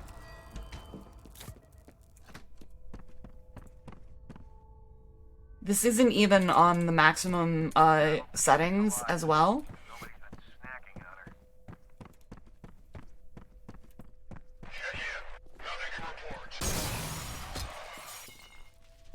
we're gonna jump on a little ATM here and jump kick across a gap to save ourselves like 3 seconds or so.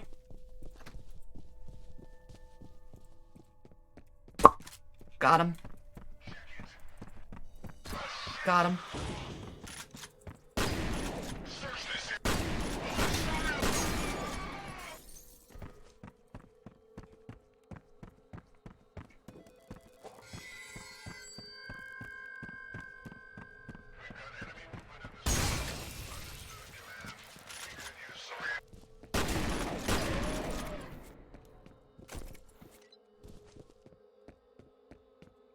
Yeah, this game was used as the benchmark game for about a whole year before Crisis came out.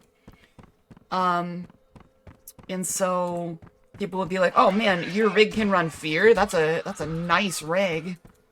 Wait, it's running it at more than 60 frames a second? That's incredible. What do you have, a Titan in there or something? Back when, you know, that was a good graphics card. Hello? There we go. Yes, Shogo, the mecha FPS. This is the same developer that made that.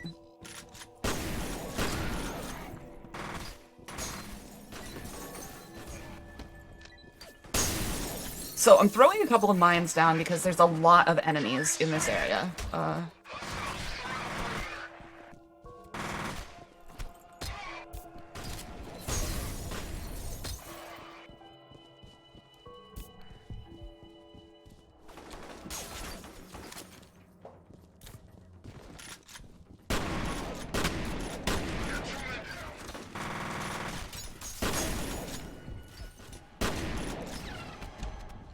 Alright, we go in here first, and we let Alice Wade out. Hello? I need to get to my dad. Where is he? Some kind of classified facility.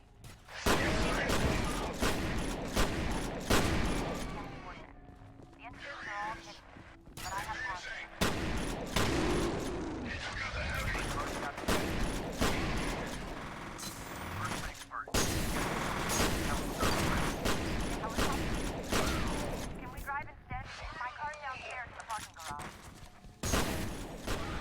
I did not like the fact that he said, fire in the hole. Yeah, right. Alright, and now we escort Alice Wade out of here and into the elevator. You're not going anywhere but a safe house till this is over. What? As soon as we pick him up. No way. I'm not going anywhere until I know he's okay. The F.E.A.R. AI is actually very, very good. That is correct.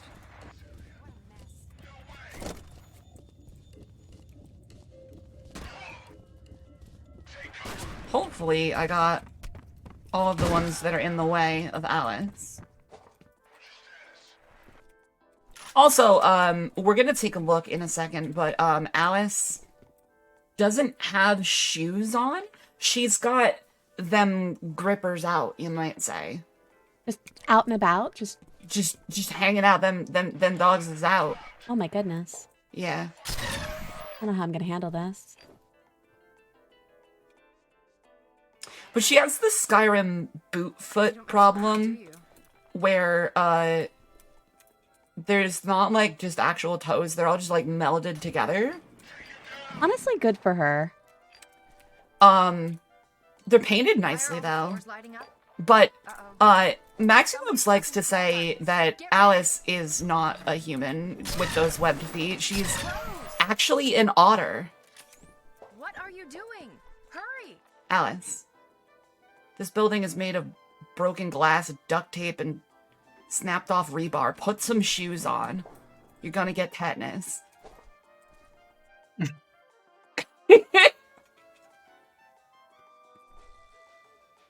we go again.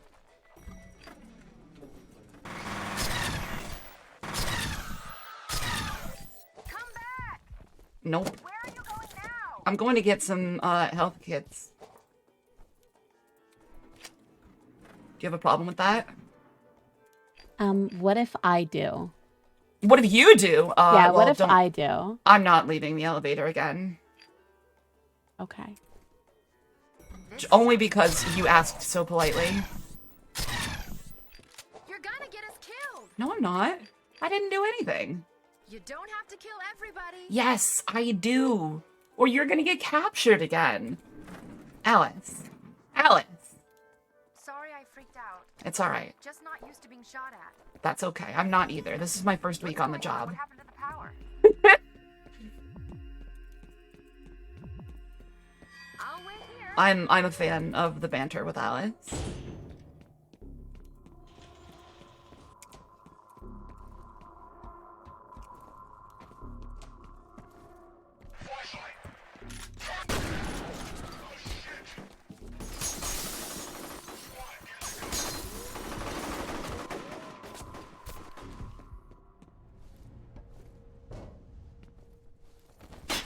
All right, there we go.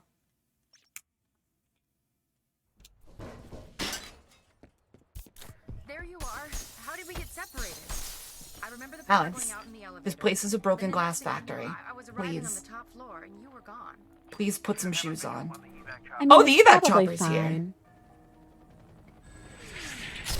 Oh. Oh my god! Yikes. Not waiting here. My dad I shouldn't have done that. Your dad will be fine. You're the one I'm worried about. You just need to calm down. So Alice is running away because she hates helicopters and flying. She's very afraid of it. So she just wants to get into her car and go and drive to pick up her father.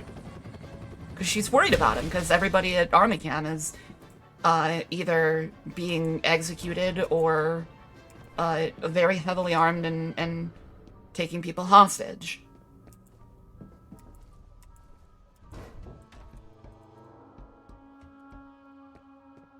Welcome to Armacam Technology Corporation. Her feet are calloused like her father's personality. Oh my god. Oh my gosh.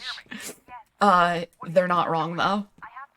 Alright, so coming up is the hardest trick that I have to perform in this game. It's called the picture skip. Picture And skip. basically, it takes about 30 seconds out of the run. But we've got to shoot this picture, jump on top of the picture's frame, and then get up and over a railing. And we got it. Perfect. Yeah, woo. The reason that we reload there is when you initially shoot the picture and it dips down, it dips furthest when the glass is knocked out of it, which makes it the easiest for you to jump on top of it.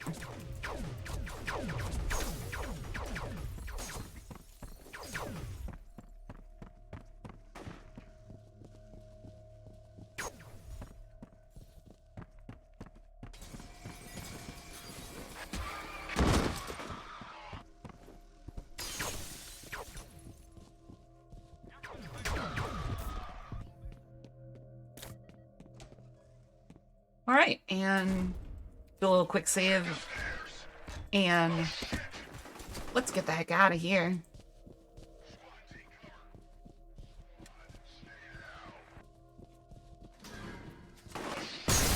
Whew.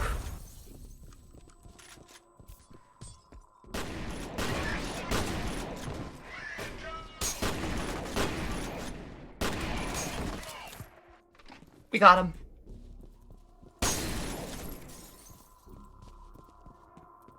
Anybody else want some? Nope.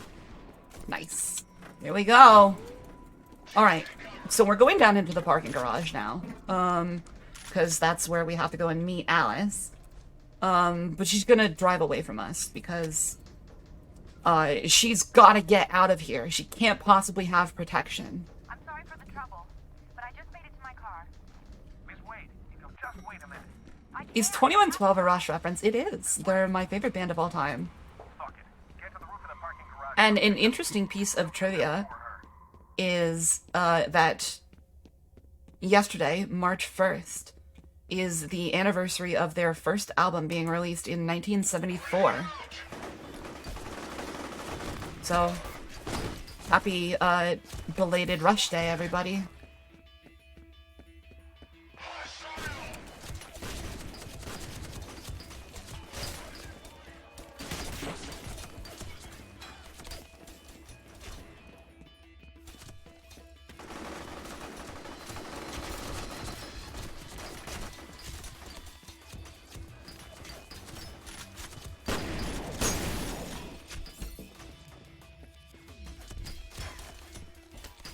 Alright, and the reason we won't heal here is because we'll get healed in the chopper. There we go. Perfect. Now, Jin has some hot dog fingers. She As was one originally does. supposed to be a sniper in this game, but she got turned into, like, this lab tech, and, she kept the sniper's gloves for whatever reason. Favorite album, probably just Moving Pictures, even though that's the most pedestrian answer. But not because of Tom Sawyer or anything like that. It's probably because The Camera Eye is one of the easiest songs for me to listen to that I've ever heard. Despite it being 9.5 minutes, it doesn't feel like it at all. It looks okay, but the pilot's dead and Jen's banged up pretty bad. What about you? I'll live. Farewell to Kings is a very, very good honorable mention, though. Xanadu, Cygnus X1, the title track, Whisper to the Heart. Fantastic album.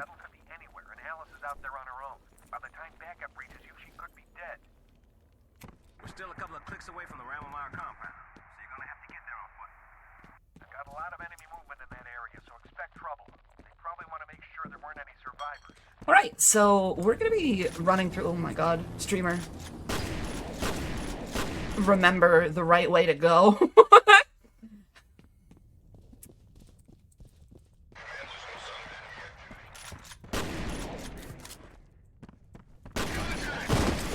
Whoa, that guy did a flip and a half.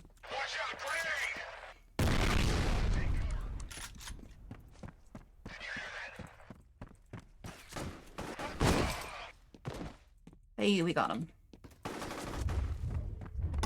Oh no, not like this. Oh, okay. Alright, we're doing it.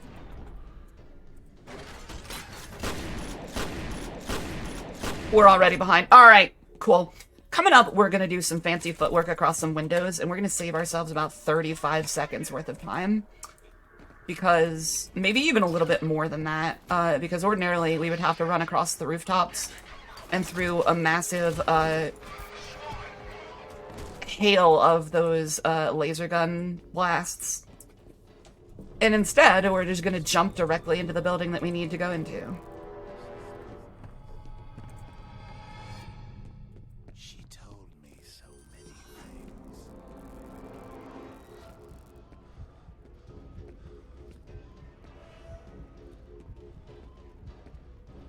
Yeah, and I got it in the first try, too. It's a little finicky. The ledges are very narrow, and it's just particular jumping, but it is nice.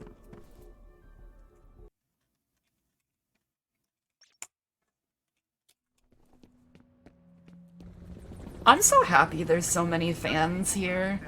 Also, celebrating. Seeing the chat go by and y'all talking about your favorite songs brings such joy to my heart.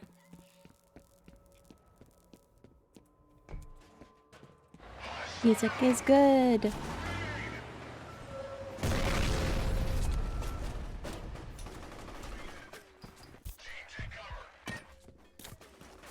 It's definitely not one of the reasons that I fool around with the drums or anything. For sure, definitely not that. Yeah, no, definitely not one of the greatest drummers of all time influencing me in no way, shape, or form.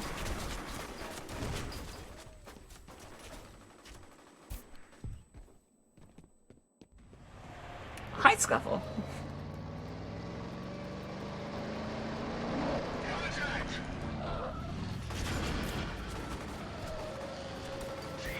Thank you for the kind words.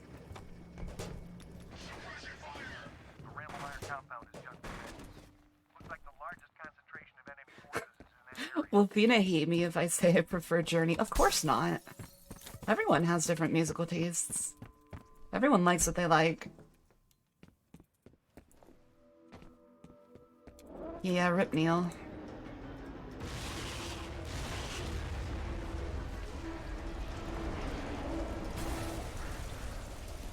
It's never wrong if it just reminds you of things. I love word associations.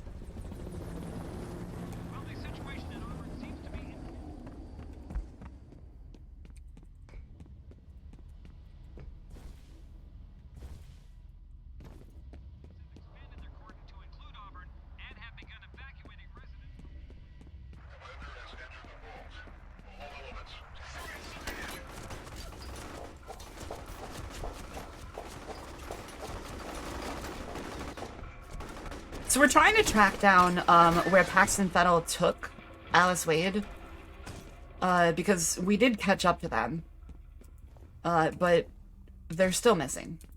So there's an underground facility that Armacam owns that we're heading towards right now, but we've got to go through these abandoned buildings in order to get there. Alright, cool. That grenade is so harrowing to throw. Oh, we made it. Cool. The reason that we throw it is we stagger that heavy so it doesn't come out the door and block you in that stairwell. But it's a very narrow window for you to throw it through, because those panes of glass, they will reject the grenade back at you. And there's explosive barrels all over the place there. Well, I lost my SMG. Oh. Which was not ideal, but whatever. We picked up the repeating cannon like we're supposed to. Yeah, absolutely. This game was the benchmark before Crisis came out. It's very good.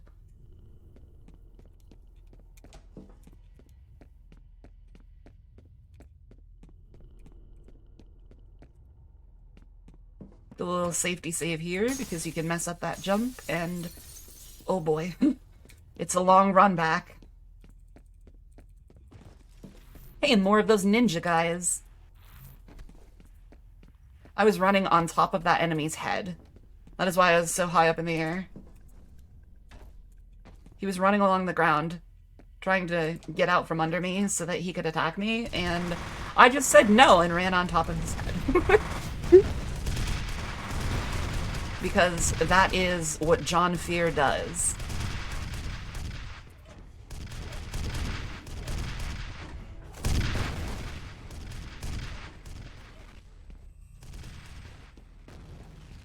I'm gonna assume those small delays are map transitions. They are not, they are auto-saves, actually. The map is totally loaded all at once. It just quick saves for you.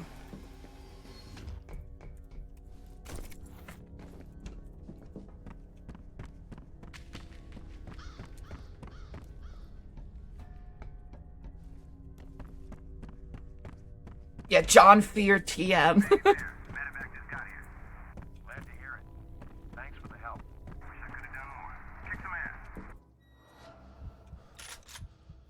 Can we reload while we're here? Oh my goodness, we can. We can reload. Perfect. I don't think I did, though. Hi, Mom. Yep, okay.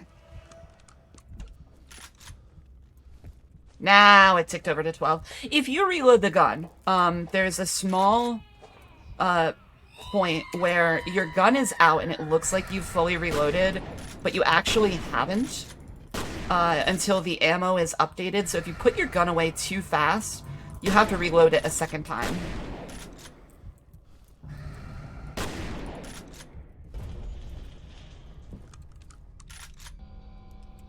Hello, Tori.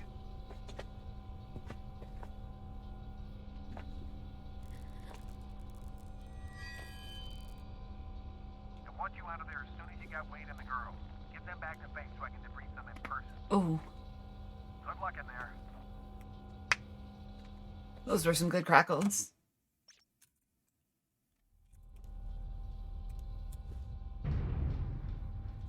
You wait for the number and not the animation, that is correct.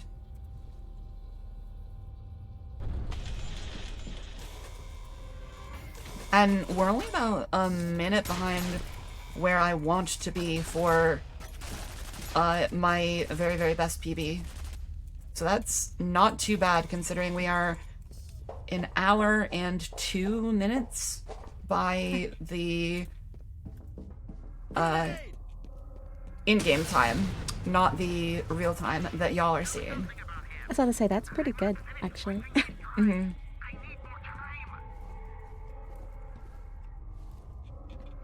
Alright, we'll run around these little pipes. We have just gotten into that,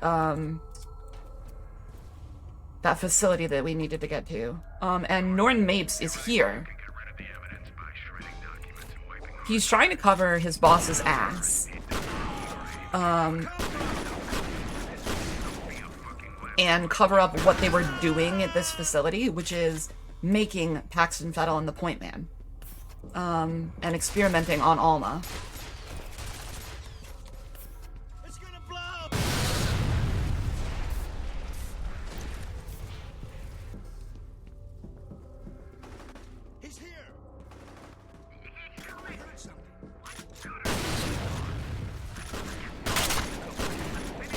The reason that I keep putting the gun away is because it's about 5% walking speed faster.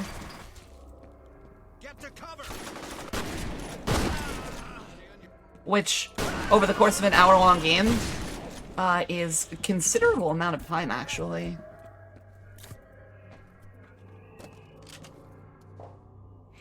So we take out our gun, we slide down a little bit so we don't take fall damage, and then we blow up those remote mines.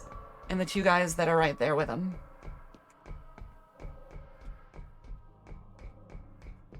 Redeemed stretch, yeah. This way.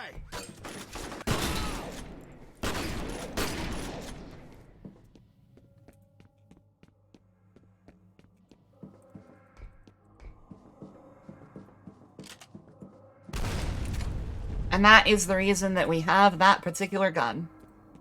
That's it. That's almost the whole entire reason. A simple but effective reason. I mean, it beats trying to have to shoot those with anything resembling accuracy.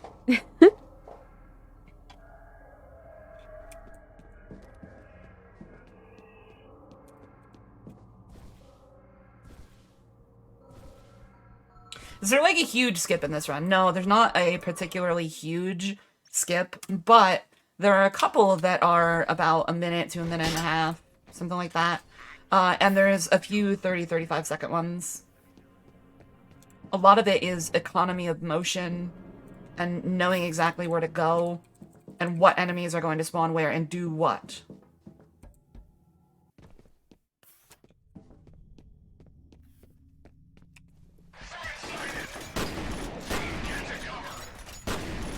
But I guess that I find rote memorization fun.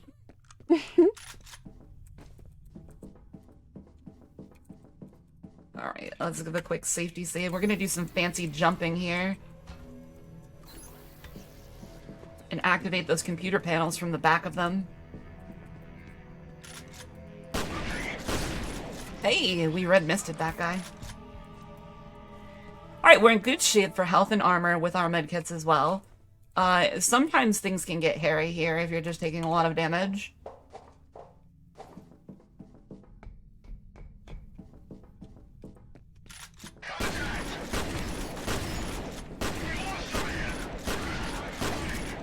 Get out of here, laptop. What do you even do? Connect me to the internet? No, thank you. Get off that box. I need to jump on it.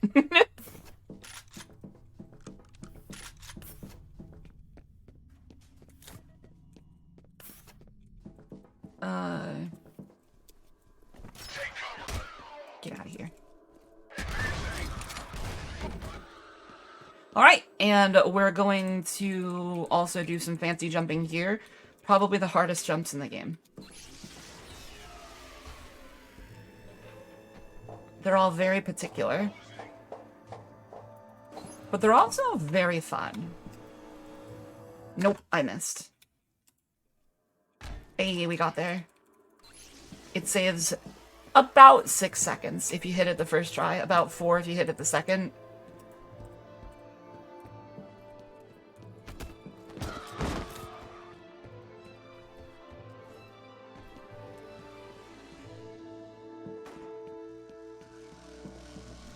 Uh-oh. Not the robots. Yeah, that jump, you have to be walking off of the edge of it, so it looks like you're about to fall. You take a full step off, and it's on the 2 last frames before you would fall, where you actually hit your jump.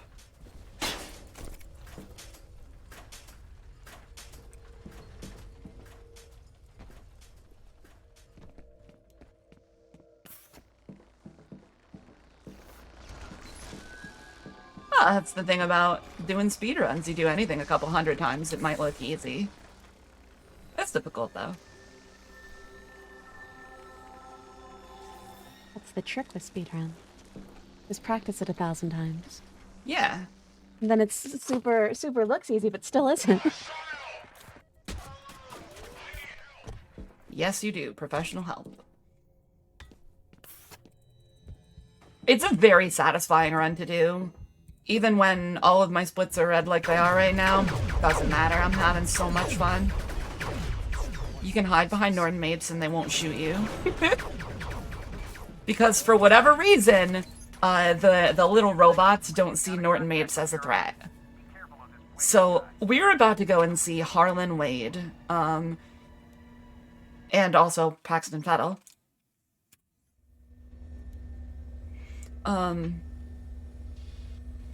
This is where Alma is stored, and it's a sensory deprivation chamber, basically. She's extremely sensitive to the emotions of those around her, and can basically read thoughts. So, her father even says she was a disturbed child. You still don't know, do you? What you are, why you're here. And he says horrible things like, we put her in there, just days before her 8th birthday. You have no history. You and I were born from the same mother. And, she gave birth to Pointman and Paxton Fettel when she was 15 and 16, respectively. So, the story is, beyond screwed up.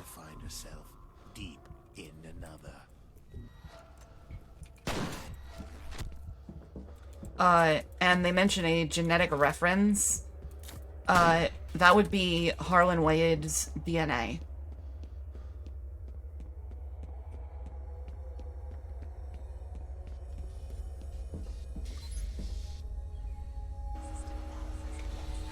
But John Fear, you are the demons! That's a throwback. I haven't heard that in forever. Is there a F.E.A.R 2? There is. It is very problematic at the end. It was edgy, quote unquote, in its day, and it has not aged gracefully or well. And 3, but we don't really talk about F.E.A.R, and if you actually type the words F.E.A.R 3 in my channel, it is blocked. I just pretend it doesn't exist. We pretend we do not see it. Yeah. I see no evil, hear no evil, and therefore I can speak of no evil.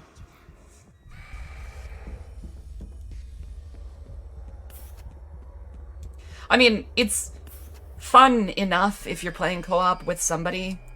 I don't think that it was worth the money that you paid for it when it came out, but that's my own personal opinion. Yeah, F.E.A.R is, it's not my cup of tea, but it's somebody's.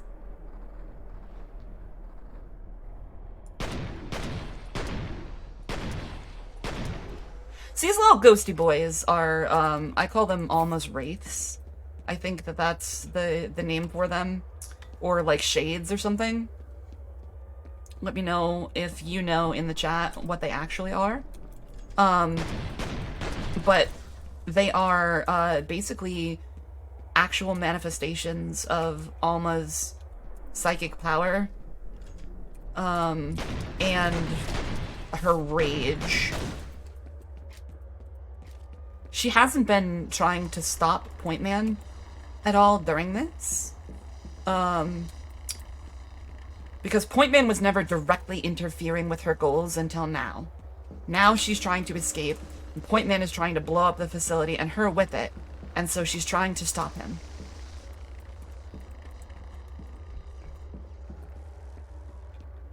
What are my thoughts on the expansions? They're not canon. And that's not just a me being a curmudgeon about something I don't like. They're actually not canon. The devs went on record saying it. Just so you know, flashing lights warning will be back up. It will persist through to the next split. Be prepared.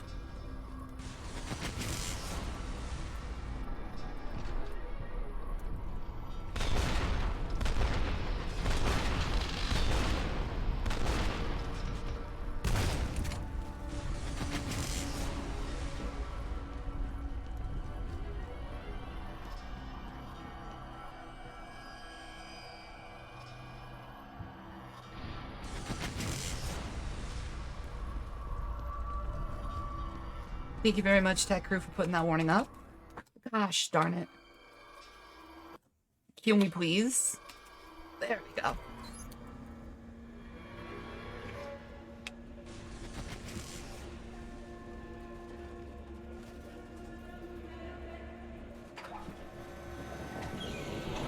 Yeah, the gun's second purpose is AoE.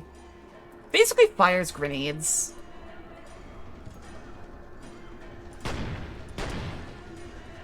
But they, like, explode on contact with the ground. And they're not, like, fiery explosions.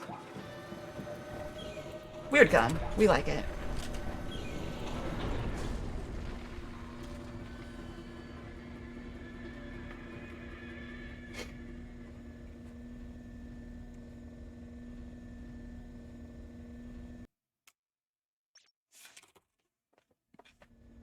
Alright, and we are on to the very last split. If you can hear me, get to high ground. A chopper is standing by.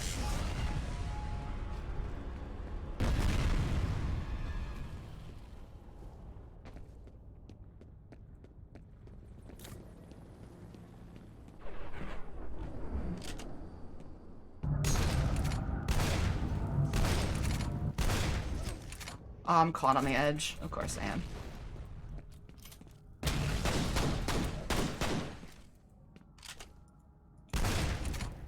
Did we get it? Oh, we did not. Damn. That's a shame. It only saves about 8 seconds. It's fine.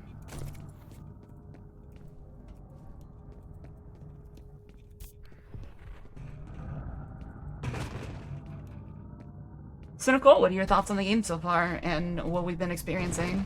I need to play it. Are there any plot holes that you want filled in, or is there anything I can tell you about the story as we get towards the very end here? No, I just... Like, I think I was gifted this game a long time ago, and I keep meaning to get to it, and I just haven't. I just need to do it. It's worth a playthrough. You can occasionally get F.E.A.R, both of the expansions, F.E.A.R 2 and F.E.A.R 3, as a pack all together on Steam, but I think you can find them individually on GOG as well. I would say get it on sale if you don't have it. And it's worth playing through once just to be like, this is a nice classic shooter that's got a lot of history behind it. It's aged well, but it's still old enough to drive, so, you know, keep that in mind. Came out in 2005, it's... Damn, it's old enough to vote. Yeah. Alright, we will not be able to see anything in here because, like that previous split, for whatever reason, there's just, no light in here, but my flashlight doesn't work in here. So do some quick saves and warp our character just a tiny bit forward so that Alma doesn't, reach out and touch our face and make our head explode. And Something interesting about this last little cutscene here that Maxi actually showed me. Maxi Loves is another speedrunner of F.E.A.R. He does any percent. He used to hold the world record, and he's got a very good time for it. Kind of what got me into doing this was seeing all of the melee attacks and stuff. You can jump into this cutscene after a certain point if you spam your directional buttons and click and jump and... Take her back to the vault. And we're in. So this is Alma. She's the Alice Wade model with different hair. You can see the file folder on the ground there. And Harlan just standing there. For whatever reason.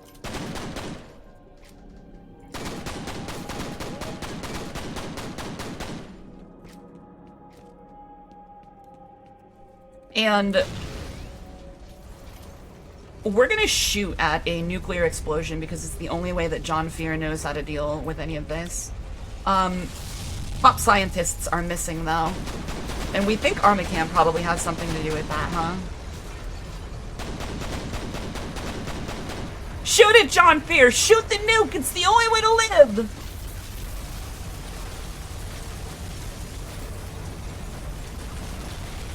And time will be as soon as we get to the next loading screen. So after this little black section.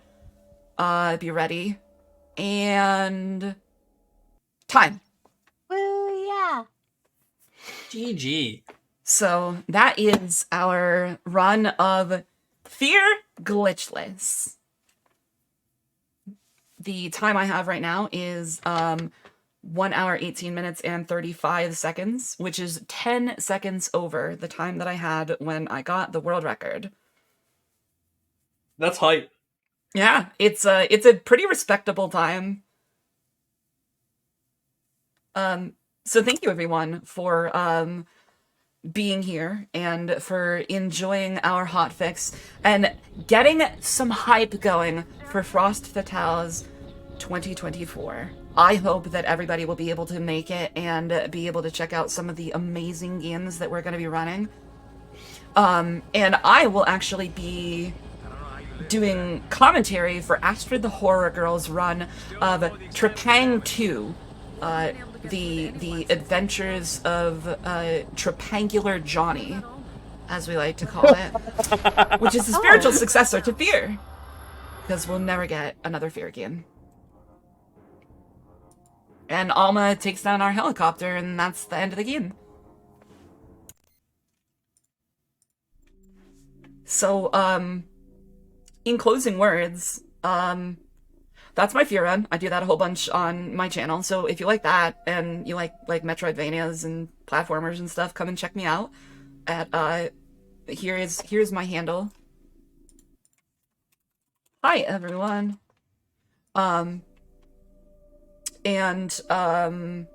I also just started doing Hollow Knight as well, and my goal is to get under an hour, and then probably like the 45-minute range as like a far-reaching goal. Nicole, do you have anything that you'd like to add? I too will be on Frost Fatales tomorrow at about 6 p.m. Eastern for Haven. And I also stream sometimes. It's cursed, so, you know, you'll follow your heart. But thank you for having me. Of course. Thank you very much for being here. Of course. With that, I am finished up here, so if you have any parting remarks for the crew that's been running it, take it away. And everybody, come back tomorrow for the opening of Frost Fatales. Yeah, well. Yeah, thank you both so much for being on. Really appreciate you all coming on. It was an amazing run. And like they said, don't forget, Frost Fatales starts tomorrow, 12:30 p.m. Eastern.